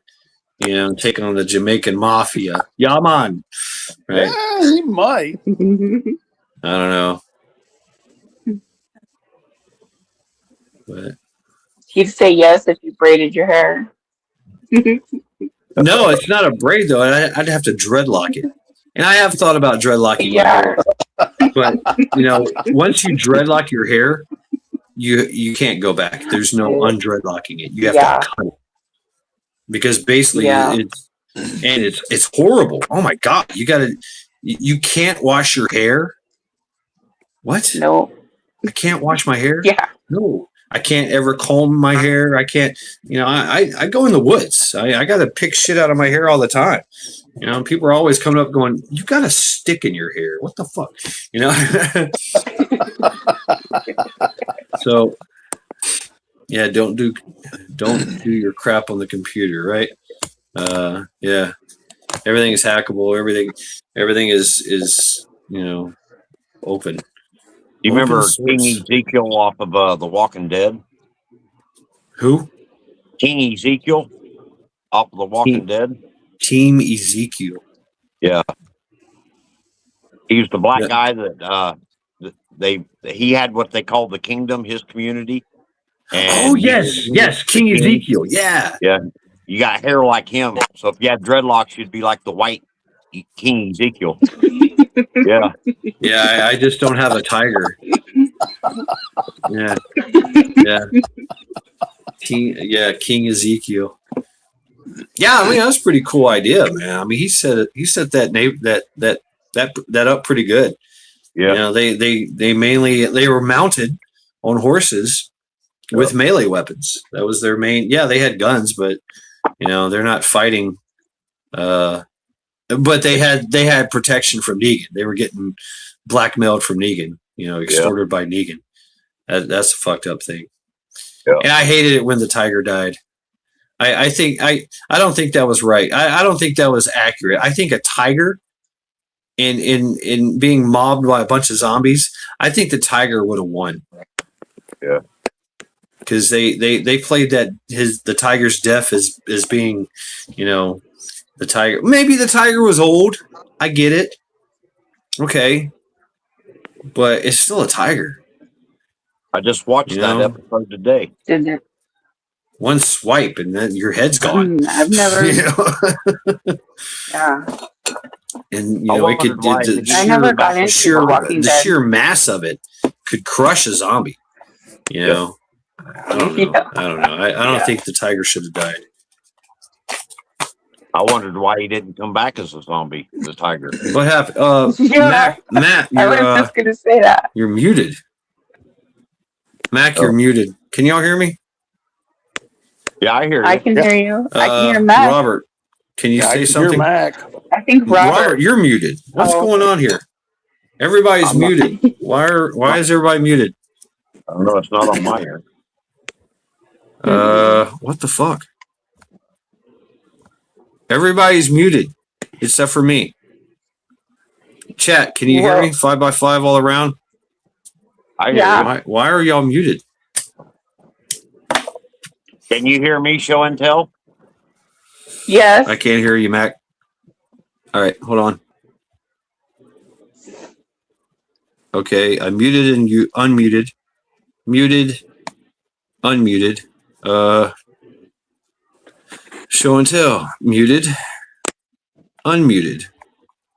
Okay, I hear nothing from anyone. What's going on? Can you hear me? Okay, well, can you hear us now? What the fuck? What is going on? What happened? What happened, folks? Did I run out of audio? What the fuck? Unmuted.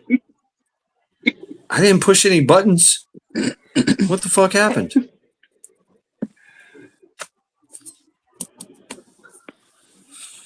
It's so weird because we can hear each other. What the fuck is going on here?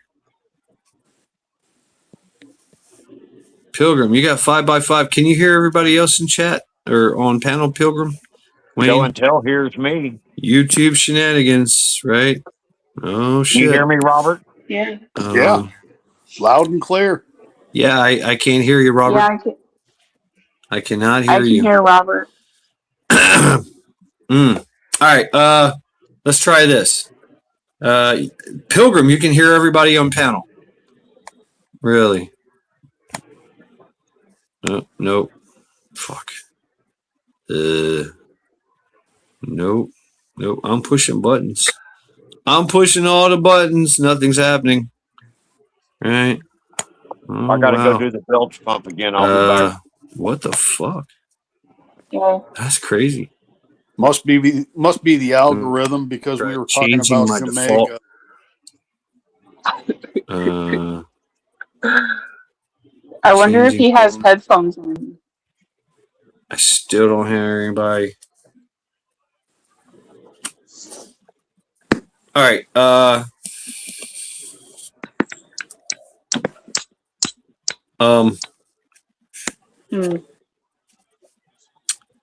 the fuck?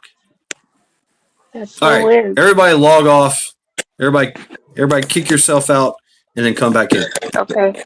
See if that works. I will drop the link. No, I don't have headphones plugged in. I have nothing plugged in. Nothing. It just happened. Just like that, folks. Boom. All right, we're going to kick. All right, remove from stage. Right? Okay. Yeah, everybody come on. Come back on. Drop it again. Drop the link again. Yep. I'm not muted. What the fuck?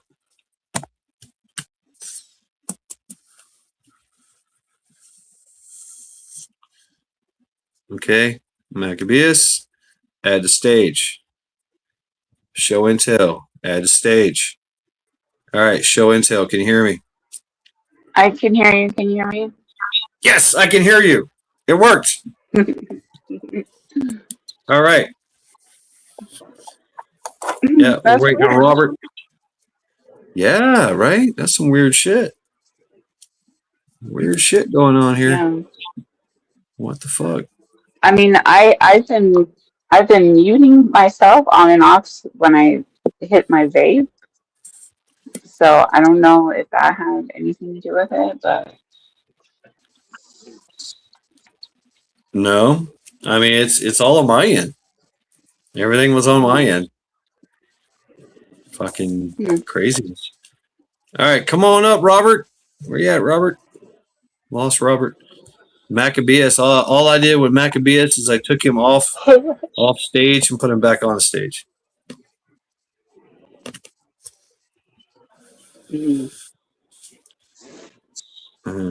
Yeah, he had to go and take care of his pump thing or whatever. Oh, is that what it is? Okay. All right, so he'll be back. Yeah. Yeah, he's fighting a flood over there. Yeah. Boom. All right, here's Robert. Robert, can you hear me? Yep. Can you hear me? I can hear you. Look at that. It worked.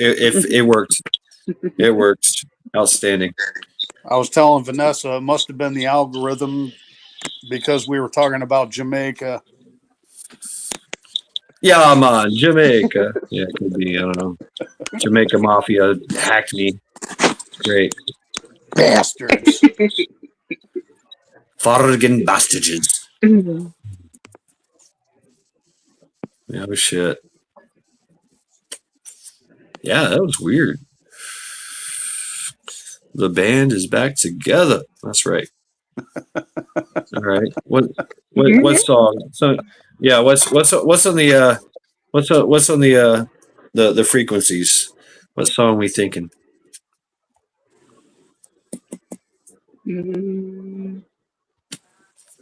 I don't know. Tom Petty. I've been thinking about Tom Petty all day for some reason. Tom Petty. Last dance with Mary Jane. One more time to kill the pain. I don't know. What's the other song you guys? I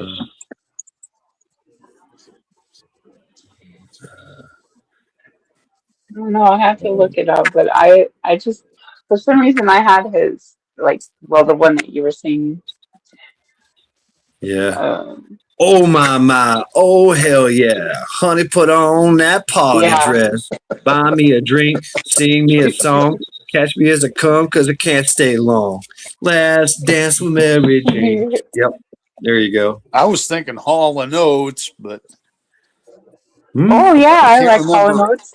I can't remember who it was that was talking about it. Was it last night on ACR stream? Was the I sister don't Calista that remember. was talking about Hall & Oates? I love See, Hall & Oates. okay, Man so Eater. yeah. God, Oh, I here remember she going comes. roller Watch skating out, boy, she'll listening chew to you Hall up. & Oates. Oh, here she comes. She's a man eater. Yeah. Man Eater. So growing up, like I said, I was a punk rocker, and I called it gay music. Like Hall and Gay Oates, all that music. shit. I called it gay music. It's gay. This is gay. It's gay music, and I hated. And my sister, right? My sister, she was 2 years younger than me. She would make it a point to put in headphones and sing in my presence, just to fucking annoy me. That's right. She like a lot of songs I know is from her, and I hated them. Right. God, when I was in junior high, Hall & Oates, Journey, that was all picking up chick music. Right. And so I used to be a karaoke god, and that's how I learned a lot about these songs. Because growing up, I was against these songs. I was listening to shit like Dead Kennedys, and all these other The songs. Ramones. I did get into the heavy metal scene, and all that. So some Poison, some Rat, Motley Crue, all that shit. And then rap. I mean, I'm from the hood. East, AC/DC. Yeah. Yeah, I knew. And Black Ozzy. Sabbath. I listen Yo. to rap. I always listen to rap. I grew up near Akron, Ohio. I went to high school. Oh, yeah. I lived there I know for where that's 5 at. years. And so I listened to Bone Thugs and Harmony, Master P. This is Thuggish Bone. Oh God, Bad Boys. I'm gonna miss everybody. I'm gonna miss everybody. Hey. Yep. And so I'm from Tennessee, so I grew up literally watching rap come alive, and yeah, I mean everything. I know I like da da da ha ha ha ha ha, right? The rapping Duke. What y'all know about that? No, you don't. So yeah, I mean I grew up right, Salt and Pepper's here, right? I made mixtapes for everybody. I was so I've got a all the rap, and then of course 3-6 Mafia, Player Fly. Oh yeah, Master P. 3-6 Master yeah. P, Too Short. Mr. Cow. Too Short. Mr. Cow is my favorite, right? Too Short, right? And then of course Wu-Tang. I'm a big Wu-Tang fan. I'm all about some Wu-Tang. Humpty. Humpty Dance is your chance to do Coolio, LL Cool J. Yeah. Yep. And who's the rapper that sings Grandmaster Flash? I mean, Players Club. So Beastie Boys, Fat Boys. Right. And funny thing is I knew the Beastie Boys because I was in a punk. They were a hardcore band before they were a rap band. Yeah. Coolio. Yeah, Coolio, right? Yeah. I mean, but in the beginning it was open, like Run DMC, all that. Yeah, Run DMC. Who was the saying Funky Cole Medina? Oh yeah. His name is on the tip of my tongue, but I can't think of it. Yeah. Love Potion, or Love Potion number 9, Funky Cole Medina. Yep. And of course, Baby Got Back. Tone Loc. Funky Cole Medina was Tone Loc. Thank you. And then I'm getting into some. I've been revisiting Ice Cube. Ice Cube is legit. Ice Cube is coming back, bro. Ice Cube, and he's coming for blood. All right, he's coming for the he's coming for the establishment. He's going for the deep state. He's got some bangers, man. Have you heard his son? His son No. looks exactly like him and sounds just like him. Oh shit! Really? Oh, his son played him in that one movie. Friday. That movie about NWA. About how what is it NWA called? came to be. Cruising down the street in my cruising down the street in my 6'4", jocking the bitches, slapping the hoes. Yep. That was ice. Jeez. Yep. And then of course now we're going. Wicked. Right, some Flavor Flav. Oh man. And yeah, much respect too. Mad respect for these guys too, man. I mean, Flavor Flav, he does this thing, man.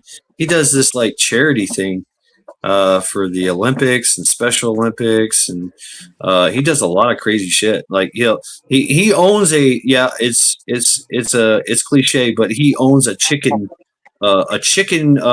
restaurant franchise, but it's not like KFC. And then there's days that he does free chicken.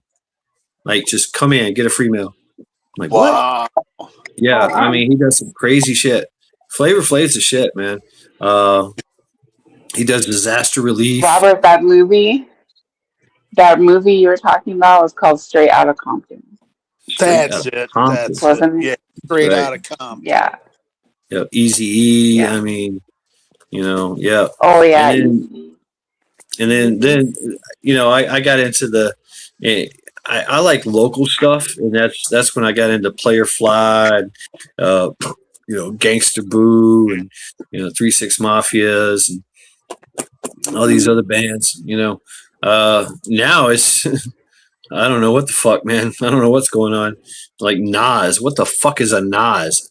He is like a gay devil dude. What's the other guy? That's Little Nas. That's Little Nas. That's the gay devil dude. Little Nas, right? There's Big Nas and Little Nas. I don't even want to know the difference. They both taking it up the ass is what I know. But and they're all and then everything they do is like straight up about that whole entertainment media complex that we talk about. With the parade of debauchery and shit, But yeah. By the way, guess what? You're unsupervised. I'll be right back.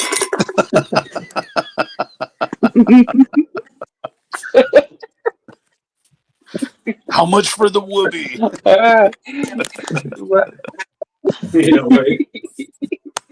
What did he do? Were you building a beer can pyramid? What's that? Sounded like he knocked over his beer can pyramid. Oh. He hit a bunch of cans.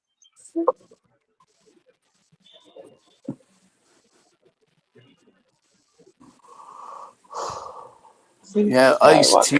He was Hello, another Anarchy Television. I like Tupac too. He was one of my favorites. I don't think I've really heard anything of his. No. Snoop Dogg. Oh, you probably have. Oh yeah. To have one of his albums. What was it? Dog Style, is that the one? Doggy Style, yeah.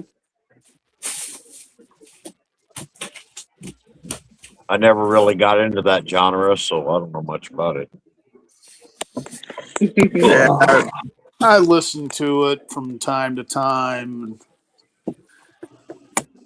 And what's your church I listen to. But I was more into AC/DC, Metallica. Hey, what's your church say?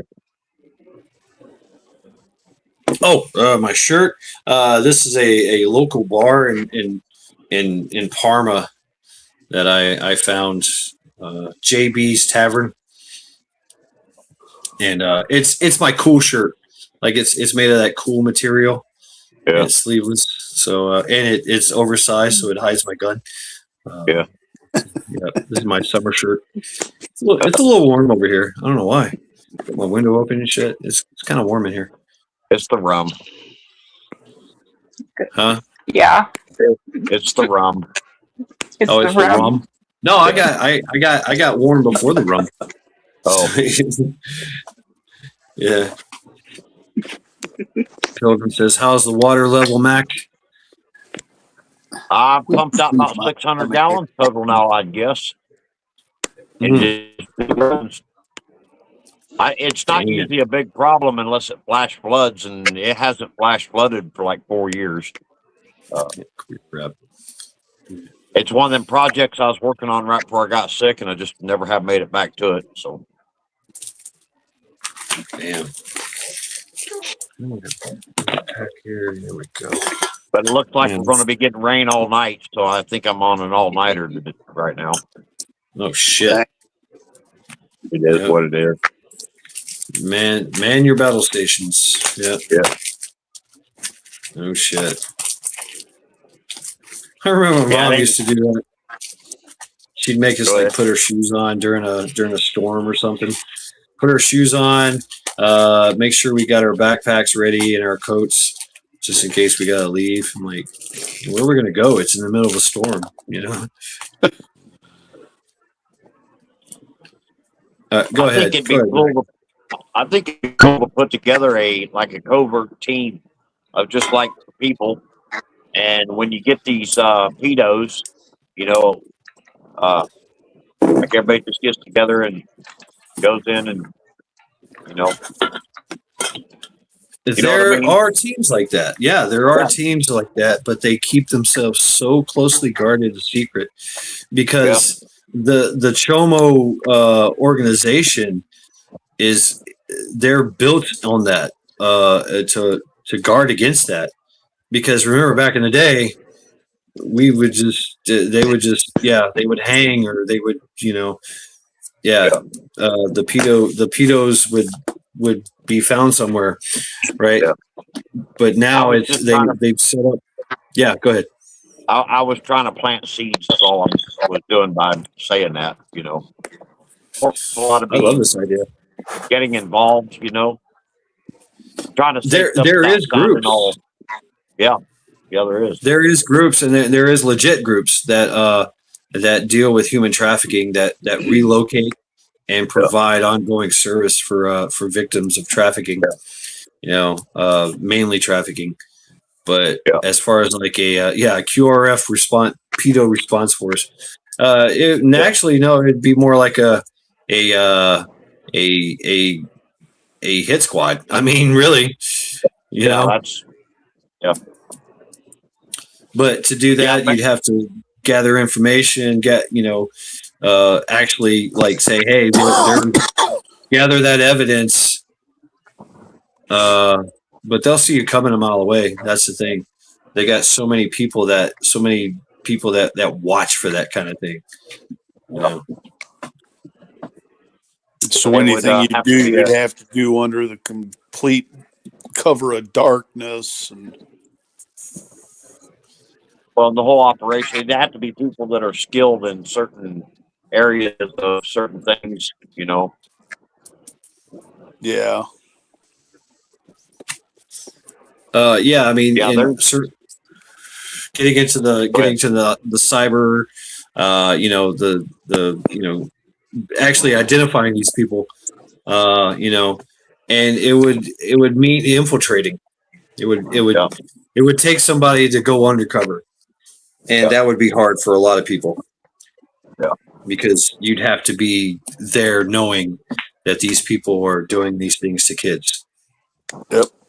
You know, in front of you, so that you can gather that intel, go back, and then create a strike package against them.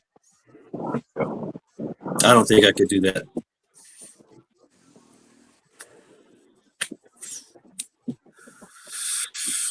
And that's what they do, is they insulate themselves. I wouldn't be able to do that.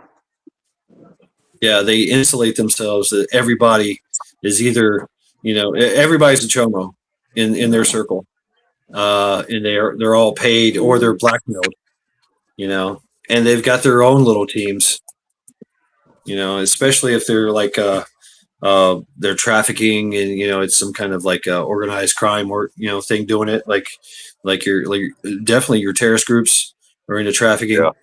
I mean, look at Afghanistan with the dancing boys, right? It's they do that shit, and they have their own little teams that take care of business. It would have to be some highly skilled, highly capable, morally flexible people team put together to be able to do that and keep it under wraps. Yeah. Right, like just be totally off the grid kind of thing. Oh yeah, cartels are definitely involved. They do that shit. It's yeah. And then you've got your own like secret little chomo gangs that set up shop in areas, and they stay totally under the radar, and they're insulated with judges and things like that, because they do the honeypot, right? They get you drunk, or they get you high, and they give you the forgetful drug, and then they take pictures and videos of you doing whatever you're doing to a child, and then boom, blackmail, right? They Epstein you, right? They get you Jeffrey'd. Or not even, they don't even have to actually be doing anything to a child. Like they just set them up with a, just a picture, like they're doing, just a picture with a child, Yeah. and say, oh, well, they're doing this, Right. Create a story, create a narrative, plant some evidence here or there, right? Break into your house and put a bunch of pedo tapes in there, hack into your computer and download a bunch of shit and keep it hidden from you. And then when they need to, they just go, oh yeah, look at all this stuff. Yeah. Right. I mean, it's an insidious thing. They hide in the shadows, and they remain in the shadows, and they keep their vigilance at all times for just what you're talking about, Mac. But I would love to be on that team. I would. I'd love to be a pipe swinger. I would. Yes, sir. Tom Holman just announced that they found like 100 and something thousand traffic codes. Oh, it's a multi-billion-dollar operation all across the world. Yeah. It is. And yeah, it's in every it's in the highest of governments, the highest levels of governments. It's in your lowest of governments. It's in your corporations. It's people of power, right? Mostly people of power. Absolutely. It's absolutely disgusting. Yeah. Oh yeah. Those people should be burned. Yeah. Yeah, absolutely. I anticipate it'll get worse with collapsing economies and great resets and everybody becoming the lowest peasant class, and I think all that's going to get worse. That's part of their plan. Yeah. And it's more easy to exploit the downtrodden, right, than it is anybody else, and that's what they do anyway. You've seen with during Biden's term, all those immigrants, right? Most of them were children, unaccompanied children that came to this country and just disappeared. Yep. Yeah. Right. Just disappeared. Where are they? Don't know. They're gone. They've been delivered. You know, Yep. they were a product. They were a shipment, and people paid good money for them, and they're delivered now. California, like last year, didn't California pass a bill where um, if a illegal immigrant was deported back to their country and their child was left here, they could be like put into a caretaker's um, care. Like didn't have to be a family member or a friend or anything. It just was a random person. They Oh passed a shit! bill. I can't remember what it was called.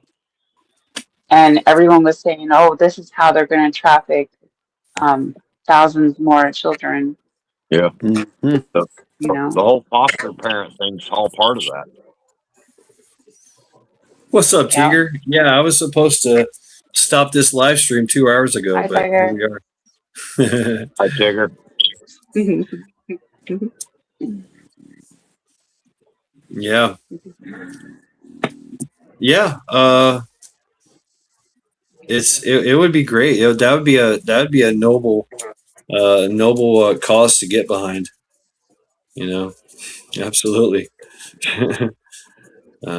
But you would have to you'd have to have a lot of financial backers.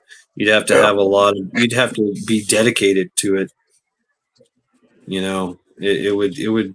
I remember that movie that came out. That guy that did that kind of documentary. You know, I forget his name or the name of the movie, whatever. And you know, he had to quit his job. He had to find like, you know, his financial support ran out. You know, his sponsors ran out. He had to dive into his own savings to get into this movie, to make the movie, and he still didn't finish the movie because the goal was to.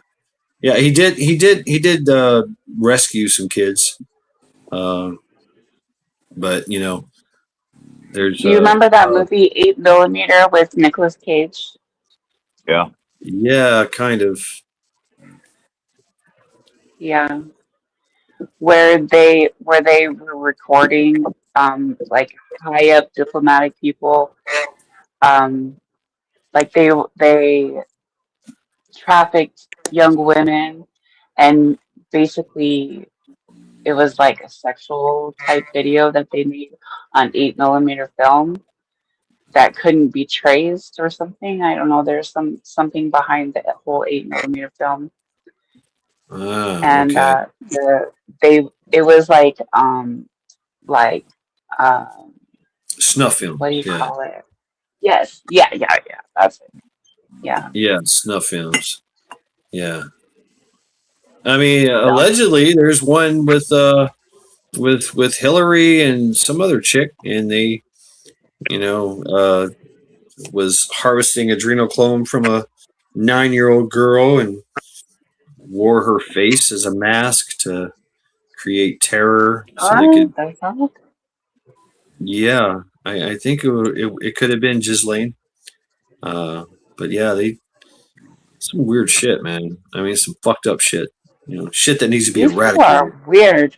Yeah, these people need to be. I mean, and Mm-mm. so I know about their ethos, right? Their pantheon. It's Christians, and they troll the Christians because they're not demonic, but in Christianity standpoint or standards, they are demonic. But they don't they consider themselves older than demons and the devil and all that. It's from the Anunnaki pantheon. So it's, you know, from Babylon Mm. and you know, that kind of shit. That's their whole thing. The Terramar, right? Terramar. I'm from the Terramar Nation. They say, which means that every every every land that touches water is their domain. Um, Tiamat, the goddess of destruction, the goddess of chaos. You know, you'll see a lot of that going on. Isis, Ishtar, or Inanna. That's her original name, Inanna, Imana. yeah, is it Imana or Inanna? I forget. Inanna, Marduk, and all that. Do what you want, but the baby goes in the fire. That kind of shit. That's what they want, and that's what they've been doing for freaking eons. Mm. That's I got to give it to the Israelites. When they when the Anunnaki announced themselves that we are the great Beelzebub, and that's we bring you the gift of fire and chaos, and the Israelites laughed in their face because in their language Beelzebub means king of shit, lord of flies. And they're like just laughing at him, like ha ha ha. So you're the king of shit, lord of flies, huh? Okay, yeah, we're not afraid of you. But it's insidious, and the whole subversion is what they've been doing for thousands of years. Yeah. Thousands of years, and it keeps reinventing itself. We see the Denison, Dionysus, that's his name, Dionysus, with the Romans. You'll see a lot of that, and the symbolism involved in that. The communists share the same kind of symbolism. The sun over the mountain, the sun coming over the mountain, visual, and that's in a lot of their flags. Oddly enough, the flag of Cleveland, like that one, red, blue, red, white, red, China. Look at that. The whole Communist Manifesto, everything. It's deeply rooted in that occultism. Even the fascists, right? You see with what Hitler did with the swastika. The swastika was originally the wheel of Dharma, the Dharma wheel or the karma wheel, the great karma wheel. It's a well-known symbol in Asian culture as a Buddhist symbol because for thousands of years it was the Dharma wheel.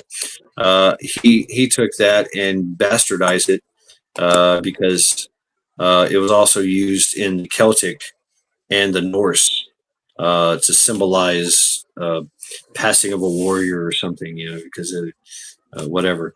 But he bastardized it, and turned it into something else. Turned it red, right? Put red on it because the red symbolizes the blood of the enemies that are crushed under their rule. I mean, they literally pray to the god of chaos, and they want blood, and it's done in the most insidious way, in the insidious nature, which is subversion. They make it do it. They make us do it to ourselves. The puppet monsters, that is how they kind of see it, and they get clout from that. Anyway, you got me on a tangent here. I think we have a sun on our Arizona flag here too. Now, the sun of Arizona is actually that has origins in the Native Americans, so I think that's different. But the sun over a mountain, it's usually on the right side or whatever, the left side. I forget. It all depends. It means different shit, but the sun coming over the mountain symbolizes the taking over of the populace and the dominance, right? Black hole sun. So there's so many symbolism that's played into it. That they virtue signal, and how in their mind they're working their spells, their magic that way through their symbolism, through their visual and ideology, in the music and theater, right? It started out in theater. I mean, that's the whole thing too. Isis, Imana, she was known to her power. One of her powers was to switch genders, and she was a very sexual. She was the whore of Babylon. Whore of Babylon, Jezebel. It's rumored that she was actually a man that's been converted into because all the high priestesses of Inanna are men that are been transgendered into women. They've been doing this transgender shit for fucking centuries, thousands of years. I was just It's gonna all to create that debauchery, that whole thing. You know, it's sexual deviant. Sodom and Gomorrah, that was their thing too. You know, hmm so Yeah. through the sexual deviance, and then Marduk, that's the male side of it, right? And he needed a sacrifice every day. Every day he needed a sacrifice, even more time. And during his holiday, it was a sacrifice for a whole week of nothing but sacrifices. So they want to bring that back, right? And do what you want, but the baby goes on the fire. So they were creating promiscuity, and creating babies and sacrifices for their god, which he required a lot of sacrifices. And so that's how they would literally depopulate a nation, is through the debauchery and through the sacrifices. And then they would go to war with them once they were weakened. And so that happened to Israel. That happened to Jerusalem. You know, and the same thing with Baal or Baal. That's the same evolution. They keep changing. They keep changing and evolving. But Inanna and Marduk, which Marduk is the name that should never be said, they said, that they keep evolving. You know, and then more different gods, and then they align themselves with other gods of other pantheons. You know, like Dionysus and things like that. Moloch is a Marduk.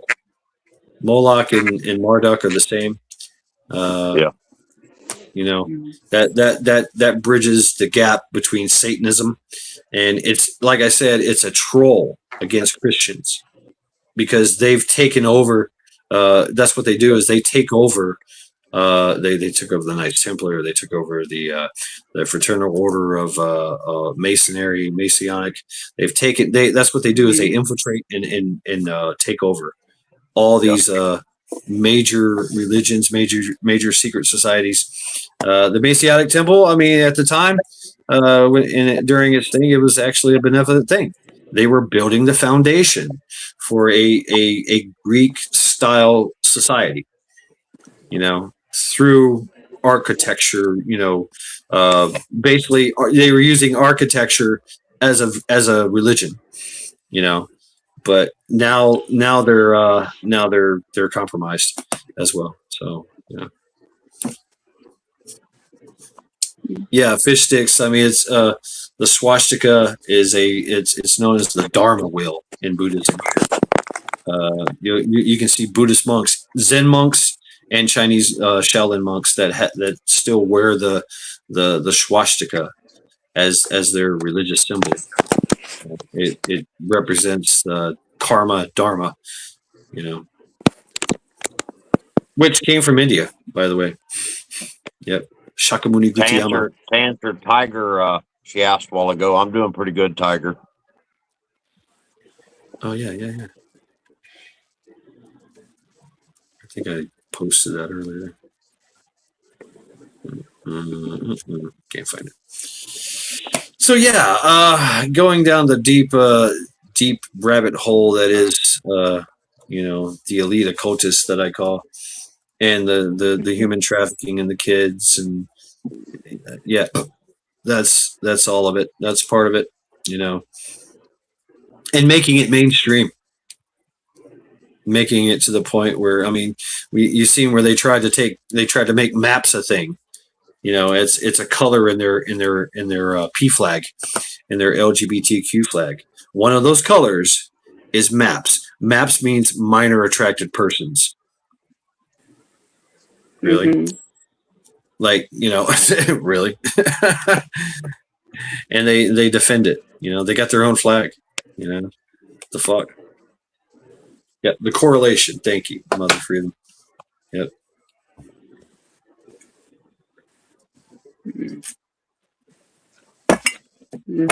Yeah, the swastika. It's in India. It's in China. It's in Japan. It's in most Asian countries. Buddhism. It's in Buddhism. And that's what it means. I think I've seen the swastika on some of the temples Yep. in Thailand. Yep. Yeah, it means the Dharma wheel. There's karma, which is cause and effect, basically. Cause and effect, something happens, whatever. You reap what you sow, you get, that kind of thing. Dharma is the bigger karma, like the karma of the universe. And to roll the Dharma wheel means that you push the evolution of the universe, or the planet, or the people, and it could signify a destructive period called what they call the Kali Yuga, where everything destroys, destruction is destroying the old, making way for the new. It's kind of like the cycle of everything, the cycle of life, the cycle of life in the universe, right? The birth of a star, the death, the life of a star, the life of the planets, and then the death of a star, and the death of the planets to create more life, later on down the road. So the big Dharma wheel, right? That's what that means. But yeah, I mean, it's and it was all a microcosm too, macrocosm into the big picture of the universe, into basically your own personal life. So you could roll that Dharma wheel to get rid of adversity and strife and whatever, and create a new beginning for yourself. So there's a huge, profound philosophy behind that swastika. But hey, one guy from Germany ruined it all. Thanks, fucker. Ruined it for everybody else. Yep. But the Asians don't care, and they really didn't really care much anyway, because Hitler didn't threaten them. So yeah, it's right, Pilgrim. Same thing. I mean, it's in reverse, or up or sideways, or there's different ways and different patterns. So yeah. Did you hear about NYU? Someone had raised an Israeli flag that had the Star of David and swastikas on it. Like in between the points of the Star of David, it has swastikas in it. That's a hell of a throw, isn't it? Yeah. I mean, do I believe? I know that the Israelis have a lot of power and pull in the rest of the world, especially in America. The Mossad, if you heard about the Mossad, right? There's the Hamas and the Yamas and the Mossad. The Yamas is the Hamas that's the terrorist side. Then you got the Yamas, which is the Israeli side. Then you got the Mossad. They are just like our CIA. They are absolutely into. I mean, that's what Jeffrey was tied to. They were all about the honeypot. Yeah. And sometimes, in my opinion, I think the Mossad could be even more powerful than our CIA. The what? Even more powerful than our CIA. I think that's where we got our CIA from, was from the Mossad. I think the CIA they got their tie. They learned a lot from the British. The British. The OSS. The OS, yeah, the OSS. The OSS in World War II, and and they were during the British Crown, where they were a tyrannical regime that took over the world, and they did subversion. They did the whole clandestine playing each other against each other and destroying nations from within. And they learn from the Chinese. They learn from just about every Genghis Khan. They learned from the Anunnaki as well, the Babylons and things of that nature. And they perfected it. And then it passed it on to the CIA, and we perfected it, right? And the Israelis come around, and they perfected it too. I mean, you see what they did with the Nuremberg trials. They hunted people down. They were really good at intelligence gathering and assassinations and country destruction, and so and you could say that they are very comparable in power, and they spy upon us too. They've been spying on us since their conception. Yeah, definitely. But the plan is for Israel to be in charge of the Middle East, to be in charge of all that shit. But Iran has to fall first. Benjamin Netanyahu just told 60 Minutes in his 60 Minutes interview that he's told his government that their end game is to be independent from the United States. They need to learn how to weaponize themselves, create their own weapons, because later on down the road, our next government is not going to be there to supply, to help Israel in the long run. Oh yeah, I mean, and they've already been, very very robust in their weapons and surveillance. Selling things. I've got an Israeli gun. I got a Baby Eagle 40 cal. Love that thing.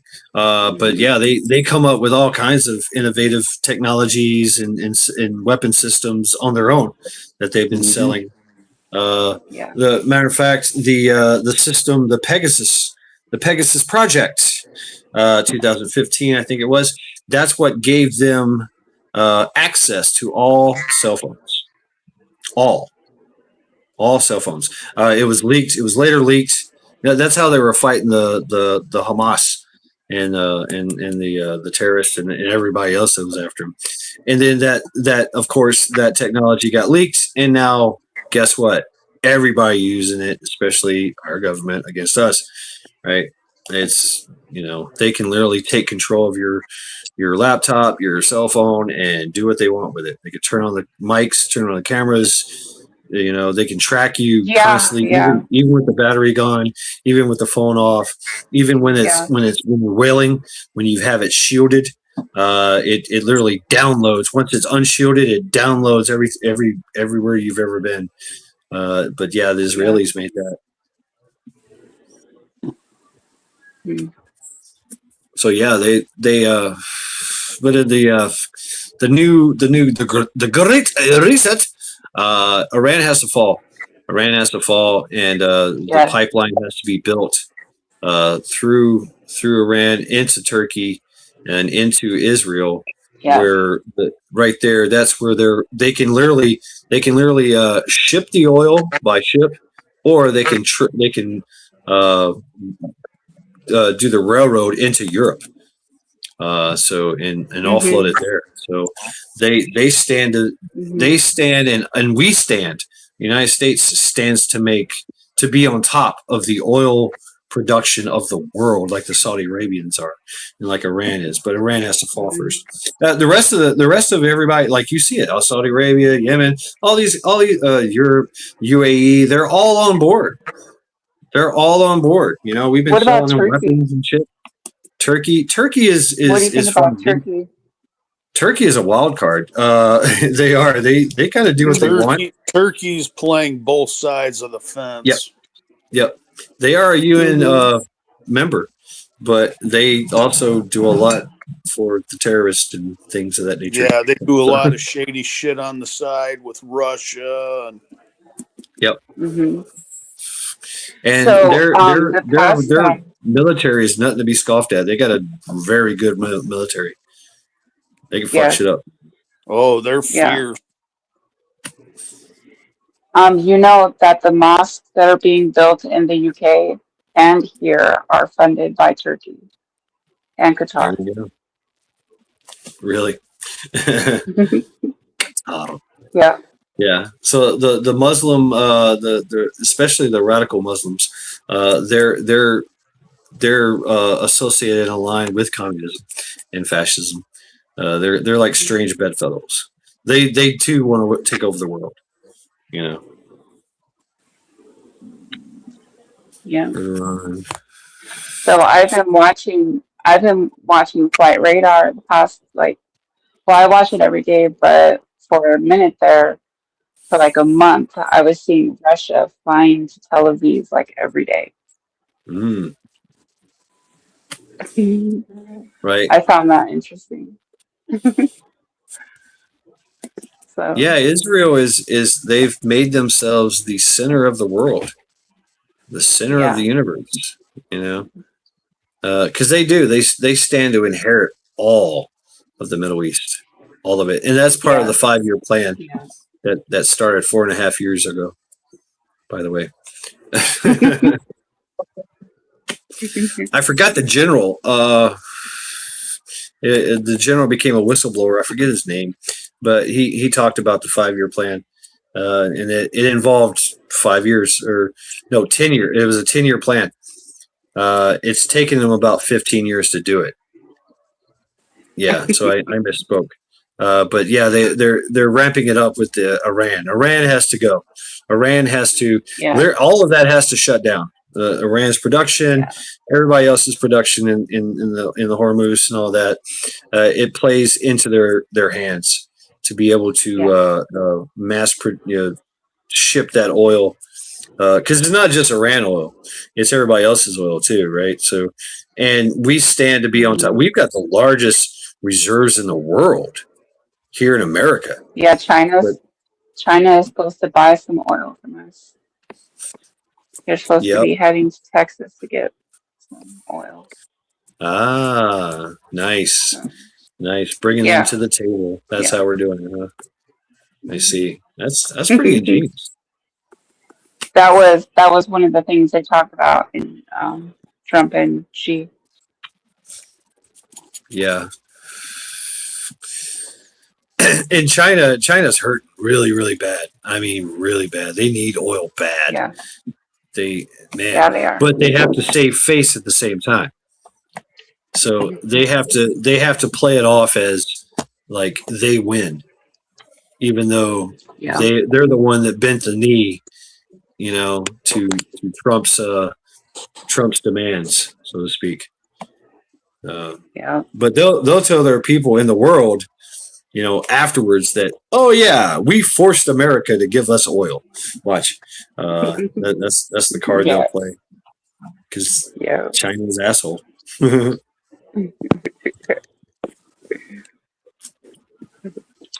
So Mac is away from the panel. Y'all know what he's doing. He's fighting a flood, man. Wow, bro. Yeah.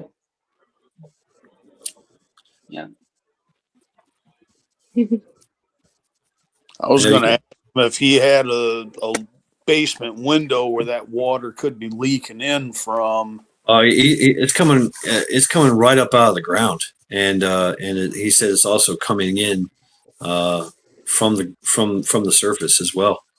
Damn. Yeah. He's got a village pump. He's going, and Tolkien says Mike is building an ark. He's building an ark right now. Yeah, he's out there. Ding, ding, ding, ding. Yeah, I can see that. I think I'm gonna get off here, guys. Okay, because I'm tired now. Right on. Well, thank you very much for hanging out with us. Hell yeah. And you're one of my members. You're one of two of my members. So I thank you very much. Yeah. Well, I was one of your two members when my channel got Oh, removed. you lost Now your I have to channel. go through and become member again. Yeah. I don't know if you can or not Yeah. anymore because I think I'm So demonetized. yeah, Yeah, I'll wait till you're monetized again and I'll join. you don't have to, but thank you Yeah, anyway. they removed all four of my channels in the same day. Wow, that's crazy. Yeah. Yeah. So but yeah. Good night, you guys. Thanks for having me. Good talk. All right. Good Yes, night, thank you very Vanessa. much. Skull, Good skull it night. to you, Vanessa. Call. Have a good night. Thank you. Always a pleasure. Wow. Yeah. So, all right. When Matt comes back and gives his flood report, I think that's when I'll get off of here Time to too. call it. Yeah, I can feel it. The rum is saying, "Oh, there's Mac. There he is." We were just talking about you, Mac. What's the situation like, bro? About the same. I'll be up for a few hours. Damn. It's starting to come in from underground now. You know, you got old roots and stuff that there used to be trees here where I built the building, and there's roots there, and there's spots you can just watch it. It's like a waterfall coming out the side of the dirt. Wow. Holy shit. Damn. When I started that down there, see, I didn't do all the dirt work and everything when I built the building because I didn't have the money at the time. But I had all this lumber and I had to get the building up. And 4 years ago, when I did start the dirt work, I had the money for the concrete, and it's just things happen, and Yeah. it's just something I got to deal with. Damn. It, So it's getting better. you got your village pumps going, and you're getting all your like system electronic systems off the ground, and Yeah, damn, you got a fight on your hands, huh? yeah. The problem with the pump, it's got a switch on there for when the water gets so high, it'll kick on, and it quit working, and so that's why I have to get up and go down and plug it in. You have to manually turn it on. Yeah. Oh shit. Otherwise, Yeah. it wouldn't be a big worry. It would just kick on its own. But that's what happens when you buy a Chinese pump. Yeah, we were talking about China. China is asshole. Yep. Well, damn, bro. It'll all be good. You're fighting the good fight down there. Fighting the water. Yeah.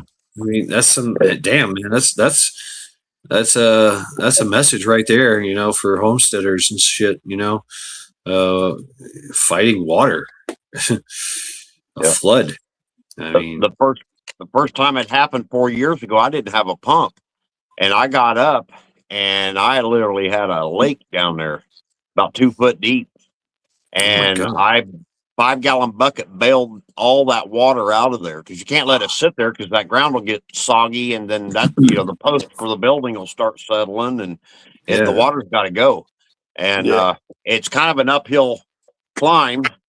And I didn't want to put my boots on and ruin my boots in the water, so I had on Crocs, and that was a trip carrying all that water up that incline, slick mud, and yeah, I got a pump that day. I drove all 3 counties around to find a pump that day. Wow, dude, Damn. that's crazy.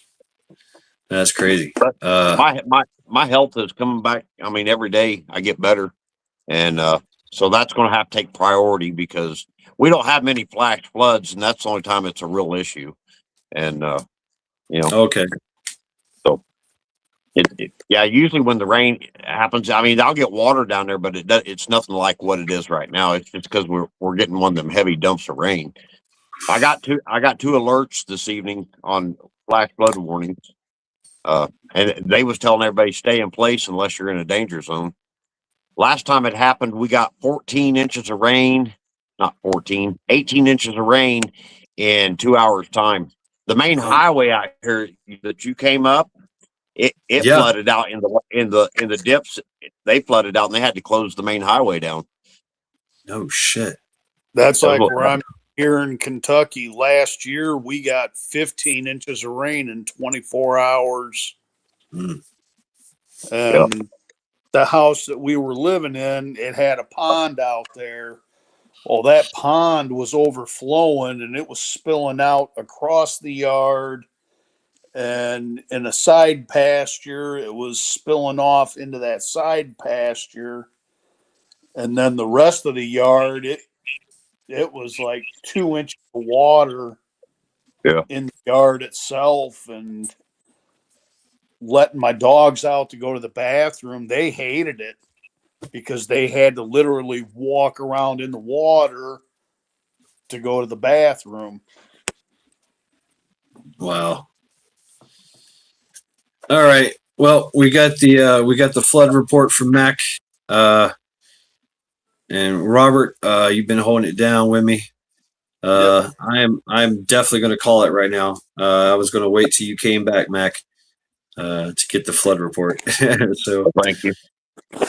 thank you. Always a pleasure, gentlemen. Absolutely. Always. Esteemed gentlemen of the Robert. panel, everyone of chat, thank you very much for hanging out with me on this Unsupervised Saturdays. It's been a pleasure. And Skull, Keep your chin up, Robert. Yep. I'm trying. Good luck with your battle on your end. Yes, sir. Y'all stay safe. All right. You You too, as well. Mac. Good night, everyone.